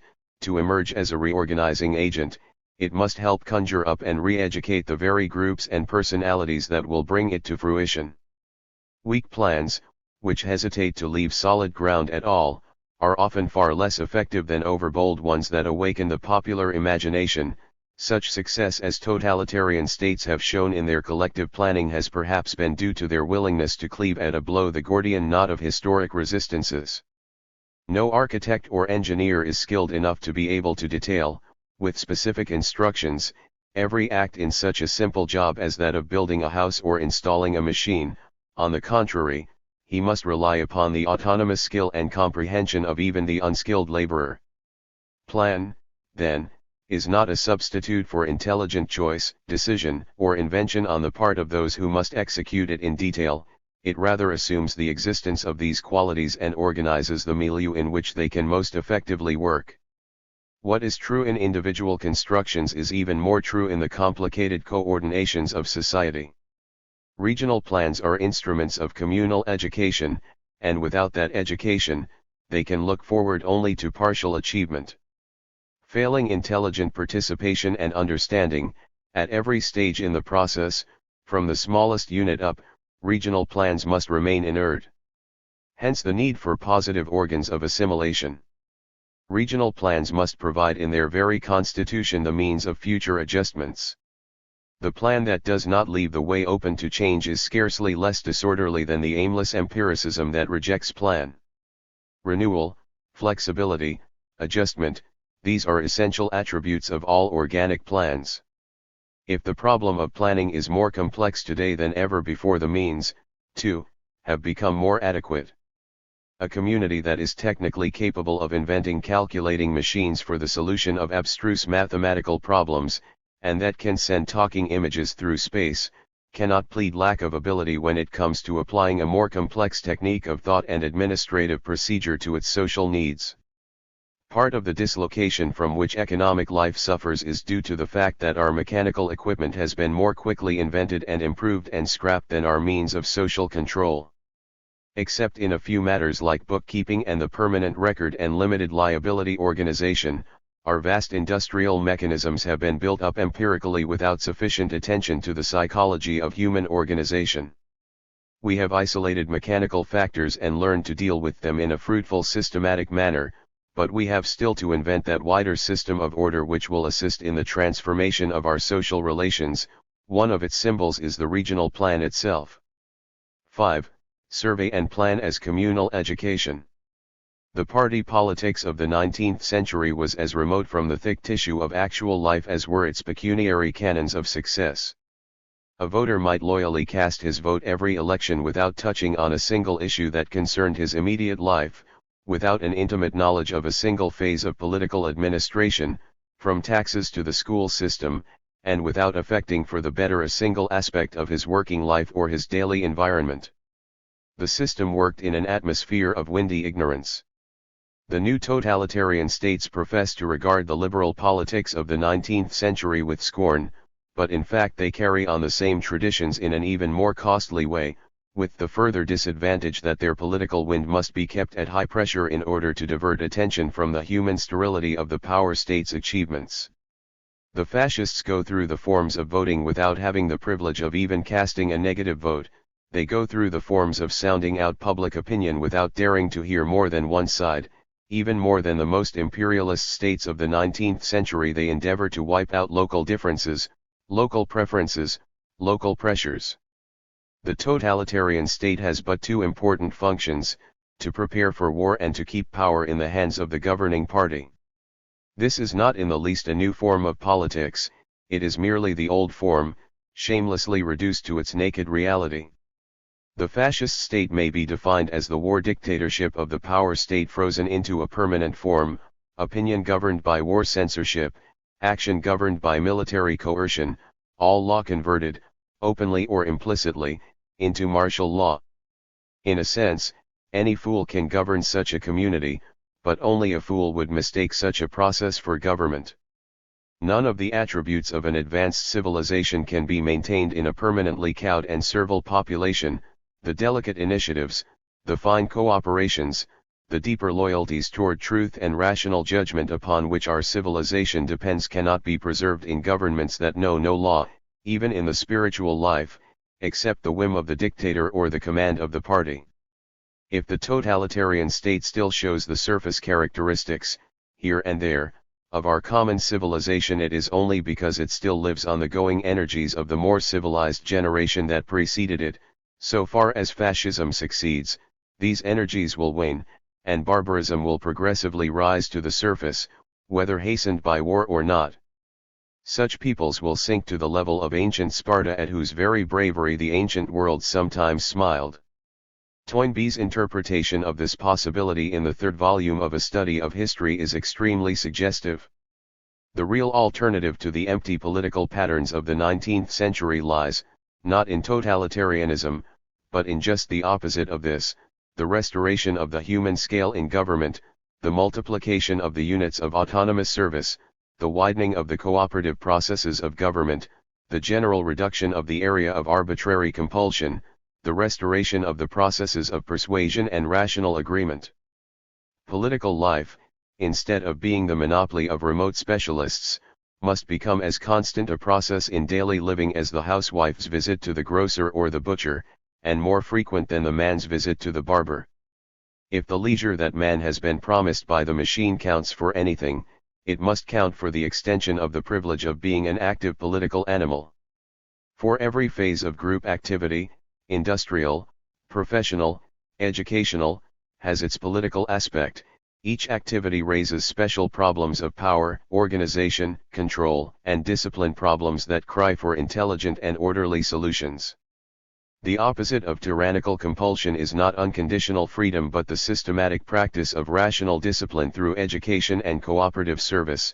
Through education the curve of the individual career may be ultimately harmonized with that of the community, not by a mere restriction of response to that desired by a governing despot, but by a widening of personal scope and opportunity, in those spheres of rational understanding and administrative action which are properly the concern of the citizen and the polity.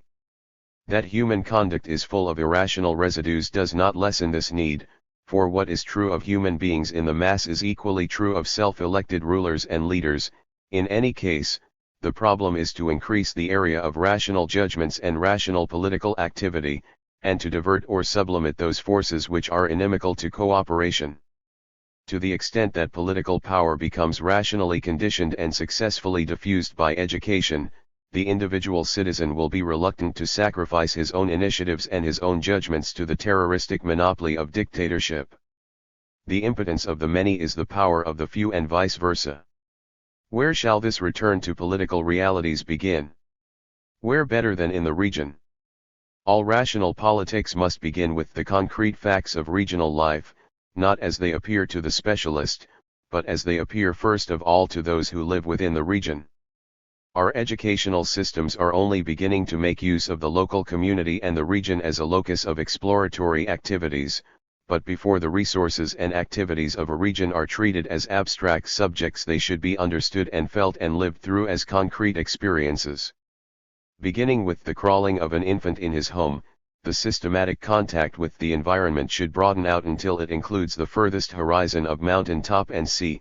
In a bout of sailing, fishing, hunting, quarrying or mining, every child should have a first-hand acquaintance with the primitive substratum of economic life. The geography and geology of the textbook should be annotations to these experiences, not substitutes. So, too, with work in the garden, the vegetable patch, the hayfield, and the grain field, here is the very substance of regional life, and no system of education, no urban environment, can be considered even remotely satisfactory that does not include these experiences as a vital element. Child labor, as Karl Marx pointed out, will be an essential part in all education once the element of exploitation is removed from it. The next step toward a rational political life. Note how different this process is from the military automatisms of the fascist is the hitching of these concrete experiences to local surveys, more systematically undertaken. The soil survey, the climatic survey, the geological survey, the industrial survey, the historic survey, on the basis of the immediate local environment, are the next important instruments of education. This is a process of grasping in detail and as a whole what has hitherto been taken in through passive observation in city and countryside. All these local surveys, taken together, become the focus for a more general regional survey. Already such surveys have come to play an important part in English education. Indeed, the Land Utilization Survey, completed recently in England, was carried out through the cooperation of the school children in every locality. Such surveys, if made by specialist investigators alone, would be politically inert. Made through the active participation of school children, at an appropriate point in adolescent development, they become a central core in a functional education for political life.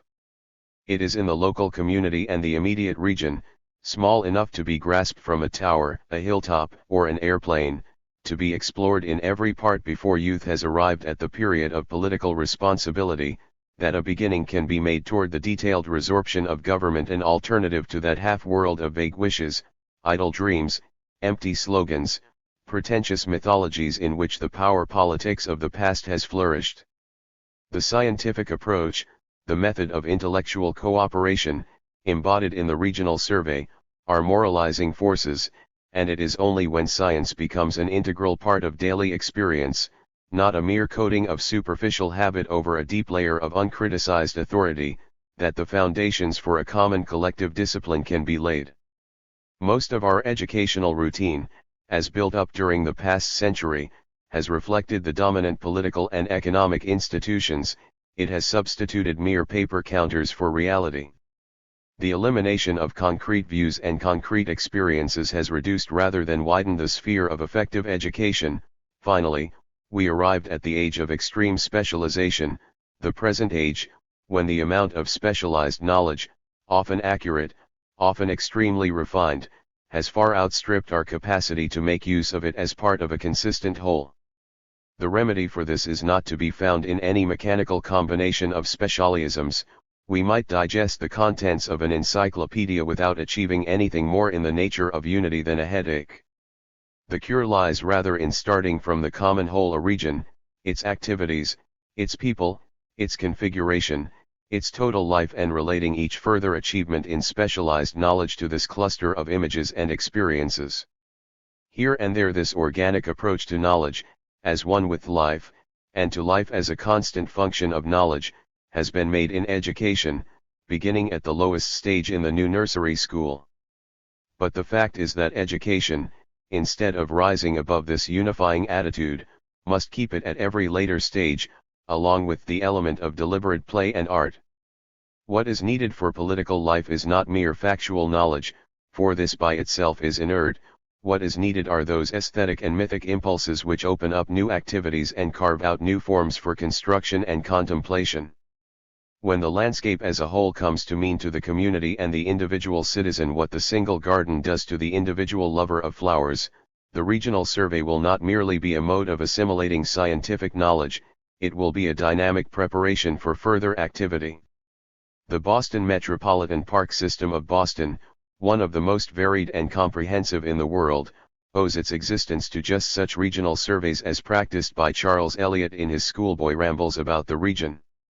The Appalachian Trail, again, owes not a little to the extracurricular activities of Benton Mackay, making as a mere youngster a systematic exploration of the environment of Shirley Center.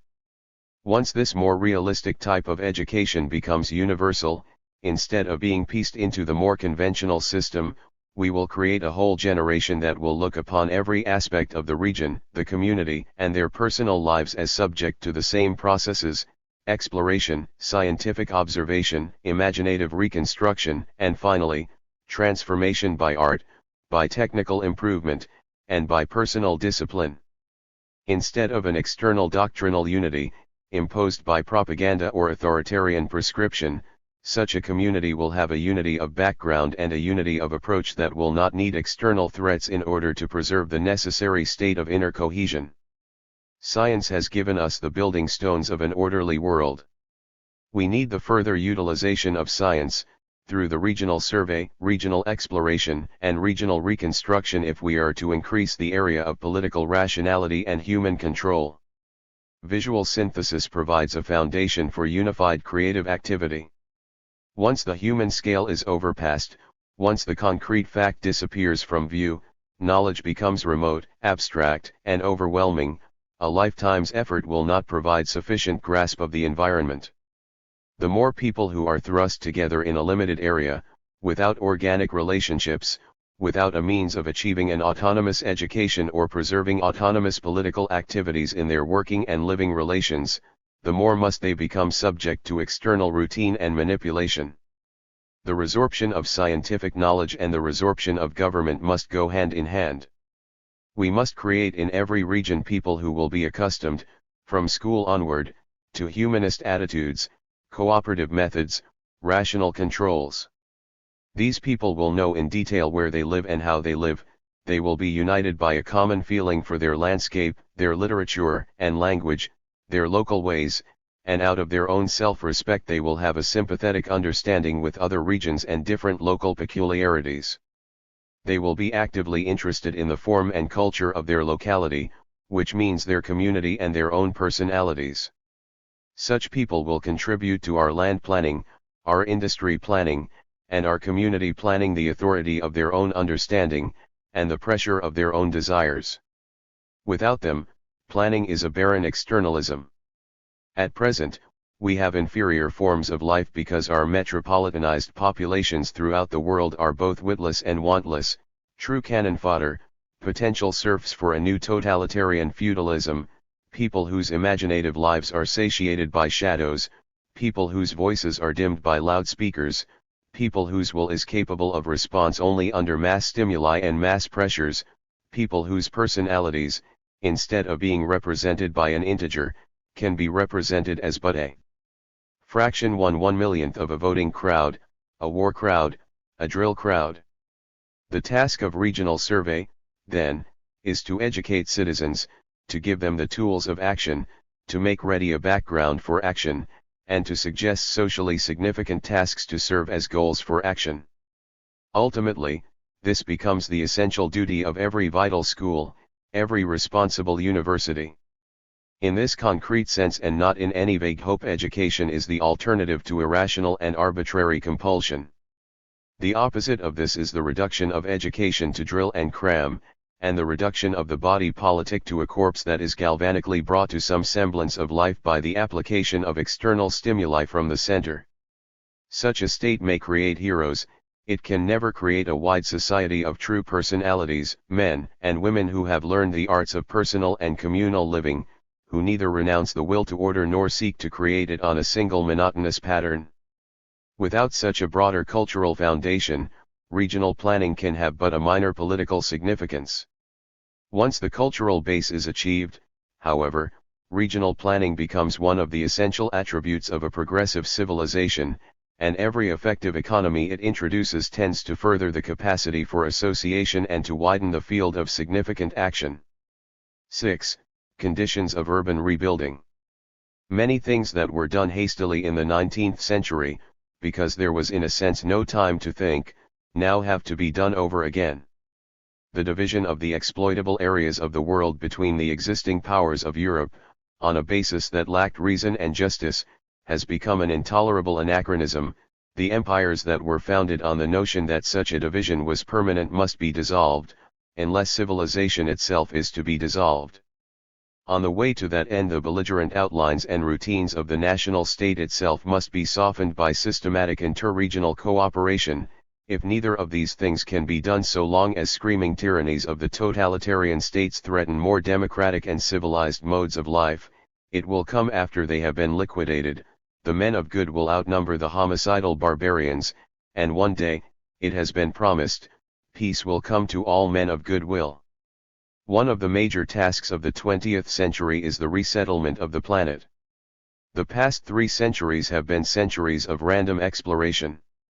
The pressure of population, rising first in Europe, and then in the Orient through forces originating in Europe, has pumped into the areas of low population pressure millions of immigrants.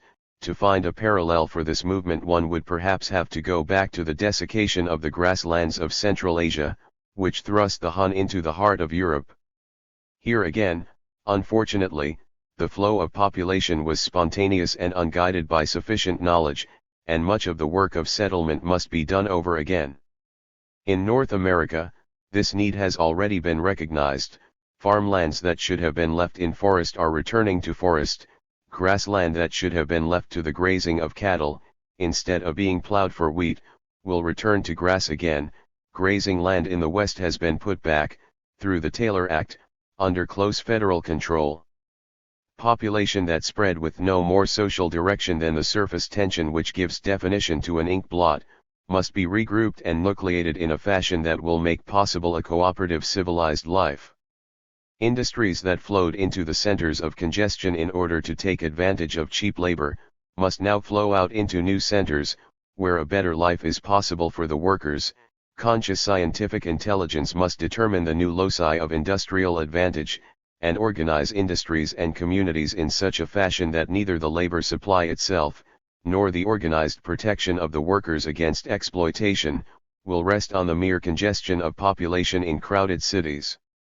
Industries that during the 19th century naturally gravitated to the coal mine, the railroad line, or the cluttered seaport, must now be put in more advantageous areas, where the new sources of power and new modes of transport may be used to fuller advantage. But although the decadent metropolitan form cannot long remain a dominant, the sources of urbanization nevertheless persist. The chief source is the increasing efficiency of agriculture. With mechanization of the main processes of plowing, harrowing, reaping, binding, threshing, milking, sorting, an even smaller number of people is capable of doing the original work, and with improvements in agronomy, through seed selection, new stocks, and increased knowledge of the biochemistry of plant growth, both the number of people and the area engaged in agricultural production will be smaller. This will release a larger number of men and women for non-agricultural work. Hence the need for building urban communities remains, even though the population of a country as a whole approaches stability. The danger is that this process of resettlement and continued urbanization will continue, through inertia, in the forms that prevailed in the past. Most of our plans for urban development have been static. They have taken past habits, past technical methods, past legal codes, past financial opportunities, and past social attitudes as the sole elements that will condition future development. On this basis, it is easy to prove that, if the metropolis has increased in population in the past, it will continue to in future. Those who hold these views regard any other possibility as unthinkable, by which they mean, in reality, that they are incapable of further thought. But apart from the fact that history is full of reverses in existing trends, above all in such tricky matters as urban increases in population, such plans for the future leave out of account all those elements that exist in the present only as imagination, desire, dream, and project, the latent social forces which materialize in each generation in unexpected forms. The incalculable element in every scheme for urban and regional planning is not what men have and are accustomed to, but what they want, and are ready, when the want has been organized and dramatized, to reach for. Without taking advantage of the directive force of the imagination, releasing elements not given, or not dominant, in a present situation, planning must remain a belated mopping up after the forces of life have spilled over, never catching up with its opportunities, committed to drifting with the current, never tacking to catch a breeze. Plans that do not rise out of real situations, plans that ignore existing institutions, are of course futile, mere utopias of escape. But plans that neglect to formulate the potential creative forces, even though they are perhaps feeble at the moment of formulation, are equally futile, no matter how copiously they are ballasted with statistics and quasi-scientific demonstration. They lend all their authority to an order that is already, by definition, past. The difference between these two types of planning was well exemplified in the difference between Henry Wright's report on regional planning for New York State, in 1926, and the voluminous report on the Metropolitan District of New York by Thomas Adams and his associates during the same decade. Wright's report dealt not only with past facts but with new social and economic emergence. As a result, the work of Wright and his associates laid a foundation for the regional planning movement throughout the United States. The Russell-Sage report, on the other hand, was obsolete even at the moment of its original formulation, to say nothing of its final summary, a compendious handbook on how not to approach the future, and of what not to do. Adams's report committed the city to a continuance of its past mistakes.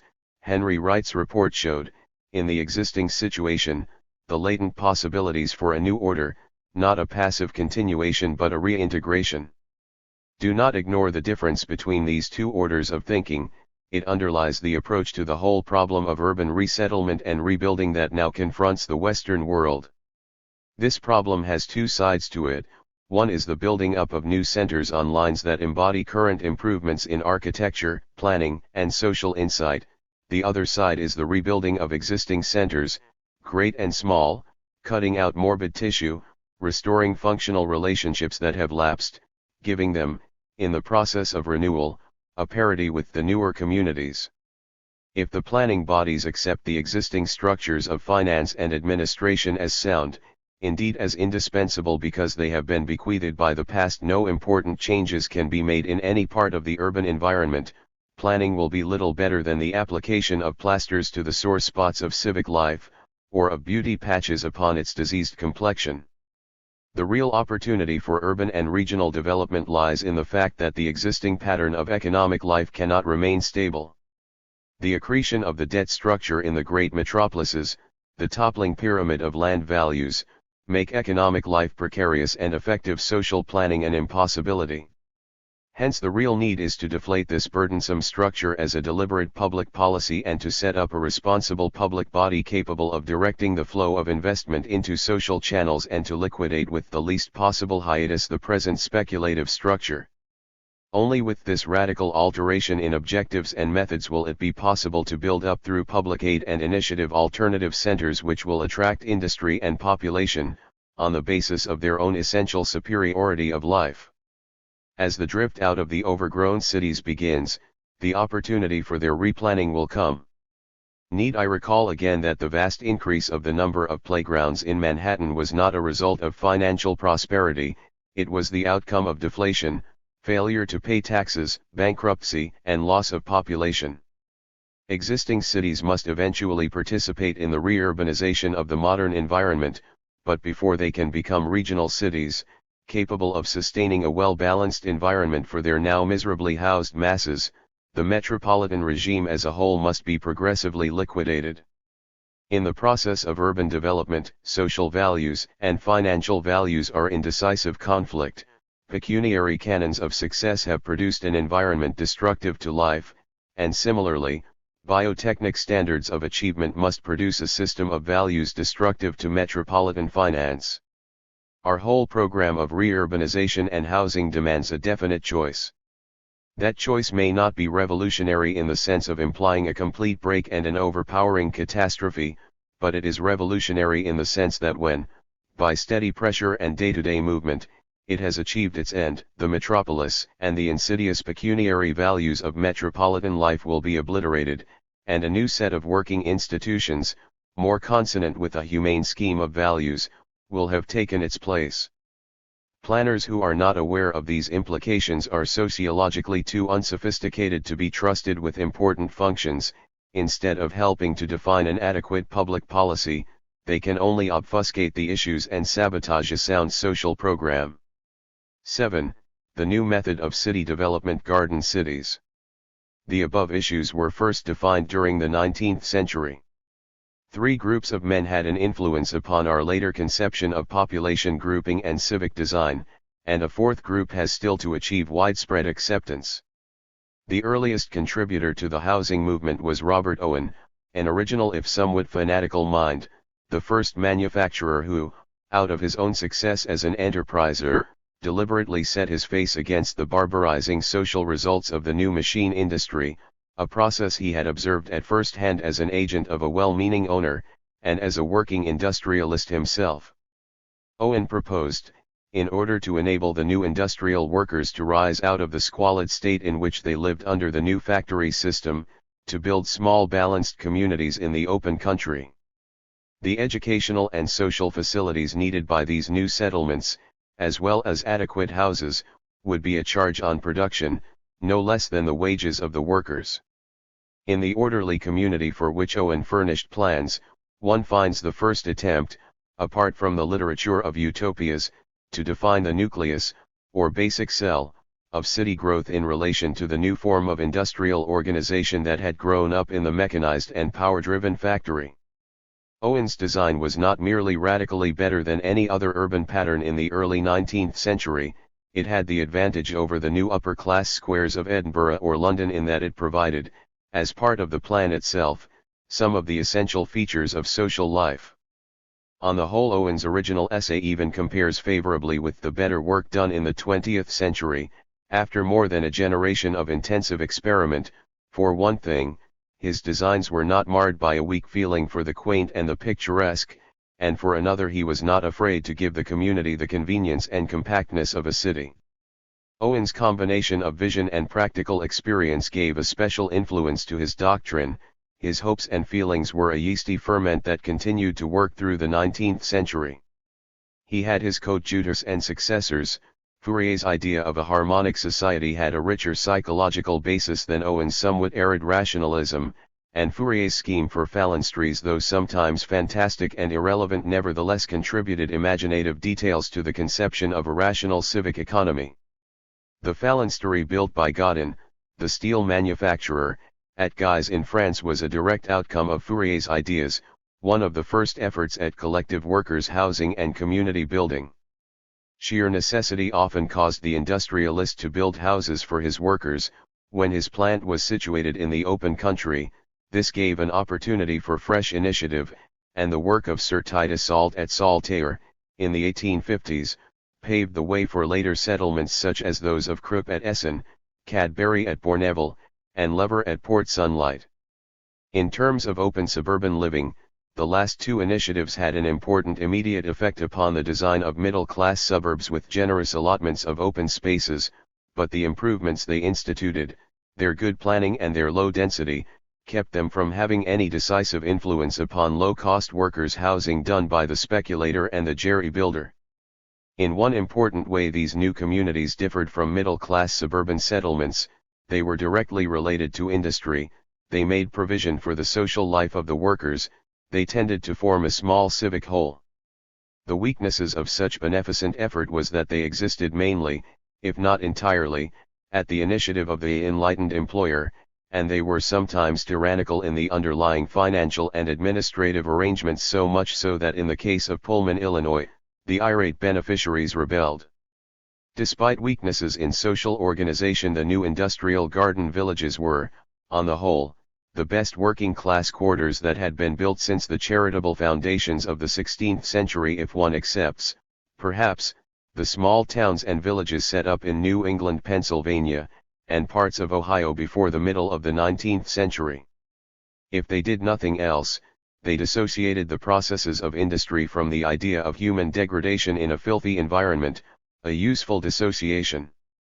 Meanwhile, the spectacle of colonization and city building was not lost on the more acute observers of the 19th century, however foreign the idea of the city was to its scheme of abstract thought. An English observer, Wakefield, published a book in which he advocated a more systematic application of the art of colonization in new lands, and another Englishman, James Silk Buckingham, exercised his imagination in the construction of an ideal city, Victoria, which had the distinction of being limited in population, and of accepting the social services that had sprung up through voluntary associations in the new industrial towns as essential elements in the new order of urban existence. Finally, Henry George, viewing the process of settlement in the Far West, observed how the congestion of population automatically raised land values. Thus, so long as land remained in private hands, it imposed a tax upon all those who either directly or derivatively were forced to use expensive land. The more advanced the machine industry, the more complicated the transportation net, the more dense the population, the higher the private tax in the form of rent. By the end of the 19th century, all these plans, dreams, and initiatives were still in circulation. Their actual effect upon society, however, was practically nil. At this point a benign Englishman, unfettered by those forms of specialized competence that paralyze creative thought, published a book called Tomorrow, reissued in later editions as The Garden City. In this book the views of Thomas Spence and Henry George, those of Owen and Fourier and Wakefield and Buckingham, were fused into a new and by now thoroughly original conception, that of the Garden City, or the balanced urban environment. Howard started from the basic fact: in 19th century urbanization, population was increasing, and it was being drawn toward the existing centers of industry, particularly to the already overcrowded metropolises. New quarters had to be provided every year for factories and for factory workers. Why should this colonization go on automatically in centers that were so dismally congested, already clotted with foul slums?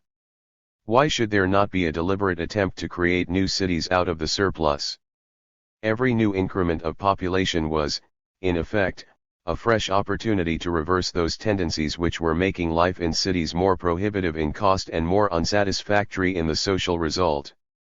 Here Howard seized on a point where the individual industrialist, with his philanthropic plans for decentralized industrial villages, or model towns, was weak, and where the more Vulpan industrialist, who sometimes escaped to little centers in order to enjoy the benefits of sweated labor, was positively antisocial.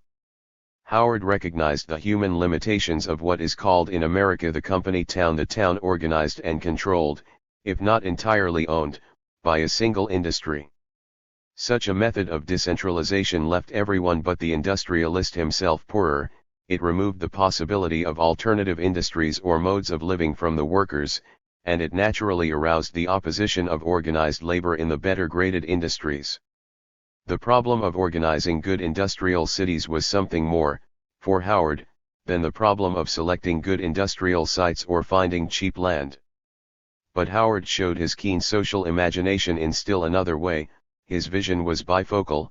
He saw the countryside as well as the city, and he observed that the rural areas were fast becoming depopulated because they had ceased, from the standpoint of economic and social opportunity, to be attractive. The young, the adventurous, the intelligent were drawn off to the big cities because, insofar as there was any life in this new civilization, it was focused in these centers. The depopulation of the country and the overpopulation of the city were aspects of a single set of facts. The problem of bettering life at both poles was a single one. Hitherto the movement into the cities had aimlessly piled up great dormitory areas, remote from the essential social institutions of the city, and no less remote from the recreational advantages of the country, pools of urban and suburban squalor. As for industry, it generally followed the lines of least resistance. Even when it wished better quarters for its workers, it usually lacked the resources to build them. A large, easily accessible labor market was essential. So the country became poorer in human resources, and the cities did not show any commensurate gains in civic improvement. Howard proposed to rectify this condition, if colonization could be more wisely directed in foreign areas, as Wakefield taught, and as the settlement of New Zealand and Utah had demonstrated. Why should not the internal colonization of a country be equally deliberate? Why leave to chance something that was by nature subject to social control, since, once the elementary urban services were introduced in the 19th century, nothing could be effectively done except with direct municipal aid. What was wrong was not that the late 19th century city was unplanned, but that it was belatedly and badly planned, and the control of its existence was too largely in the hands of private land speculators and private transportation companies, seeking their own profits, not the common good. New industrial sites were to be spotted and allocated to their appropriate use, new housing quarters were to be built. Why should these functions not be undertaken in the name of civilization and civic life? If new cities were deliberately founded, as reservoirs are formed in flood areas, the uncontrolled flood of population which plunged so devastatingly into the metropolis would be abated. There would be a chance to build a new type of civilization. The new type of regional center would combine the hygienic advantages of the open suburbs with the social advantages of the big city, would give an equal place in its scheme to the urban and the rural possibilities of modern life. In short, it would be a balanced environment. To this new urban nucleus, that is, to the 19th century, Howard gave the title of the Garden City.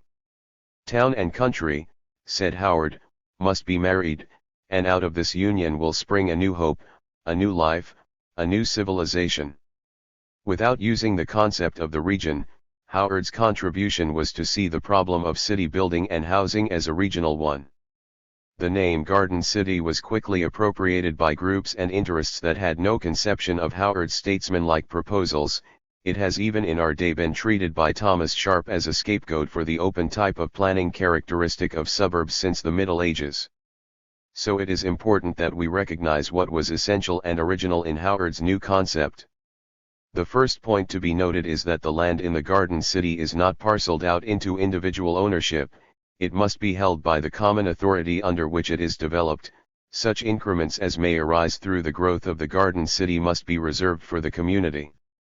Not merely did Howard seek to eliminate the private landlord, he eliminated the temptation to increase density in order to raise land values. He likewise did away with instability through irrational or speculative changes in land use. The second important characteristic is controlled growth and limited population.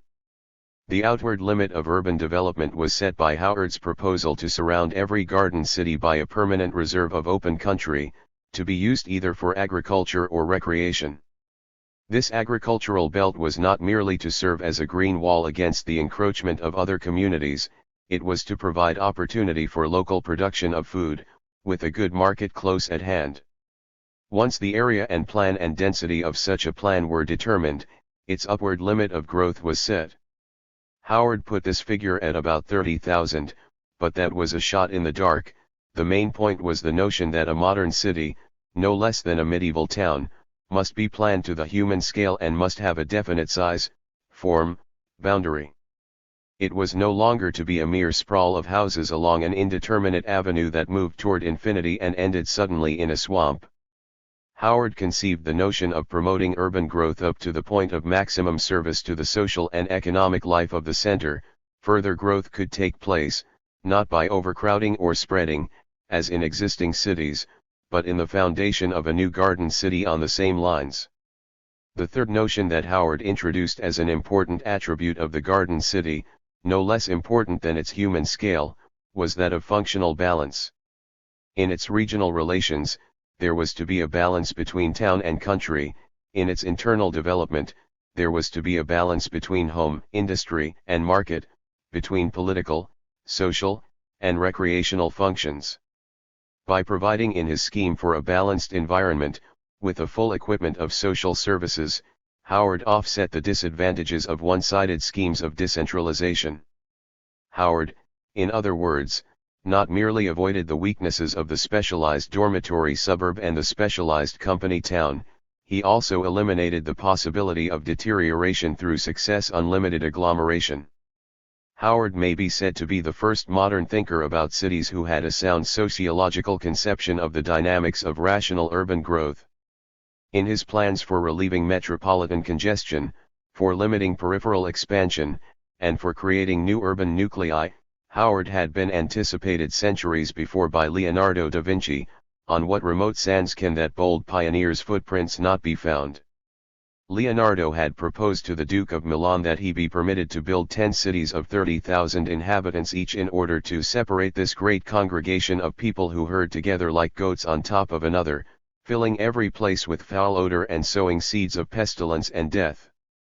It is interesting to note that Leonardo's proposal for garden cities came to fruition in the same decade as his experiments with mechanical flight. He had in fact projected two of the main inventions of the new economy. But Howard's garden city was as great an advance over Leonardo's dreams as Wright's airplane was over his great bird. For one thing, the social milieu was ready, and for another, the new invention worked. Howard's scheme was first broached in 1898. Letchworth, the first fully equipped garden city to be built after Howard's outline, was founded in 1904 by a specially organized public utility association. Both events occurred, if not before the main neotechnic inventions were made, at all events before they had gone fully into circulation.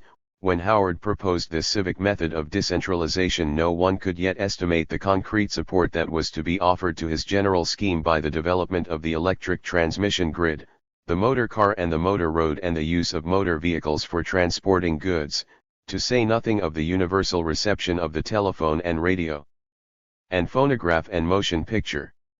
Only a few original minds of the period, notably Peter Kropotkin and Patrick Geddes, had seized upon the implications of all these inventions for our civilization as a whole. Howard's outline for a garden city, which was a rational suggestion in 1898, nevertheless was compelled to encounter the blind counterdrift of paleotechnic industry, still empirical in organization, still indifferent to plan, still even more indifferent to the effects of a congested environment on health and working capacity. A generation ago, the garden cities movement was an uphill movement because the concentration of industries was still economically profitable, hence the garden city encountered technical as well as financial resistance from industries that were still mainly equipped to use steam power. After 1910, however, the currents of industry and administration both reversed their direction. For one thing, the decentralization of power and transportation became technically as feasible as it had been in the days of the windmill, the watermill, and the canal, and the decentralization of administration likewise became possible through the wide use of the telephone, and more refined mechanical means of audit and control. Urban development continued on the old mass pattern, no longer because of objective mechanical or economic advantages, but because the financial order had crystallized its pecuniary structure in obsolete buildings, obsolete equipment, and obsolete, technically overdeveloped cities. Letchworth, the first garden city, was a demonstration project undertaken by a private association.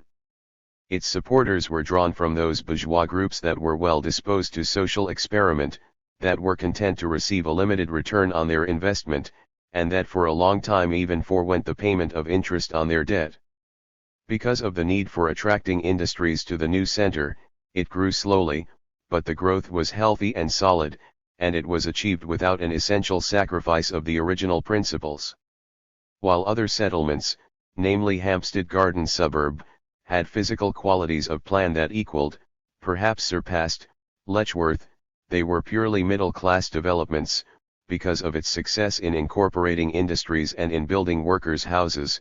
The Garden City became a focal point in the mind of social-minded planners and administrators throughout the world. After 1920, however, the conditions for the success of the Garden City became more favorable, for now the Garden City was no longer an isolated biological sport, it was the concrete embodiment of neotechnic processes, as applied to city development. Wherever enlightened control made possible the building of large-scale developments, Howard's conception became a potent influence. Hilversum in Holland, the new satellite communities built under Ernst May in Frankfurt am Main, the new town of Radburn in New Jersey, embodied to a greater or lesser degree Howard's principles. The public policy that Howard advocated, however, long awaited the support that can come only through a broad policy of regional development. Hence the industrial resettlement of England after 1925, which resulted in the industrial building up of the southern counties around London, was a wantonly lost opportunity, a deplorable failure in civic statesmanship. Though thousands of working-class houses were built in this district for the accommodation of the new workers, the work was done under the direction of existing boroughs and counties, and the opportunity for laying out new cities, as wholes, was neglected. Becontree, the most vast of the new working-class suburbs, was even deprived of the possibility of taking advantage of the new Ford Motor Works nearby, because those who settled there were by legal and administrative mandate exiles from the London slums, not new workers. Accordingly, an important step was taken in the United States when the Suburban Resettlement Bureau was called into existence in 1934 for the purpose of setting up a number of demonstration garden sites, appropriately called Greenbelt towns, throughout the country. Like so many other good policies pursued under the administration of President Franklin D. Roosevelt, it lacked the advantage of consistent executive support, and it failed to gather to itself the cooperation of the local communities affected. Eventually the Bureau itself was dismantled at the very moment when, through trial and error, it had begun to promise effective action. But the scope and intention of these projects, as demonstrated by those that were actually built, gave them a significance that mere housing estates, planned in already built-up areas, often on inadequate or mangled sites, did not possess. Perhaps the most critical failure of all, characteristic of the stultifying division that exists in practice between regional planning, housing, and city building, lies in the fact that no attempt was made to plan greenbelt towns for the area in which a great project in socialized planning was being carried out, namely, the Tennessee Valley. Similar opportunities for coordinated large-scale planning have presented themselves in the new industrial development of Soviet Russia, but here the pattern has been defeated, in part, through haste, and through a tendency toward giantism left over as a burdensome heritage from the time of Peter the Great. Perhaps the closest approach to civic and industrial and agricultural planning, on a human scale, is that which the Dutch have embodied in their reclamation of land from the Zuiderzee. But although Holland is preeminent in urban culture, the Dutch have not yet given the Zuiderzee development the stamp of the best modern communities around Amsterdam or The Hague. The slowness of the Garden City in taking root is due to the fact that it is, so to speak, the native form only for a cooperative and socially planned society, one in which agriculture is on a parity with industry, and in which the necessary social basis in land ownership and land control is lodged in the community. To be built successfully, the Garden City should be the product of a regional authority, with a wider scope of action than the municipality, and with greater local concentration than a centralized bureau operating from Washington, London, or Paris. The Garden City can take form, in other words, only when our political and economic institutions are directed toward regional rehabilitation. What is important to recognize is that these new principles of urban development, as demonstrated by Sir Ebenezer Howard and his associates, are universal ones. They point toward balanced urban communities within balanced regions, on one hand, a wider diffusion of the instruments and processes of a high human culture, and on the other the infusion into the city of the life-sustaining environment and life-directed interests of the countryside. Chapter 7. Social basis of the new urban order. 1. Architecture as symbol. The problems of bettering life and its environment are not separate ones, as political and other mechanically educated minds constantly think, and as religious ones have also too much come to believe. Nor is it, as politicians especially think now with mistaken hope, or again with unnecessary discouragement, a matter of moving great numbers and masses before anything can be done. It is not a matter of area and wealth. It is at bottom an experimental problem, that of starting a readaptation. These words of Geddes and Branford have been verified during the last 20 years. In the housing of families and the building of communities a readaptation has started, and against the very grain of capitalist finance, overactive protest and passive sabotage and dull indifference, the housing movement has continued to grow. The symbol of this new adaptation is a common architectural form, and new types of communal layout. So far these growths have been sporadic. They have taken place, for the most part, on the outskirts of great cities, London, Amsterdam, Paris, Berlin, Wien, and they still bear some of the defects of their origin. But the movement toward better housing, not for isolated fortunate individuals, but for a whole community, is one that has been going on for a century, and it has now reached a point where the positive results have awakened desire and emulation. In this approaching transformation of our cities lies the justification of Patrick Geddes's prophetic words, in 1905, in describing the transition from the Paleotechnic to the Neotechnic phase of modern industry, as the former period may be characterized by the predominance of the relatively unskilled workman and the skilled, so this next incipient age by the development of the chief workman proper, the literal architectos or architect, and by his companion, the rustic improver, gardener, and forester, farmer, irrigator, and their correspondingly evolved types of civil engineer. In the transformation of the environment, architecture has a peculiar part to play. This arises not merely because buildings constitute such a large part of man's daily surroundings, but because architecture reflects and focuses such a wide variety of social facts, the character and resources of the natural environment, the state of the industrial arts and the empirical tradition and experimental knowledge that go into their application, the processes of social organization and association, and the beliefs and world outlooks of a whole society. In an age of social disintegration and unrelated specialism, like the passing one, architecture loses most of its essential character. In an age of synthesis and construction, it steps forward once more as the essential commanding art.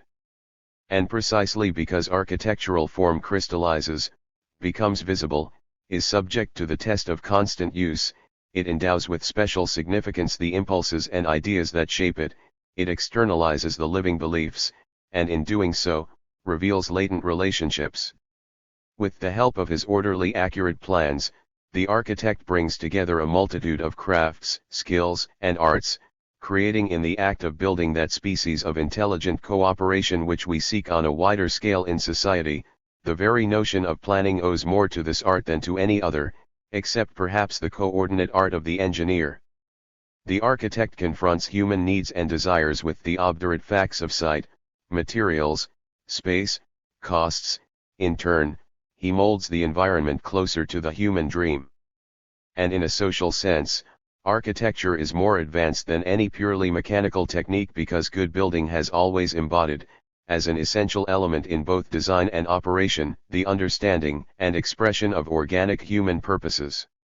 In the state of building at any period one may discover, in legible script, the complicated processes and changes that are taking place within civilization itself. In a period of integration, such as we are now again on the brink of, architecture becomes a guide to order in every other department of activity. Architecturally speaking, the 19th century was a period of disintegration. Buildings outwardly without roots in their landscape or affiliations with their society appeared in the midst of the growing cities. Such buildings were the work of individual architects, responsible only for their individual building, producing work that was bound to be swallowed up in the disorderly urban mass produced by the speculative builder, the ground landlord, and the industrial corporation, operating solely under the principles of laissez-faire. This original architectural babel became more confused as foreign travel and wide archaeological research combined with a lack of creative impulse to encourage either dead imitation or a feeble eclecticism. Originally the architects of the Renaissance had turned to the dead for inspiration, as if the breath of life could come from the tomb. No one could doubt the improvements in farming that followed when Columella's treatise on farming began to influence progressive agricultural practice.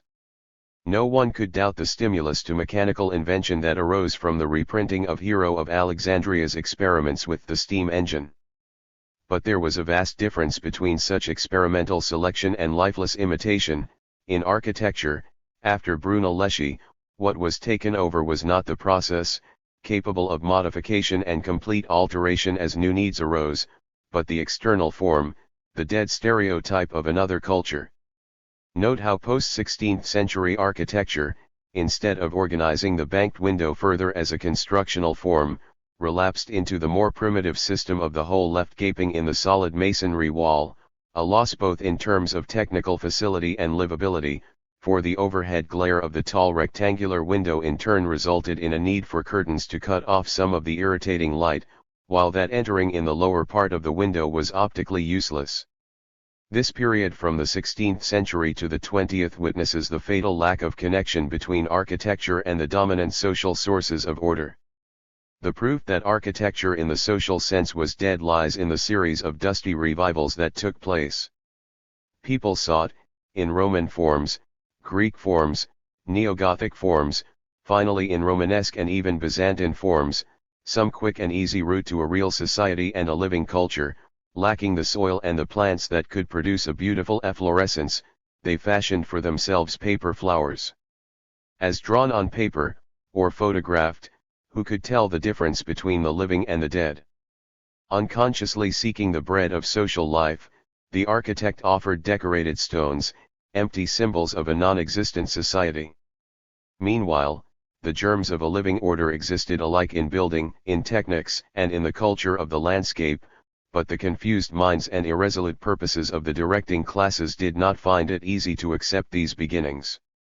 The common Victorian justification for the new industrial buildings was not that they were good art, but that a progressive industrial civilization had no need for art. Viewed on the surface, the battle of the styles that was carried on between the early Baroque architects and the traditional medieval builder, or between the neoclassicists of the 19th century and the neo-medievalists, was trivial, for both schools were united in this respect. They had lost their connections with a common social milieu. Meanwhile society itself was losing all sense of a common order, its forms were capricious because its values were uncertain and it had yielded to a belief in purely quantitative achievement. Fine architecture had become a matter of size and expense, while common building, divorced from human standards, became cheap, niggardly, cramped.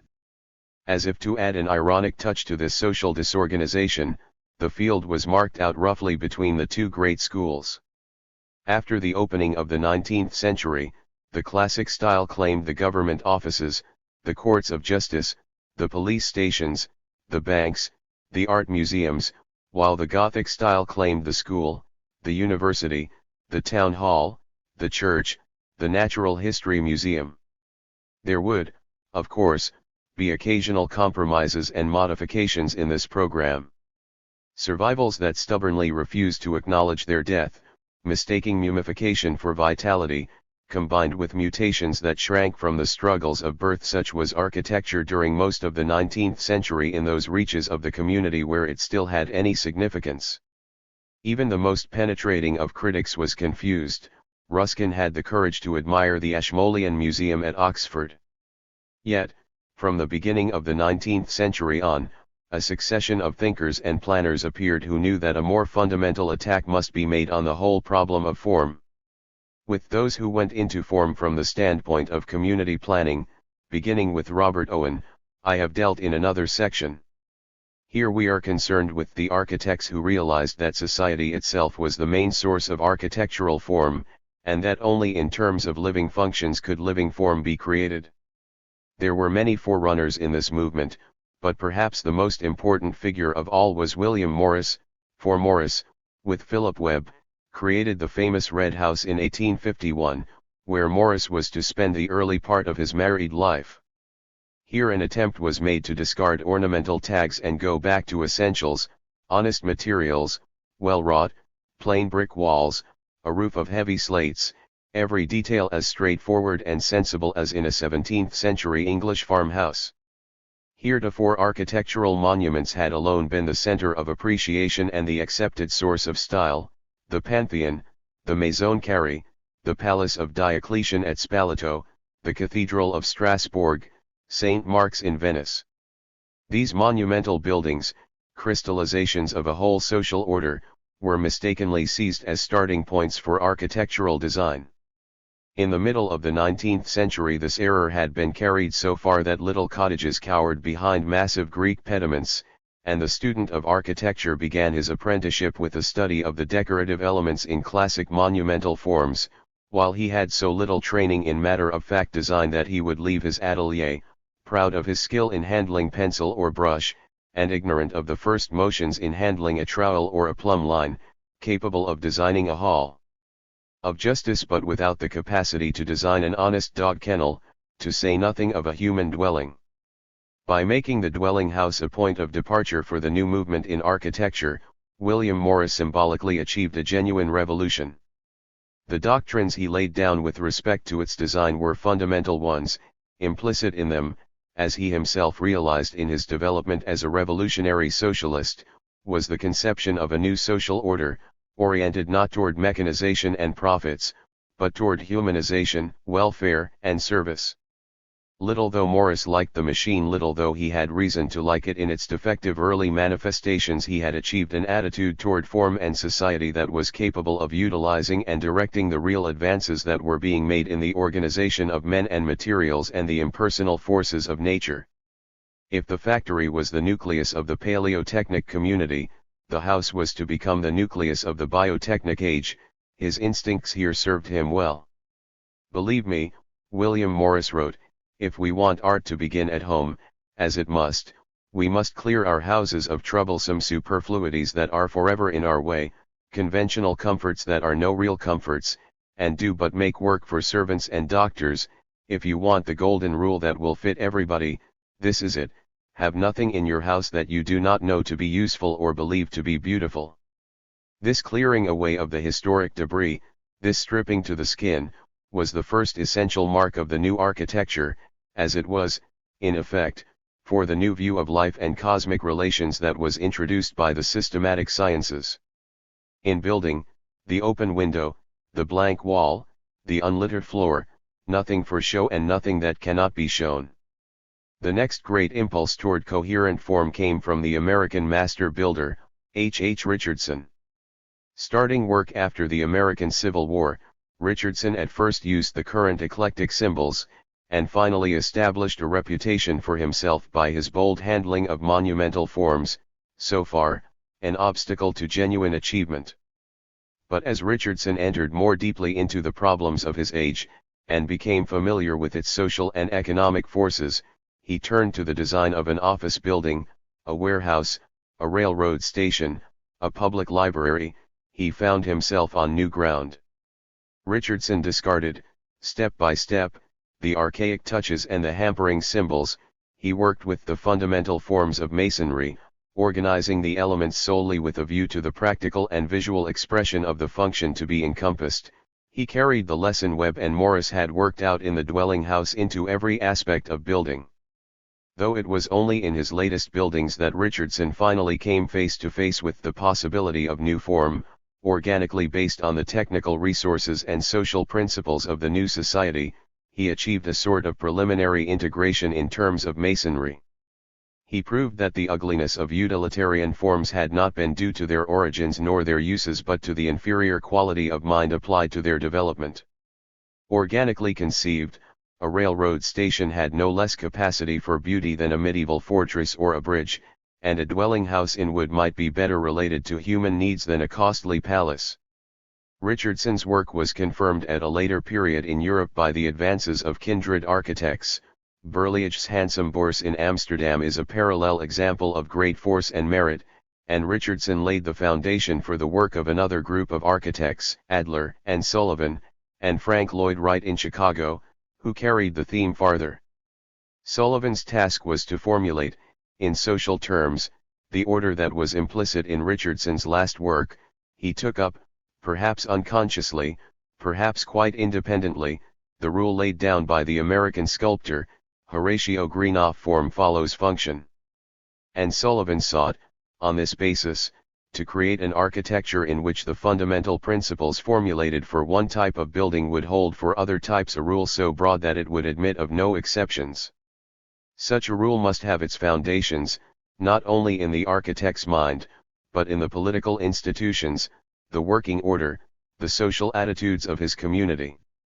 To formulate it in fact, and to translate it from fantasy to concrete reality, the architect needs the active cooperation of his contemporaries, and no one had better reason than Sullivan to appreciate the failure of energies and the paralysis of imagination that follows when the architect is either at odds with his community, or is forced to degrade his best energies in order to conform to the limitations of his clients.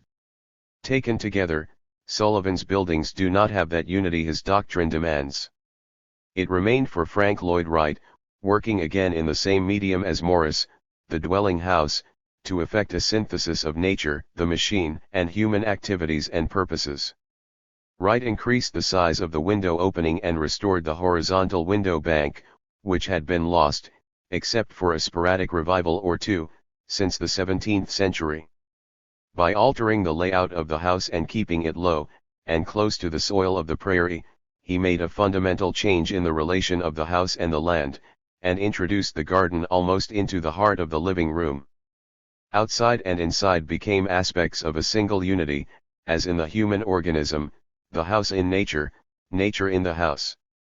Although Wright showed special gifts in using natural materials and in adapting his designs to the local landscape, he used, likewise with masterly facility, the modern constructional methods and the new utilities provided by the machine. He treated the machine as a collaborating agent of human purpose, not merely as the cheapener of costs and the purveyor of spurious imitations that it had been during the formative period of Morris's thought. In his respect for the soil, the site, the climate, the environing region, Wright was in advance, not merely of his eclectic contemporaries, but of those metropolitanized interpreters of the modern who followed almost a generation later. His prairie architecture, like his later desert architecture, was true regional form. Wright, indeed, depolarized regionalism from its connection with the historic and the archaic. He oriented it toward the living present, which contains both the past and the future, and he brought together in his new building forms the special and the universal, the local and the worldwide. It is not by accident that Wright's prairie architecture took deepest hold in Holland, a country not without geographic parallels to the prairie and Great Lakes areas, though built to a different scale. He created, not a mechanical form to be copied, as the clichés of the classicist were copied in the 18th century, and those of Le Corbusier during the last decade. He created an organic form, to be adapted and modified, precisely because the principles upon which it was based were universal. Wright's architecture was therefore, to an unusual degree, a prophetic synthesis, a microcosm of the new biotechnic economy. This synthesis antedated in its individual forms the best work done on similar lines in Europe, antedated it by a generation. Unfortunately, Wright's early work had the weakness of being conceived in response to demand within the communal pattern of the romantic suburb, an individual freestanding house for the well-to-do bourgeois family. Except for one abortive, over-ingenious effort at group housing, which accepted far too high a level of density, Wright did not pass on to the more fundamental problem of communal integration until he developed, during the present decade, the plans and models and projects of Broadacre City. That failure to incorporate the communal into the personal was perhaps responsible for the small extent of his influence in the actual housing movement, even after 1920. All these architects were, in effect, the representatives of a society that had not yet appeared. Their contributions were like delicate seedlings, carefully nurtured, and well grown in March, before the blanket of snow has lifted from the garden where they are to be transplanted. Often they died before the weather had taken a favorable change or the season had advanced sufficiently. The best of their buildings, even when they were brought into the open, were lost in weedy patches of speculative enterprise and industrial disorder, deprived even of their main aesthetic effect through the lack of a background built on the same principles. Thus Wright's magnificent Larkin administration building rises like some enigmatic temple in the midst of a black industrial desert, contradicting but not suppressing the ugliness and disorder around it. These architects, then, share a place with the Romantic poets, like Blake and Whitman, who wrote for a non-existent democracy, and with Romantic individualists in all the other arts who were attempting to embody in their own personalities and in their own work something that could not be brought into secure existence without the political and social cooperation of a sympathetic community. In the main, these Romantics were prophets of life, but of a life and order to come. What the artist created was but a sample, a small working model, which must be thrown as it were into mass production before the existence of the new pattern could be guaranteed and its full meaning for society realized. In almost every country, similar innovators appeared and the first essays toward new form were made.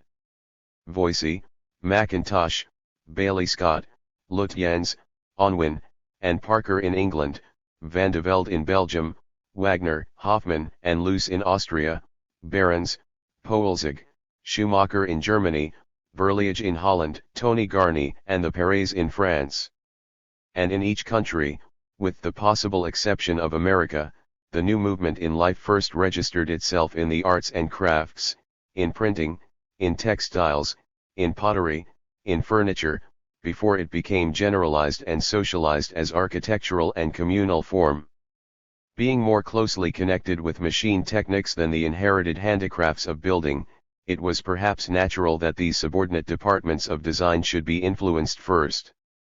Perhaps another reason lies in the fact that the most fundamental change involved at first was a change in attitude and interest, a refocusing of the social objectives. The desire for sunlight and open air appeared symbolically in the painting of the Impressionists more than a generation before it became widespread in the community, almost 2 generations before it was embodied formally in architecture. Does not the mind tend to project in a more facile medium, that which responds quickest to the artist's impression, what can be embodied only through long painful processes of trial and error, and cooperative discipline, in the structure of the community? One has reason to respect such symbols except when they are treated as fetishes and accepted as substitutes for the life which they postulate. From the 80s onward there was no lack of vigorous and intelligently conceived individual buildings, but at first the aesthetic conception prevailed over the more comprehensive social conception, which includes the aesthetic as but one of its ingredients. One sees the danger of a purely aesthetic formulation of the problem in the rise of the new style toward the end of the 19th century, the style called Art Nouveau in France and Jugendstil in Germany. The 2 main technical examples of this form were embodied in printing and in jewelry, and in the latter department, indeed, one is conscious of the benign influence of woman, never wholly at ease in the power world of the machine, turning instinctively to the symbols of life, flowers and fruit and her own naked body. L'Art Nouveau was an early attempt to incorporate biological symbolism in the arts. In architecture, it disdained straight lines and rigid geometric surfaces, it cultivated wavy lines, lines of growth and free movement. The designer turned electroliers into sprays of metallic flowers, and a simple balustrade railing into a descending foam of metallic waves. The first marks of this type of floral ornament were to be found in the old iron bridges, and before its expression in the furniture of Bing at the Paris Fair of 1900 it had left its marks on the base of the Eiffel Tower.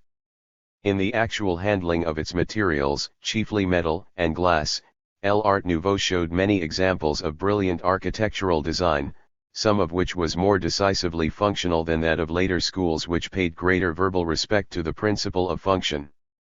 What was weak in L'Art Nouveau was in fact not its constructive execution but its formal symbolism, its reliance upon extraneous ornament for an expression of its purposes. It was indeed high time that the living was expressed in architecture. This precisely was a necessary mark of the new biotechnic age that was dawning, an age effectively distinguished by the radical contributions of scientists like Pasteur in biochemistry, Geddes in biosociology, and artists like Rodin, if one may conclude the verbal parallel, in biosculpture. But living in architecture means inadequate relation to life. It does not mean an imitation in stone or metal of the external appearance of organic form, houses with mushroom roofs or rooms shaped like the corolla of a flower. It was not flowered wallpaper that was needed in the modern house, but space and sunlight and temperature conditions under which living plants could grow, not pliant and moving lines in the furniture, but furniture that responded adequately to the anatomical form and physiological needs of the body, chairs that furthered good posture and gave repose, beds that favored sexual intercourse and permitted deep slumber. In short, a physical environment that responded sensitively to the vital and personal needs of the occupants. Symbolically, the Art Nouveau architects were right in exhibiting and glorifying life. Practically, they were mistaken, because in their art they exerted most of their zeal to provide only a formal counterfeit, mere ornamental forms. The problem for the New Age was to create a new type of living environment, to enable people to live in cities without losing the fellowship of nature, and to group together for the sake of specialized social activities without losing the means of good health and the decent nurture of children. None of these needs could be satisfied by mere ornament, no matter how whimsically imaginative, or how vitally fluent that ornament might be. Architecture required structural forms which were organically at one with life, flexible, adaptable, renewable. For this reason the reaction against L'Art Nouveau in Europe, which took shape in the Cubist movement in painting, and in the Constructivist movement in architecture, pointed form once more in the right direction. The movement had never really taken hold in America, and Wright's early work needed no such admonition. Contrary to L'Art Nouveau, the symbolism of Cubism was mistaken. It glorified the machine as an unmitigated benefactor of mankind, in strange innocence of all the social horrors that had accompanied capitalist exploitation. It placed an excessive emphasis upon formal geometrical shapes, particularly the rectangle and the cube, which do not characterize real machines, and it proposed to turn the dwelling house into a machine, without explaining why mechanism should exercise such a one-sided control over life. But Cubism was the necessary corrective of the dogma of the wavy line which, in pursuing the external forms of life, forgot the objective conditions, the form of a bowl, as conditioned by the potter's wheel, the form of a room, as conditioned by the economic placement of beams, posts, windows.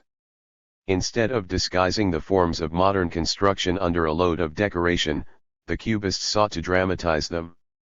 The Cubists went out of their way to use concrete, to exhibit cantilever construction, to raise the house above the ground on steel columns.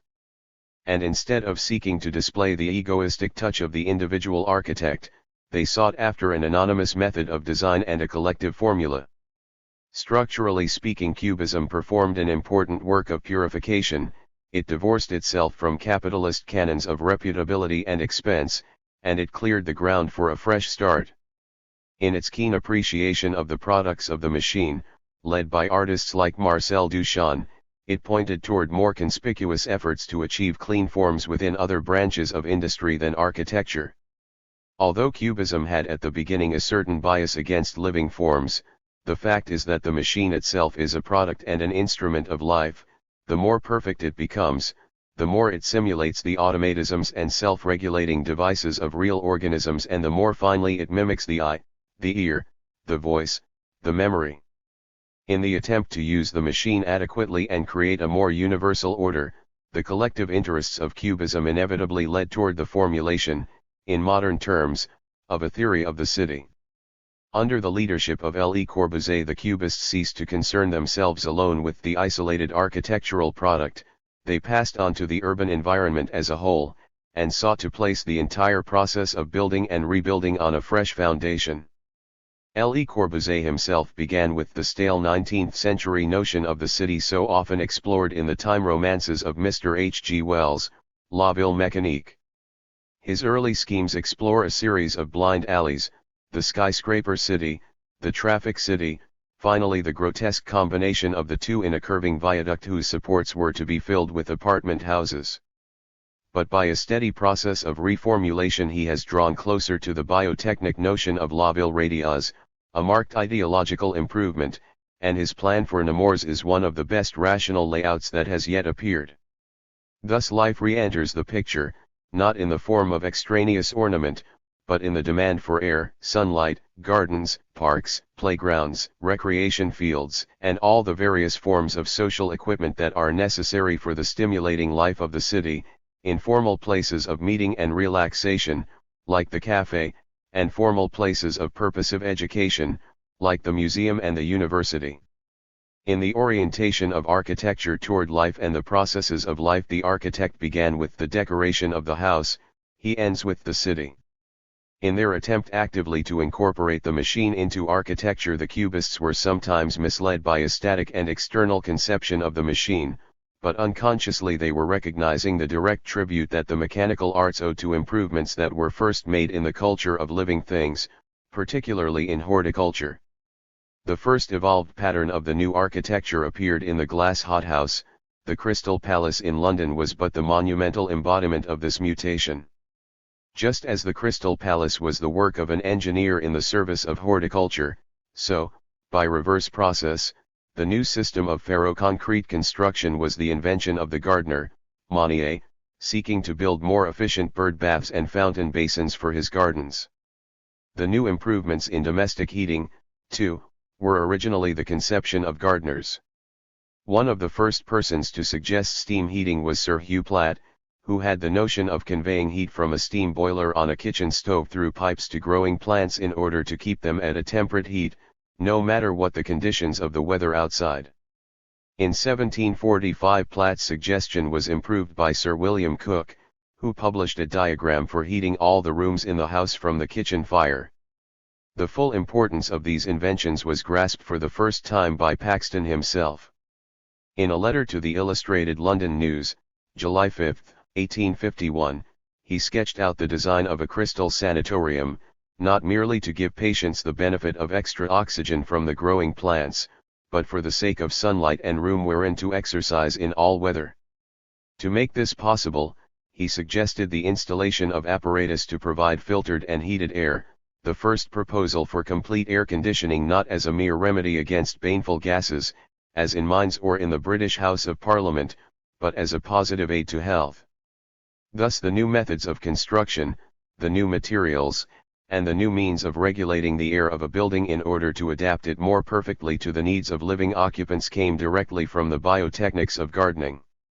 These changes were to prove more important to human welfare than the symbolic incorporation of floral shapes by means of carved ornaments and curved trusses. Taken together, modern form, modern architecture, modern communities are prophetic emergence of a biotechnic society, a society whose productive system and consumptive demands will be directed toward the maximum possible nurture, under ever more adequate material conditions, of the human group, and the maximum possible culture of the human personality. What has so far been accomplished is but a taste of the more thoroughgoing order that is to come.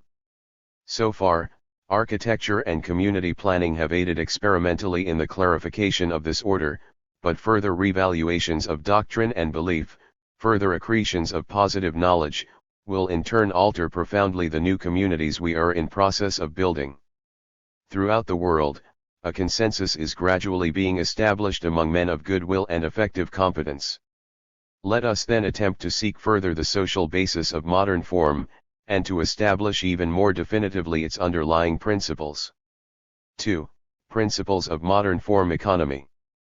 Perhaps the main guiding principle of modern architecture is economy, economy of material, economy of means, economy of expression. And the reason why economy occupies the very center of our thought is that it is a sign of orderly understanding and perfect control, like the cut of a diver's body through the air, hitting the water without a splash. Let us begin with the most elementary statement of economy, modern means of construction. Under past systems of architecture, the actual strength and mass of a structure was determined by empiric practice. If a tower fell down, its foundations were too feeble or its top too heavy, a bad guess. Not merely is there a considerable range of difference between the strength of various natural materials, but there existed no reliable means for working out the tensile and compression strengths of various types of members. Indeed, in some of their temples the Greeks, eager to reinforce their stones, carved channels for iron rods that actually weakened the structure. During the last half-century, the creation of new manufactured building materials, like steel and reinforced concrete, with determinable strengths, determinable coefficients of expansion, radically altered the problem of building. It decreased the need for large solid members that built up into great sculptural masses. To use the least possible amount of material compatible with safety has become a mark of fine calculation and intelligent architectural insight. To be oversized, or overweight, is a sign of technical uncouthness, even if not immediately apparent to the eye. Building codes, framed according to the canons of guesswork, with an absurd margin of over-safety, do not generally recognize this change, but building codes, throughout the world, are overdue for revision.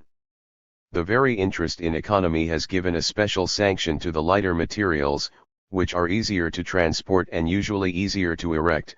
The metal framework, the glass or composite surface to serve as sheath for the inner space, the flexible partition, have taken the place of clumsier and more static members.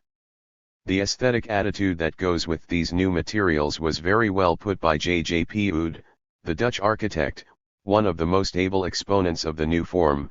In place of the natural charm of walls and roofs of rough materials, unstable in their plasticity and uncertainly patterned, in place of windows cut into small panes, nebulously glazed and irregularly colored, a new architecture will offer us the definite values of artificial materials, surfaces polished and finished, the scintillation of steel and the brilliance of paint, the transparent openness of large windows of plate glass. Architectural evolution will lead us toward a style that will appear liberated from matter, although it is joined to it more completely than ever. The entire functional development of architecture from the 15th century on, as Meyer remarked, is a response to the demand, more light. This development has thrown the structural emphasis from the supporting wall or column to the interior skeleton, from the enclosing mass to the bounding surface, from architectural form as the sculpture of solids to architectural form as the definition and articulation of voids. The age of crustacean building has given way to the age of vertebrates, and the wall, no longer a protective shell, has become a skin. Other organic changes within buildings have necessarily followed this development, a specialization of parts, a finer articulation of the various members, a system for maintaining a standard interior temperature and for renovating the air, which may be compared, roughly, with the action of heart and lungs in the body, while similarly the organization of the functions of ingestion, light, air, water, coal, gas, electricity, and that of excretion, inorganic and organic waste, has modified the nature of practically every structure. The building is no longer a passive shell, it is a functioning organization in which the primitive aspect of shelter, as embodied in the original cave, and of symbol, as embodied in the monument, have become secondary attributes of more complicated processes. Some of these functions have indeed been provided for in other systems of architecture. They reached a high point in the Eotechnic wood and water culture of the Japanese. But now their range has been extended through new forms of industrial fabrication, and their integration and expression, in fresh form, had become imperative. To resist the use of these new materials and forms of construction is to resist the possibilities of order today. Not merely must one reject the decadent style-mongering of the suburban bourgeoisie, not merely must one throw over the obsolete grandiosities of height or expanse beloved by the conceited dictators of finance or government, one must reject, as still fundamentally inadequate, those more sensible stereotypes of traditional architecture embodied in the otherwise sound and generously planned cottages built by governmental agents, for example, in numerous English housing estates. Modern life has more to offer than these sober compromises and collective timidities would indicate. We do not glue feathers on the wings of airplanes because men have always associated flight with the forms of birds, and there is no reason why, to pay respect to traditional notions of domesticity, we should resort to similar practices in the building of houses, as if what architecture had now to offer the housewife were not something infinitely more attractive to her than slate roofs and roughly smeared stucco walls. The 18th century American farmhouse was a gracious traditional form, its fine lines and just proportions, which owed none of their charm to ornamental superfluity, derived from the same techniques and culture that built its water mills and its wooden ships.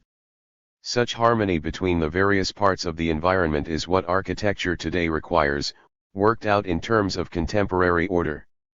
Even when, for the sake of harmony with the natural surroundings, natural materials may be appropriately used, the modern principle of economy will dictate that they be used in their modern technical form, not in more traditional shapes inherited from an incongruent past, not heavy half-timbers and ponderous oak paneling, for example, but sawed beams and light plywood paneling.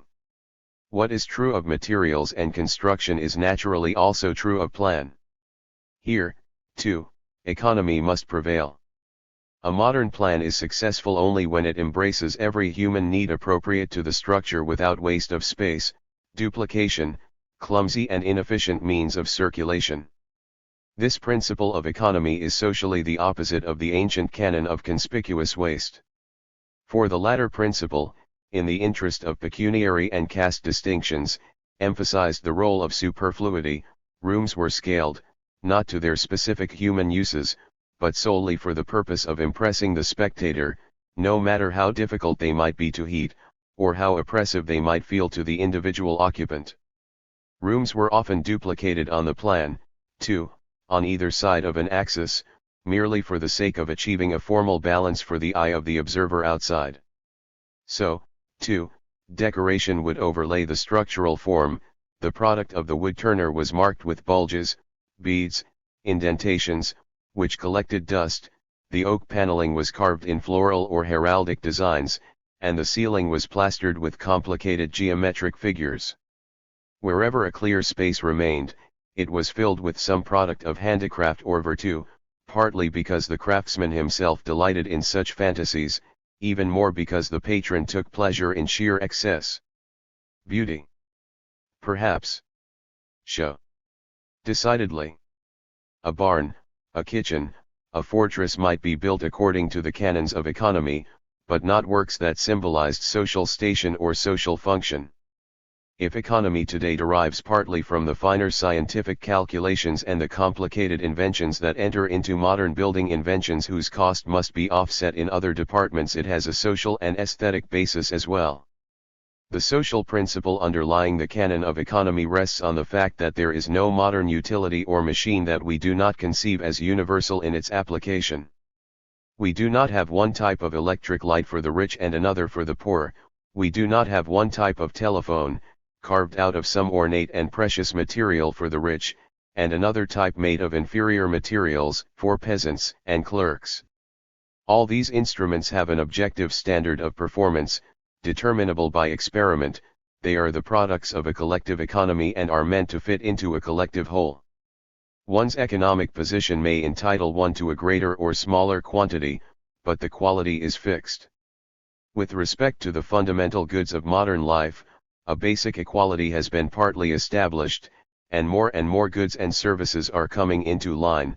This principle has even made its way into realms like clothes, where class differences were once duly established by law, and where conspicuous differential waste for long went unchallenged. Such equalization rests in good part on the economies of mass production, or on the no less important economies, as in municipal utilities, of collective distribution based on a social monopoly. Mass production itself demands, aesthetically, an emphasis upon the generic, the standardized, upon forms freed from irregularity, superfluity, and imaginative caprice. In order to make collective production and distribution possible on a scale that will embrace a whole society, economy must be a regulating principle in all design, For it is only by saving on the means and instrumentalities of life that a community can command the necessary abundance at the higher levels of art, science, education, and expression. Economy, which in an earlier culture signified niggardliness, now provides the means for collective largesse. Holding to this principle means having enough to go round. There is, however, an additional aesthetic basis for economy in modern architecture. It lies in the fact that we live in a far more complicated world than that of the primitive craftsman and peasant. Even the most limited person today in our urban communities is played upon by forces and stimuli so numerous, so insistent, so diverting, that he can achieve internal peace only by stripping to the essentials the visual environment. When there were no textbooks of natural history, no museums, no scientific abstracts, no illustrated papers and magazines, it might be amusing and instructive to have the animals in Noah's Ark carved on a cathedral. Then, truly, in Hugo's phrase, the cathedral was the stone book of mankind. But such decoration today is for the most part a distraction, at best a stale repetition of something that exists in more adequate form in treatises on biology and in museums of science. We demand that our modern environment become more legible, and above all, more serene. The clean surface, the candid revelation of function, the plain conspicuous lettering or symbolism of a sign or a building, these are the conditions that redefine our sense of beauty in urban structures. To appreciate art and sculpture, as emotional experiences, we must detach them from the function of building. Their permanent, non-detachable place has disappeared with the stone forms and the solid walls and stable relations which gave them their functional setting in other cultures. Much of the current demand for murals today is aesthetically and socially atavistic. The mural that goes with the modern building is the poster, a form that can be duplicated, broadcast, and frequently renewed. The London Underground has been a more intelligent patron of modern art than more pompous public bodies such as the United States Post Office that choose to work in terms of an obsolete social situation. The true symbol of the modern age in architecture is the absence of visible symbols. We no longer seek on the surface that which we can obtain effectively only through penetration and participation in the function of a structure. As our sense of the invisible forces at work in the actual environment increases, not merely our sense of physical processes below the threshold of common observation, but psychological and social processes too. As the sense increases, we will tend to ask architecture itself to assume a lower degree of visibility. Spectators' architecture, show architecture, will give way to a more thoroughgoing sense of form, not so conspicuous perhaps on the surface, but capable of giving intellectual and emotional stimulus at every step in its revelation. Carried out imaginatively, the principle of economy becomes a positive pleasure in building, a sign of right relationship with life. Ships show this sense of economy, from modern sailing craft to the ocean liner, so do a great variety of machines, so, for the greater part, do dams and power stations and factories. Perhaps one of the finest examples, not merely of utilitarian accomplishment but of positive aesthetic impulse, is the modern American kitchen, even in houses that frequently contradict all its good features in every other room. Such economy is the moral flower of that long discipline of the spirit which Western man has undertaken during the last millennium under the forms of monasticism, capitalism, militarism, and mechanism, forms in which life was denied, rather than enhanced, for the ulterior purpose of holiness or power. Today, as we slough off the skin of old social habits, economy is at last ready to flow out of these life-constraining departments into a more balanced, a less sterile, human habitat. 3. The role of hygiene. Hygiene and sanitation were not unknown in other civilizations. What community could have survived the ordeal of close permanent quarters without a certain respect for their laws? But in our new biotechnic economy, hygiene occupies a commanding place. Not merely does it mean public defenses against disease, it means taking positive steps to make the whole environment favorable to health, animal joy, and length of days. As long as the body was dualistically separated from mind, its systematic care might be slighted. But the new scientific conception of the organism that grew up in the 19th century reunited the physiological and the psychological processes, thus the care of the body became once more a moral and an aesthetic discipline. By his researches in bacteriology, Pasteur altered the conception of both the external and the internal environment of organisms, and with the progress of medicine, physicians turned attention from the noting of symptoms to the analysis of causes, from a one-sided readjustment of the organism through medication or surgery, to a many-sided readjustment that includes diet, habitation, regimen, social and psychological relations.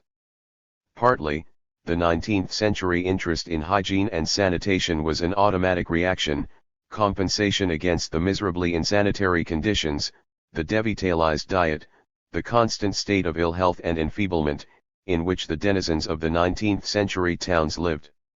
Advances in the biological sciences, in turn, threw into relief the misdemeanors of the new environment, its lack of sunlight and ultraviolet rays, its frequently infected public water supply, its wholesale materialization of conditions favorable to organic dissipation, physiological maladjustment, and disease.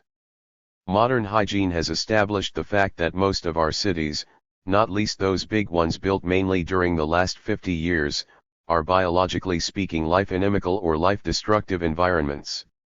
When their crude rates for death and disease, of which boast is so often made, are subjected to critical analysis and correction for age distribution, statistics prove that at almost every stage in life, the rural area with poor medical facilities and a crude system of sanitation is nevertheless decisively superior as an environment of life to the urban area, though the latter be equipped with all the latest services in medicine and sanitation.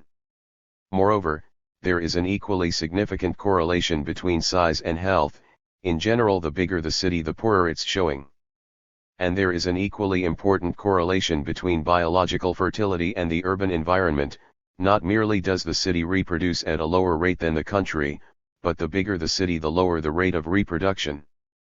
The highest expectations of life go with the country environment and the less industrialized occupations. See Warren Thompson and the report of the National Resources Committee on Cities.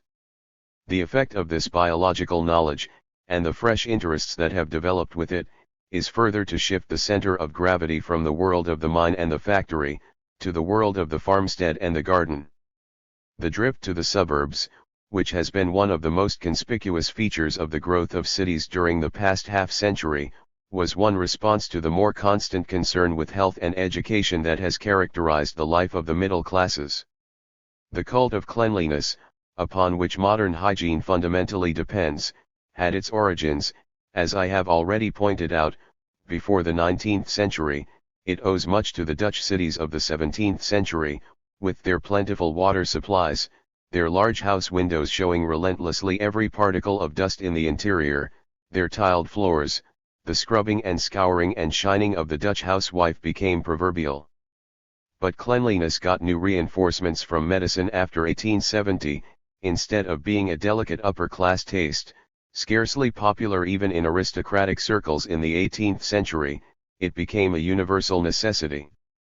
As a result, the farmer milking a cow today takes sanitary precautions which a London surgeon did not trouble to take before performing a major operation, until Lister taught him better.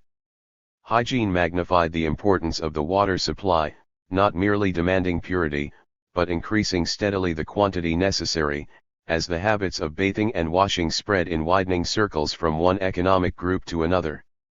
At last the paleotechnic indifference to darkness and dirt was exposed as a monstrous barbarism. Frequent hand washing and body washing, to say nothing of clothes washing, made the provision of running water an imperative element in house planning or community building. Whereas bathrooms were frequently not provided even for the finest houses early in the 19th century, by the end of the century the standard of a separate bathtub for every family and if possible a separate bathroom became a minimum ideal, if not an actual achievement, in every rational housing program. In lieu of this, large public bathhouses and public wash houses were provided for the neighborhood. With increasing rigor and effectiveness these hygienic requirements extended to the disposal of human excrement, garbage, and waste. The water closet, invented by Sir John Harington in 1596, was not perfected until 1778 when the inventive Brahma took a hand in its design. In the course of a century, the installation of water closets in urban houses rose rapidly. By the end of the 19th century, the standard of one water closet for every family became the most imperative sanitary precaution for close-built communities throughout the Western world. These individual improvements in the hygienic equipment of dwellings made a radical alteration in costs, together with instruments for lighting and heating the dwelling, refrigerating its food, and bringing it into contact with the outside world through telephone and radio. The new mechanical inventions accounted for an increasing proportion of the cost and upkeep of the structure. The shell cost relatively less, but the internal organs multiplied and the costs rose with them. All these individual changes, moreover, had important collective consequences. They introduced the habit of municipal socialization as a normal accompaniment to improved mechanical service. The rationale of this development should be plain. The collective utilities necessary for the functioning of buildings and cities are in the main natural monopolies. Water had become too much a matter of public concern in big cities to be left to the supply of individual water companies, selling their product only to those who could afford to pay for the services, and continuing in business only so long as the company could show a profit. It became important to distribute pure water, for the sake of health, whether or not a particular family wanted it or could afford it. Such matters could no longer be left to whim. These facts held equally true of the systems for disposing of garbage, waste, and sewage. In smaller centers, private companies might be left with the privilege of maintaining these services, or they might even be left to the individual until some notorious outbreak of disease occurred through carelessness. But in the bigger cities, socialization was the price of safety, and so, despite the theoretic claims of laissez-faire, the 19th century became, as the Webbs properly pointed out, the century of municipal socialism. Each individual improvement within the building demanded its collectively owned and operated utility: water mains, water reservoirs, pumping stations, garbage wagons and rubbish wagons, incinerators and dumps, sewage mains, sewage reduction plants, sewage farms. Through this effective and widespread socialization, the general death rate and infant mortality tended to fall. After the 1870s, and the social investment of municipal capital in these utilities enormously rose. And incidentally, the nature of the city itself changed, under pressure of these new utilities, just as radically as the nature of the new building. A greater share of its essential services was organized in underground systems, no less important than the visible structures and streets. As with the dwelling house, the potential improvements were partly frustrated through imaginative failure in revising the plan, layout, and structural requirements of the city. Even the theoretic formulation of the needs and opportunities of this more complex urban structure seriously lagged until 1920. In the minds of planners, pictorial compositions were uppermost, only to be displaced, in the interests of the practical, by equally half-baked avenue extensions and traffic plans and multiple streets. From the establishment of personal cleanliness, new standards of hygiene spread to the dwelling house itself, and eventually to other parts of the environment. In 1877, Downes and Blunt established the bactericidal properties of light. The popularization of the camera, during the ensuing decades, likewise tended to make people photosensitive. But although architects like Richardson, Mackintosh, and Wright sensitively recorded this change, the constant importance of natural light as an accompaniment and accessory of all living functions except sleep was slow to be recognized. Here again, pathological conditions called attention to the more normal human uses. The importance of sunlight and fresh air in treating tuberculosis played a strong part, and the discovery of the role of ultraviolet rays in promoting growth was scarcely less critical. An interior accessible to light and air, above all in winter days in the upper latitudes, became a new requirement of good building design. This means shallow rooms, shallow buildings, careful orientation with respect to sunlight and prevailing winds. Further scientific inquiry into the process of ventilation disclosed other facts of hygienic importance: the need for regulating temperature, humidity, and circulation of air toward appropriate optimums in both summer and winter. The New York State Commission on Ventilation discovered, for example, that the output of work fell 15% when the temperature of the workroom was raised from 68 to 75 degrees, and that it was reduced by 37% when the temperature was raised to 85 degrees. Similarly, the likelihood of incubating cold seems to be increased in temperatures above 68 degrees. The factors are so complicated that only in a rough way can ideal conditions as yet be laid down, but the possibility of discovering optimum conditions, adjusted to regional peculiarities of weather and climate, lies in no very remote future. These things, at all events, are plain: air must stir, sunlight must penetrate, dirt must be eliminated, waste must be removed. From the furnishing of the room to the layout of the neighborhood, these requirements must be reflected in every detail. The closed court, the symbol of medieval protection, is not a modern form. The glass window that cannot be thrown wide to the sun is not a modern form, even though it be hung in a steel frame and opened automatically. Floor coverings and window coverings that cannot be freely washed and sunned are not hygienically acceptable. Only to a small degree are these various hygienic requirements met in the great bulk of urban buildings, and structures built after the 18th century are frequently much worse offenders against the decencies of hygiene than those erected before. Even many buildings of superficially modern design, with wide window openings or air conditioning equipment, are in their plan and spacing far inferior to earlier examples. To achieve sunlight, air, health, in close urban quarters is usually beyond the skill of any individual architect.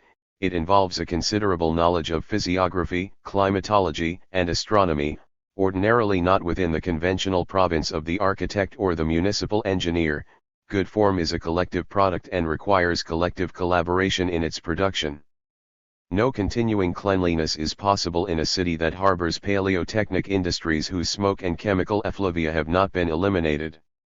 Merely in order to provide daily sunbaths for growing infants, it is imperative to move the black industries outside a town and erect a permanent barrier of green open space between them and the rest of the community. The point to be noted is that if the principles of hygiene are valid and important, they must be applied, not alone in the hospital or the home, but also in every other part of the environment. The factories and offices and stores in which the greater part of every urban population spends half its waking hours must be planned for a maximum living and working efficiency. Who can pretend that with all our advances in purely constructional technique any corresponding advances have been made here over a wide area? Individual factories on the outskirts of cities have sometimes achieved good form, say the Van Nelly factory near Rotterdam.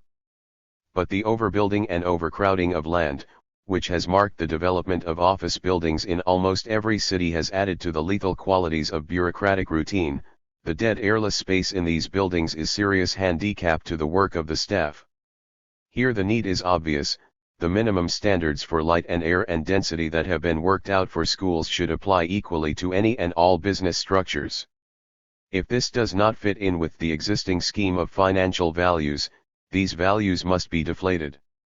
Instead of regarding the purely monumental swaggering of the skyscraper as the emblem of modern construction, every new office quarter must be planned with shallow buildings, duly oriented for light, spaced in such a fashion that the height shall never be greater than the space between the buildings to the front and the rear. Zoning ordinances that were constructed with due regard for positive scientific knowledge would establish these standards, whereas the metricious height and setback regulations first introduced into the United States by the municipality of New York had no relation to these standards. Their sole use was to establish the legal principle of control. On the principle here outlined, skyscrapers might still be built, but never without a sufficient area of open land to remove the possibility of congestion and blight and incidentally the possibility of profit from congestion. Hygiene demands, finally, that the quality of air, even when freed from noxious fumes and smoke, must be improved by the simplest means of renovation, open spaces filled with verdure and shrubbery, which not merely tend to equalize the temperature and freshen the air, but which provide the necessary relaxation for body and mind. Gardens are for delight, and delight by itself is an important factor in the maintenance of health. The dull and the dejected are more susceptible to infection than those who are in tone, and the worst months for health in the temperate zones are the shrouded months of winter, the indoor months, when only the more adventurous of city folk seek the open field and the waterside. From the standpoint of hygiene, parks and gardens are not luxuries for the fortunate minority, they are essential if the city is to become a permanent habitat for man. The city that adequately commands the resources of modern civilization is not the city of stretched wharves and ships bringing goods from the ends of the earth, it is not the city of skyscraping towers that darken and congest the streets, it is not the city of the widest concrete roadways, the longest double-decked automobile drives, and the most overcrowded subways. It is the city in which every quarter is ribboned with gardens and parks. The Schrebergarten movement, which has been such a sanative influence in the congested German metropolises, giving the tenement dweller a small cultivation patch on the unused land of the outskirts, is but a first step toward ruralizing the urban environment. What the Baroque planner gave to the palace and the upper-class residential quarter alone, we now conceive as essential for every part of the city. 4. The prolongation of youth. England's early preeminence in the black industries has sometimes concealed the fact that she also led the revolt against this foul regime. This was not merely true of the English cult of nature, so pervasive, so devoted, but in the fact that games and sports, from the early 19th century on, came to occupy a greater share of everyone's leisure. Whether Waterloo was won on the playing fields of Eton is doubtful, most of her soldiers on that field had never gone to Eton, but the discipline of sport has not merely taught lessons in government and cooperative give and take that have been useful for political life, the relaxation of sport has contributed to that prolongation of youth which is perhaps the most significant biological trait of modern civilization. Is it not perhaps one of the reasons, along with a fuller dietary, a more careful sanitation, a more prudent physical regimen, for the astounding prolongation of life during the last century? Retarding maturity, we have increased the span of senescence. By keeping girls and boys in a state of healthy distraction, by spreading more widely the preparation for professional service, modern society, particularly among the higher economic classes, has postponed the period of family responsibility.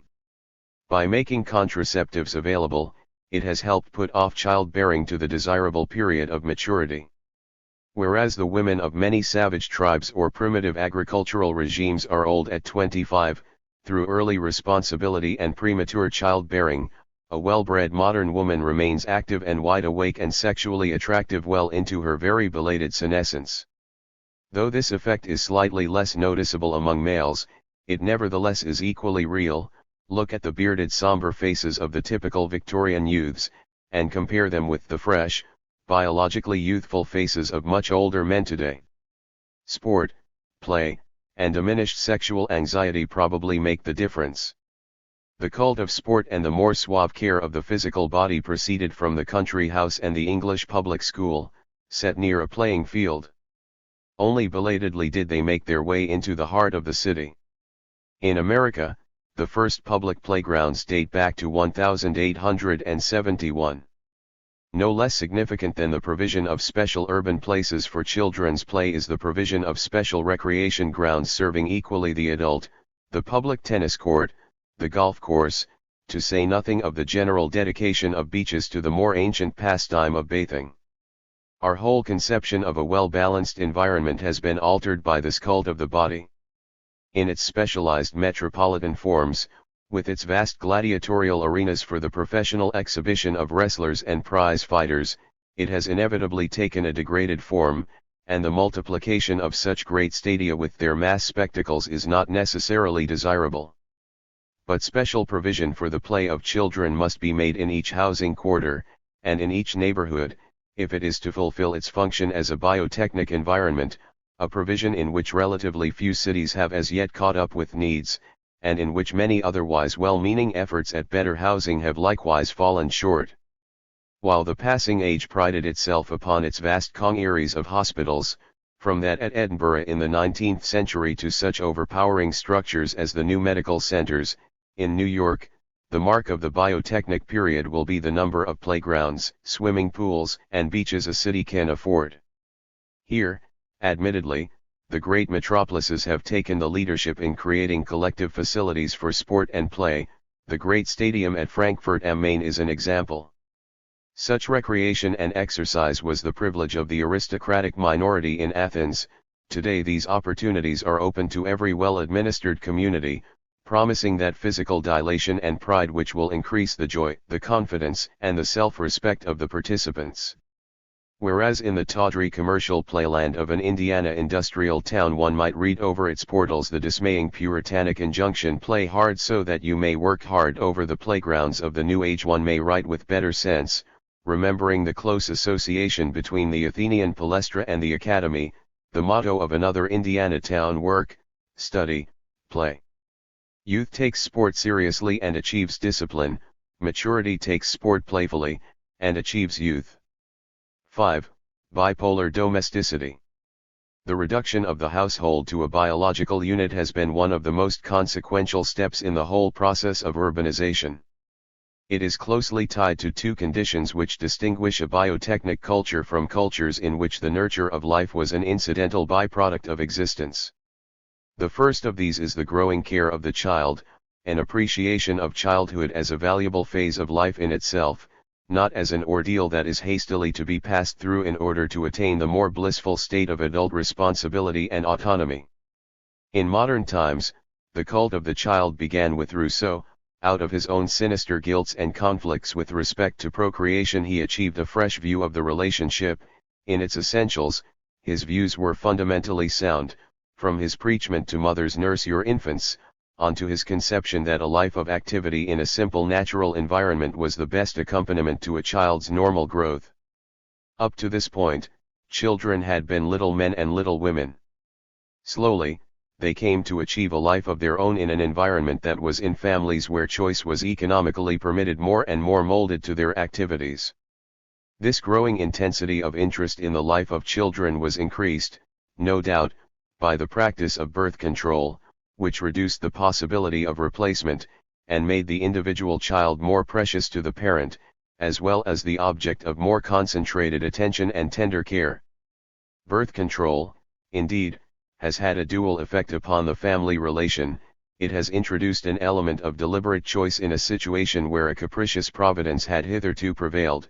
It has given childbearing itself the special moral value which only objects of free choice have, and it has introduced the possibility of a more rational ordering of the individual phases of life, lengthening the period of erotic experiment and permitting parenthood to take place at the period of fullest physiological capacity. At the same time, of course, contraception has vastly increased the erotic possibilities of marriage itself, as well as opening a door to bilateral erotic relationships outside marriage.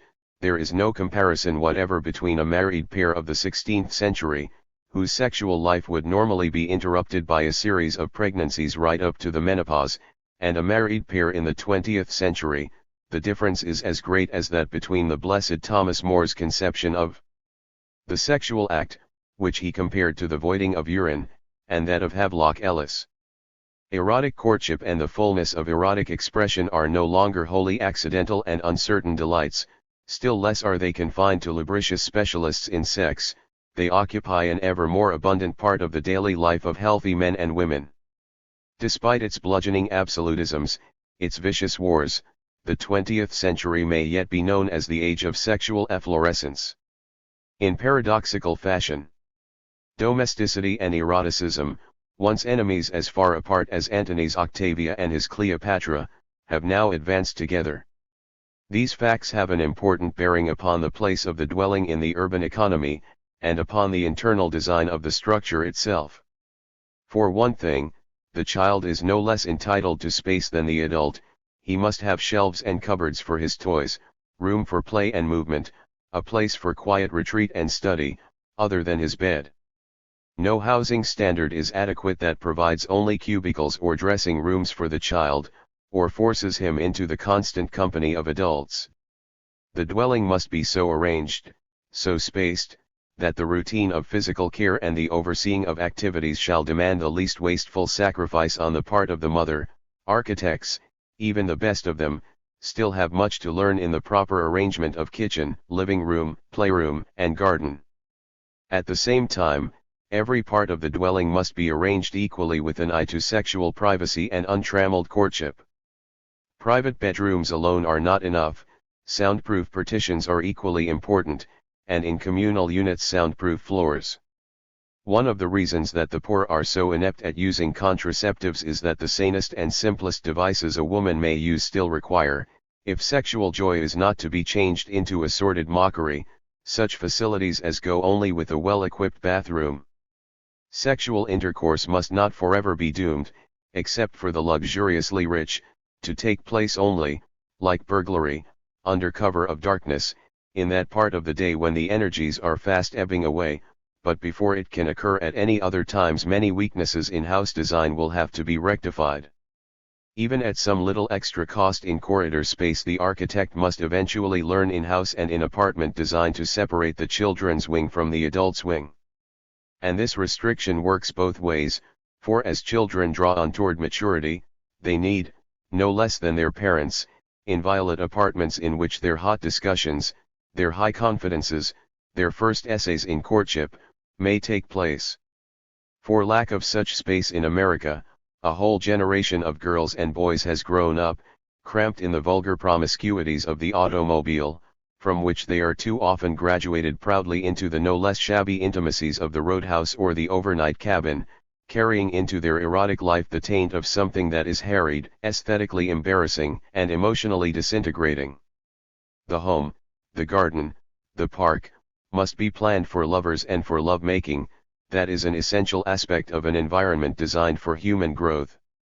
Love-making and home-making, eroticism and domesticity, sexual delight, and the assiduous nurture of children, these are among the highest human goals of genuine biotechnic planning.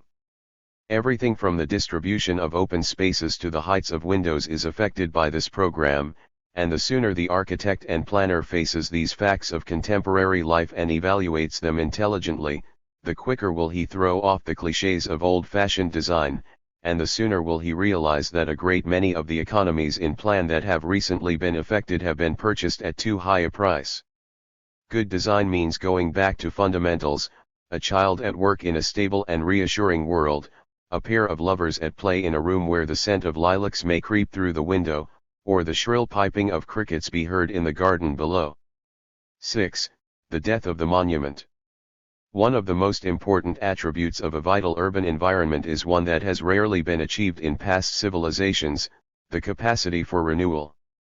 Against the fixed shell and the static monument, the new architecture places its faith in the powers of social adaptation and reproduction. The sign of the older order of architecture, in almost every culture, was the house of the dead. In modern culture, it is the dwelling house, or house of the living, renewable generation by generation. The human impulse to create everlasting monuments springs perhaps out of the desire of the living to perpetuate themselves, to overcome the flux and evanescence of all living forms.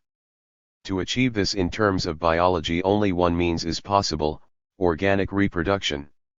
All the classic civilizations, above all that of the Chinese, have regarded the begetting of children as a sacred duty.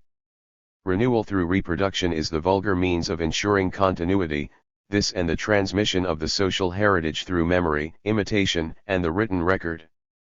But there is still another means, springing not out of life and its renewing impulses, but out of death, a desire to wall out life, to exclude the action of time, to remove the taint of biological processes, to exclude the active care of other generations by a process of architectural mummification.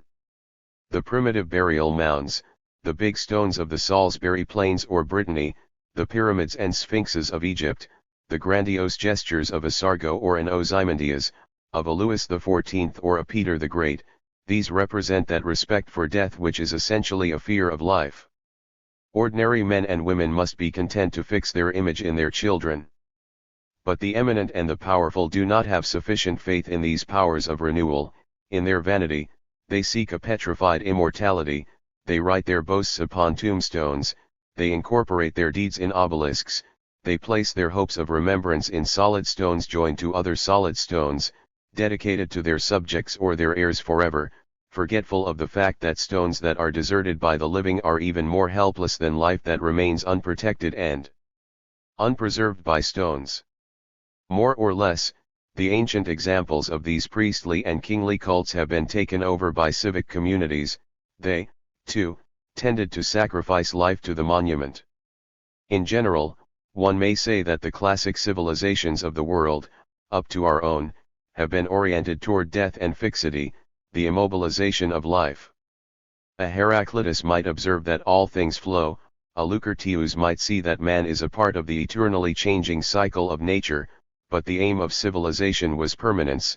Its highest achievement in cities was the static grandeur of a pantheon or a temple. The more shaky the institution, the more solid the monument. Repeatedly civilization has exemplified Patrick Geddes' dictum, that the perfection of the architectural form does not come till the institution sheltered by it is on the point of passing away. Thanks to this cult, permanence comes in the structures of the city, but death comes with it. The burial ground encroaches on the city, and the city, with its mass of dead buildings, duly armored in stone, becomes a burial ground. The temple prepares for death, the monument consecrates it, the sacrificial altar sanctifies it, the learning of the schools rehearses it, the burial vault or the cemetery completes it. These beliefs and habits become pervasive, they eat into urban routine. Records of state, the tables of the law, the correspondence of political functionaries, the decisions of the courts over all these activities, a dead hand, a petrified hand, rules. The very permanence of stone and brick, which enable them to defy time, cause them also ultimately to defy life. Stone gives a false sense of continuity, and a deceptive assurance of life. The shell seems to pledge continuity by the fact that it continues to exist, outwardly unaffected by the passage of events. But the fact is that exterior form can only confirm an inner life, it is not a substitute. All living beliefs, all living desires and ideas, must be perpetually renewed, from generation to generation, rethought, reconsidered, rewilled, rebuilt, if they are to endure. The blight of ancient Rome upon the imagination of Italy in the ensuing ages bears witness to the congealing strength of the monument. Each generation mounts guard on a cemetery, and repeats the password of its dusty challenge. So long as men were wholly oriented toward death and the timeless, the monument had a meaning, no sacrifice was too great to produce it. Just as a poor Christian family today will spend half a year's income to celebrate fitly the death of one of its members, money that it would find impossible to spare for the birth or education of a child, so the civilizations of the past have sacrificed a good part of their life, their income, their ideologic energy to the monument. For us today, beholding the world with eyes awakened by a Buffon, a Goethe, a Darwin, a profound change has come about in our biological conception of death and immortality, a change that robs monumentalism of its main meaning. Biologically speaking, death is an episode in life's renewal, the terminus of a radical maladaptation. A theoretic immortality may exist for lower forms of life, like the amoeba, it is absent in the higher organisms. Continuity for us exists, not in the individual soul as such, but in the germplasm and the social heritage, through which we are united to all mankind and to all nature. Renewal comes through the sacrifice of the parent to the child, of the having lived to the living and the yet to live. Instead of being oriented, then, toward death and fixity, we are oriented to the cycle of life, with its never-ending process of birth and growth and renewal and death, a process we can neither halt nor limit by ideological fixations or cunning inventions. The very stones of the ancient tombs are no longer for us true symbols of eternity. We know their secret processes and detect their faltering character. We see their civilizations, too, through the perspective of time, perspectives that reveal the feebleness of their boasted power and the frailty of their monuments. The forms that past cultures have chosen for immortality seem to us as essentially childish as the rag doll to which the infant playfully attributes life. Time is a bomb that splits the most august temple open, if indeed the wanton savagery of men does not anticipate death's weapon. Now, the forms and patterns of past ages die slowly, the idea of fixity has itself been slow to resist change. The architectural embodiment of older notions of survival has persisted, despite the challenge of the modern world picture. The truth is, however, that the notion of material survival by means of the monument no longer represents the impulses of our civilization, and in fact it defies our closest convictions.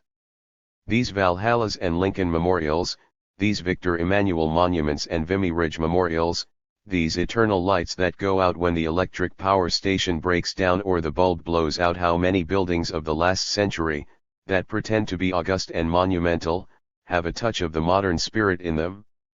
They are all the hollow echoes of an expiring breath, rattling ironically in the busy streets of our cities, heaps of stone, which either curb and confine the work of the living, like the New York Public Library, or are completely irrelevant to our beliefs and demands. The notion of a modern monument is veritably a contradiction in terms. If it is a monument it is not modern, and if it is modern, it cannot be a monument. This is not to say that a hospital or a power station or an air beacon may not be treated as a memorial to a person or an event, nor is it to deny that a contemporary structure might not easily last 200 years, or even 2000, that is not the point. What will make the hospital or the air beacon a good memorial is the fact that it has been well designed for the succor of those who are ill, or for the guidance of men piloting airplanes, not the fact that it has taken form out of a metaphysical belief in fixity and immortality and the positive celebration of death. The gulf between these worldviews is immense. He who lives sincerely in one world cannot honestly encompass the other. In most past civilizations the activities of the living were not real until they could be transposed into terms of death. In our emerging civilization death is meaningless until it can be transposed into terms of the living. In the recent Christian culture life was a probational period of preparation for death and the far more significant and important state of afterlife. For us, death is a making way for life, and all the fixed and memorial processes, the written record, the painting, the sculptured stone, the photograph, the recorded voice, are offerings to the living to be accepted, not out of duty to the dead, but out of loyalty to other remoter generations who will also be capable of deriving life from these symbols. The death of the monument was intuitively forecast by more than one spirit during the last century. For the fact is that this architectural change has implications that go far beyond the conception of individual tombs, memorials, or public buildings. It affects the character of our culture as a whole and the very texture of urban life. Why, for example, should each generation go on living in the quarters that were built by its ancestors? These quarters, even if not soiled and battered, were planned for other uses, other habits, other modes of living. Often they were mere makeshifts for the very purpose they were supposed to serve in their own day, the best under existing limitations that now no longer hold. It was Nathaniel Hawthorne who asked this question. He put it into the mouth of the young photographer in the House of the Seven Gables and repeated it elsewhere. It is only now, perhaps, that we can plumb its full significance. The pastoral nomad spared himself the sacrifice of the living to the dead monument until he copied the ways of men in cities. He traveled light. Civilization today, for different reasons, with different ends in view, must follow this example of the nomad. It must not merely travel light but settle light.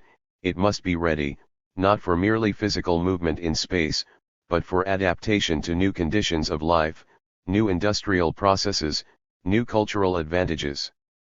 Our cities must not be monuments, but self-renewing organisms.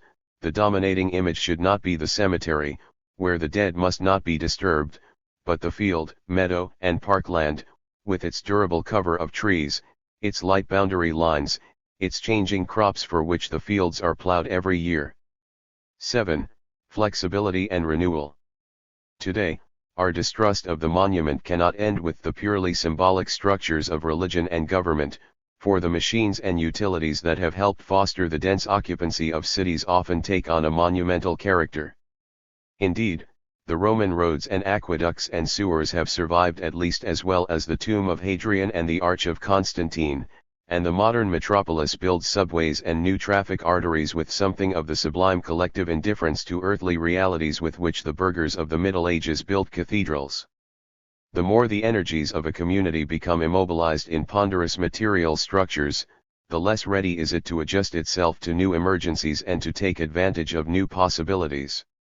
A two-story building with shallow foundations may be easily torn down, if a different type of structure is needed.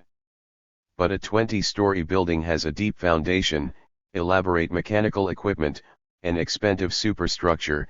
It is not easily demolished as a physical structure, still less easily as a credit structure, no matter how short its period of amortization. If such a building should be replaced by a smaller building, or by no building at all, the original capital investment will stand in the way of such rational adaptation. Every part of the community's shell and equipment presents the same dilemma.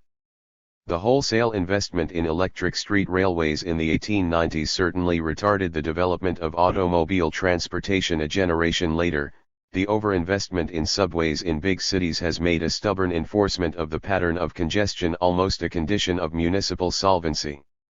And it is very easily possible that our present gigantic investments in sewage disposal systems, including special treatment stations and sewage farms, may retard the introduction of more simple apparatus that will liquefy and transform sewage close to the point of origin, one of those inventions long overdue.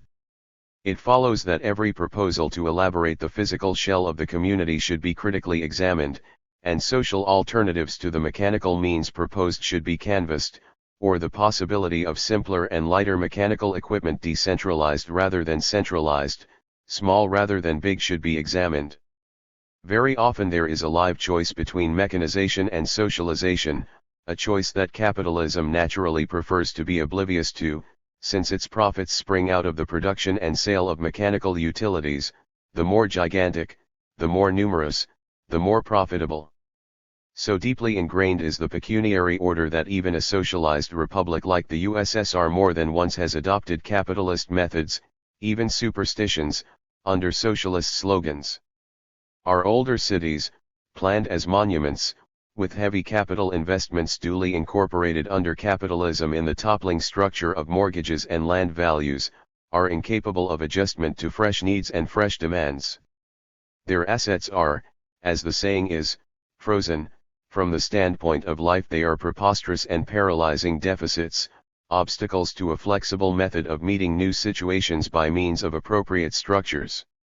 One of the most impressive advantages the small city has over the overgrown metropolis consists in the fact that it does not stagger under such a burden of capital outlays in non-productive utilities. The economy of settling light does not merely consist in a lower scale of investment and lower overhead, its value derives from the greater readiness to take advantage of fresh improvements. Small cities, where people continued to cycle or walk to work, were better prepared to take advantage of motor transportation than cities that had invested heavily in trolley cars, elevateds, and subways. Under a biotechnic regime we shall attempt to get by socialized planning what we have hitherto sought to achieve exclusively by means of costly mechanical equipment. Toynbee calls the process of culture, as a community assumes command over the environment and the physical means of life, etherealization. In the development of a new type of living environment one may put this concept in a negative mode, dematerialization, a reduction of physical structures to their absolute functional minimum. The deflation of our mechanical monuments, then, is no less imperative than the deflation of our symbolic monuments. For the biotechnic age will be progressively marked by a simplification of mechanical equipment. Our present overload of mechanical utilities in the dwelling house, the skyscraper, and the city, particularly marked in American cities, is a symptom of our inability to think and plan and act in terms of the total situation. We shrink back into the narrow utilitarian ideology of the machine. The fact is that the so-called machine age has treated machines as ornaments. It has invented the vacuum cleaner when it should have done away with the rug. It has retained the steam heater to produce subtropical heat at great expense, when it should have invented better forms of permanent insulation, to do away with the extravagant heating of cold walls and windows. It has retained the private garage as an ornament to the freestanding house, when it should have used the art of community planning to group houses and garages into a more livable environment. Similarly, the advantage of new utilities such as the private automatic refrigerator and the private oil-burning automatic furnace are only half used because they demand, For complete economy, a more economical pattern of streets, which will dispense with the old need for public access to private dwellings on the road. If the machine were not in effect a monument, if it were not a symbol of our mechanocentric religion, such irrational expenditures could not be explained. It remains only to note that mechanolatry is a bastard religion, half its glories mock the very mechanical and scientific principles it superficially seeks to enthrone. As a monument, the machine is subject to the same ironic deflation that applies to all other attempts to wall out life. In the past, what have been called the triumphs of civilization have often turned out to be studious collections of encumbrances, which finally stifle the possibilities of movement and resilient reaction, and lead ultimately to urban downfall. Here again one meets the lesson already noted in the section on economy. We have created for the communities of the past cumbrous physical shells. What we need in future is not so much a shell as a living environment, an organic body capable of circulation and repair and renewal in every organ, member, and tissue. The protective function of the city, which is the utilitarian side of these metaphysical concepts of fixity and permanence, has been overdone. For living creatures, the only real protection comes through growth and renewal and reproduction, processes that are precisely the opposite of petrification. The real offense in the doing over of Regent Street, London, for example, was not the wiping away of Nash's serene facades, but their replacement with flatulent buildings that are hideous to the modern eye, and far less in keeping with modern needs than Nash's buildings. An American traveler has explained the rich architectural tradition of the contemporary inhabitants of Bali as due in part to the fact that they build their buildings with an exceedingly impermanent volcanic stone, which lasts only about 15 years, hence they have to renew their structures frequently and recarve the stone. This continued demand for art keeps alive a fine tradition in the decorative arts. In modern life, glass and synthetic materials, now coming into fuller use in the work of the new pioneers, are valid symbols of this more vital and more enlightened social sense. Unfortunately, the real promise of this development has been frustrated from two directions. The older schools of architecture have clung to obsolete monumental forms, and manufacturers seeking to exploit fresh materials have been tempted, again and again, to give them the superficial earmarks of earlier technical processes. From the standpoint of capitalist enterprise, on the other hand, there has been a systematic misdirection of effort during the last decade in the effort to contrive freestanding, individual, manufactured houses, which could be put on the market in the same fashion as the automobile. By concentrating on the purely technical element of improved prefabrication, the manufacturers of these individual structures have overlooked the critical fact that modern communal services and collective utilities have made the cost of freestanding houses prohibitive. Except in the isolation of the open country, they have sought economy in the shell alone, without availing themselves of further economies that rest upon community planning and community building. When one stresses the factor of renewability, one does not overlook the fact that effective design involves the discovery of architectural constants that do not have to be renewed from generation to generation. To discover and establish these constants is one of the main tasks of the modern planner. In every art there are forms so implicit in the process, so harmonious with the function, that they are, for practical purposes, eternal. The safety pin has changed little in form since the later Bronze Age. The number of silhouettes possible for a bowl or a pitcher that will pour effectively is limited, and so on. Renewability in architecture does not mean designing buildings that must collapse in 15 years. Still less does it mean making prefabricated houses whose superficial shape will undergo as many ephemeral and foolish style changes as the motor car, merely in order to quicken the pace of style obsolescence and keep the industry profitably occupied. Renewability means the design of buildings in such materials, and by such technical methods, that they may be easily made over, section by section, structure by structure, even neighborhood by neighborhood. Is this not the great justification of the steel-framed building? For the internal skeleton can be fixed, in terms of sunlight and open spaces and density, while the internal and external partitions, which determine the character of exposure, the size of the rooms, the diverse functional requirements, can all be freely recast, as need requires. Mies van der Rohe made an important essay in this type of construction in one of his Berlin apartment houses, built in such a way that the number and size of the rooms could be changed at will. The late Raymond Hood, in much more conventional fashion, drew the plans for a similar type of building, and although the architectural constants usually have no scientific validity, the precedent for this type of planning was of course set long before in the American office building. Mr. Clarence Stein has shown the application of the same principle to the design of a modern art museum with a thoroughly flexible interior. Essentially, these methods are capable of extension to almost every type of structure, except those specialized for industrial purposes, and even here, in the light industries, with their relatively mobile equipment, the same set of constants and a wide range of variables can be worked out. Does this mean that the modern city is to be renewed every generation? Does this mean that it will grow indefinitely and spread indefinitely? Does this mean that the processes of demolition and destruction, so violent in the 19th century, will continue on their way, destroying every vestige of the past? Yes to the first question, no to the second and third. The extent of renewal will depend upon the proportion of variables to constants. Most of the urban quarters built during the last 100 years must undergo profound reconstruction. This is a work which, if systematically carried on, might well occupy a good part of the energies of the next 2 generations, a work of undoing and redoing. But the outburst of mechanical invention during the 19th century, with the rapid alteration of old methods of work and old ways of life and the great shift of population, undoubtedly has made the present generation exaggerate the number of social variables and to forget the constants.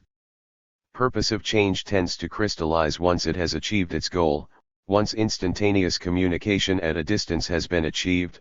For example, no faster mode of communication can be established. One of the great advantages of mechanical standardization is to increase the number of constants in the environment, and this is equally true of the advance of scientific knowledge.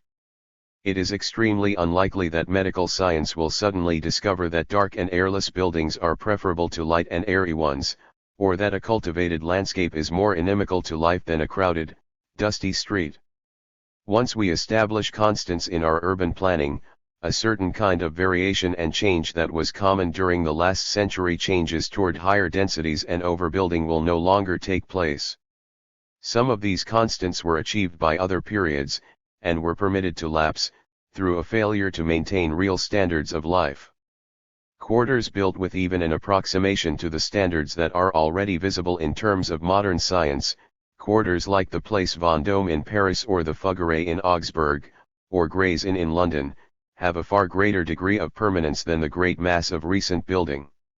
As we design our cities for permanent living, not for impermanent financial exploitation, we shall discover, no doubt, a whole series of biological and social constants that will vary little from generation to generation, or at all events, such variation as is necessary will take place within, not in opposition to, the permanent form. 8. The mission of the museum. All this is another way of saying that the city itself, as a living environment, must not be condemned to serve the specialized purposes of the museum.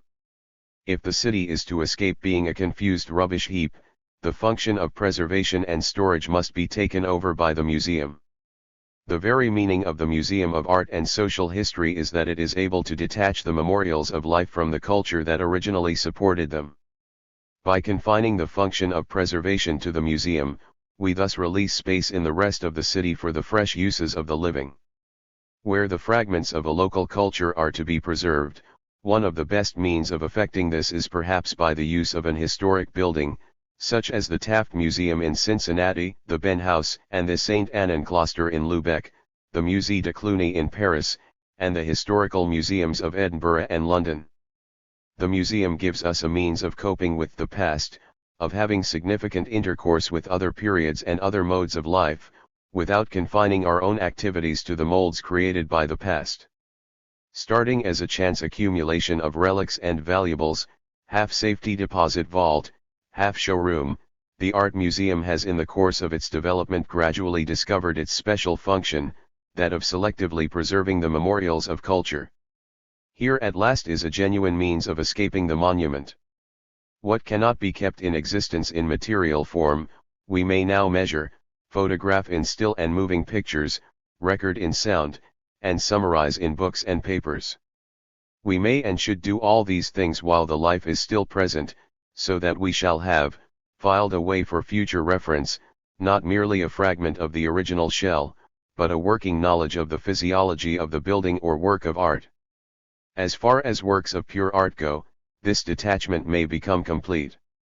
What makes a work of art eternal in the human sense is not the details it carries over from the dead past, but what it signifies against the background of our own experience.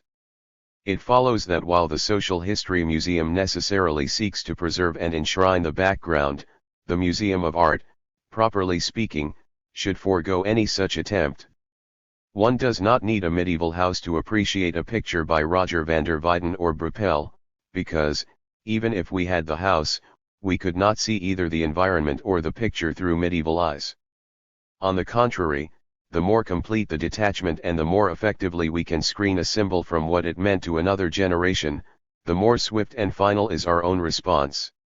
Not unfortunately, it is in a sense by our misinterpretations of the past that the past lives again. True understanding would leave the past precisely where it originally was. It is by its otherness that the past enriches the present with hints, suggestions, meanings that had no existence in its own day. For a work of art is not a monument. If it has a life at all, it exists as a contemporary fact, a fact of aesthetics, a fact of religion, a fact of philosophy. A museum that is properly designed, with ample facilities for storage and preservation as well as for show, serves to enlarge the circle of contemporary experience. But our intercourse with the past is selective, it cannot be otherwise. The encyclopedic culture of the metropolis attempts to preserve everything and show everything.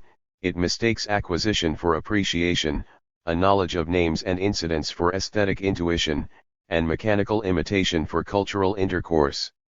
Such a culture turns the museum into a second metropolis. Like the big city, it aims merely at bigness, and results in purposeless congestion and intellectual bewilderment. On the mere laws of chance, something of value must accumulate in the debris, by reason of its extent. But in museums that grew out of a balanced regional culture, not out of an acquisitive pattern of life, each generation would have the opportunity to be in selective control of the past.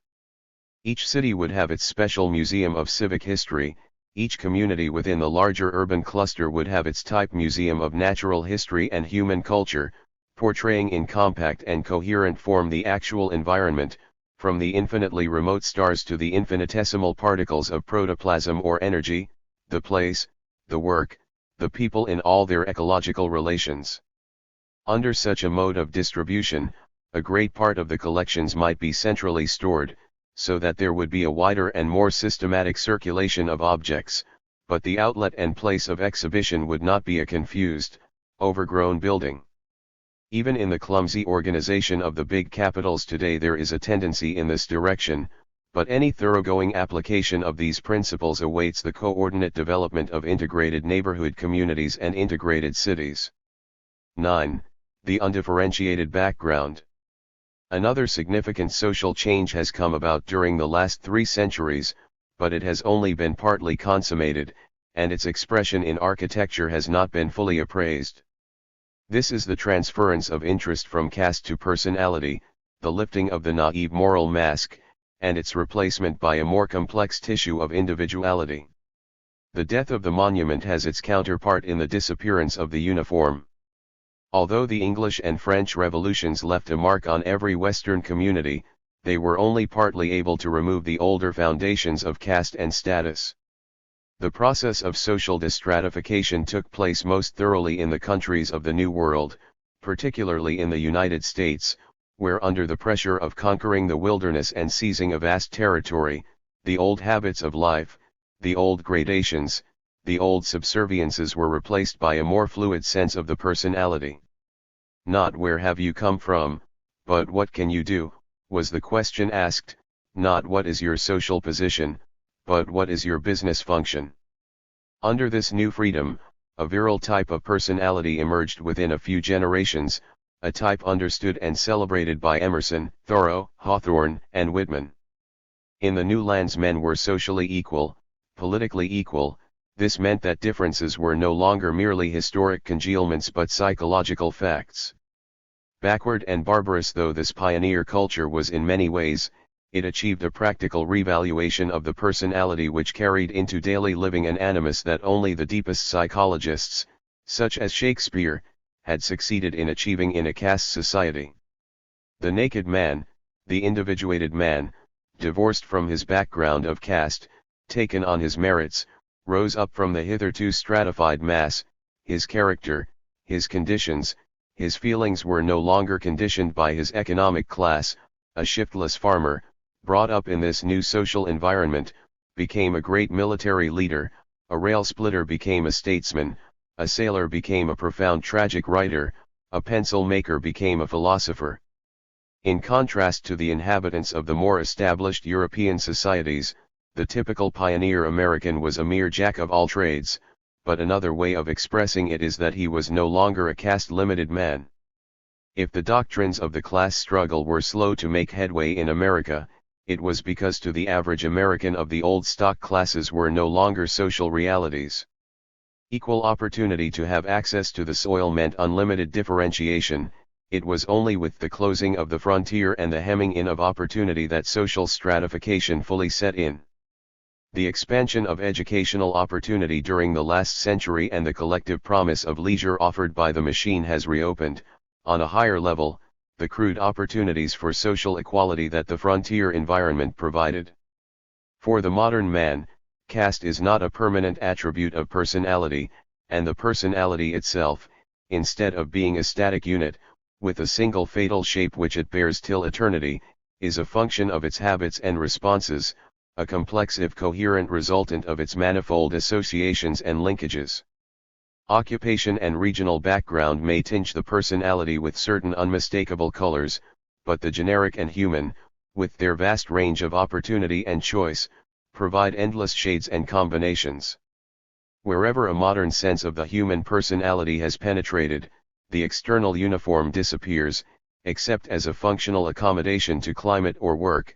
The internal uniform disappears at the same moment. One cannot automatically derive the conduct of the individual from the pattern of his caste, nor does the individual feel himself fully represented within the area of his purely occupational interests.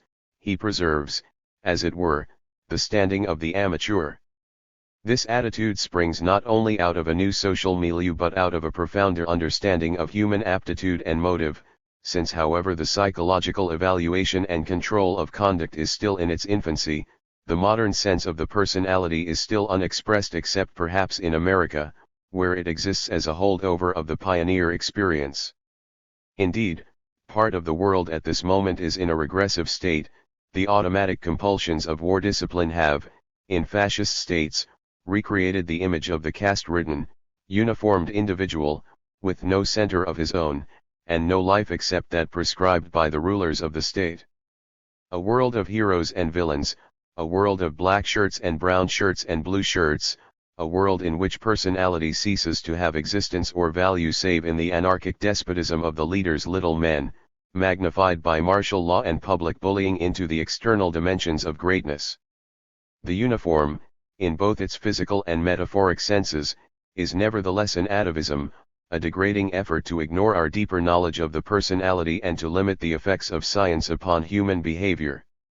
So long as a man could be fully characterized by his rank or station, so long as he was, in a complete and unified sense, a knight or a burgher or a serf, a pagan or a Christian, a Protestant or a Catholic, so long as these distinctions were primary and clean-cut, the character of his background played an important part in defining his position in society. His costume, often limited by sumptuary laws, was a kind of background. His background in turn was a kind of costume. In the parlor, in the dining room, in the garden, he attempted to impose his personality through his background. Deliberately or unconsciously he would display how rich he was, how ancient his family lineage was, how mighty his caste was in the community. These things seemed important. In such a society, The key to architecture was the class-differentiated decoration. The human personality was, so to say, a mere figure on the carpet. The presence and quality of curtains, say, in a middle-class household established its claim to respectability. The quantity of bric-a-brac or linen had a similar effect, and to live in certain American towns on the wrong side of the railroad track was to suffer social ostracism from those on the right side. The one unforgivable sin from the standpoint of caste was the bare room, that is, the room that did not at once establish the owner's place in society, and as costume, through the vulgarization of textiles and furs, defied sumptuary laws and blurred the lines of class cleavage a little. The domestic background became even more important. Without a duly established background, the class-limited personality felt insecure. The quality of his character rested then upon mere performance, not upon the visible tokens of landed property, stocks, bonds, mortgages, upon emblems of acquisitive taste and acquisitive interest.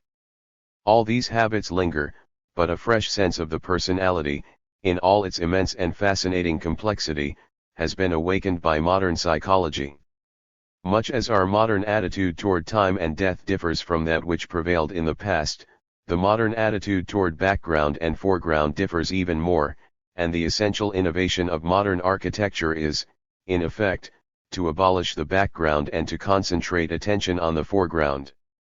Gone are the visible signs of riches, travel, and cultural appreciation, the patterned wallpaper, the curious designs on rugs and carpets, the involved shapes of vases, bowls, tables, each object calling attention to itself, crying to be singled out, competing for attention with the occupants of the room. Good design today follows the fashion first set in theater decorations by Appia. It concentrates attention upon the action and function in the foreground, and it does not permit attention to be diverted from the actors to the scenic background. It is the face, the voice, the gesture, the thought, that shall tell the story about the owner's personality, not what he has acquired by way of material goods, not by this fashion and that fancy applied to his material equipment. The more generic the background, the less obtrusive its effect, the more subtly will it tell its story, and the more effectively the actual human presence will count in the picture. Not merely does the modern sense of the personality demand that the foreground should be focused sharply, and the background retreat. If the background is emphasized, one suspects weakness. The desire for external grandeur, the desire for meretricious luxury or display, what do these things point to except a sense of psychological inferiority or insecurity, a failure to express adequate social relationships? As a sexually unattractive man may attempt to salvage his failure as a lover by showering his wife or his mistress with gifts, so the socially inept personality must attempt to take refuge in the material background, to bolster up his sense of insecurity by taste for antiques or an eager adaptation of the latest trick of fashion. Whether in doing so he identifies himself with his traditional caste, like a merchant of the 17th century, or attempts to express his personality in the romantic assumption of some form of architectural fancy dress, dissociated from his real environment, the effort remains massively inept. The background is a mask, and we see behind the mask even as we see behind the puerile uniforms and decorations and struttings of the totalitarian dictatorships a large confession of weakness and impotence in respect to the realities of social life. We mark the subterfuges, the distortions, the evasions of reality. The cult of the antique in furniture and decoration, the cult of the exotic, the attempt to take over the time-bound vestiges of other periods. What were these fading efforts but concrete utopias of escape, the desire to establish little dream islands in the steely sea of reality? Today the seat of human individuality has altered.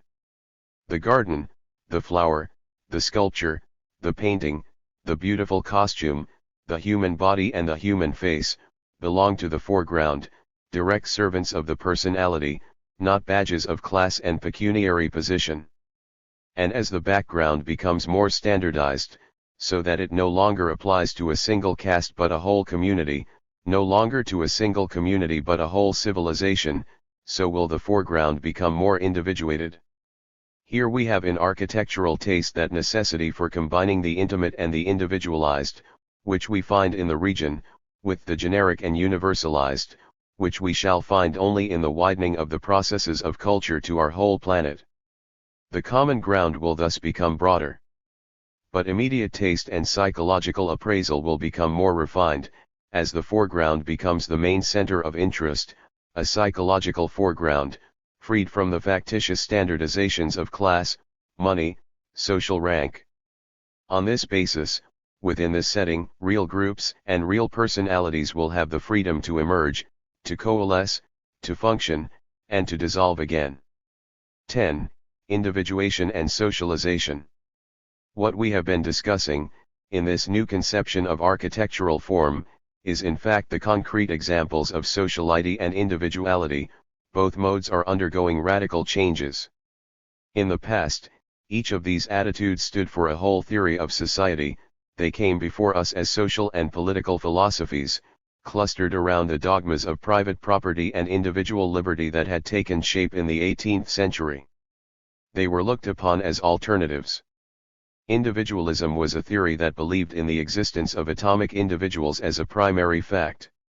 It held that these individuals had an inherent right to possess property and enjoy personal protection under the laws, and that no laws abrogating that species of personal freedom founded upon private property were valid. Socialism, in all its diverse manifestations, regarded the community as a primary fact, and it treated the welfare of the community as more important than the claims of any atomic individual to special protection or sustenance. In actual practice, both these doctrines, during the last century, presented a sinister aspect. Masquerading under the noble slogans of the rights of man, pretending to continue its old war on despotic power, individualism established itself as the claim of small groups of privileged people to exploit the work of other men on the basis of a monopoly, partial or complete, of land, capital, credit, and the machinery of production. For the single despotism of the king, it substituted a multitude of petty, and not so petty, despots, industrialists, financiers, robber barons. Socialism, on the other hand, has meant in practice the unlimited capacity of the government and the armed forces of the state to impose obedience and cooperation upon its subjects in times of war. Pushed to its extreme, it becomes the state deification of fascism and the unity of war dictatorship. Individualism rested on the doctrine of the free market in which price exercises the functions of an almighty providence. Socialism rested on the doctrine of the closed frontier, in which every human activity within, thought itself, is subjected to state monopoly. The inequalities of the first and the uniformities of the second were equally oppressive to a good society. In the senses in which individualism and socialism have gained currency, both are mythological distortions of the underlying facts of community life, the processes of individuation and socialization. In actuality, these terms are alternatives only in the sense that north and south are alternatives. They indicate directions of motion, without giving any descriptive reference to the goal to be reached. No human society is conceivable in which, to some degree, both tendencies did not play an active part. As concerns origins, the social theory is largely correct.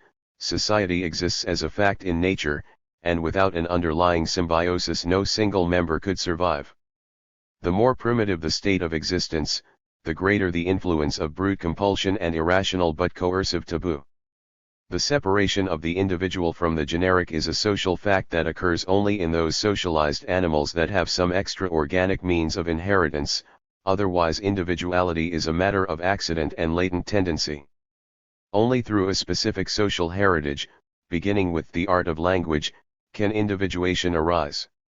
The individual, left to himself, is not a source. Left to himself, indeed, he would starve, go mad. As concerns emergence, however, the theory of individuation is a fact.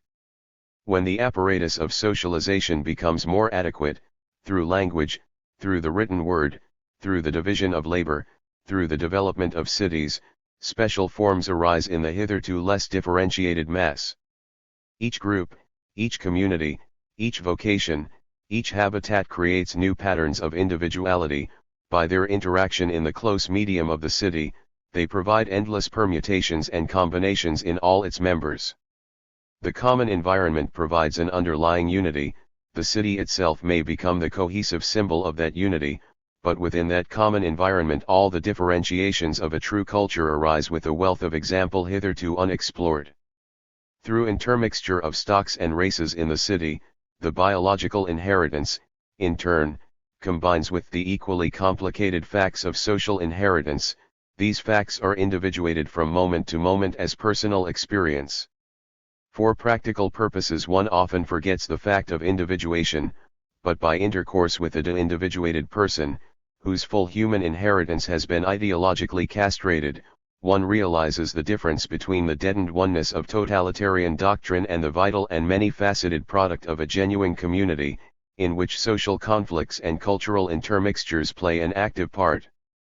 Both individuation and socialization must be respected in the design of cities and their separate structures. Unfortunately, working under the false mythology of individualism, our modern capitalist societies have in the past assigned values to individual effort in precisely those departments where standardized practices and socialized controls are necessary. The right of an individual property owner to obtain by purchase or inheritance a parcel of land, and to use it entirely at his own pleasure under minor legal regulation, has been treated as sacrosanct, and the gains that have followed the collective procedures of science, the collective discoveries of techniques, have been permitted to go, like ground rents, to lucky or rapacious individuals, when they should in fact have been kept in trust for the community. In a similar way, laissez-faire principles encouraged the individual prospecting for industrial sites, the individual parceling of ground, the individual owning and building of houses, although all of these are in essence collective functions which are preparatory to true individuation. Indeed, individuation cannot enter in a cultural sense until a good part of our activities are reduced to a mechanized or socialized routine. Only by multiplying the functions of the spinal cord, making them automatic, can the higher functions of the brain be released. This is the essential truth underlying Aristotle's otherwise barbarous remark that a good polity must rest on slavery. Under an equally mythological sort of socialization, whether undertaken in the interest of a ruling financial class or the power state, the reverse of this tendency has been practiced. The state attempts to impose uniformity and socialization in matters of education, intellectual culture, and political judgment where, within the common pattern of the civilization, which enforces itself, a wide span of individuations should be encouraged. Contrary to the prevailing doctrine, no special measures should be taken, other than the common processes of discovering and systematizing truth, to extirpate obsolete religions, discarded scientific doctrines, idiosyncrasies, and aberrant beliefs, since it is sometimes by unexpected combinations in our social inheritance, or unorthodox reinterpretations of past beliefs, that important mutations are made. The tendencies making for human uniformity are indeed so deep, so abiding, that it is only by providing for free play in individuation that we can avoid the sessile habits, the dangerous encystments, of past civilizations. Every community must attempt in its structure to reconcile stability and adaptation, standardization and flexibility, socialization and individuation. None of these qualities is a terminal point or objective, they are directions of movement and change. Good planning is an attempt to keep the whole environment in a state of dynamic equilibrium, in which freedom does not mean empty chaos, and in which discipline does not mean an even more vacuous death. The great aristocracies of the past knew that the labor of 1,000 serfs, the accumulations of vast collieries of buildings, with all the necessary land for their support, might not be too extravagant a price to pay for the culture of a truly enlightened and disciplined individual. In the long run, the millions would profit. But because of the social inequality and the bitter injustice of these arrangements, such aristocracies but rarely produced a Plato. Today, with our vast accession of energies, with our abundant collective resources, we have the opportunity of upholding these principles, not for the sake of an oligarchy, but for the welfare of every member of the community. The base must be generic, equalized, standardized, communal, the emergent must be specific, unstandardized, individual, aristocratic, differentiated groups, differentiated individuals, differentiated regional and civic communities. 11. From a money economy to life economy. In the pecuniary economy that developed during the last 500 years, there was only one criterion of effort: profit. If more profit could be obtained by baking stones than by baking bread, stones would be baked, even though in fact people were starving. Scarcity and surplus, demand and supply, had reality not in relation to men's actual wants, but in relation to the market. Wants that could not be expressed in terms of the market remained unfulfilled, unless they were satisfied through an institutional life brought over from another period. Money was the symbol of power, and power was the chief end of man. Under a pecuniary economy, wants that can be expressed in terms of a demand in the market kept on expanding. This was marked first by an increase in the variety of goods offered, and second by an increase in the amount created through mechanized production. In order to make the highly specialized division of labor possible, in an anonymous and indirect production for a world market, it was necessary that wants should keep on increasing, likewise that the rate of consumption should be hastened. By this means alone could production be geared higher and profits increased, or at least kept secure. Saturation of the market, with new production limited to legitimate replacements, would decrease the opportunities for profit and undermine the existence of the overexpanded plant. Stability meant, in terms of profit, frustration; contraction meant bankruptcy. Under this pecuniary economy, the civic and domestic needs of the greater part of the population have never been satisfied through the ordinary processes of the market.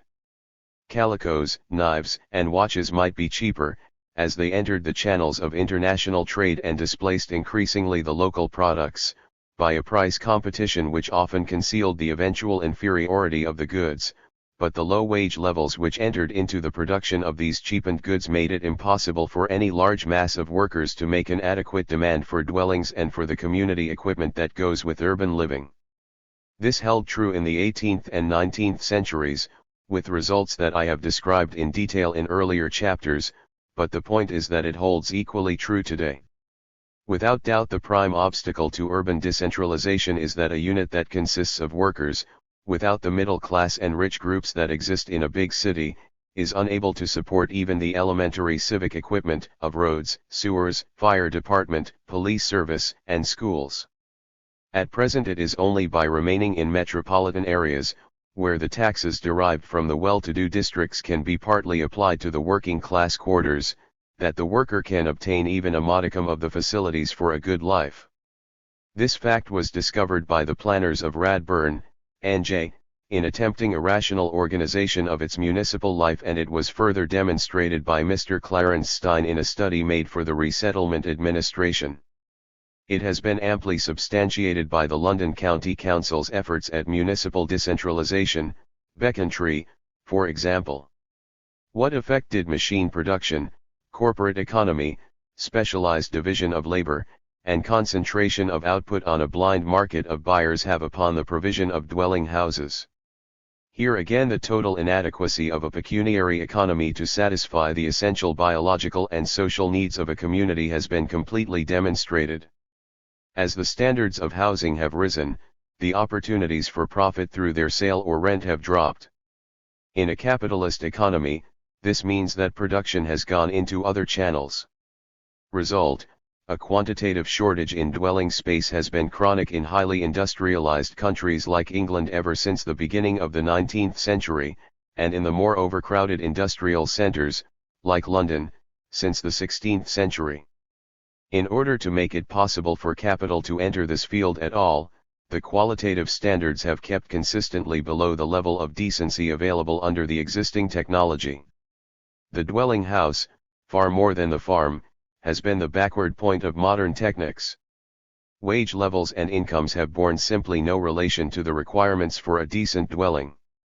The failure of the pecuniary economy in this department is abysmal, all the more because rent is the largest single item in a family budget, rising from 10 or 15% among the working classes of Holland to between 20 and 30% for those in other countries. Rents that occupy more than 20% of the total, especially on the lower income levels, mean a sharp curtailment of vital necessities at other points in the budget. The failure of decent housing to obtain capital through competition in the market has led to widespread attempts to foster home ownership among the workers, under the guise of offering security. Those who have fostered this movement, including government agencies, have sought to burden the worker with the risks whose returns are not sufficient to attract the necessary capital from the more wary.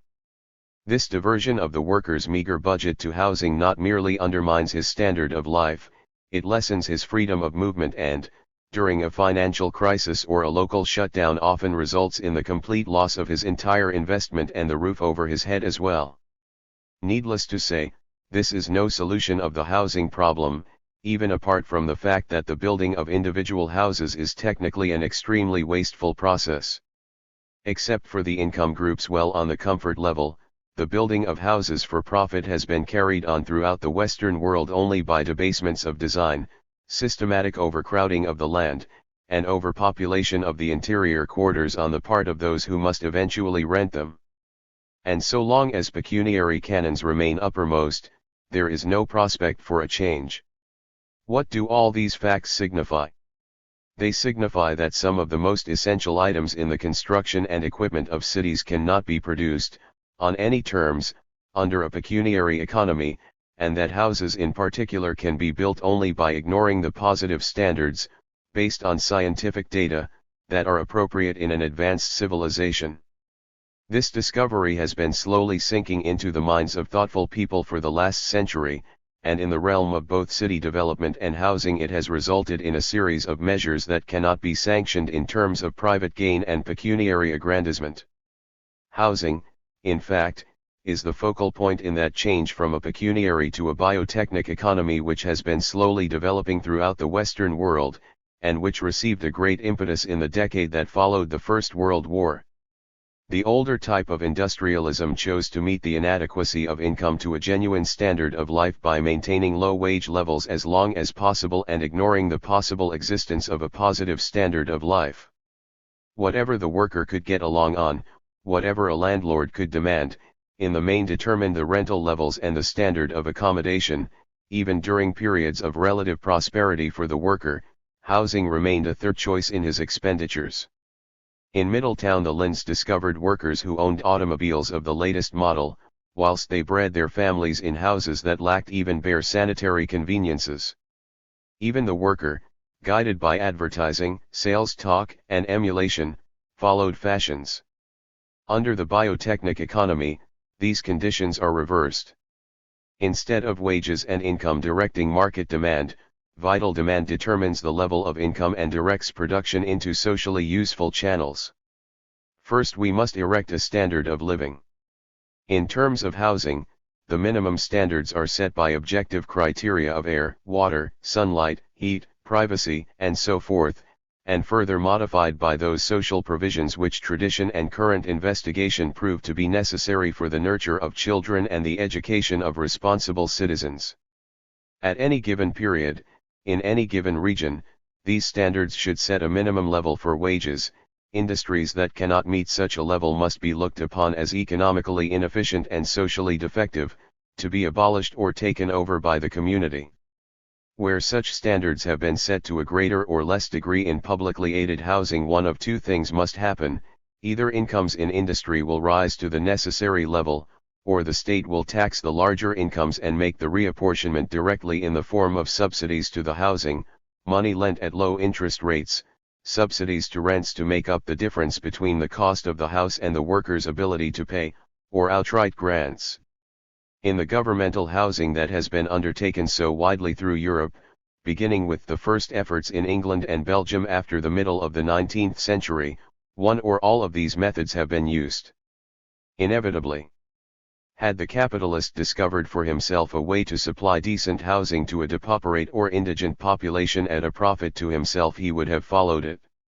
Now, in a pecuniary economy, production for sale and profit dominates. The surplus over current need goes back, apart from minimum expenditures for private display and public services, into further mechanical production. In a biotechnic economy, On the other hand, consumption and service must take precedence. Production must be directed, in greater amounts, into channels where a surplus of energy is made available, either for direct use in life, as house, as city, as regional habitat, or for storage against future vital uses. The benefits of automatic machinery, the economies of finely organized production, the displacement of labor, the surplusage of modern agriculture all mean, if they mean any human benefit, this release of energy for the direct service of life. Whereas under a pecuniary economy profit came through the expanded role of the machine, the biotechnic economy will be marked by a general contraction of the machine and, with balanced regional economies, a diminution of the importance of the world market, now to be reserved for surpluses and specialties. But consumption itself, under a biotechnic economy, is not consumption anyhow, in any quantities, toward any purposes. Capitalism had no need to inquire into the quality or end of consumption. Indeed, its most ardent advocates during the period of intellectual formulation even defended the adulteration of foods and drugs in the competitive market, on the ground that to erect a standard of purity would be to do away with free competition.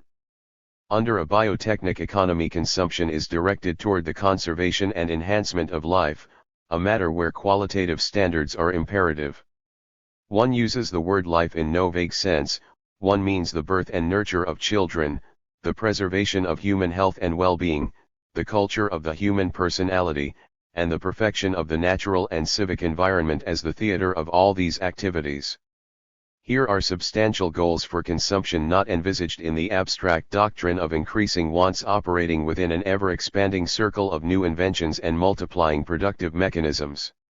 Against the wasteful duplication of mechanical equipment, the aimless productivity, the random expansiveness of production under pecuniary canons of success, a biotechnic economy erects rational goals, the best possible environment for human nurture and culture, the primacy of consumptive and creative activities over the instrumental processes, the denial of success embodied in the destructive facilities of war, and the mounting certificates of debt which mark the prevalence of a pecuniary economy.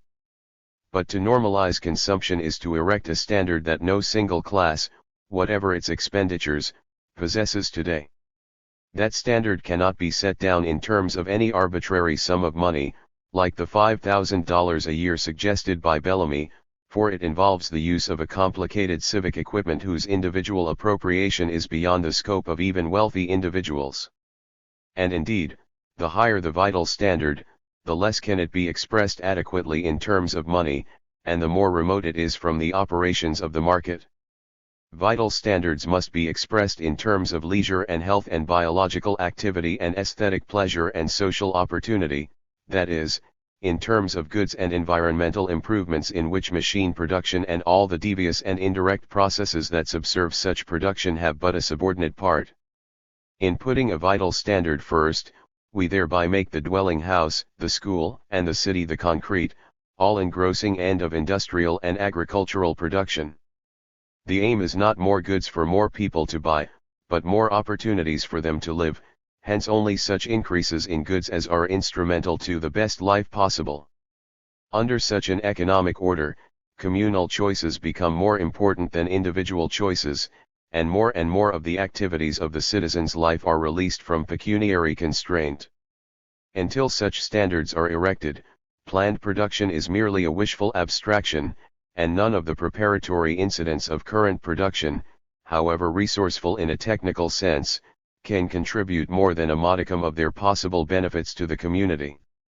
Fortunately, our civilization as a whole is now at a point technically where it is feasible to give the population as a whole that basis in good breeding and good nurture which has hitherto been the exclusive possession of aristocracies.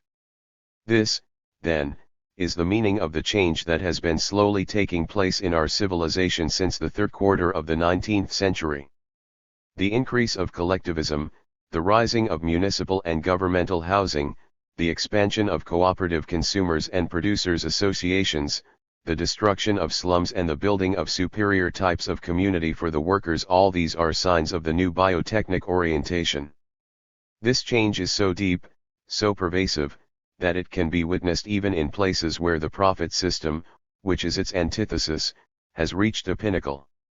One can behold it, for example, in the budget of a great municipality like New York, which annually spends more on education than even on transportation or street cleaning.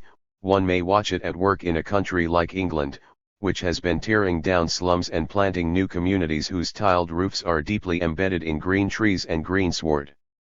One saw it on a grand scale in Germany when, in 5 quick years after 1925, before the suicidal impulses of Nazism got the upper hand, one beheld in every department of life the outlines of a new human culture, a complete conception of the good life which put pre-Nazi Germany at the very forefront of modern civilization.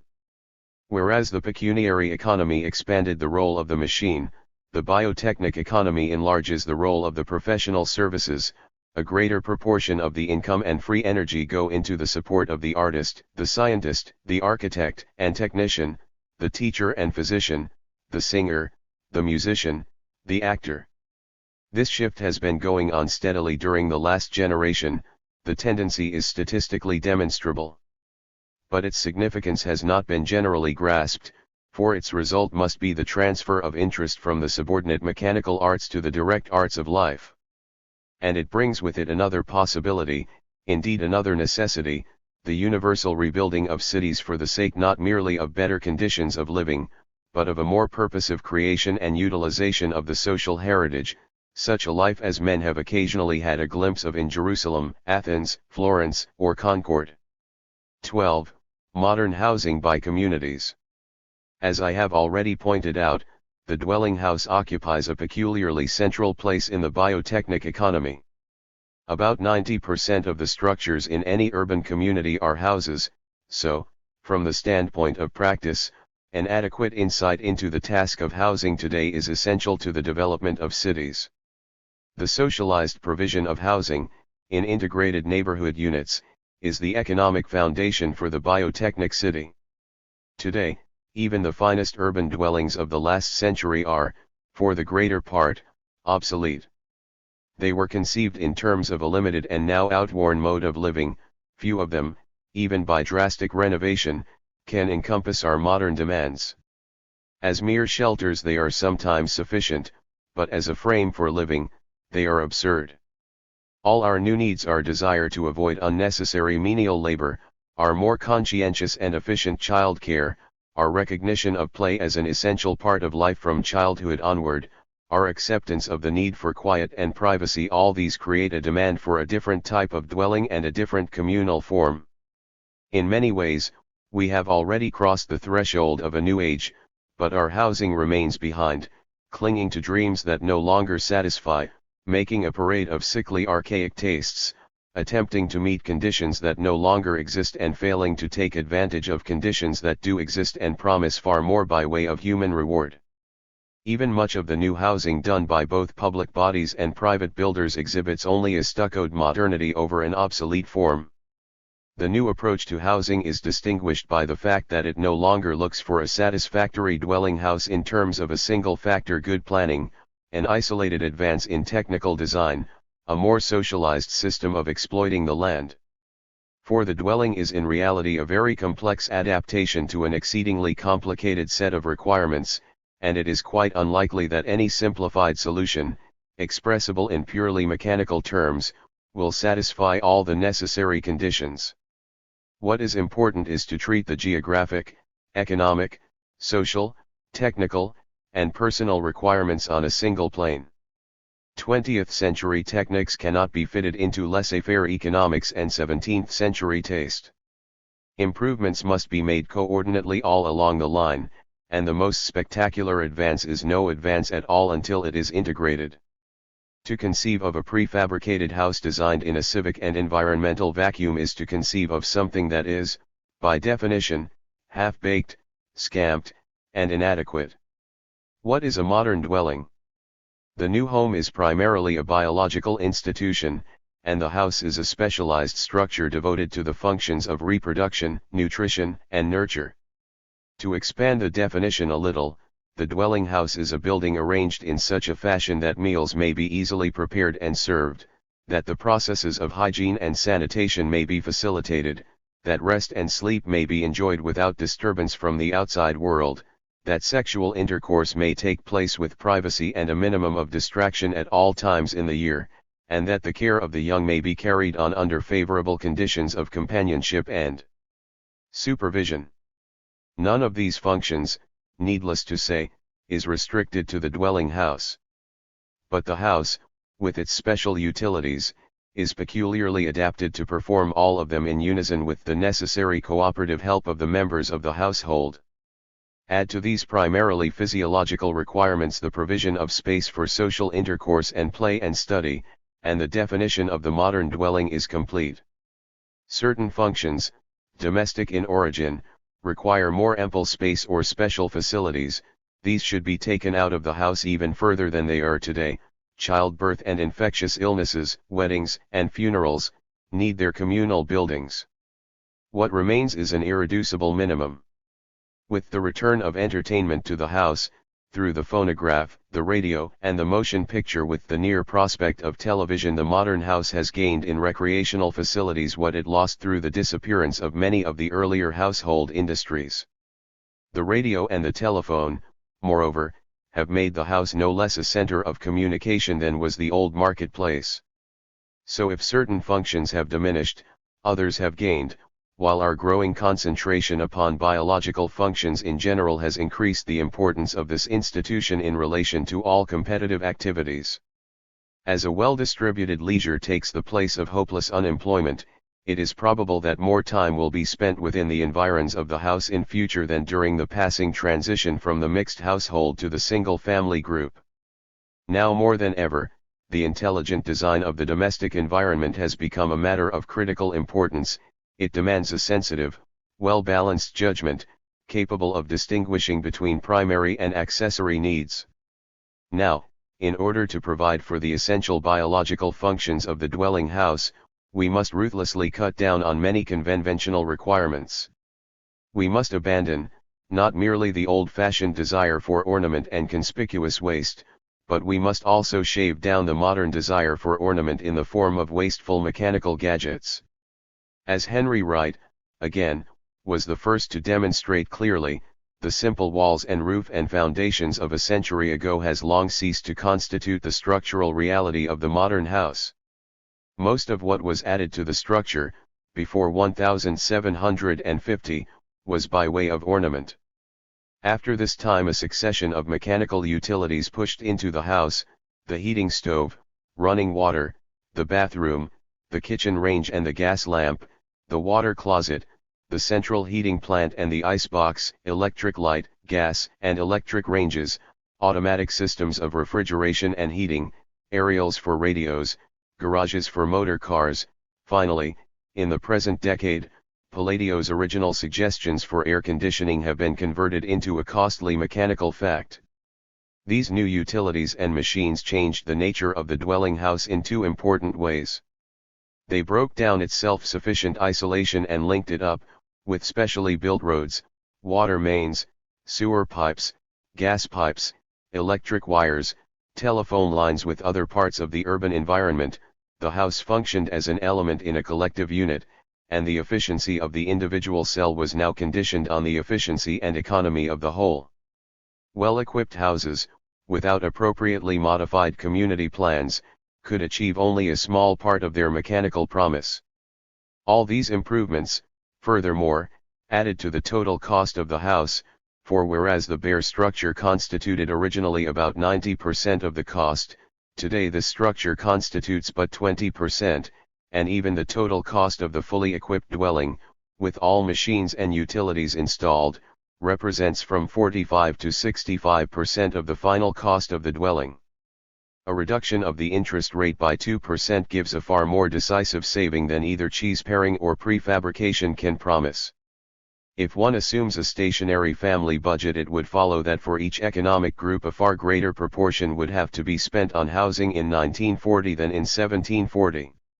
Or if one assumes that the proportional relationship between housing, clothes, food, and other necessaries of life remains fixed, then the total income of the family would have to expand greatly in order to cover the rise in the expenditure. The alternative is deficient accommodations, lack of space, lack of equipment. Up to the present, for the greater part of the population, modern communities have contented themselves with deficient accommodations. One must grant that many mechanical improvements have still to be made. In general, the internal equipment of the dwelling has not yet been scientifically reorganized. The coordination of all the mechanical utilities in a central stack, as proposed by Buckminster Fuller, has now been adopted by various manufacturers of prefabricated units in America, and it is no doubt capable of being pushed further, an advance in economy as well as in mechanical efficiency.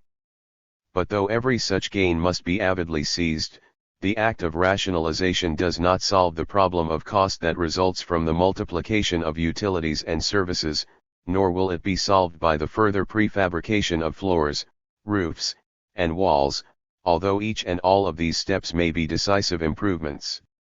The reason is plain: the external shell of the house is by now the least important part of its total cost, and one might cut the cost of the shell radically without reducing the total cost of land, equipment, improvements, finance, and structure by more than a relatively small %. The real justification for advances in prefabrication is that the eventual product will be a better one than the old clumsy masonry shells.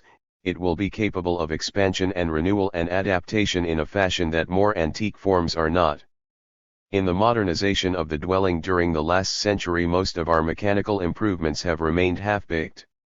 Hence what has been gained in internal convenience, warm rooms in winter, running water, diminished demand for domestic service, has so far been partly forfeited through decrease of spaciousness. Every solution of the housing problem that does not confront the facts I have just spread out is meretricious. The modern house, because of its nature, cannot be a low-cost house. The analogy with the economies of the automobile through mass production is extremely deceptive, and the building of trailer dwellings, recently started in the United States, has fully demonstrated this fact. It is a false solution to build a dwelling so small that the psychological harmony of family life is sacrificed to economy of space. It is a false solution to economize by doing without a cellar, since either an underground storeroom, or an overground storeroom that will cost approximately as much, is a necessary convenience of family life. Storage has a part in every economic process. It is no solution to cover so much of the land, because it is high in price, that neither the open spaces nor the sunlight are sufficient. It is as much a false solution to provide all the mechanical utilities that modern life demands and to fail to supply usable space of good quality as it would be to produce a bare 18th century shell and not to equip it with any of these mechanical aids. The latter house would be cheap, but it could not satisfy modern requirements for urban living. Finally, it is a false solution to suggest, as Fuller and others have done, that a more mobile type of dwelling will solve our difficulties. This proposal assumes that it is possible to escape permanently the cost of social services, schools, hospitals, libraries, government, roads, by moving outside areas where these services are supplied, or by moving away when asked to pay one's share toward their upkeep. As a means of recreation, a way of returning to an irresponsible gypsy life, camping here, moving there, the mobile house or trailer may be as delightful to those who have the proper temperament as life in a houseboat, the aquatic form of the mobile house. But such a house is either temporarily parasitic upon the nearest permanent community, or it must lack those necessary social and cultural attachments without which one sinks to the level of a bar demon. The proposal otherwise idiotically assumes that a self-sufficient structure is capable of supplying a self-sufficient life. This does not actually hold even for sanitation. Such a solution is doubly regressive because it attempts to decommunalize the house and break down every last vestige of associative and corporative life, whereas the deepest need of modern life is to reintegrate the organs of association by forming new civic wholes. In short, this mechanical escapism, as embodied in the trailer and the trailer camp, is one of those ludicrous examples of ideological miscegenation of which the modern world is full, the neurotic offspring of romanticism and mechanism, the housing problem solved by reducing it to the provision of bare shelter and doing away with those communal relations which spring up only through close association and permanent settlement. The reason for the widespread backwardness of housing throughout our civilization is that no fundamental change is possible except by means of a communal redistribution of income. The slum is the outward expression of physical impoverishment. Slum demolition is poverty demolition, or it is nothing.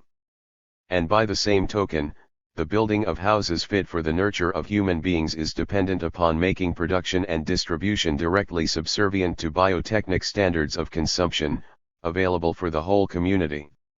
Any real effort to provide housing must attack this central economic problem. Hence the importance for community housing of an active trade union and cooperative movement, the first to push wages upward, claim a larger share of the total product, and create an effective political demand for government-aided housing, the second to organize and administer the units built, focusing and interpreting the consumer's demand, acting as mediator between the official agencies and professional services and the eventual occupants, in some cases, as in pre-Nazi Frankfurt, administering the housing itself. The educational services of these organizations are no less important than their political functions. 13. The school as community nucleus. The most important fact about group life today is not the pervasiveness of the machine through our mechanical devices for manifolding, recording, and transmitting its signs and symbols. The significant point is that the heritage so transmitted becomes progressively functionless and meaningless, unless it is accompanied by a reawakening of purposive group life. For a city, in order to act the part of a city, is a field for the interaction of temporal and spiritual powers. As Comte would have said, it is a concentrated socialized environment where administrators and energizers, assimilators and creators, may react upon each other in a common sphere. A community that does not plan and build the necessary structures for the common life will remain under a perpetual weight and handicap. Its buildings may tower against the skies, but its actual social stature may be smaller measured by effective accomplishment than a decent country town. The church was the essential social nucleus of the medieval city. All its adjacent institutions were dominated by the church. At no point in one's daily routine could one forget its purposes or escape its ministrations. In the Baroque city the palace was a similar nucleus. Theater and concert hall and art gallery were part of its show. Shopping parade and military parade were subservient to its mode of existence. Industry itself was dependent upon the palace for privilege as well as patronage. In the paleotechnic economy, the same part was played by the factory, while in the metropolis the market in all its various forms, from the ribbon of stores on the traffic arteries to the banks and stock exchanges and brokers' offices, played a controlling part in the city's design, or designlessness. Each new dominant recrystallized, in a new pattern, with different tensions, different ponderables, every other institution in the city.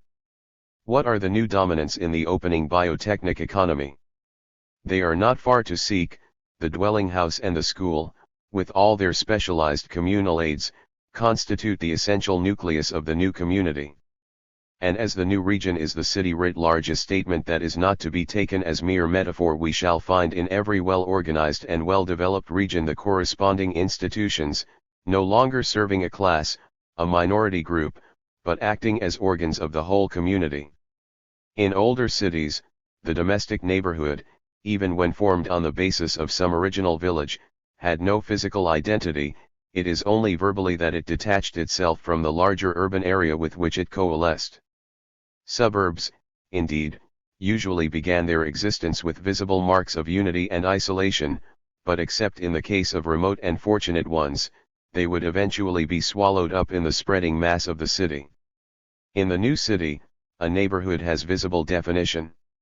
Its size is determined by the convenient walking distance for children between the farthest house and the school and playground in which a major part of their activities are focused. Its pattern is determined by the need of isolating school and home from the noise of traffic and its dangers.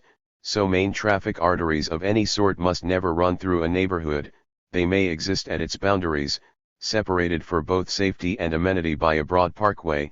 Whatever traffic filters into the neighborhood must be that which directly subserves it, moving at a pace that respects the rights of the footwalker.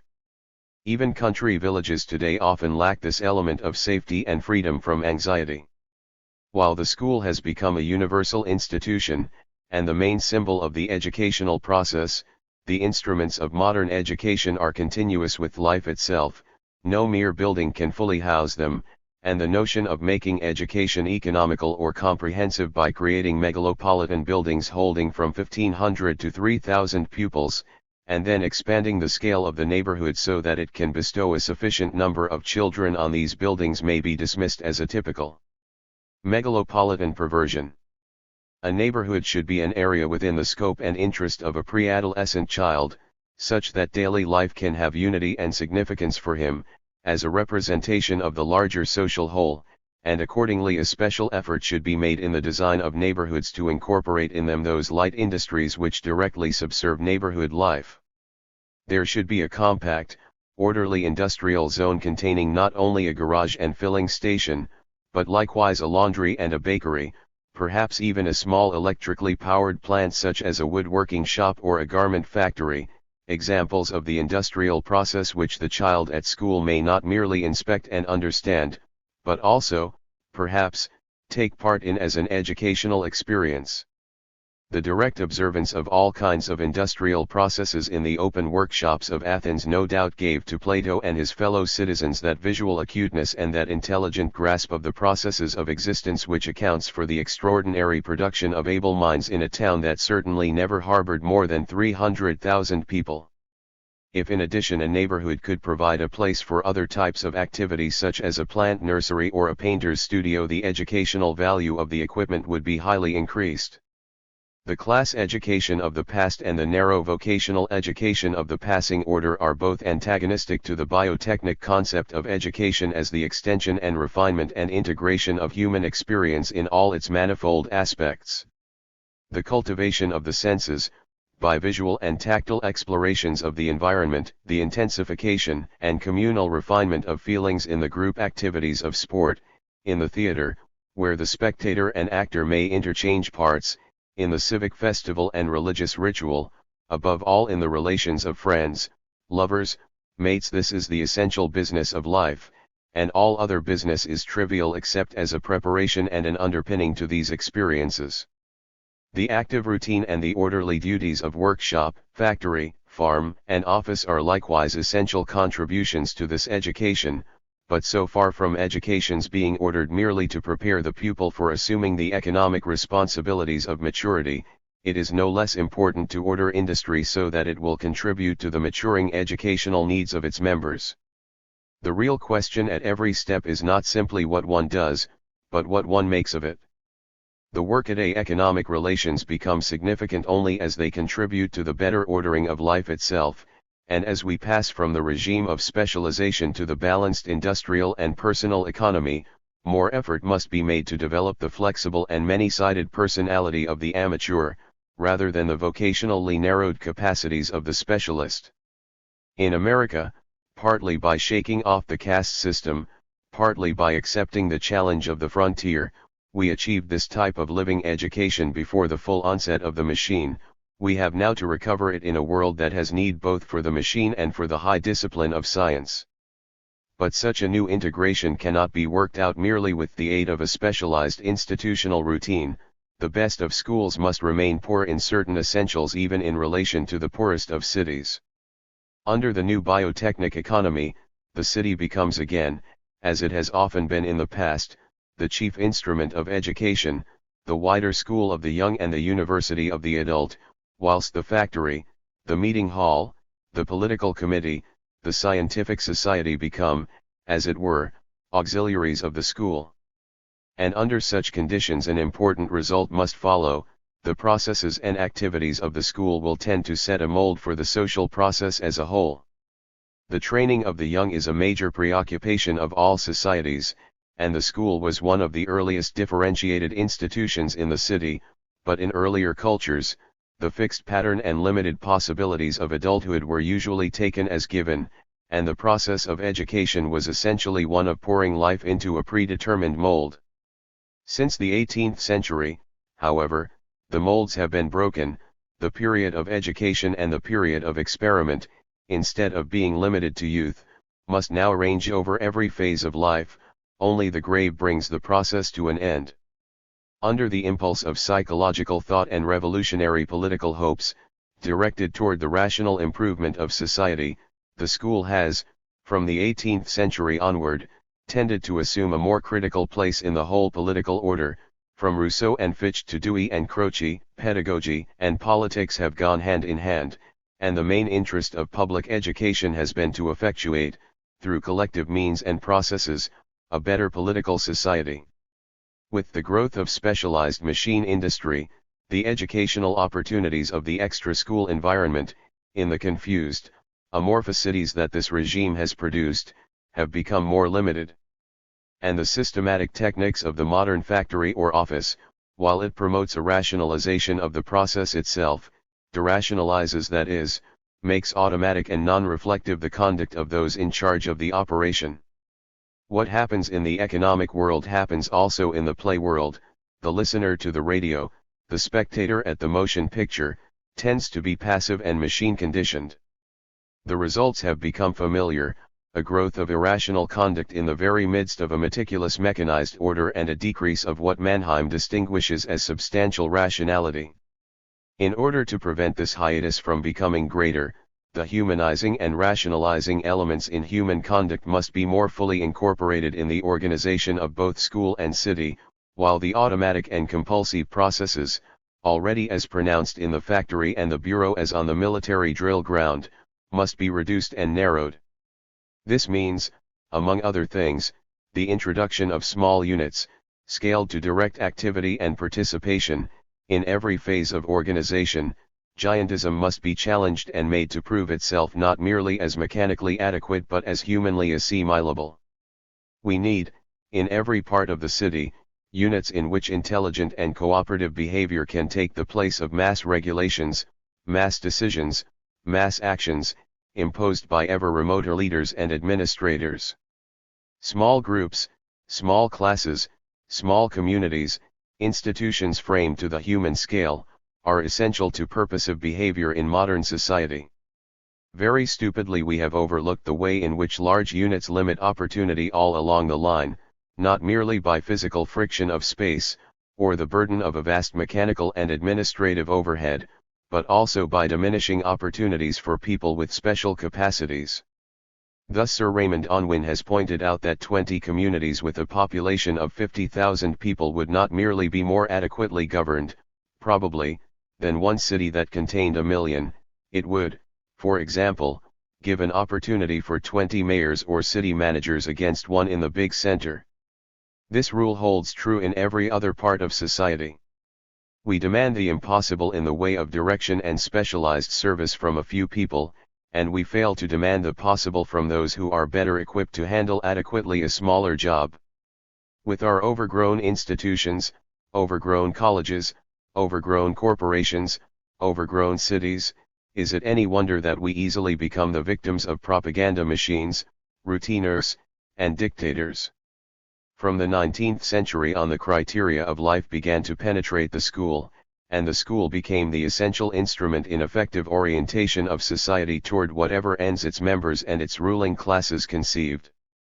The most progressive school of the early 19th century was called a children's garden, and that of the 20th century is called a nursery school. Both of them are far removed from the older way of treating children as little adults. The school, indeed, in the modern sense, may be defined as an environment modified for biological and social development, an environment especially concerned with growth, which no longer treats the processes of growth as accidental intrusions on an ideal pattern. Under the Paleotechnic and Metropolitan regime, the school had the duty of making the population responsive to print, skilled in arithmetic, and docile to external stimuli. Today the school has another task, that of making the community as a whole capable of controlling its destinies, capable of disciplining and making over every aspect of its activities, the practical and the instrumental, the personal and the communal. A large order, it puts the school in the central position occupied by the Church in medieval Christendom. From the drill school to the organic school, from the child school to the child-adult school, from a desiccated environment to a living environment, from closed issues and mechanical indoctrination to open inquiry and cooperative discipline as a normal process of living. That is one series of steps. From the part-time school, confined to a building, to the full-time school taking stock of and taking part in the whole life of the neighborhood, the city, the region, from an education whose truths and values are in good part denied by the actual environment and the social practice of the community to an education that is integral with the demands and possibilities of life and that shirks no needed effort to make over reality in conformity with purpose and ideal. Here is another series of steps that mark the path of modern education. A great distance as yet separates the new from the old. No community has as yet fully traversed it, for it is not merely a matter of a new program, a new kind of building, a new attitude on the part of student and teacher and parent. It is a matter of reharmonizing the practical and the educational needs of the community through a drastic rebuilding of the entire structure. If the new school is the essential social nucleus, which bears the social heritage, the surrounding cell itself, its shape, its size, its structure, its special components, are no less essential to the process of development. The institutions that are accessory, as it were, to the school are the public library and reading room, public workshops, studios and laboratories, and public dance halls and little theaters. In America, both the settlement house and the school itself have demonstrated how these various activities may be effectively grouped, often in a single building, for service to the whole population at every age level. Here again, what distinguishes the biotechnic community is not the introduction of any essentially new institution so much as their adequate organization and incorporation as an elemental, indispensable part of the whole.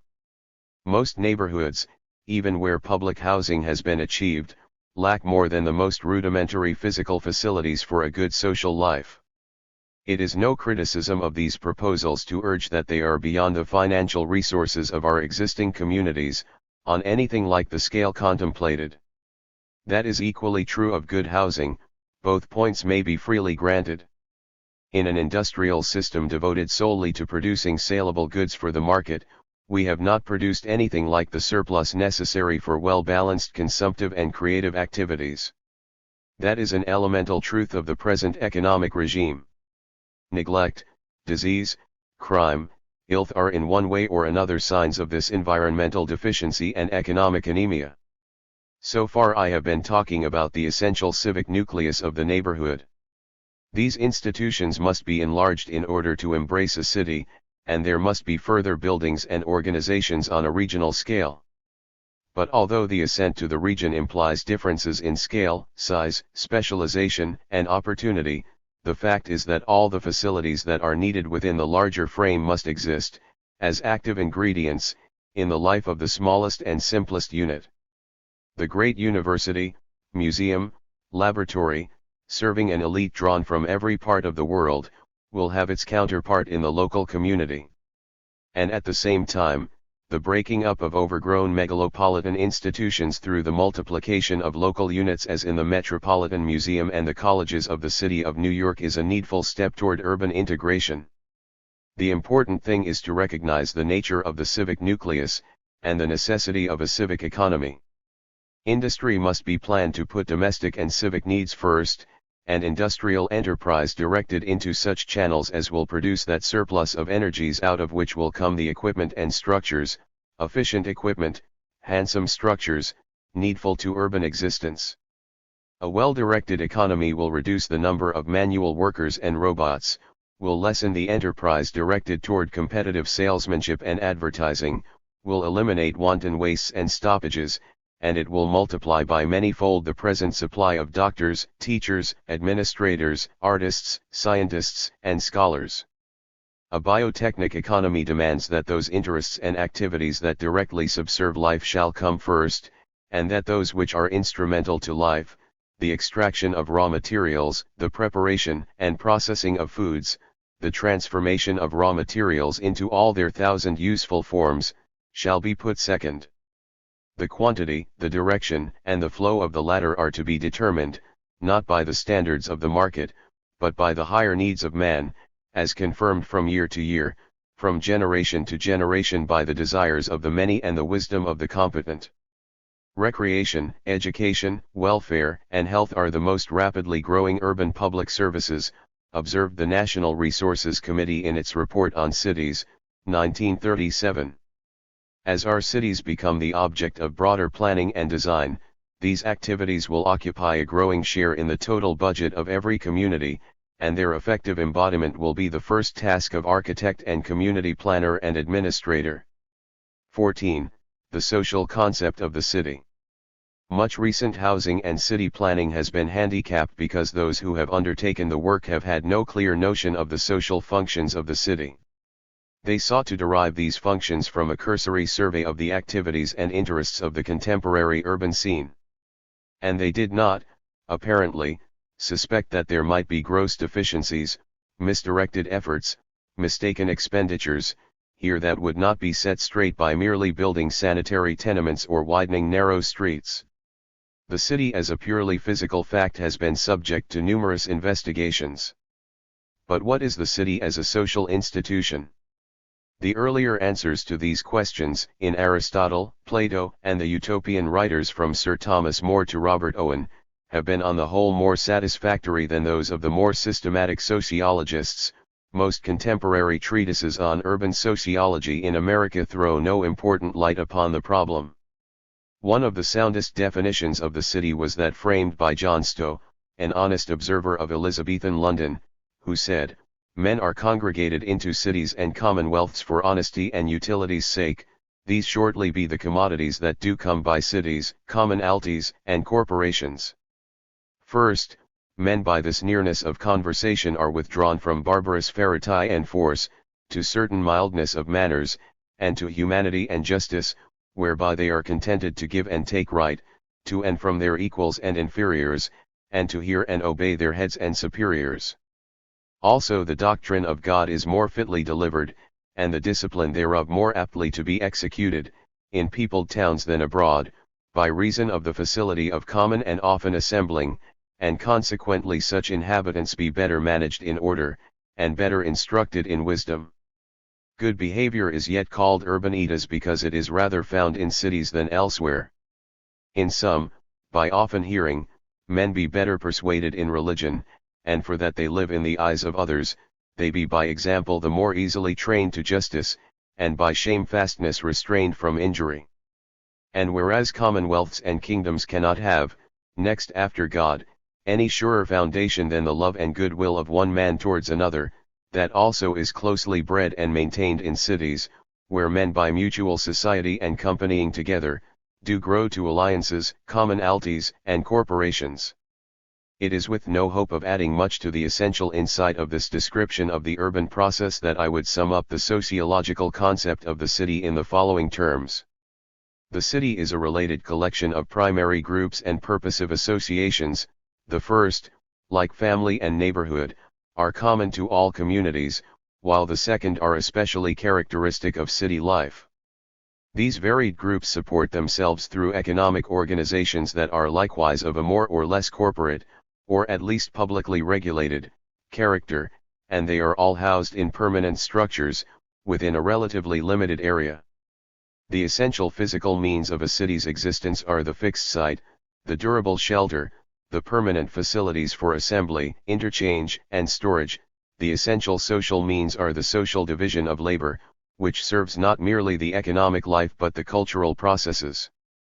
The city in its complete sense, then, is a geographic plexus, an economic organization, an institutional process, a theater of social action, and an aesthetic symbol of collective unity. On one hand it is a physical frame for the commonplace domestic and economic activities, on the other, it is a consciously dramatic setting for the more significant actions and the more sublimated urges of a human culture. The city fosters art and is art, the city creates the theater and is the theater. It is in the city as theater, that man's more purposive activities are formulated and worked out, through conflicting and cooperating personalities, events, groups, into more significant culminations.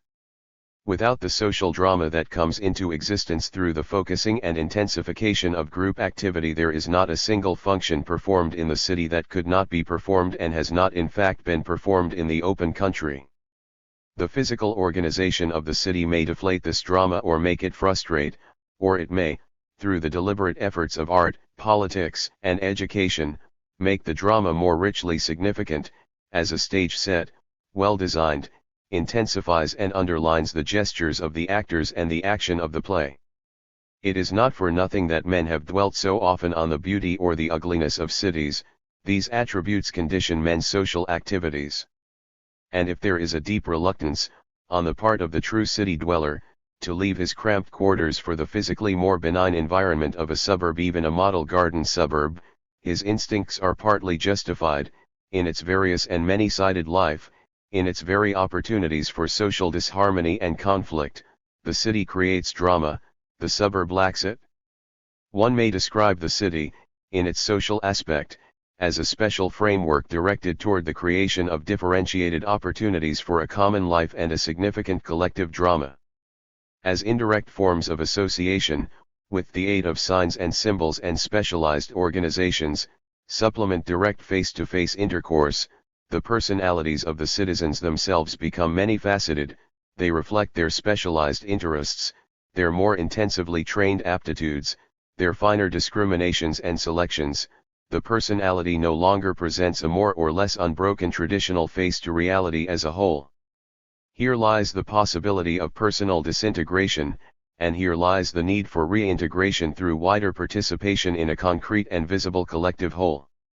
What men cannot imagine as a vague formless society, they can live through and experience as citizens in a city. Their unified plans and buildings become a symbol of their social relatedness, and when the physical environment itself becomes disordered and incoherent, the social functions that it harbors become more difficult to express. Before man can become fully humanized, the social man must break up into 1,000 parts, so that each grain of aptitude, each streak of intelligence, each fiber of special interest, may take a deeper color by mingling with other grains, streaks, and fibers of the same nature. The undifferentiated common bond of primary association is weakened by these specialized associations, but the cable of civilization itself becomes stronger through such multiform twisting into a more complex and many-colored strand. From simple consciousness of kind in the tribe or family to the developed consciousness of kind that goes with special associations and differentiated groups, from habit to choice, from a fixed mold to a dynamic equilibrium of forces, from taking life as it comes to comprehending it and redesigning it, that is the path of both human and civic development. This transfer of emphasis from the uniformities and common acceptances of the primary group to the critical choices, the purposive associations, and the rational ends of the secondary group is one of the main functions of the city. The city is in fact the physical form of the highest and most complex types of associative life. One further conclusion follows from this concept of the city: social facts are primary, and the physical organization of a city, its industries and its markets, its lines of communication and traffic, must be subservient to its social needs. Whereas in the development of the city during the last century we expanded the physical plant recklessly and treated the essential social nucleus, the organs of government and education and social service, as mere afterthoughts, today we must treat the social nucleus as the essential element in every valid city plan. The spotting and interrelationship of schools, libraries, theaters, community centers, is the first task in defining the urban neighborhood and laying down the outlines of an integrated city.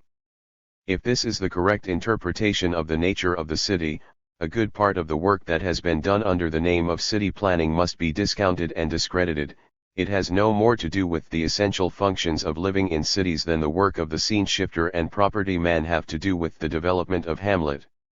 This is not to deny its use, for scene shifters have their use, but it is to cast a doubt upon its sufficiency. The planning of cities by those who have hitherto called themselves city planners is like having the play itself written by the property man, or mistaking the stage directions for the lines of the actors. Though our conception of the physical structure of cities during the last century has been inadequate even in purely physical terms, like the movement of people and the service of industries, people have been even more wantonly inept in their conception of the social structure and the social activities of cities. With their eyes on the purely material changes that are so necessary, even those who have striven most earnestly for improvement have been content to build mere buildings. But buildings do not make a city, and the adequate planning of buildings is only a part of the necessary social schema. From the standpoint of city design, the sociological theory of groups has a direct bearing upon plan. One of the difficulties in the way of political association is that we have not provided it with the necessary physical organs of existence. We have failed to provide the necessary sites, the necessary buildings, the necessary halls, rooms, meeting places. Hence in big cities the saloon and the shabby district headquarters, open only to the more sedulous party members, have served. As for industries, the political opportunities for association have been even scantier. In how many factory districts are there well-equipped halls of sufficient size in which the workers can meet? On this point one may well quote the Webbs. We do not think it is usually understood, they observe, how greatly the efficiency of trade unionism may be increased, and its very character raised to the height of a service of public utility, merely by the provision of structural accommodation equal in dignity to that of a government department, in which all the several unions in each locality may be worthily housed together. The town meeting of the New England political system had reality because it had dimensions and members. The citizens met face to face in a special building, the town hall. They saw and heard their fellow citizens, and they discussed problems relating to a unit immediately within their grasp and vision. But the peoples of the Western world have sought to live under an abstract and disembodied political democracy without giving its local units any other official organ than the polling booth. We have hitherto lacked the energy or the insight to provide the necessary meeting halls, committee rooms, permanent offices. We have still to organize neighborhoods and corporate organizations as if the political functions of the community were important ones. In the conglomerate masses we have called cities, it is no wonder that political life, as a concrete exercise of duties and functions, has given way to various subtle parasitisms and diversions. And contrariwise, in new communities that have been planned as social units, with visible coherence in the architecture, with a sufficient number of local meeting rooms for group activities, as in Sunnyside Gardens, LI, a robust political life, with effective collective action and a sense of renewed public responsibility, has swiftly grown up. The moral should be plain: we must design whole social units, we must design cities, and in the order of design the arrangement of the essential social institutes, their adequate provision and servicing, is a key to the rest of the structure. It is on the purely instrumental physical services that we must practice the most stringent economy, even parsimony. It is on the political and educational services that we must spend with a lavish hand. This means a new order of design and a different type of designer. It means that emphasis will shift progressively from the stage set to the drama, and that the handling of the social activities and relationships will engage the fuller attention of the planner. In time, this will have the effect of reducing the instrumental arts of town planning to fairly stable routine, while a greater amount of energy and economic support will be set free for the expressive arts. Painting and sculpture, drama and music, will again have greater importance than sanitation and sewage and the studious habits of antisepsis. The elemental unit of planning, then, is no longer the house or the house block. The elemental unit is the city, because it is only in terms of this more complex social formation that any particular type of activity or building has significance. And the aim of such planning is not the efficiency of industry by itself, or the diminution of disease by itself, or the spreading of culture by itself. The aim is the adequate dramatization of communal life, the widening of the domain of human significance so that, ultimately, no act, no routine, no gesture will be devoid of human value, or will fail to contribute to the reciprocal support of citizen and community. When this drama is sharply focused and adequately staged, every part of life feels an uprush of social energy. Eating, working, mating, sleeping are not less than they were before, but far more. Life has, despite its broken moments, the poise and unity of a collective work of art. To create that background, to achieve that insight, to enliven each individual capacity through articulation in an intelligible and aesthetically stimulating whole, is the essence of the art of building cities. And less than that is not enough. 15. Contrapuntal organization. One more point about the social nature of cities. Reformers and renovators, whose work usually is prompted by some raucous failure in the social machinery, are tempted to oversimplify in the opposite direction. They seek a harmony too absolute, an order whose translation into actual life would stultify the very purpose it seeks to achieve. The student of utopias knows the weakness that lies in perfectionism, for that weakness has now been made manifest in the new totalitarian states, where the dreams of a Plato, a Cabet, a Bellamy have at many removes taken shape. What is lacking in such dreams is not a sense of the practical, what is lacking is a realization of the essential human need for disharmony and conflict, elements whose acceptance and resolution are indispensable to psychological growth. When we seek a more cooperative order in the design of cities, therefore, we are seeking an order in which more significant kinds of conflict, more complex and intellectually stimulating kinds of disharmony, may take place. In short, we seek a contrapuntal order. Hence the need for plans and buildings that shall not remain frozen against the assault of change, the rivalry of new ideas. One can easily imagine, for instance, a new cult of family life, growing up in the face of some decimating catastrophe, which would necessitate a swift revision in plans for housing and city development. A generous urge toward procreation might clash in policy with the view of the prudent, bent on preserving a barely achieved equilibrium. Such conflicts may occur on every level, and the struggle they provoke is no less essential to the good life than the most affable cooperation. Hence the positive need for variety in urban life, varied groups, varied personalities, varied activities. Communities that are so small that the essential differences between people and groups must be prudently glozed over, or so large that they cannot intermingle and clash without violent disorder, fail to provide the best environment for the development of human character. Fellowship is a good, and the Linds do well to recognize it as an attribute of Middletown, a representative attribute, characteristic of other parts of the world than the small towns of the American Midland. But good fellowship is not the whole duty of social man, and some of the highest products of the spirit have been achieved, not out of small contentments, but out of great frustration, antagonism, disappointment, bitterness. Cahilleth and Isaiah, Euripides and Shakespeare, Dante and Machiavelli, offer testimony to the higher disharmonies possible in Jerusalem and Athens and Florence and London. Psychological growth is more important than somatic satisfaction, and in designing cities we must provide an environment broad enough and rich enough never to degenerate into a model community. It was perhaps his understanding of this vitalizing challenge of dissonance that caused Patrick Geddes to be more interested in the renewal of historic cities than in the fresh building of model garden communities, and despite the difficulties of overcoming the vested interests that oppose urban renovation in existing centers, it is precisely here, perhaps, that we shall find the necessary stimulus to create the best type of community design. Witness Amsterdam, witness the magnificent achievements in Frankfurt and Berlin before Nazism came in. Enough, then, to show that the city, if it is to function effectively, cannot be a segregated environment. The city with a single class, with a single social stratum, with a single type of industrial activity, offers fewer possibilities for the higher forms of human achievement than a many-sided urban environment. As elsewhere, this holds equally true for the region.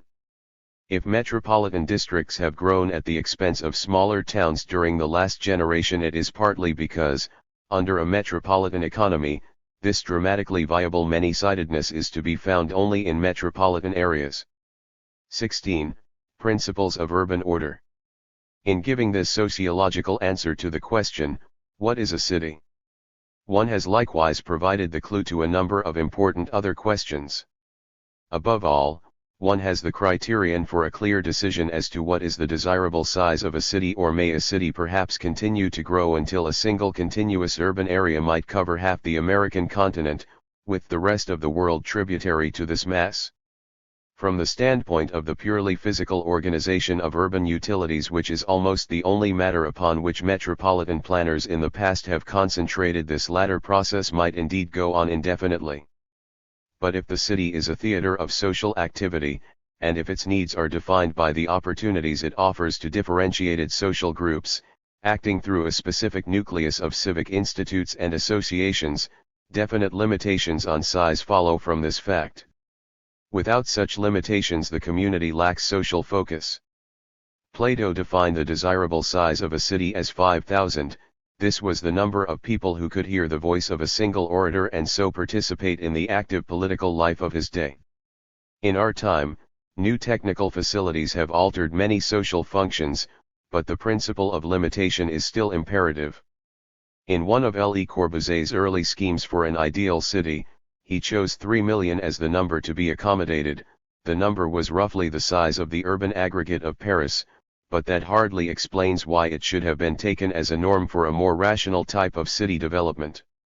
If the size of an urban unit, however, is a function of its productive organization and its opportunities for active social intercourse and culture, certain definite facts emerge as to adequate ratio of population to the process to be served. Thus, at the present level of culture in America, 1 million people are needed to support a university. Many factors may enter which will change the size of both the university and the population base. Nevertheless, one can say provisionally that if 1 million people are needed to provide a sufficient number of students for a university, then 2 million people should have 2 universities. One can also say that, other things being equal, 5 million people will not provide a more effective university than 1 million people would. The alternative to recognizing these ratios is to keep on overcrowding and overbuilding a few existing institutions, thereby limiting, rather than expanding, their genuine educational facilities. What is important is not an absolute figure as to population or area, although in certain aspects of life, such as the size of city that is capable of reproducing itself through natural fertility, one can already lay down such limits. What is more important is to express size always as a function of the social relationships to be served. There is an optimum numerical size, beyond which each further increment of inhabitants creates difficulties out of all proportion to the benefits. There is also an optimum area of expansion, beyond which further urban growth tends to paralyze rather than to further important social relationships. Rapid means of transportation have given a regional area, with a radius of from 40 to 100 miles, the unity that London and Hampstead had before the coming of the Underground Railroad. But the activities of small children are still bounded by a walking distance of about a quarter of a mile, and for men to congregate freely and frequently in neighborhoods the maximum distance means nothing, although it may properly define the area served for a selective minority by a university, a central reference library, or a completely equipped hospital. The area of potential urban settlement has been vastly increased by the motor car and the airplane, but the necessity for solid contiguous growth, for the purposes of intercourse, has in turn been lessened by the telephone and the radio. In the Middle Ages a distance of less than half a mile from the city's center usually defined its utmost limits. The block-by-block accretion of the big city, along its corridor avenues, is in all important respects a denial of the vastly improved type of urban grouping that our fresh inventions have brought in. For all occasional types of intercourse, the region is the unit of social life, but the region cannot function effectively, as a well-knit unit, if the entire area is densely filled with people, since their very presence will clog its arteries of traffic and congest its social facilities. Limitations on size, density, and area are absolutely necessary to effective social intercourse, and they are therefore the most important instruments of rational economic and civic planning. The unwillingness in the past to establish such limits has been due mainly to 2 facts: the assumption that all upward changes in magnitude were signs of progress and automatically good for business, and the belief that such limitations were essentially arbitrary, in that they proposed to decrease economic opportunity, that is, opportunity for profiting by congestion, and to halt the inevitable course of change. Both these objections are superstitious. Limitations on height are now common in American cities. Drastic limitations on density are the rule in all municipal housing estates in England. That which could not be done has been done. Such limitations do not obviously limit the population itself, they merely give the planner and administrator the opportunity to multiply the number of centers in which the population is housed, instead of permitting a few existing centers to aggrandize themselves on a monopolistic pattern. These limitations are necessary to break up the functionless, overgrown urban masses of the past. Under this mode of design, the planner proposes to replace the mononucleated city, as Professor Warren Thompson has called it, with a new type of polynucleated city, in which a cluster of communities, adequately spaced and bounded, shall do duty for the badly organized mass city. 20 such cities, in a region whose environment and whose resources were adequately planned, would have all the benefits of a metropolis that held 1 million people, without its ponderous disabilities, its capital frozen into unprofitable utilities, and its land values congealed at levels that stand in the way of effective adaptation to new needs. Mark the change already in process today. The neotechnic sources of power, transport, and communication do not follow the old highway network at all. Giant power strides over the hills, ignoring the limitations of wheeled vehicles. The airplane, even more liberated, flies over swamps and mountains, and terminates its journey, not on an avenue, but in a field. Even the highway for fast motor transportation abandons the pattern of the horse and buggy era. The new highways, like those of New Jersey and Westchester, to mention only examples drawn locally, are based more or less on a system definitively formulated by Benton Mackay in his various papers on the townless highway.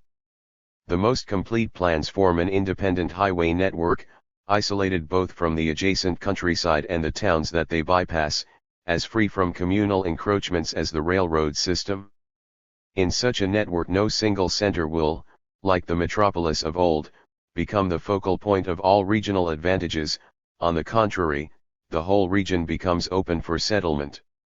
Even without intelligent public control, the likelihood is that within the next generation this diffusion and decentralization of urban facilities will go even farther.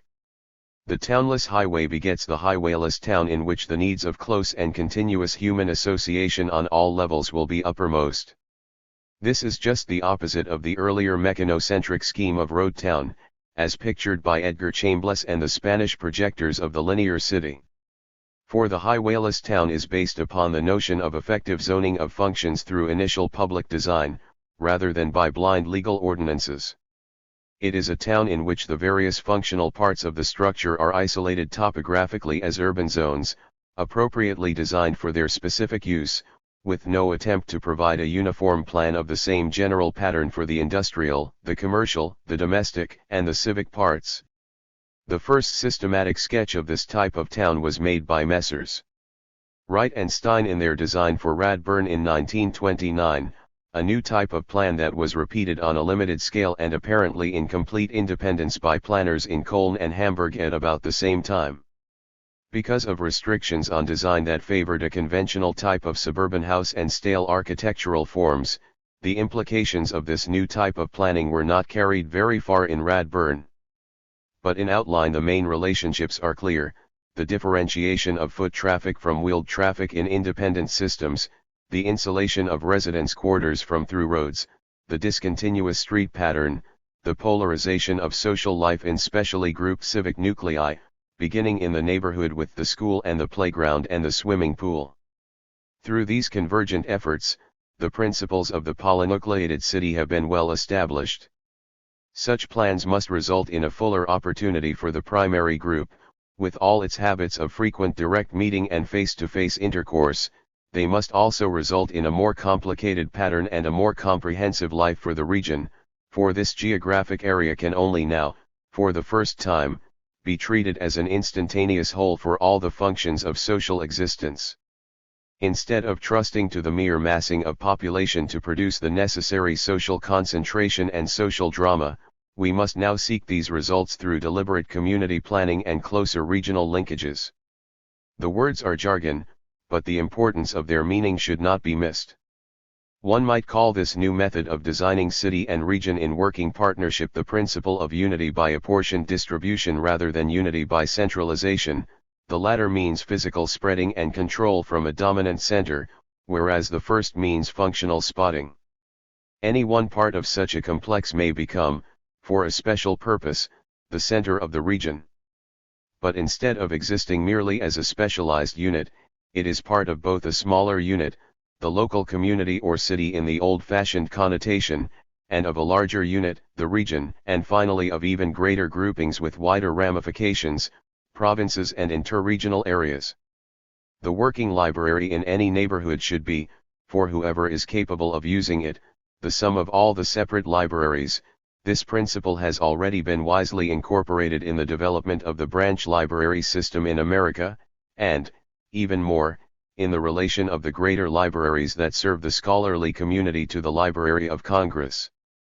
So, too, with every other item of equipment, every service grades upward in functional and topographic specialization, from the smallest residential quarter to the planet considered as man's home. What is important in this emerging conception is not expressed in the notion of satellite cities, not even of satellite garden cities. For, as the very word indicates, it assumes that one particular city will retain planetary proportions, whereas, from the standpoint of social relativity and social integration, one must conceive that each unit, though ranging in size from 5,000 to 50,000, will have equal valence in the regional scheme. Before the metropolis can achieve a healthy, orderly life, it must boldly rebuild its own internal structure as well as its outlying areas on similar lines. And for any particular function, the largest city in the group will often be subordinate to a smaller unit. What is significant is not the quantity of inhabitants but the quality of service. These new possibilities in city life come to us not merely through better technical organization but through acuter sociological understanding. To embody them in plans and programs and to dramatize the activities themselves in appropriate individual and urban structures, form the task of the coming generation. To describe the modern community, one would have to explore in detail the potentialities of life for modern man. In brief, the care of those whose labors and plans create the solid structure of the community's life must be to unite culture in all its forms, culture as the care of the earth, culture as the disciplined seizure and use of energy toward the economic satisfaction of man's wants, culture as the nurture of the body, as the begetting and bearing of children, as the cultivation of each human being's fullest capacities as a sentient, feeling, thinking, acting personality, culture as the transformation of power into polity, of experience into science and philosophy, of life into the unity and significance of art, of the whole into that tissue of values that men are willing to die for rather than forswear religion. The culture of cities is ultimately the culture of life in its higher social manifestations. Plainly, to carry this study farther, to follow through its implications for the personality and the community, demands another book. But the outlines, I trust, are by now evident and easy to trace out. The cycle of the machine is now coming to an end. Mankind has learned much in the hard discipline and the shrewd, unflinching grasp of practical possibilities that the machine has provided during the last 3 centuries, but we can no more continue to live in the world of the machine than we could live successfully on the barren surface of the moon. Man is at last in a position to transcend the machine, and to create a new biological and social environment, in which the highest possibilities of human existence will be realized, not for the strong and the lucky alone, but for all cooperating and understanding groups, associations, and communities.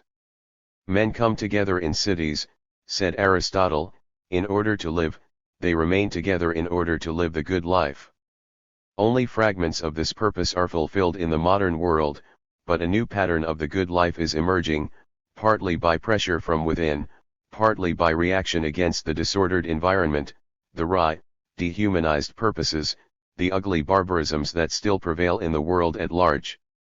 Already, in the architecture and layout of the new community, one sees the knowledge and discipline that the machine has provided turn to more vital conquests, more human consummations. Already, in imagination and plan, we have transcended the sinister limitations of the existing metropolitan environment.